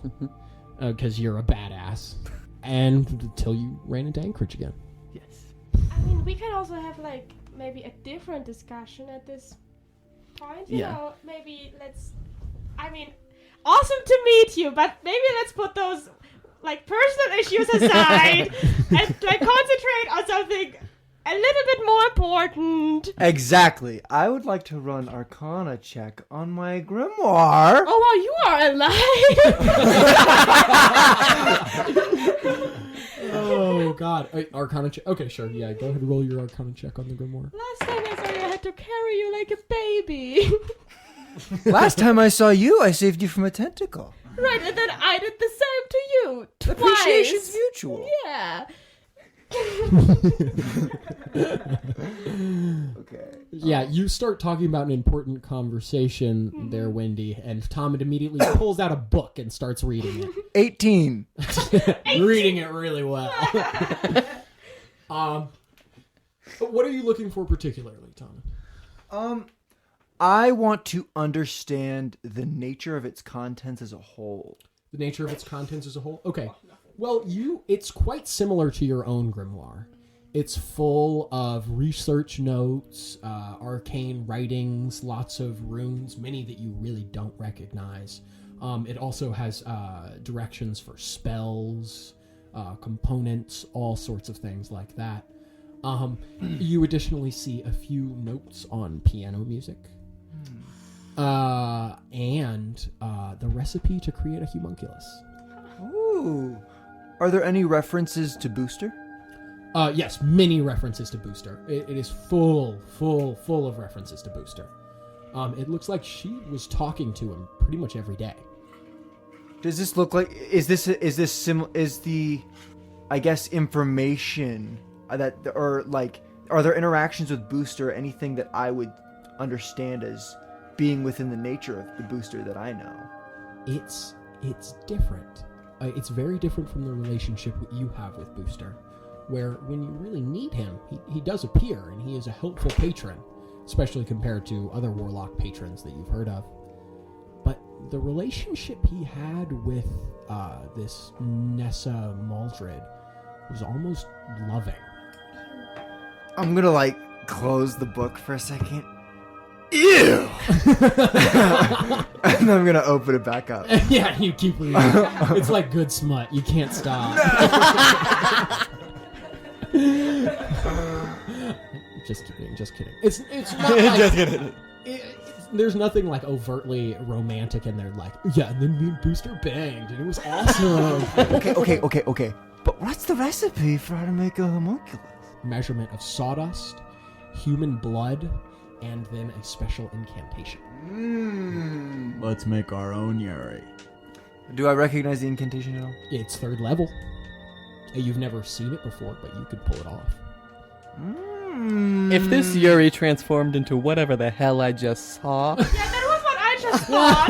Like, last time I saw a creature like this one, it became very, very dangerous very, very quickly. Do any of you happen to have any human blood on or in you? Yeah. Oh! And the blood of the human that you put into it is whoever it's going to be loyal to. Has to be human blood. No, it can be like a humanoid blood.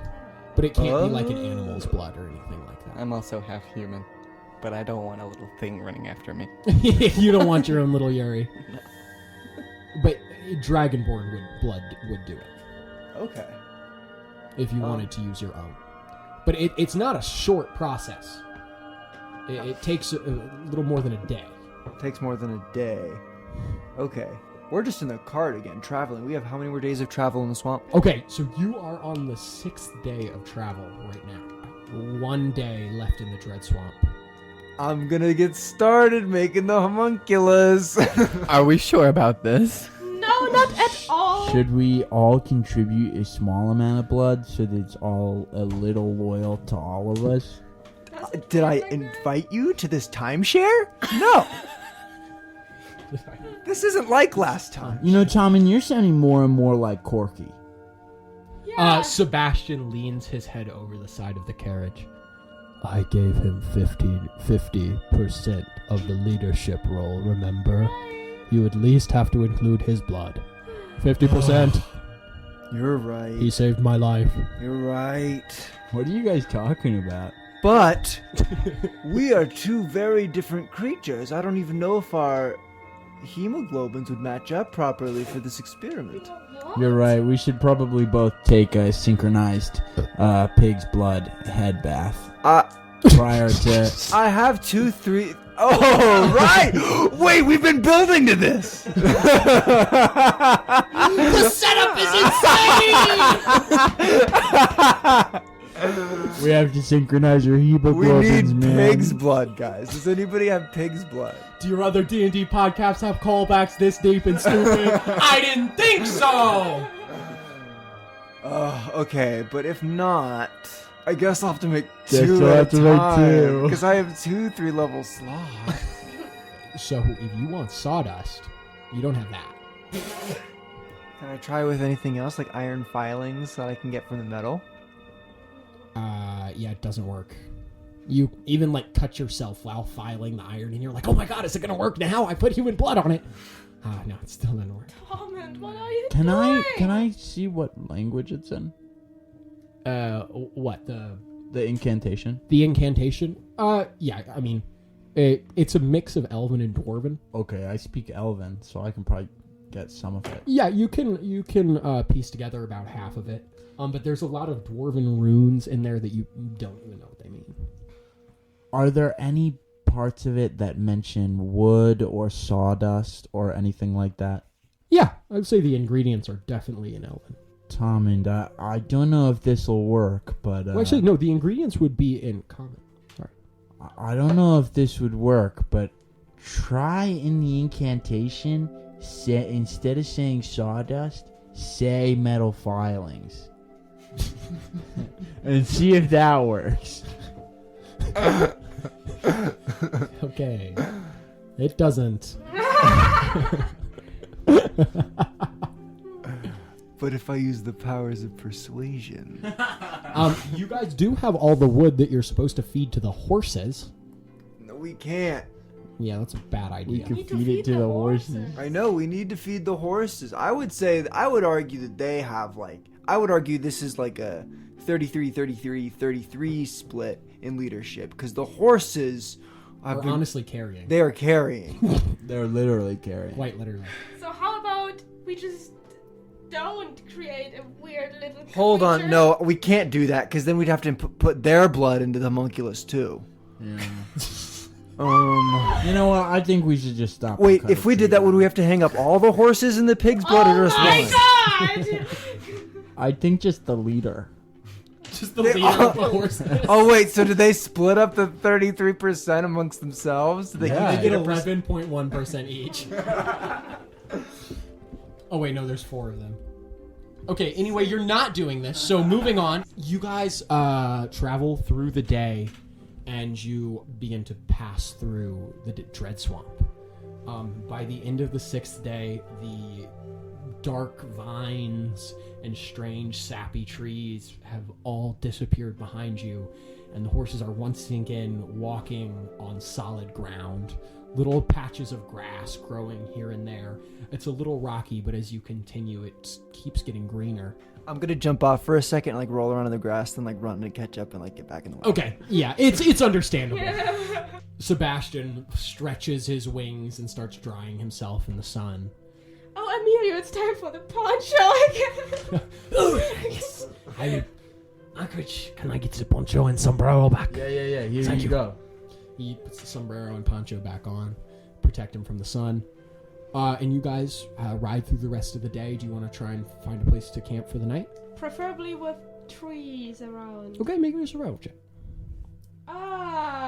I'll look. You survive I for can all do of that. us. I think I'm gonna look for a Anchorage. place for trees around. Yeah. I will also look. Yeah, we Okay, can all then look with him. With an advantage, Anchorage. As everybody helps out by shouting helpful information. Yeah. Like, I spy something green and tall. Yeah, open your eyes That's a and look. 24. 24? Nice. Yeah, you guys continue a little bit into the night, but you are able to find a large patch of pine trees. Shelters you really nicely. You can just like go in down there. Everything's covered with a nice soft bed of pine needles as well, which is nice. I wonder if we ground up these pine needles, if we could make a homunculus with Oh my gosh. Is there any fruit in the trees? Make me a survival check.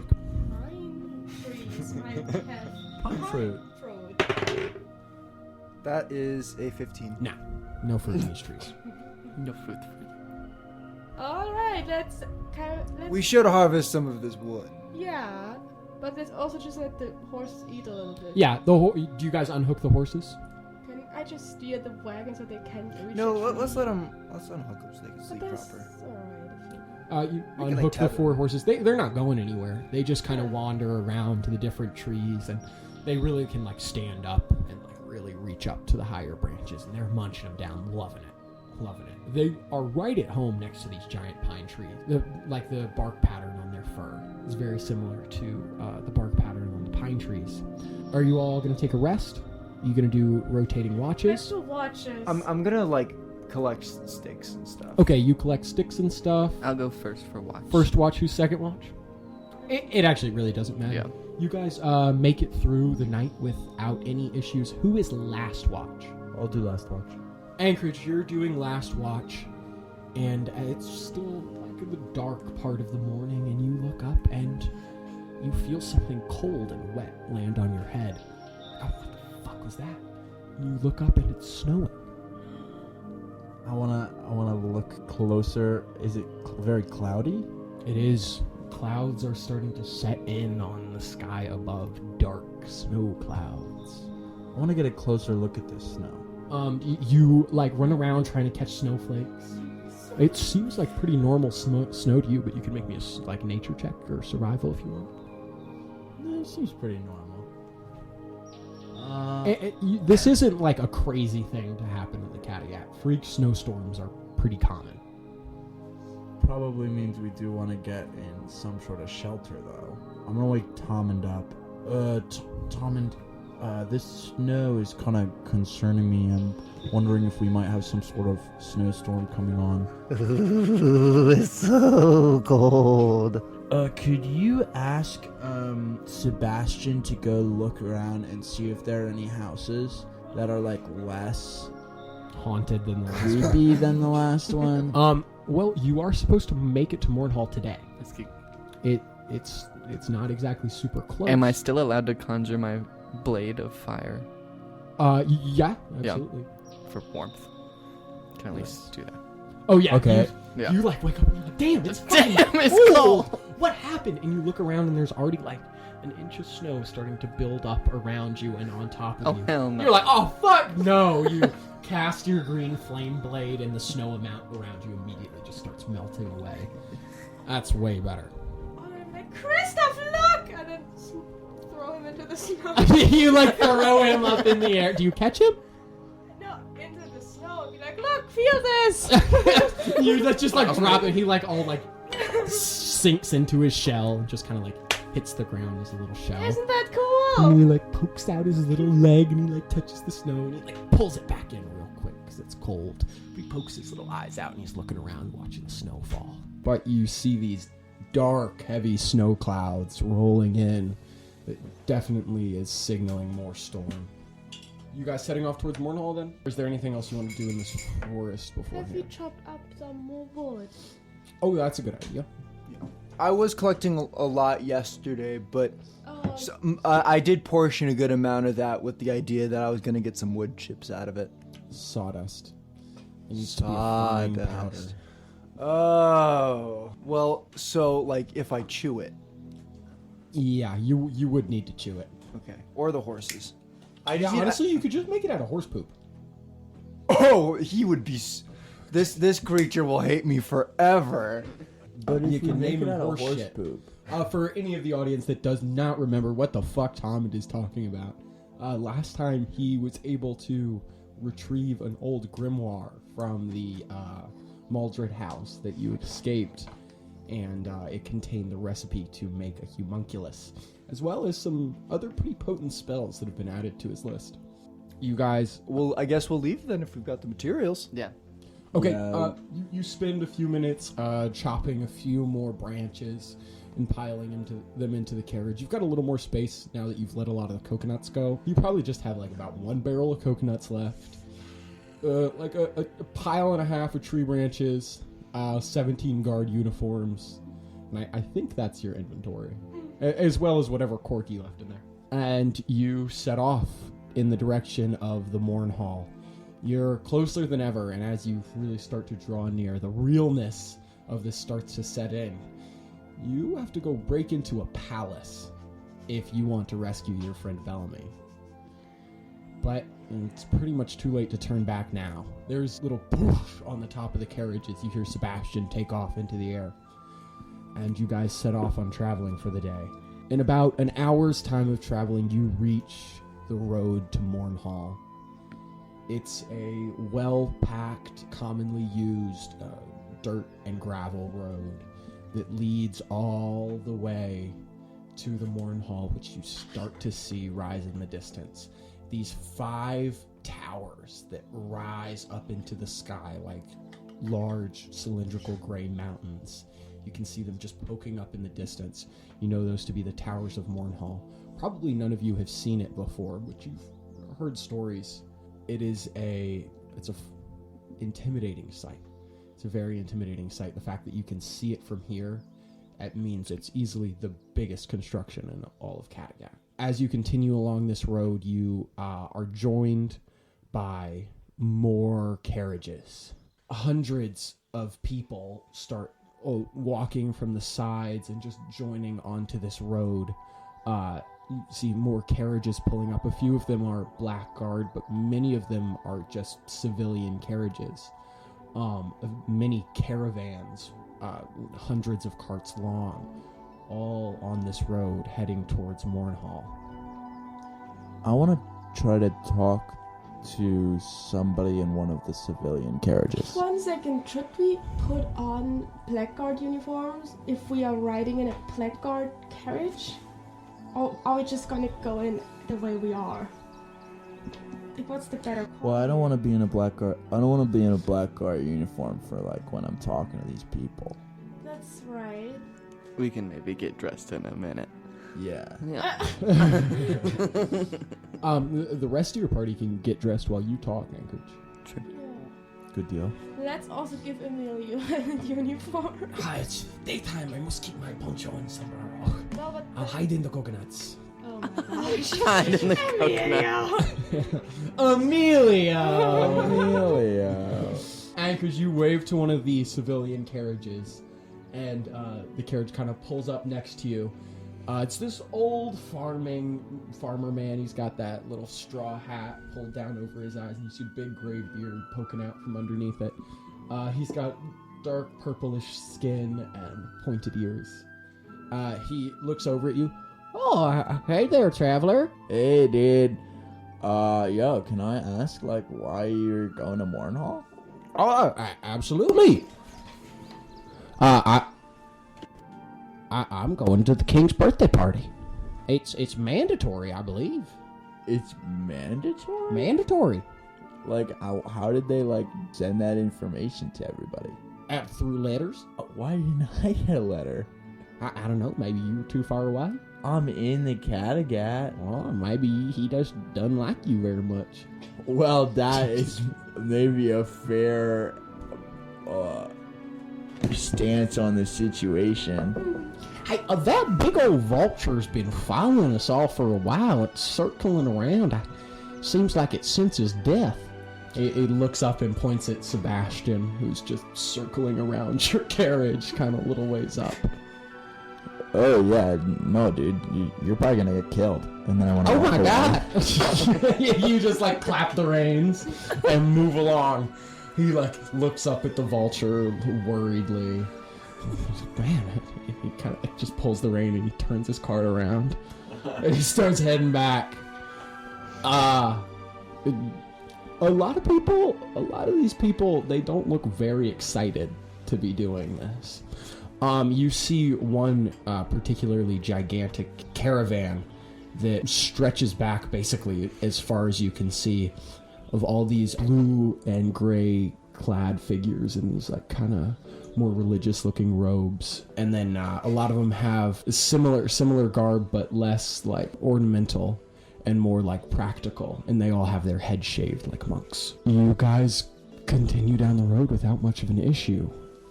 As you continue towards the towers stabbing into the clouds like large stone knives, the snow begins to fall heavy. Big, thick flakes coating the ground, and it's piling up. The travel becomes a little more difficult as the winds pick up as well. It's quite cold. Snow is whipping and blowing into the carriage. You travel like this for hours until the snow has built up feet off the ground, scraping against even the bottom of your carriage, when finally you reach the gates of Mournhall.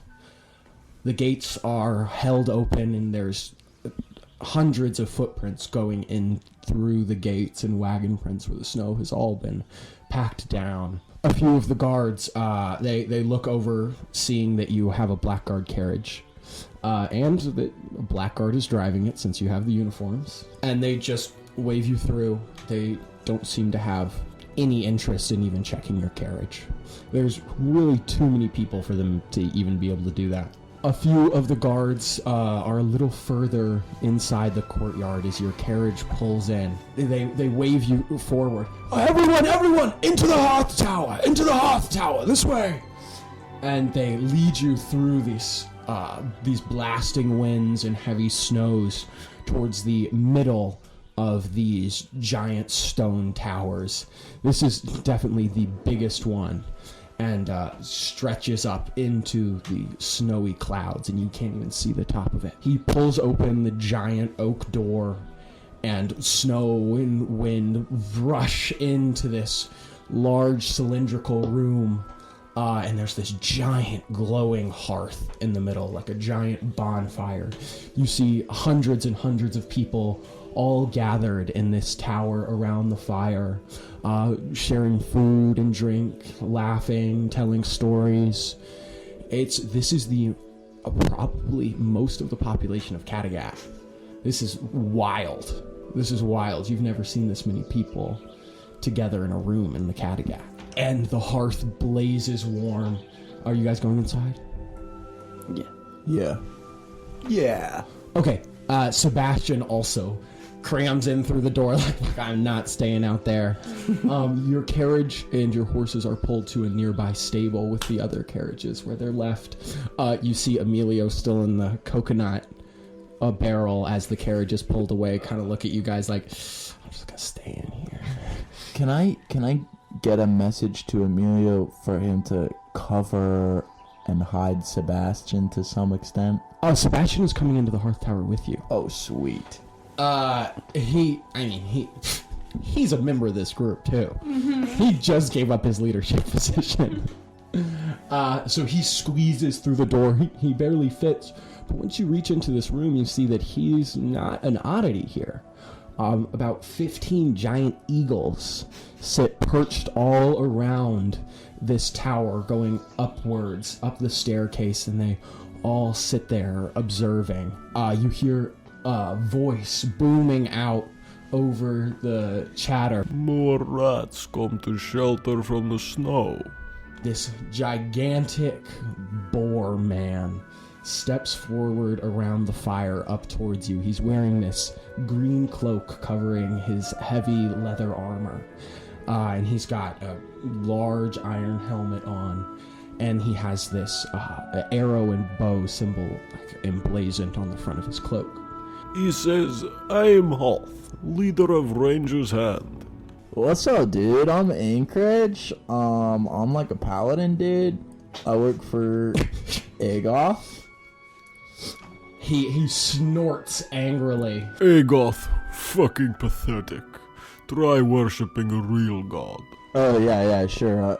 So does your god, like, hold up the whole world? Okay. Did your god turn her body into the water and then die? Yeah, isn't that like the whole point of Agoth? So why are you worshipping a dead woman? Because she's holding up the whole world, dude. I prefer the masters of the hunt. Powerful demons. Something tangible. Something that can assist. I've found that the most tangible gods are often the most troublesome and annoying. A lot of the crowd seems to agree with that. There's a murmur of, yeah, fuck yeah, this guy knows what's up. You feel so vindicated, Thomas, after being like an atheist your entire life and just being shunned by the rest of the world. Having all these Kattegat people be like, yeah, this guy's really onto something. The boar-headed figure, he goes, Still the rest of you have not introduced yourselves. I wish to hear no more from this paladin. My name is Erris, and I'm terribly sorry. I try to tell Anchorage all of the time that there's a time and place. Yeah, and that time is always. And that place is right here. Oh yeah, they're having this discussion all the time.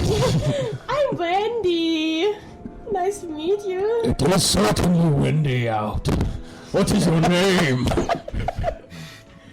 Oh, you know, I might just blow you away like the wind if I told you my name. These are not too bad. And you, metal man? My name is Tommund. Tommund Jerry. He scoffs. That is a stupid name. Well, it wasn't my choice. Whose choice was it? Your mother's? He like kind of looks around. You see a few more people step forward. Maybe about 14 of them, all wearing those same green cloaks, and they like chuckle a little bit at his joke, but doesn't seem like really that's the reason they were stepping forward. And you kind of look around, and they've sort of formed a circle around you all. I'm just gonna like cross my arms and be like, ugh, tangible gods. So, who are you, dude? Doesn't seem like you're wearing black guard uniforms. But you are. And yet, you come into the Hearth Tower. Last time I checked, black guard is not allowed in here. They literally directed us in here, dude. Where are we supposed to be? And where have they gone now? You look around, the Blackguard did not stay in here. The Hearth Tower is now under the protection of the Ranger's Hand. I suggest you leave, Blackguard. The eagles start to descend from the tower and kind of land, each one landing next to one of the Rangers. You have a feeling you know who brought the eagles in now. Just leave then, I guess. Reluctantly, the four of you step back out into the snow. Sebastian coming after you angrily. He lets out a squawk looking back at the rest of them. He says something in Vulture to the lines of pompous eagle fuckers or something like that. They're fuck eagles? You don't speak Vulture, Anchorage.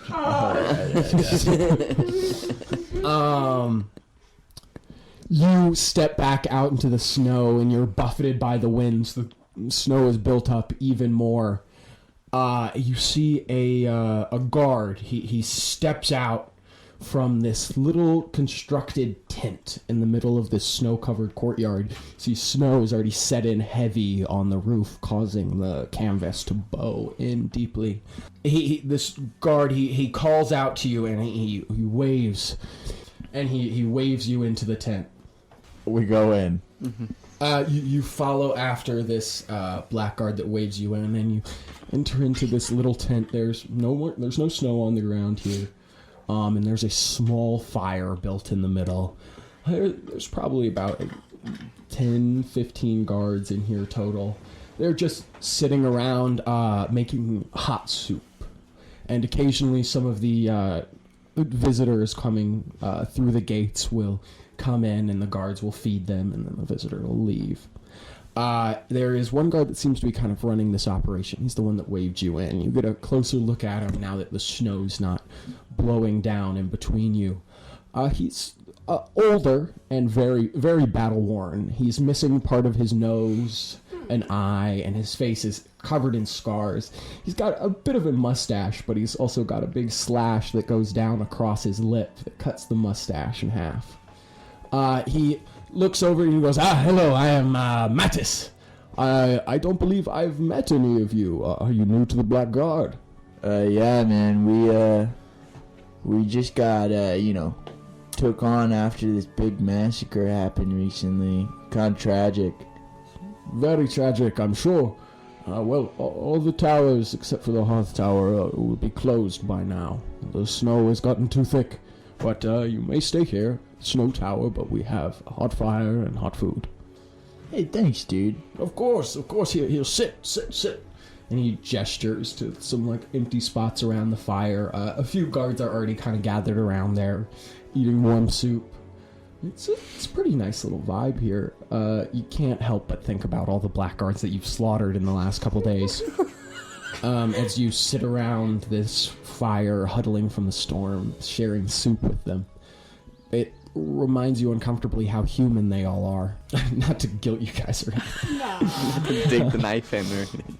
After a little while, the sun sets, but none of the guards here seem to have much intention on sleep. If anything, they're trying to keep each other awake so they can keep watching the people come in. Do you guys want to try and long rest? We just long rested. Yeah, I'm I sure. don't need it. Yeah, you don't really need it. But it is still becoming night. You have been traveling all day. A lot of the guards that you have been chatting with, they are pretty much all cycled out as people come in for shifts, except for Mattis, the one that ushered you in. He stays there the whole night. You all eventually... Do you guys want to talk to any of the Black Guard at all? I want to talk to Mattis at some point. Okay, yeah. Any point you can pull him aside. He's just kind of going between the guards, talking to them, checking on them, occasionally working on the soup counter. Hey Mattis, since we are new to all this, we're not exactly sure, why we're in Mournhall or anything, you know what I mean? So I'm just curious if you got any more information on it? Yes. We needed all hands in Mournhall for the king's birthday. He has big plans.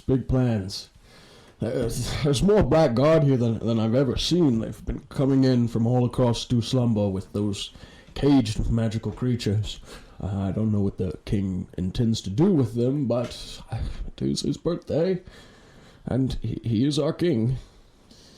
You haven't seen,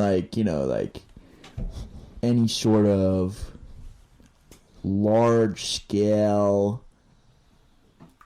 execution sort of material being set up anywhere, have you? Just, in a theoretical sense, you know what I mean? Execution material. No giant gallows, no massive guillotine, nothing. Interesting. Well, I have no clue why they got all those animals together. You know what I'm talking about? I don't believe the king would kill them. That seems rather cruel. What's your take on it, Mattis? My take? Well, The boy is Balzac's son, so I trust him. The genes are strong. He almost seems to be trying to convince himself. You know, Mattis, I don't know if I believe you, man. You know, you can feel fine. He puts his hand on your shoulder. Anything else would be treason. And gives you like a really meaning look. Like, stop. Dude, gotcha. I want to go sit down by the fire. Okay, you sit back down by the fire. You all continue through the night. You get some warm soup. You get some sleep. And the next morning, you were all awoken about the same time by a loud, growling, deep voice booming through the tent. You wake up and you rub the sleep out of your eyes to see this gigantic, gold-armored figure covered in this thick black fur and with two little cat-like ears poking off of its head. It's this gigantic Black Panther beast folk. He is dressed in similar to the Black Guard uniform, but it's way heavier and is golden. He looks regal as the sun's first light is just peeking through the doors of the tent and shining off his armor, making him practically glow with the morning light. And he's speaking to Mattis. He says, Mattis, take down this ridiculous tent immediately. The king needs room for the cages. Mattis, he like kind of looks around and he's like, Moraz, with all due respect, we can't just take this down. More people are coming in. They need shelter from the snow. They need soup. The panther figure goes, Damn your soup, Mattis. If I say take it down, you take it down. Mattis kind of crosses his arms a little defiantly, looking at Moraz like, you take it down then. And then a figure steps out from behind this giant Black Panther guard. A small boy, probably no more than 5'6", 5'7", with long, shaggy, raven black hair and a small silver circlet sitting on his head with a sapphire gem in the middle. He has these piercing blue eyes and this little smirk. He steps out from behind Moraz. Goes, Mattis, if Moraz tells you that something is to be done in the king's name, refusing can only be called treason. Mattis immediately drops to a knee and goes, Yes, your majesty. And he calls, Hey, all of you, get the fuck up! We're taking this tent down, now! The guards all around you kind of like struggle up. They all see Moraz and like jump to attention and salute. Then they see the king and they drop to the knee. And Mattis is like, Get up, come on, go, take the tent down. There's no time for all that groveling. What are you guys doing? Quickly rushing out of there, but also looking at everyone else. I'm going to help take the tent down, and I'm just like, I'll go put it away, and I'll take it. What? Okay, you need to help as well? Mattis goes, thank you two. Get this tent out of here. The rest of you, go begin bringing the cages out. I want to follow all the people that are going to get the cages. Okay, you all turn and start walking away. And as you're doing this, the king steps forward. And there's a bit of a crowd starting to gather as people see him. The snow goes up pretty much to his knees, far past his black leather boots as he steps out from where the tent was shielding the ground from the snow.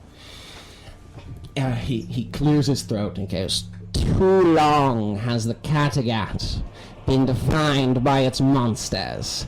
There's a little bit of a cheer from the crowd for that. And the king looks around, really enjoying the little bit of attention he's getting from his people. And he smiles and he does like a little turn, and he's got this little like quarter cape on that flutters a little bit as he turns right towards the wind, very purposely. Too long. has the Kattegat stood in the shadow of monsters. Monsters the rest of the world fears. Too long. That all ends today. From today on, it will be known for its greatest king, Goth! And he throws his hands up into the air. Make me a perception check, somebody. We'll say Anchorage. As you're walking away to go get the cages, you have to walk past this crowd. 12. As you're kind of pushing through the crowd, you see someone else pushing the opposite direction, going up towards the king. And then this figure pushes his way through the crowd and throws back a hood. And you see pale white skin with glowing red eyes, looking very similar to your friend Emilio, but more muscular with shorter cropped hair and some sort of circlet with a moon on it. The vampire walks towards the king confidently, and he says to the king, You had no right to take Lord Olaf, Goth. Emilio was the agreement, and the fact that he escaped your domain is none of our concern. It is a shame your rule must come to such a quick end. Perhaps your successor will have more wisdom and know not to cross the Vodakov family. He draws a line down across his arm and blood starts pouring out. He rubs his hand across it and he slashes it out, and the blood forms into a solid blade. And he runs towards the king. The king doesn't move at all. He just smirks and he goes, Moraz, can you please show this blood-sucking citizen of mine the cost of treason? Before he can even finish the sentence, the giant figure of Moraz is in front of him, taking the vampire to the ground. There's a collision noise, and the vampire stops moving. Moraz stands up with his giant fangs in the creature's throat, and it bites down and pulls, and the vampire's head is ripped clean off.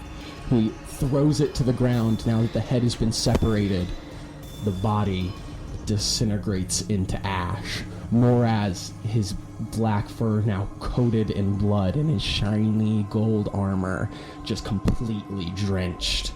The king has just a few specks of blood on his face, and he pulls out a little handkerchief from his pocket, and he wipes the blood off, and he turns to his people and he goes, The festivities begin at sundown.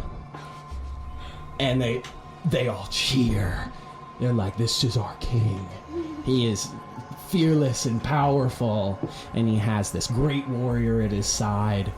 And the king, he turns and he walks back towards one of the towers, in the same direction that the guards going to get the cages would be going. Tommund, you finish taking down the tent, and you kind of wrap it up, and you pick it up.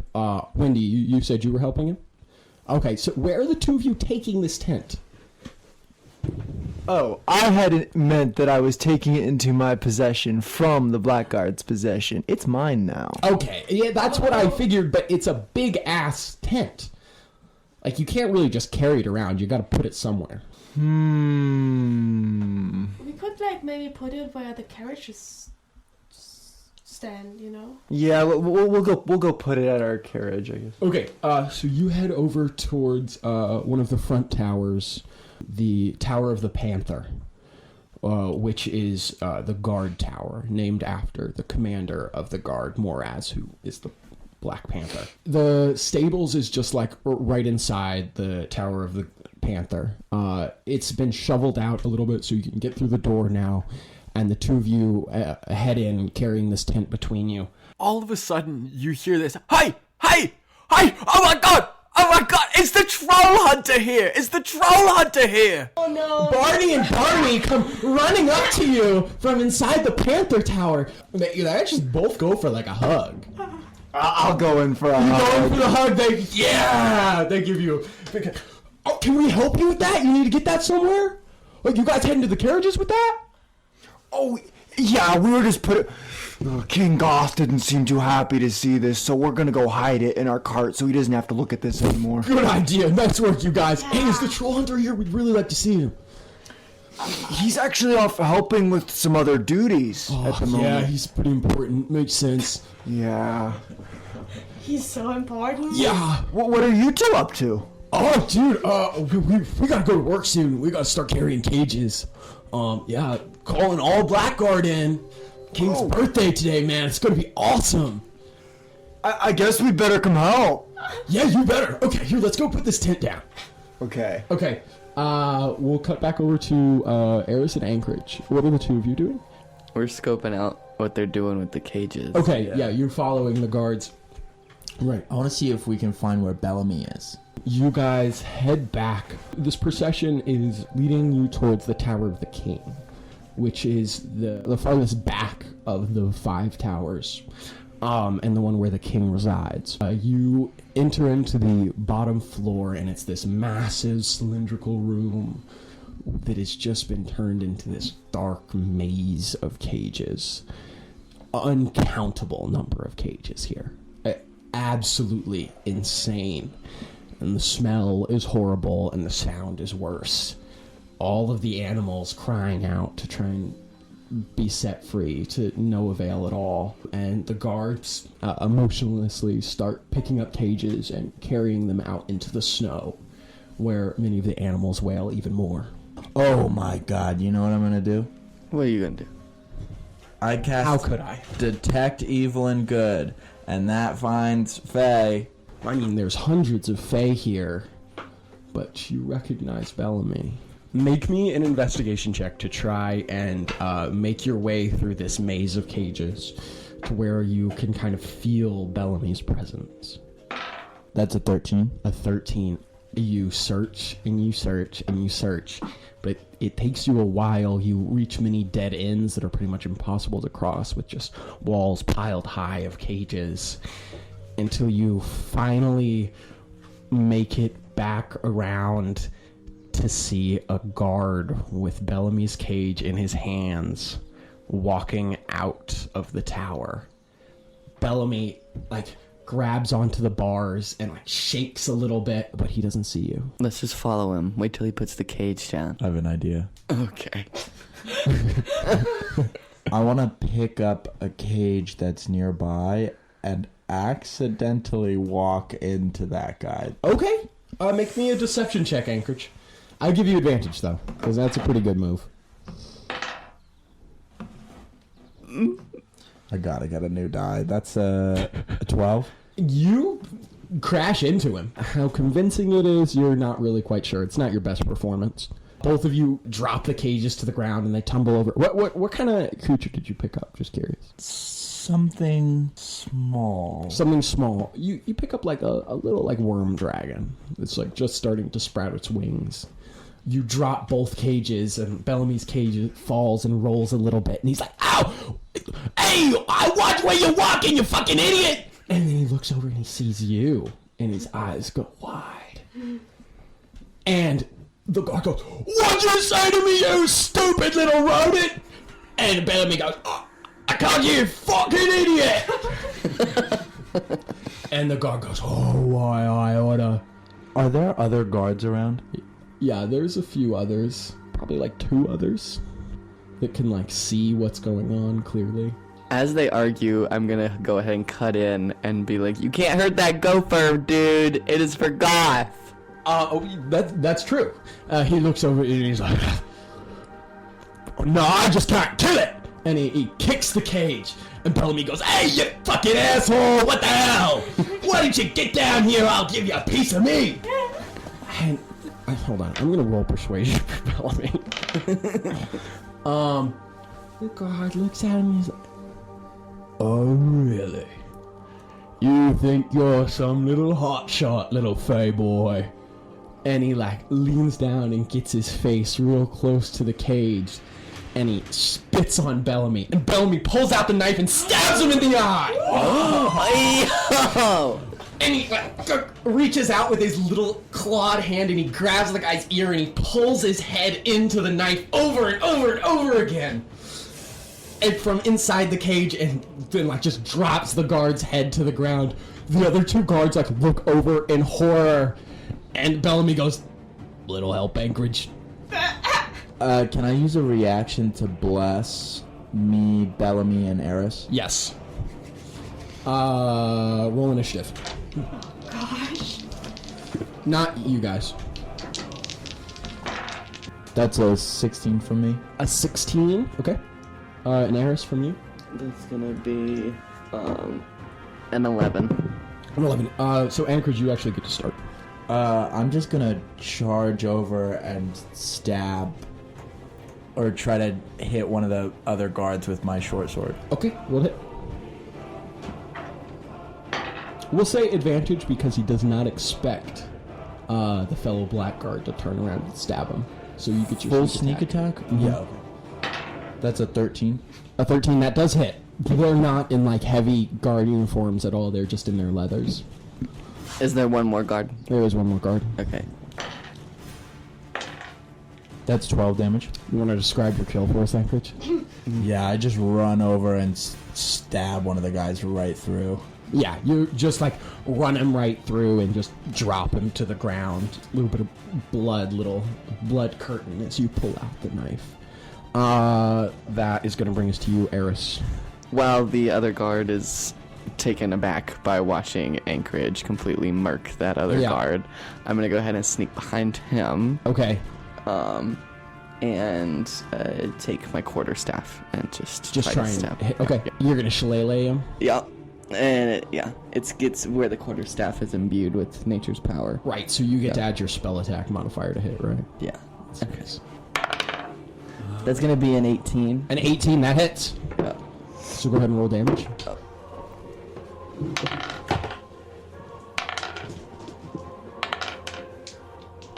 That's gonna be a 12. You want to describe your kill? Roots, spiky roots, my shoot God. out of my quarterstaff and stab through him through the back. Yeah, you slam your quarterstaff into his back, and the roots shoot up out through his chest, and then shrink back into the staff, and his body falls limply to the ground. Bellamy goes, "Yes! Fuck yes! Yes! Oh my God! I knew you guys were coming! Oh fuck yeah, Deandra! She hired you, didn't you? Didn't she? Oh, I fucking love that woman. Come on, get me out of here! Get me out of here! Erris, oh my favorite customer! You are totally getting discounts for life! I better. But that means we have to make it out of here alive. So come on, get me the fuck out of here before more guards come! Okay, so, one thing that I'm seeing here, Bellamy, is that we just killed 3 dudes. Yeah. Feel bad about it later. Let's go, pussy! Okay, I wanna unlock Bellamy's cage, and then I wanna unlock the cage of... Wait, I wanna find a creature that looks large and hungry. Ooh, okay. Make me an investigation check. Or perception, either one. Can I get help from either Erris or Bellamy? You can get help from Erris. Bellamy's still restrained. Oh yeah, I wanna let Bellamy out first. Okay, make me a Thieves' Tools check. That's 16. Yeah. It takes you just 30-ish seconds, and then you hear click, and you turn the lock, and the door swings open. And Bellamy steps out, rubbing his hands together oh yeah, baby, I'm a free man at last. Can't keep this gopher behind bars. And he's got his blood-covered knife in his hand. He's got little splashes of blood all over his really otherwise spotless coat of brown fur. You see his little more dapper outfit that he's always in, with his little vest, and his green shirt is very tattered at this point, and probably covered in piss. Now make me that investigation and perception with advantage. So that's a 5. 5. You look around, all the cages here seem pretty small. There's no big creatures around this area. The biggest you can find is like basically a bobcat. What kind of dragon was that dragon? It's a worm dragon, so it's about like 4 inches long, and it has these little tiny wings, and they kind of just like crawl around, but they like vaguely resemble dragons. Not really a dragon. Okay, I don't know if this is gonna work, but Erris, I need you to torch up those bodies, and I'm gonna let this little tiny dragon out of the cage. We can just pretend like it took him out. Oh, all right. Okay. All right. So, Erris, you want to torch these bodies? Yeah, What the hell are you using to do that? I'll go ahead and Do you have like create bonfire or something? Produce flame. That'll do it. Yeah. Yeah, arson's kind of your thing. Yeah. Yeah, you just all the bodies just whoosh up into flames. I was cold anyway. Yeah, you were cold anyway. It's way nicer in here, actually. The animals start to give these like hungry groans as they smell the I'll throw cooking him some flesh. bodies. I'll throw him some body parts. No, You like rip off a burning finger. You're like, oh, that's fucking hot, and you like throw it into one of the cages. they're gonna get the taste for human. And okay, Anchorage, make me a thieves' tools check to pick that cage. That's a 24. Oh yeah, you got it. Yeah, you let the little worm dragon out, and it like crawls around on the other bodies, and it likes fire, so it kind of just like snuggles up to the flames. Very dangerous. Bellamy, I'm gonna need your clothing.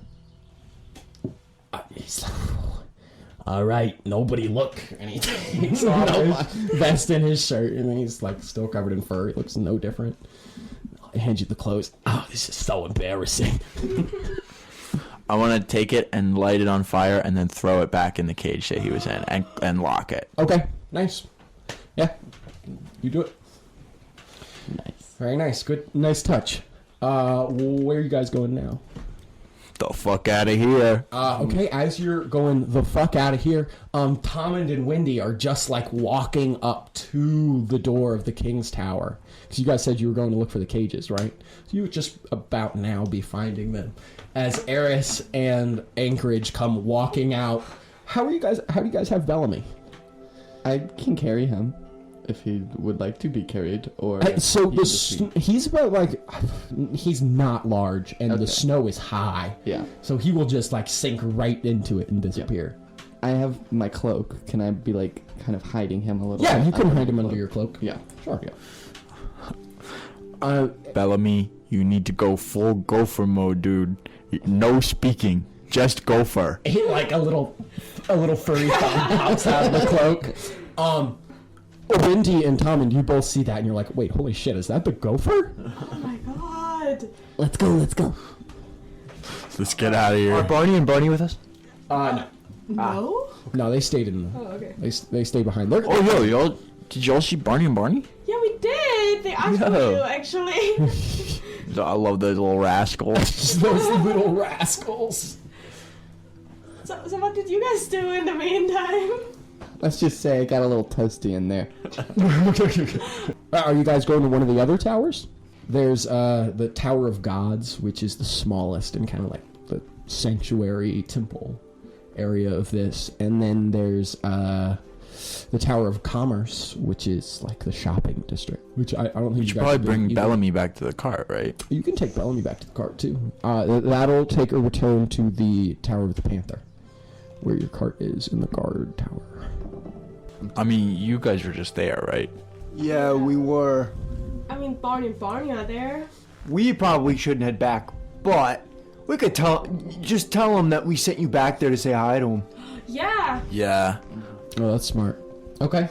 Yeah, we should split the party. I'm gonna go ahead and go back to the cart with Bellamy. You guys have a heyday, dude. Maybe try to figure out why all these animals are here. Okay. Good call. So Anchorage, you're heading to the Tower of the Panther. Barney and Barney are there. They're like, Trollander! Erris, are you going with him, or are you staying with these other two? I can go with you. Yeah. Okay. I have not met Barney and Barney. Yeah. I think I have not. Oh my god. Yeah. Oh my god, he hasn't met Barney and Barney. Yeah. Crazy. They're just these two guards that seem to be a very big fan of Anchorage. Yeah, dude. Hey, you know what? While I have you guys here, I got like this really secret mission, okay? Oh, for real? We knew it. We were like, oh, dude, if he's here, he's totally on some secret mission. Dude, you're so freaking cool. And they like pat you on the shoulder. Like, yeah, this is the man. Look, Barney, let's just say that I'm searching for a shapeshifter right now, okay? Holy crap. Yo, dude, wait. How do you know it's not one of us? I don't. That's the crazy thing, dude. So this is the deal, though, okay? I'm trying to figure out who it is. So, like, when I give you the signal, whoever I point to, you just gotta take him out. Oh, shit. Okay. Take me. Deception check, Anchorage. What is it? Deception. That's a 13. Okay. They like... No, wait, sorry, that's an 11. And they both like, yo, yeah, that's like not our thing. We're more like observers. Why don't you just have Tommund do it? Yeah, you guys are right. You probably couldn't handle it anyway. Okay, make me a persuasion check. I'll give you one more for that.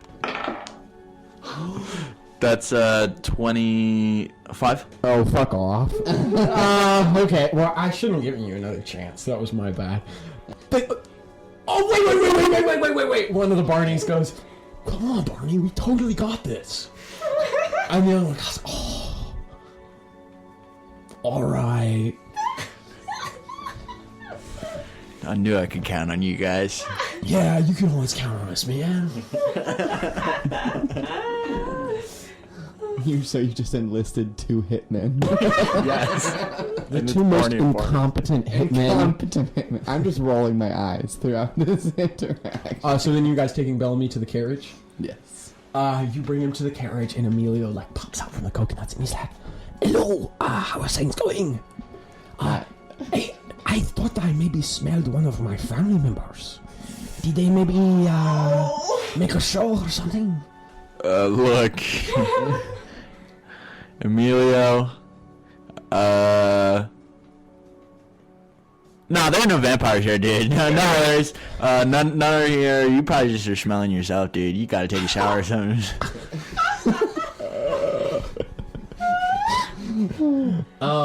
Bellamy, are you gonna put him in the cart? Yep, I'll go ahead and... He shakes Emilio's hand quietly and then crawls in the coconuts with him and just sinks in there and disappears. Emilio goes, wait, take your time, but this is not exactly comfortable. Have you found anywhere that maybe me and Bellamy could hide that is not a pile of coconuts? No. Yeah, dude, there's a bunch of cages that you could hide in. Shut the fuck up. Okay. Where are you guys going now? I guess to go and find Wendy and Tommund. Okay, Wendy and Tommund, where are you guys going? We'll say that you guys meet up with Erris and Anchorage on the way. I feel like we should go somewhere where we can like talk to people in order to figure out what's happening here. Or maybe do the opposite. I don't know. The towers are open now. You can go into any of them. Except the one that... The Hearth Tower you're not really supposed to go into. Right. Then you said there's one that's like the shopping tower. Yeah, the Tower of Commerce. Yeah, the Tower of Commerce. You want to go to the Tower of Commerce? I don't know. Sure, because I'm not going to the Tower of the Gods. Yeah. Booster is included in that, but... Oh, you know what? Yeah, then I want to give him a piece of my mind. Let's go to the Tower of the Gods. Okay. You head to the Tower of Gods. It is the smallest of the towers in Mournhall. It's kind of like their ambiguous place of worship. Like, any god can really be worshipped here. You head inside, and the first floor, you're greeted with this giant open chamber with one of the most beautiful murals you've ever seen. It is probably the only mural like this in the whole world as well. It is a painting of the entire pantheon of Dou'Slumba, including all of the smaller fae, demons, and jinn that garner worship from the people, even including death. A Booster is there as one of the larger entities, and they are all gathered around mourning the death of Agoth as her body fades and turns into water. The sun is there crying as well. I actually heard that Booster was late to this event. You hear a voice. Oh, someone that knows their law. This woman steps forward. She goes, the mural is beautiful, but yes, not entirely accurate. Many of these Jinn and Fae wouldn't even have been around to see Aoth when she passed on to the plane of water. Hello, I am the Grand Priestess Cathadras, but you may call me Kathy. She's this petite dwarven woman. She's got really dark hair with some streaks of gray that she's got pulled back in a tight bun, and she's wearing these they're expensive priest robes, but nothing too gaudy. If you were to guess, Wendy, about 250 in dwarven years, she's just starting to become old. She'll extend her hand to all of you for you to kiss it. Oh yeah, I'll step forward and give her a little kiss, and then wink at her. I'll shake her hand. Oh my gosh, she looks at you weirdly, but she's like, oh, that's fine. I'll go ahead and kiss her hand and also wink. Okay. I'm gonna kiss her hand very enthusiastically and stare at Erris.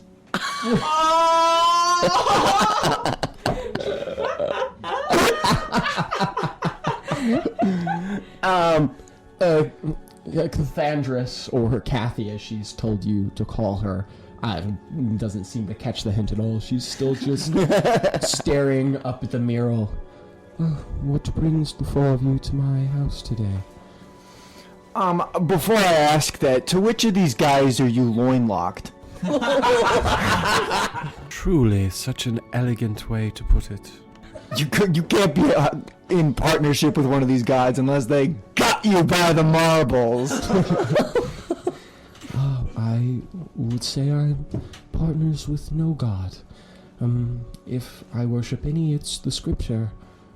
I preach the good speech of all of them, in the way that Balzac and I envisioned when we started this city. Dude, you don't worship any god? You don't seem very qualified for this position. Nor of I worship all. I have spent all of my years learning everything there is to know about all of the religious texts in Kattegat. That's so impressive. I wouldn't look very believe impressed. It will be all for naught after today. Why? Once I feared that young Goth would do something horrible to bring a curse down onto the city. But now I see that boy is the curse, and he's worse than anything I could have imagined. You know what he plans to do with the animals, don't you? Not exactly. Well, I won't spoil it then. Oh no, I hate being surprised. Nah, I hate it when things are spoiled for me. This is gonna be great. It's a great surprise. She just kind of nods. Did you all come to pray? Well, pray maybe not the right term. Complain, absolutely. Do you know where I can find Booster? What's the difference? Yeah, with Booster. Well, you may make the climb to the top of the spire if you wish to be closer to him. How many? How long? 10,000 steps.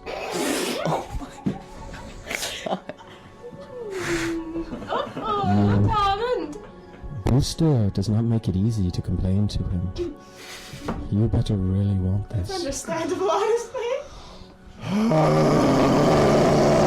I mean, not to give you ideas, you could always cheat and fly up there with Sebastian. Where is Sebastian? Has he just been following? Yeah, he's just been following you around. Oh, Sebastian, come here. House of the Gods! Can you take me up these 10,000 steps? If Booster's gonna cheat, so am I. I believe that to be cheating, but who am I to stop you? As the two of you rise up into the air and shoot straight up for the top of the spire.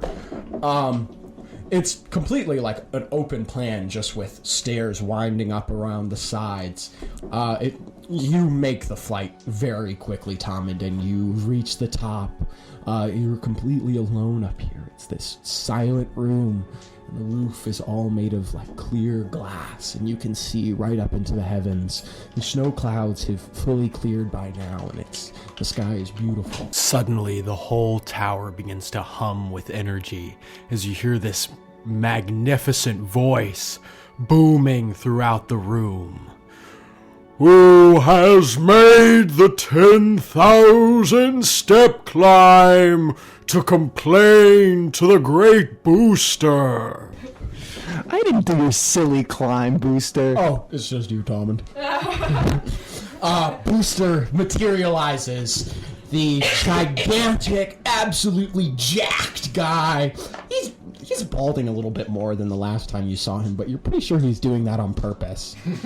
He's got like a little streak of red hair, maybe growing a little bit of a mustache and a goatee, and he's like totally shirtless, and he's got like real short shorts on, and he comes over to you like just flexing a little bit. Tom and Jerry, my absolute favorite guy. I don't believe that. I'm gonna pull out my book of secrets. I'm gonna pull out the other grimoire. And I'm just gonna hold them next to each other. Do these look equal to you? Okay, now hold on. That's not fair. This isn't fair. She's been dead for ages. You sent me here to study live animals. You sent here what? To make dead ones? She found me. She found you here? Look, Tommund. She was my first. She was the first disciple I ever had, and the first person I ever really gave true power to. I'm gonna take off my sunglasses, and maybe even my mustache. Shit. And I'm gonna give him a more serious look with my fishbowl. Look, I made a mistake giving her that grimoire. A mistake I will never make again. Not even once? Not even once. You know not the lasting consequences of Lady Maldred. Well, then would you maybe care to enlighten me, or are you gonna deal with this on your own? I highly doubt it. There was that boy. I told her to kill him, you understand, but she didn't listen. How old was this child when you ordered their death? Oh, probably about 6, but he didn't kill her until he was at least 13. She thought she could change him, that he wouldn't be like the rest of her family. Tried to force him into music instead of dark magic, but it just made him resent her. Yeah, I didn't think he was very good at it anyways. Anyways, Booster, if you could give me some useful information on how I'm supposed to clean up after your mess. My mess? What? You haven't encountered Lady Maldred or anything like that, have you? Well, my mess, I'm pretty sure it's pretty clean. I'm not one to leave loose ends. Sorry, Booster, but I was actually in their bedroom the other day. Oh? Yeah. Getting a little frisky. Bullshit. I don't buy it. Well, you know that. You're just trying to wind me up. True. I never even saw their real nice, snuggly, warm cocoon. Or their little pipsqueak friend. You saw Yuri then. Yeah, we crossed paths. Could have sworn that homunculus died years ago. Yeah, you could have sworn a little harder, maybe. Well, what? Did you get scared by one dead body and a cute little homunculus? An unanimated trapped soul. I was actually more interested in the piano and the big voice that made young little Yuri into a fucking nightmare. What? Tommund? What do you mean he changed Yuri into some sort of nightmare? Did he... It's... You cast a spell on it of some kind? It's almost... Well, in my time here and researching these creatures, as you asked, I found that the changes the Catechette brings upon them, while they are exponentially faster than normal evolution, they're nothing compared to this. He completely changed his form, stretching out his limbs, giving this sawdust and blood creature tentacles, which could drain the vitality of a creature. This is not this isn't the nature of the Catechette that I know. He's unmaking them. That's always what he wanted. He hated the way that the creatures were made by the gods. Hated the way they made him. He's finally figured out how to do it. We must stop him, or he will unmake everything. What is unmaking exactly? I feel like you've been withholding information from me, Booster. That could have been very helpful in securing my life up until this point. No, I don't even fully understand it. I don't doubt that. All theoretical. But there's basic material makeup to each creature. And with the right type of magic, you can change the very cells in their bodies. To change them, unmake what was there. So, did you just stop keeping tabs on this Maldred fellow? Well, I don't know. That kind of makes me look pretty bad. You already look bad, Booster. No kidding. Hey, good thing I got the best champion ever to clean this up for me, right? And he smacks you on the shoulder. This containment suit's holding up well. I hope you haven't taken it off since the last time you did, and I had to cram you back into it, and you lost that inch you're so upset about. You have put me through hell with that. Do you know what it's like being classified as a small creature? Look, dude, you just lost 1 inch. It's not my fault your body can't really sustain its material form in the Catechette. I told you to keep the armor on. What kind of god loses an inch of height? That was mine. Well, look, do it. I didn't lose it. You lost it. 6 feet. 6 feet, and I lose an inch. You're like 5'10.5" at best now.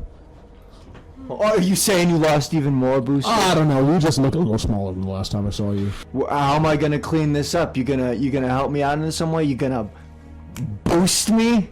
I've got a finger gun at him. Yeah, well, I can do some boosting. Okay, that's doable. Make sure to leave a little bit, and by that I mean don't fucking touch my height. Yeah.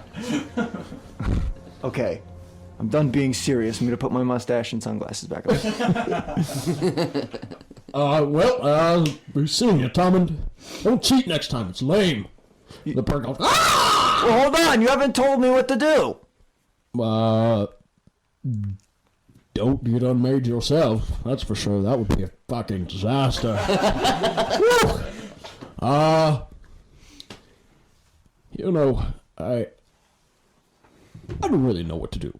I may have not been paying the closest attention to the events of mortals as of late. But I promise I'm gonna be super tuned in from now on.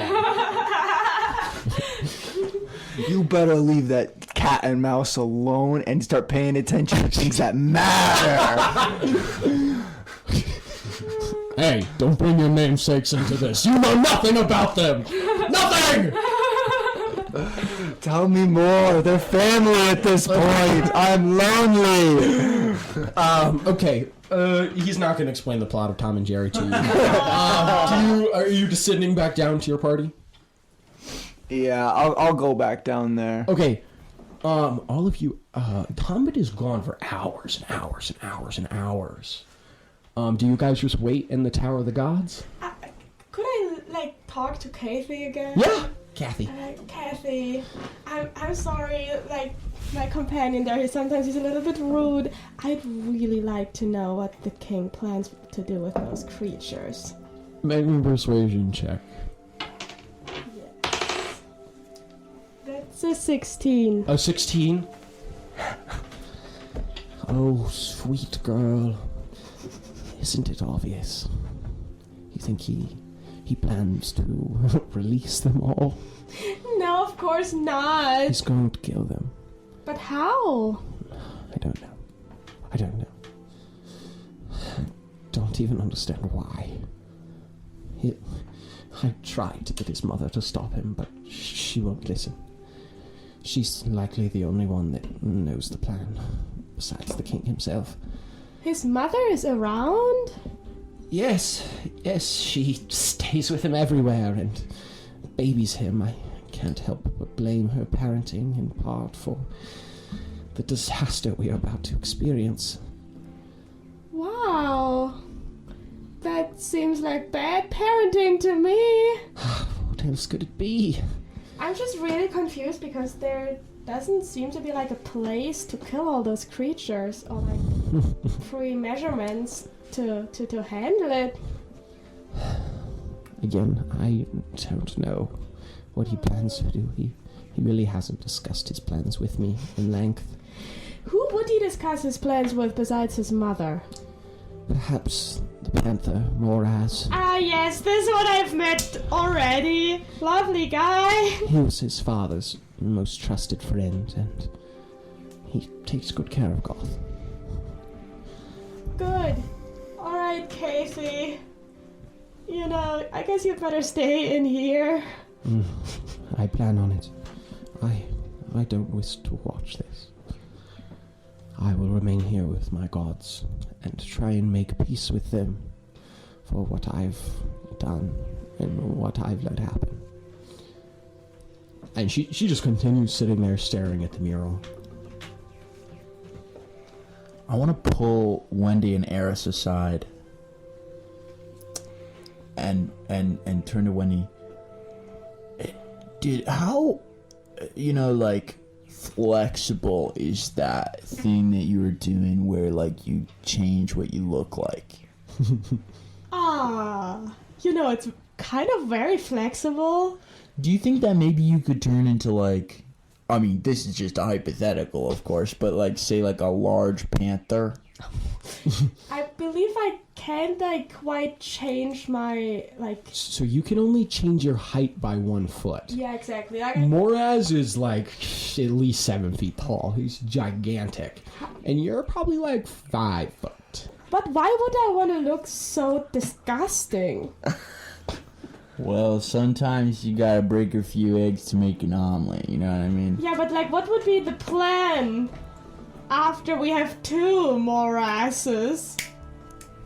2 more asses? Well, there's a whole lot of more ads in the hot tub. Shut the fuck up. I gotta pee. You guys think about your plan. So what if we tried to find Mommy Dearest? That was my plan.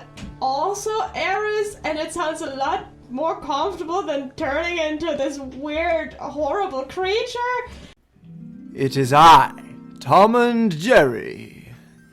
I have come heralding news.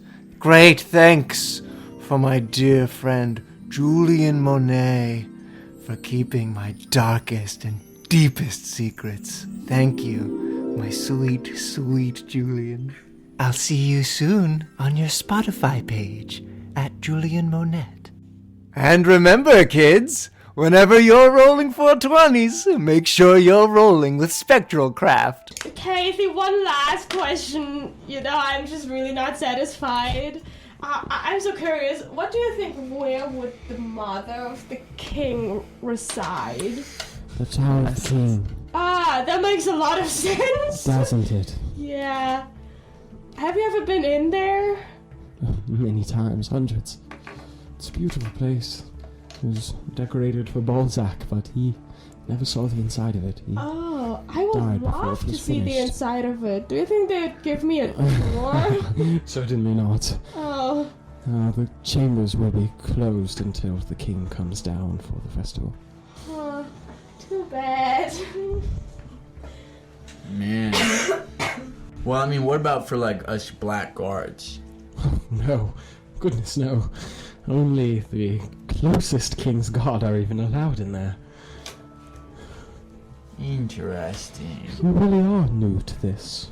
Oh yeah. They didn't explain any of this to you. No, those are like confusing times. Nobody really has time to like explain things. Yeah, man, we're like outsourced to. Outsourced. Yeah. Yeah, like they brought us in especially for this. I don't know if you heard about the massacre at the bridge. Yes. Yeah, dude, that was. We just that was heard word of crazy. it. Terrible. A tragedy. Tom, and you get back at about this time. Try whoosh in on Sebastian.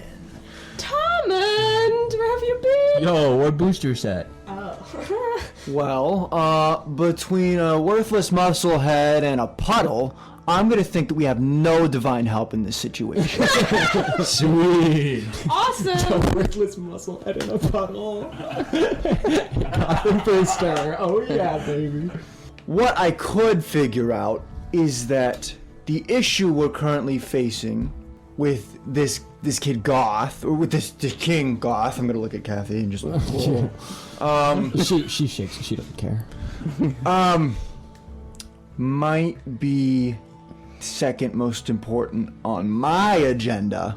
Actually, these two things might collide, and they might actually work against each other for my benefit. So what I'm thinking is we need to find this guy Maldred, right? We need to find this guy Maldred, and we need to convince him that I'm gonna look back at Kathy and then just I'll finish telling you guys outside. This is a lovely temple. Yeah, so you know what happened to the little homunculus? I think, what if we got that to happen to the king?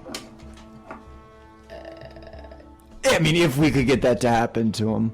You mean turn it into a horrible creature that kills you?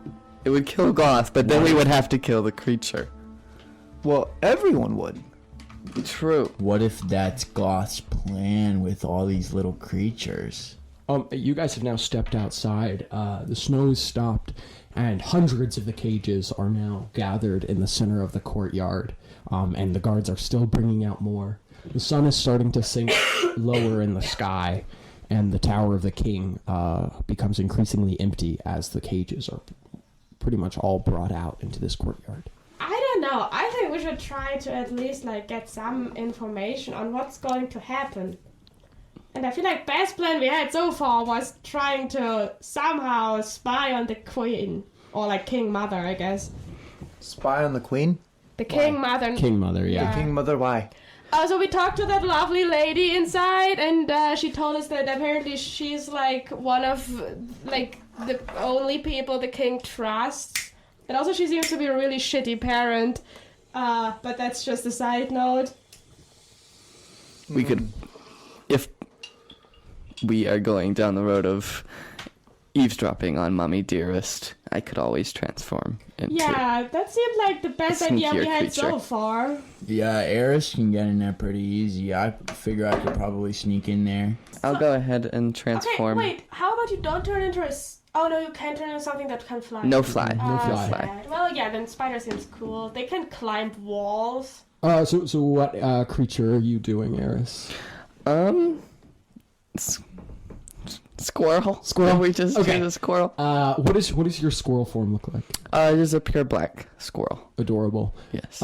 It looks right at home in this snowy area. I shall do pure white, actually. I'm gonna redact that. Okay, you do pure white. Pure white. You blend in perfectly with the snow, and you're light enough to just kind of sit on top of the top layer of snow. Can we get a short rest in while Erris is going up? Sure. Yeah. I'll go ahead and start scaling the tower it'll be like, from the about nightfall by the time he gets back, and you'll finish your short rest though. Erris, you climb up the side of the Tower of the King, quickly, and you scurry up to one of the higher windows. Are you just gonna peek in till you like? Yeah, I'm gonna be peeking into windows, seeing if I can see or hear anything? Like on the 5th or 6th try, you make it pretty far up the tower to definitely one of the highest floors, and you peek in and you see a beautiful, beautiful raven-haired woman with the same striking blue eyes as the young King Goth. And she's sitting there and she's just combing her hair and humming, just staring into a mirror like nothing's any different. Okay.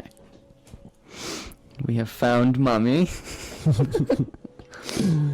Mummy Dearest has been located. Are you going into the room? I'm gonna go ahead and very sneak.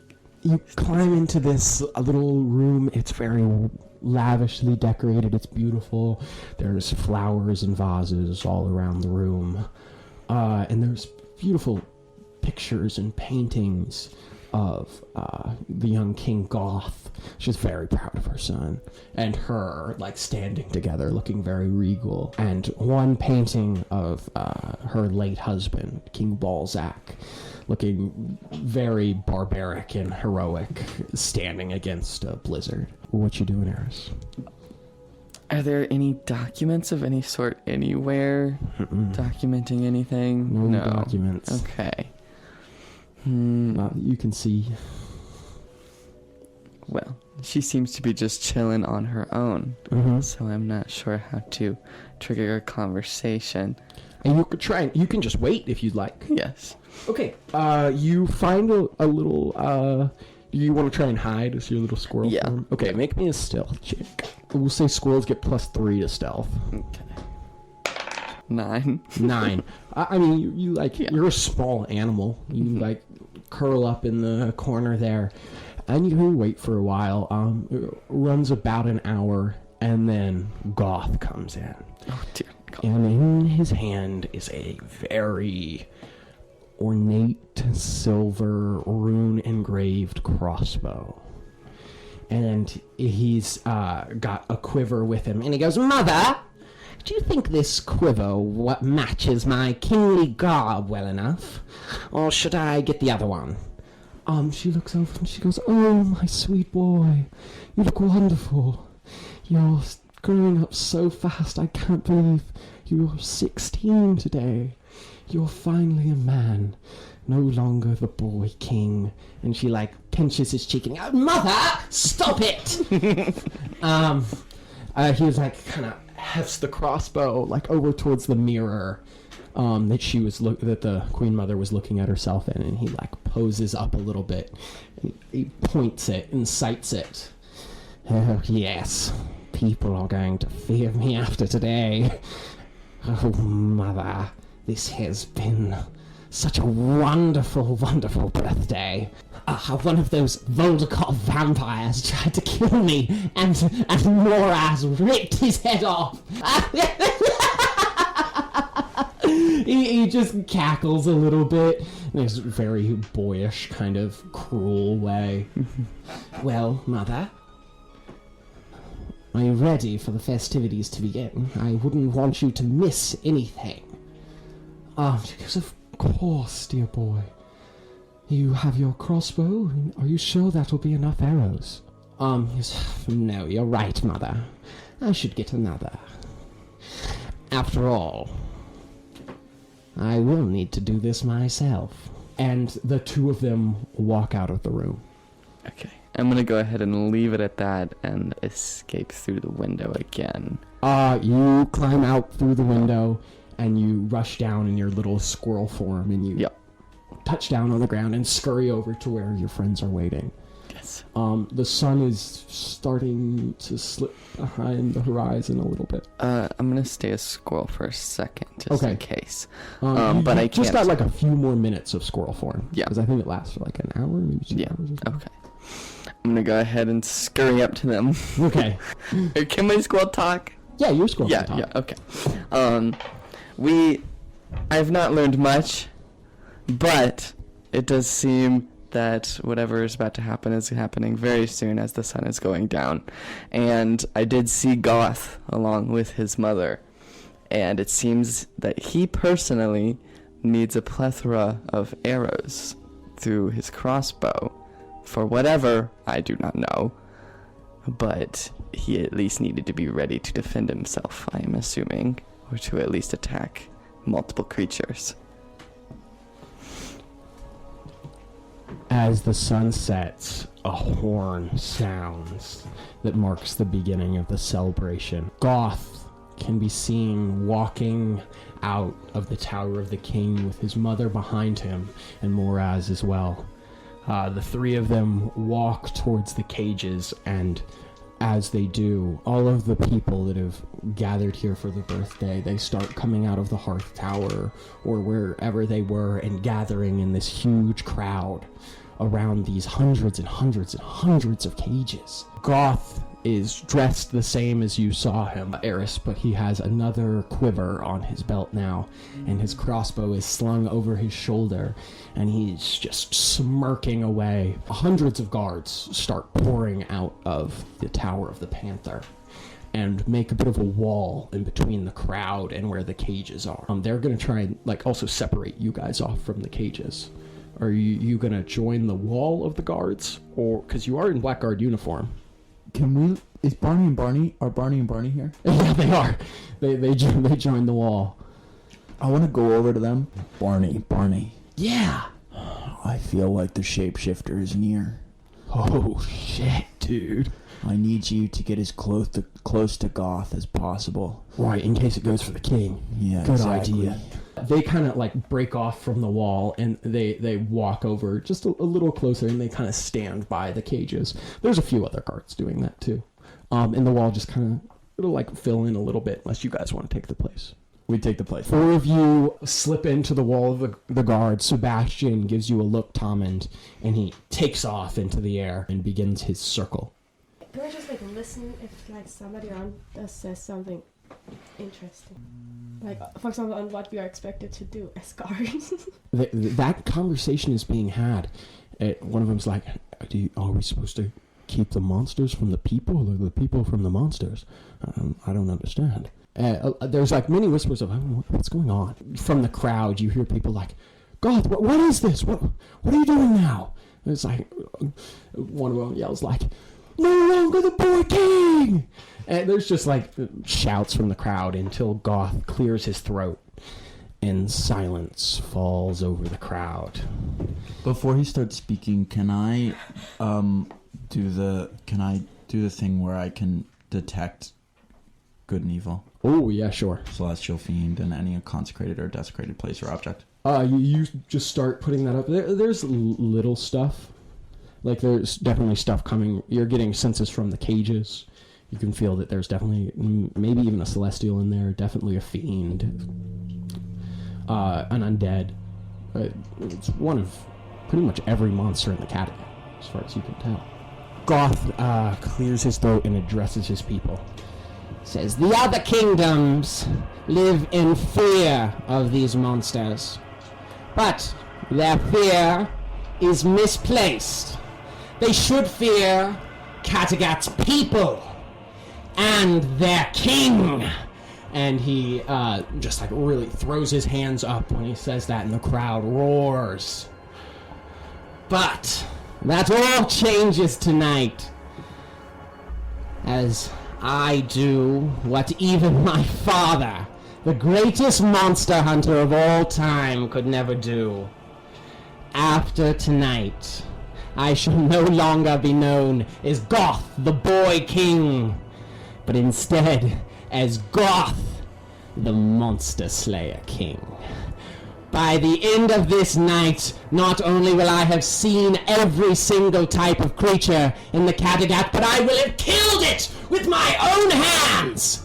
And he loads the first bolt into his crossbow, and he turns it, and there's a gasp from the crowd as he fires his first shot into the cage. And there's a howl from inside as this gigantic sphinx-like creature slams into the bars. You all recognize the sphinx-like creature from the mural inside the Tower of the Gods. The people that you saw entering with you, the religious people wearing the robes and all the monks, they start to scream and cry out, trying to push past the guards, but the guards all kind of like lock in to not let them through. And they're screaming out, "Please don't kill our god, don't kill our god." And Goth just kind of smiles. He looks over at this Sphinx. This creature was once the All-Seer. What do you see now, All-Seer? Any last predictions? The creature, it turns its very human-like face on Goth and stares deep into his eyes. And a voice echoes out smooth and soft, saying, "Kill me now, and I may still watch you die." Goth just smiles and he says, "Shame you won't be there to see it." And he fires bolt after bolt into the cage, the creature throwing itself against the sides, trying to avoid the crossbow bolts, but after about 20, 30 bolts into the creature, it falls dead. "You were right, Mother. I did need more arrows." And then he begins to shoot the rest of the creatures, one by one. It takes hours. What's Barney and Barney's expression? Horrified. The crowd, at first, all of them are trying to break through, and eventually they just kind of give up. One actually manages to slip through a small halfling running towards this like little elf-like creature, but Moraz scoops him up and throws him back into the crowd roughly. And Goth just keeps going. Laughing the entire time. He's enjoying himself way too much. His once very nice birthday clothes are now covered in all different colors of blood. As this goes on, it steadily more and more people start to look away. The only one that doesn't look away even once is Moraz. Even Goth's mother, about halfway through, she walks away and she just leaves. Seeing that she can't bear to watch it any longer. Moraz remains resolute and he watches his king kill each and every one of these creatures. Moraz, that's the guard that we were talking to before, right? Or is that the panther? No, that's the panther. The panther. Mattis is the guard you were talking to before. He is also one of the ones that is standing up close to the king. The king fires a bolt into this small fairy, and it completely shreds its body, and you see Mattis, he vomits. I'll lock eyes with Mattis.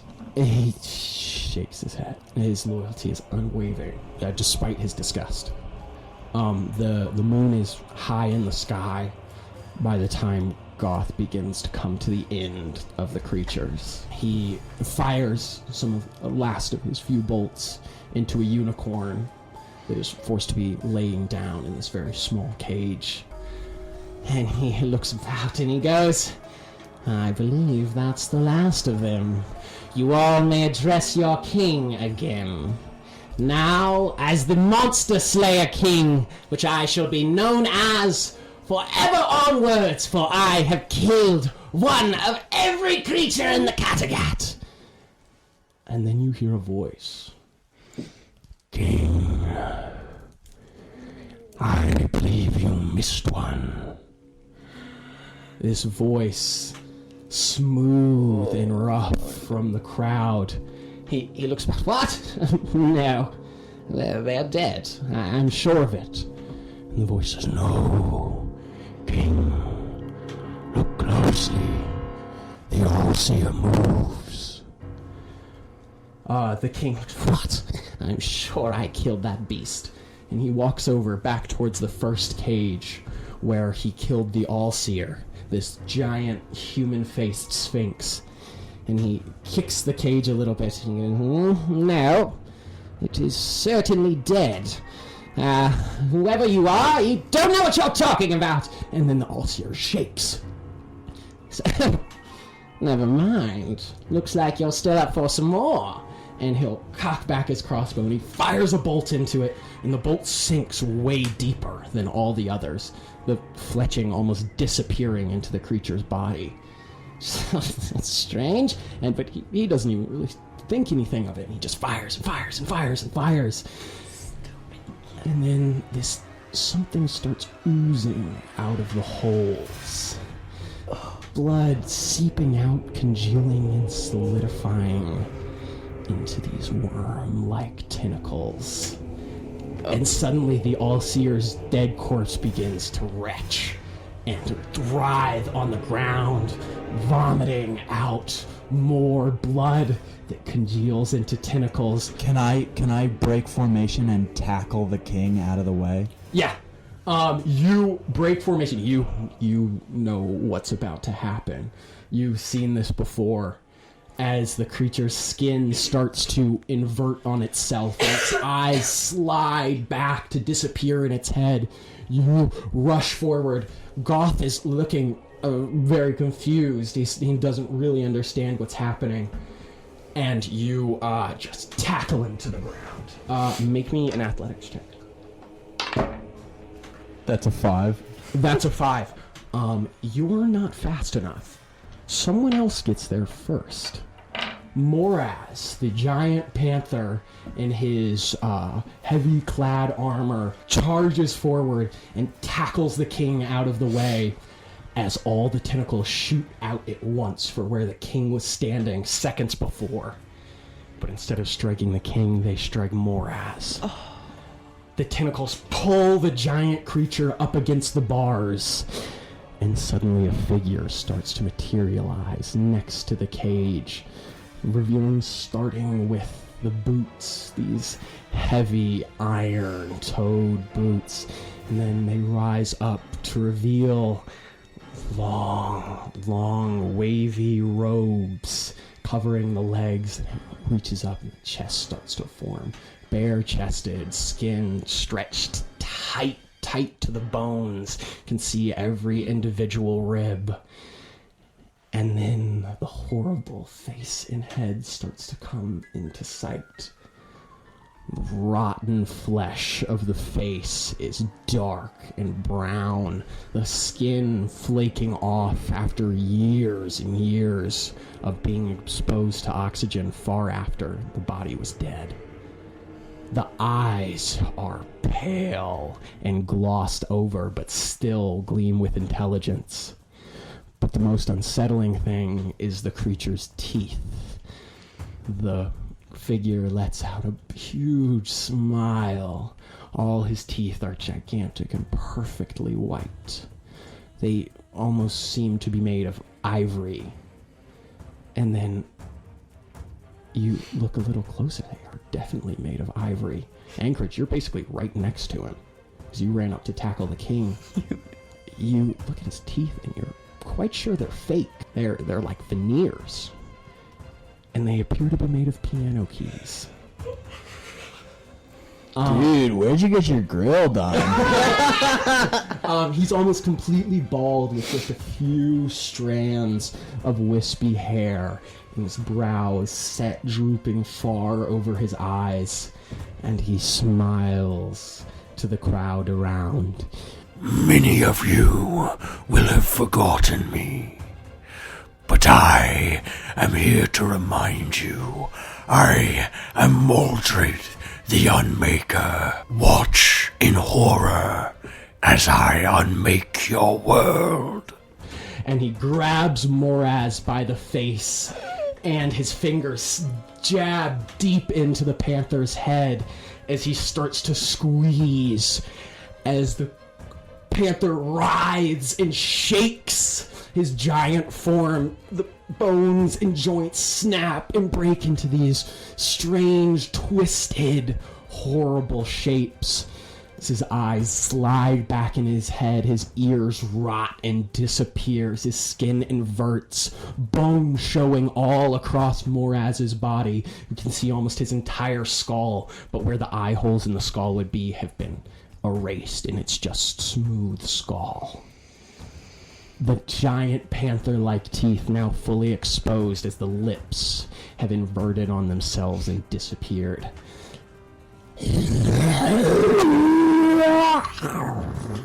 The creature lets out a horrible, guttural wail of pain as the last of its consciousness leaves its body. Goth watches terrified from the ground. Anchorage, you're like a foot away from Goth, maybe even closer. And he is way too close to Moraz. Monster Moraz now. As the creature starts... The creature in the cage, the All-Seer, as it completes its transformation, it starts slamming into the side of the cage as hard as it can, and it bursts through the metal bars.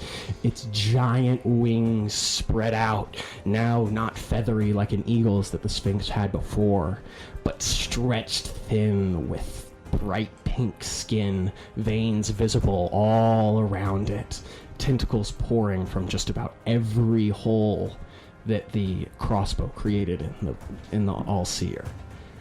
And its long, now its old human face is now stretched into a longer point like a beak.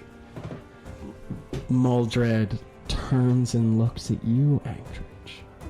Now, how did you make it all the way here? I could have sworn I left you to Yuri. You didn't kill my homunculus, did you? Pretty sure that happened a long time ago. Barney! And I point at... Oh, shit! Get Barney killed! Oh, God! Barney! Oh. Actually, I point to Goth, and I have them get Goth out of here. Oh, you say get Goth out of here? Barney and Barney rush up without a second thought. They salute to you, Troll Hunter, and they pull Goth back, and he's like, "Unhand me! I can walk on my own. I'm the Monster Slayer King!" And he's like kicking his boots in the snow, throwing a little tantrum. Oh my God! But they pull him away all the same. While they're doing this, can I cast Blade Ward on myself? Yes, you can.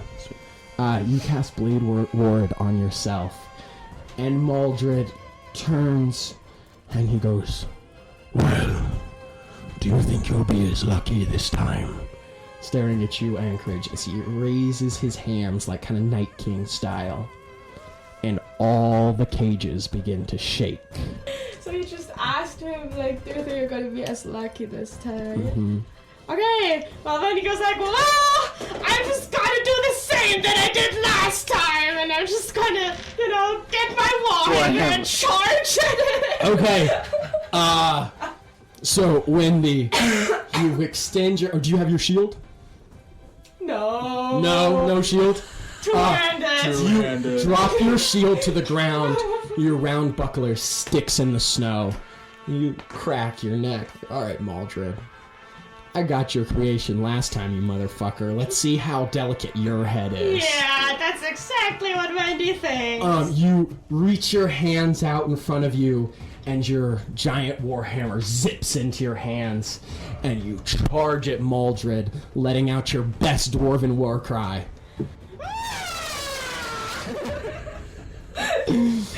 He looks at you, his eyes almost sad. He smiles at you, and he raises his hand as if to cast a spell, and then you hear an echoing "Booster!" And the Lich's hand, it like clamps back closed, and it like shoots down to his side, and you feel an unnatural strength coursing through your body. As you charge through, you feel every one of your muscles ripple and grow in size. As you swing your warhammer full force at Maldred, go ahead and roll to hit with advantage. Nah. Nice. That's 23. 23, that most definitely hits. Go ahead and roll damage. It's a D10 since 9. 9 damage. You bring the warhammer down into his stomach, and he collapses over, doubling over. You want to take your next strike? Yeah! Advantage as well. Booster's helping you. Thanks, Booster! Oopsie, 19! Hits! Yay! 5! 5 damage. You bring your hammer right around into his disgusting, rotting face, and you shatter his veneers. Pits of ivory go shooting out as they just shatter into tiny pieces and fully perforate and just shred his cheek and his tongue. And now I'm action surge. Now you action surge and you swing again. Thing that I did last. I Yeah. 22. That hits. That's 14 damage. 14 damage. He spits up blood and a bit of his tongue falls out of his mouth. But before he can even recover from that, you're pushing him back up and slamming the warhammer into his chest. You can sense his skin is stretched so tight to his bones, you can see every single one of them break and like just protrude out through the skin, just slicing right through it. He coughs, and you've got one more attack. Right. That's an 18 and a 19. Okay, so that's 26. That hits. 9 damage. 9 damage.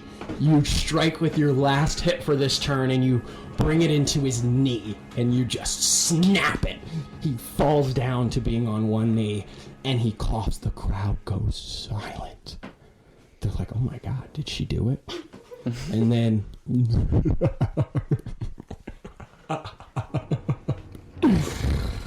I must know your name. Yeah, you must! I'm Wendy! Wendy. You are a formidable adversary, Wendy. You've just served me so well. And he's going to reach up and try and grab you. That is a 19 to hit. That hits. And he casts Unmake. Wendy, you hear the yell, Wendy! As his leg snaps back into place and he stands back up as he himself begins to reveal his actual unmade form. The injuries you made on him now just start to change and shift. So you see the skull beginning to appear underneath the skin, and he smiles, no teeth left, his mouth just a mass of blood with no teeth from the shattered veneers. Wendy. And that's where we're going to end, as Wendy's corpse shakes and twists and is unmade. Thank you so much for listening to the final episode of Season 1 of the Rolling for 20s podcast. We're going to pick up right here in Season 2, right at this exact place. So you guys are not going to want to miss that, because it's going to be awesome. If you want there to be a Season 2, make sure to share these episodes everywhere. Write some reviews. Let us know what you think. Even if you didn't like it, we'd love to hear it. This has been so much fun. And we can't wait to do this again. I'm Jonah. I've been your host and dungeon master for this session. And just one more time around the table. Anchorage. Erris. No more Wendy! And Tommund Jerry. And just before we go, Wendy, I'd like to thank you so much for being We love you so much, We love Wendy. you so much. I'm so sorry to kill you in such a brutal fashion. We really appreciate you keeping up your German accent throughout this whole thing. It was really, really good. Yeah. That's really impressive. I'm so impressed. Wendy's German accent was just so on That's a point. lot of effort. Yeah, let's hear your regular accent. Yeah, you want to let them know let them know what you really sound like, Wendy? No, I'd like to stay mysterious. Yeah, just all right. Thank you so much, everybody.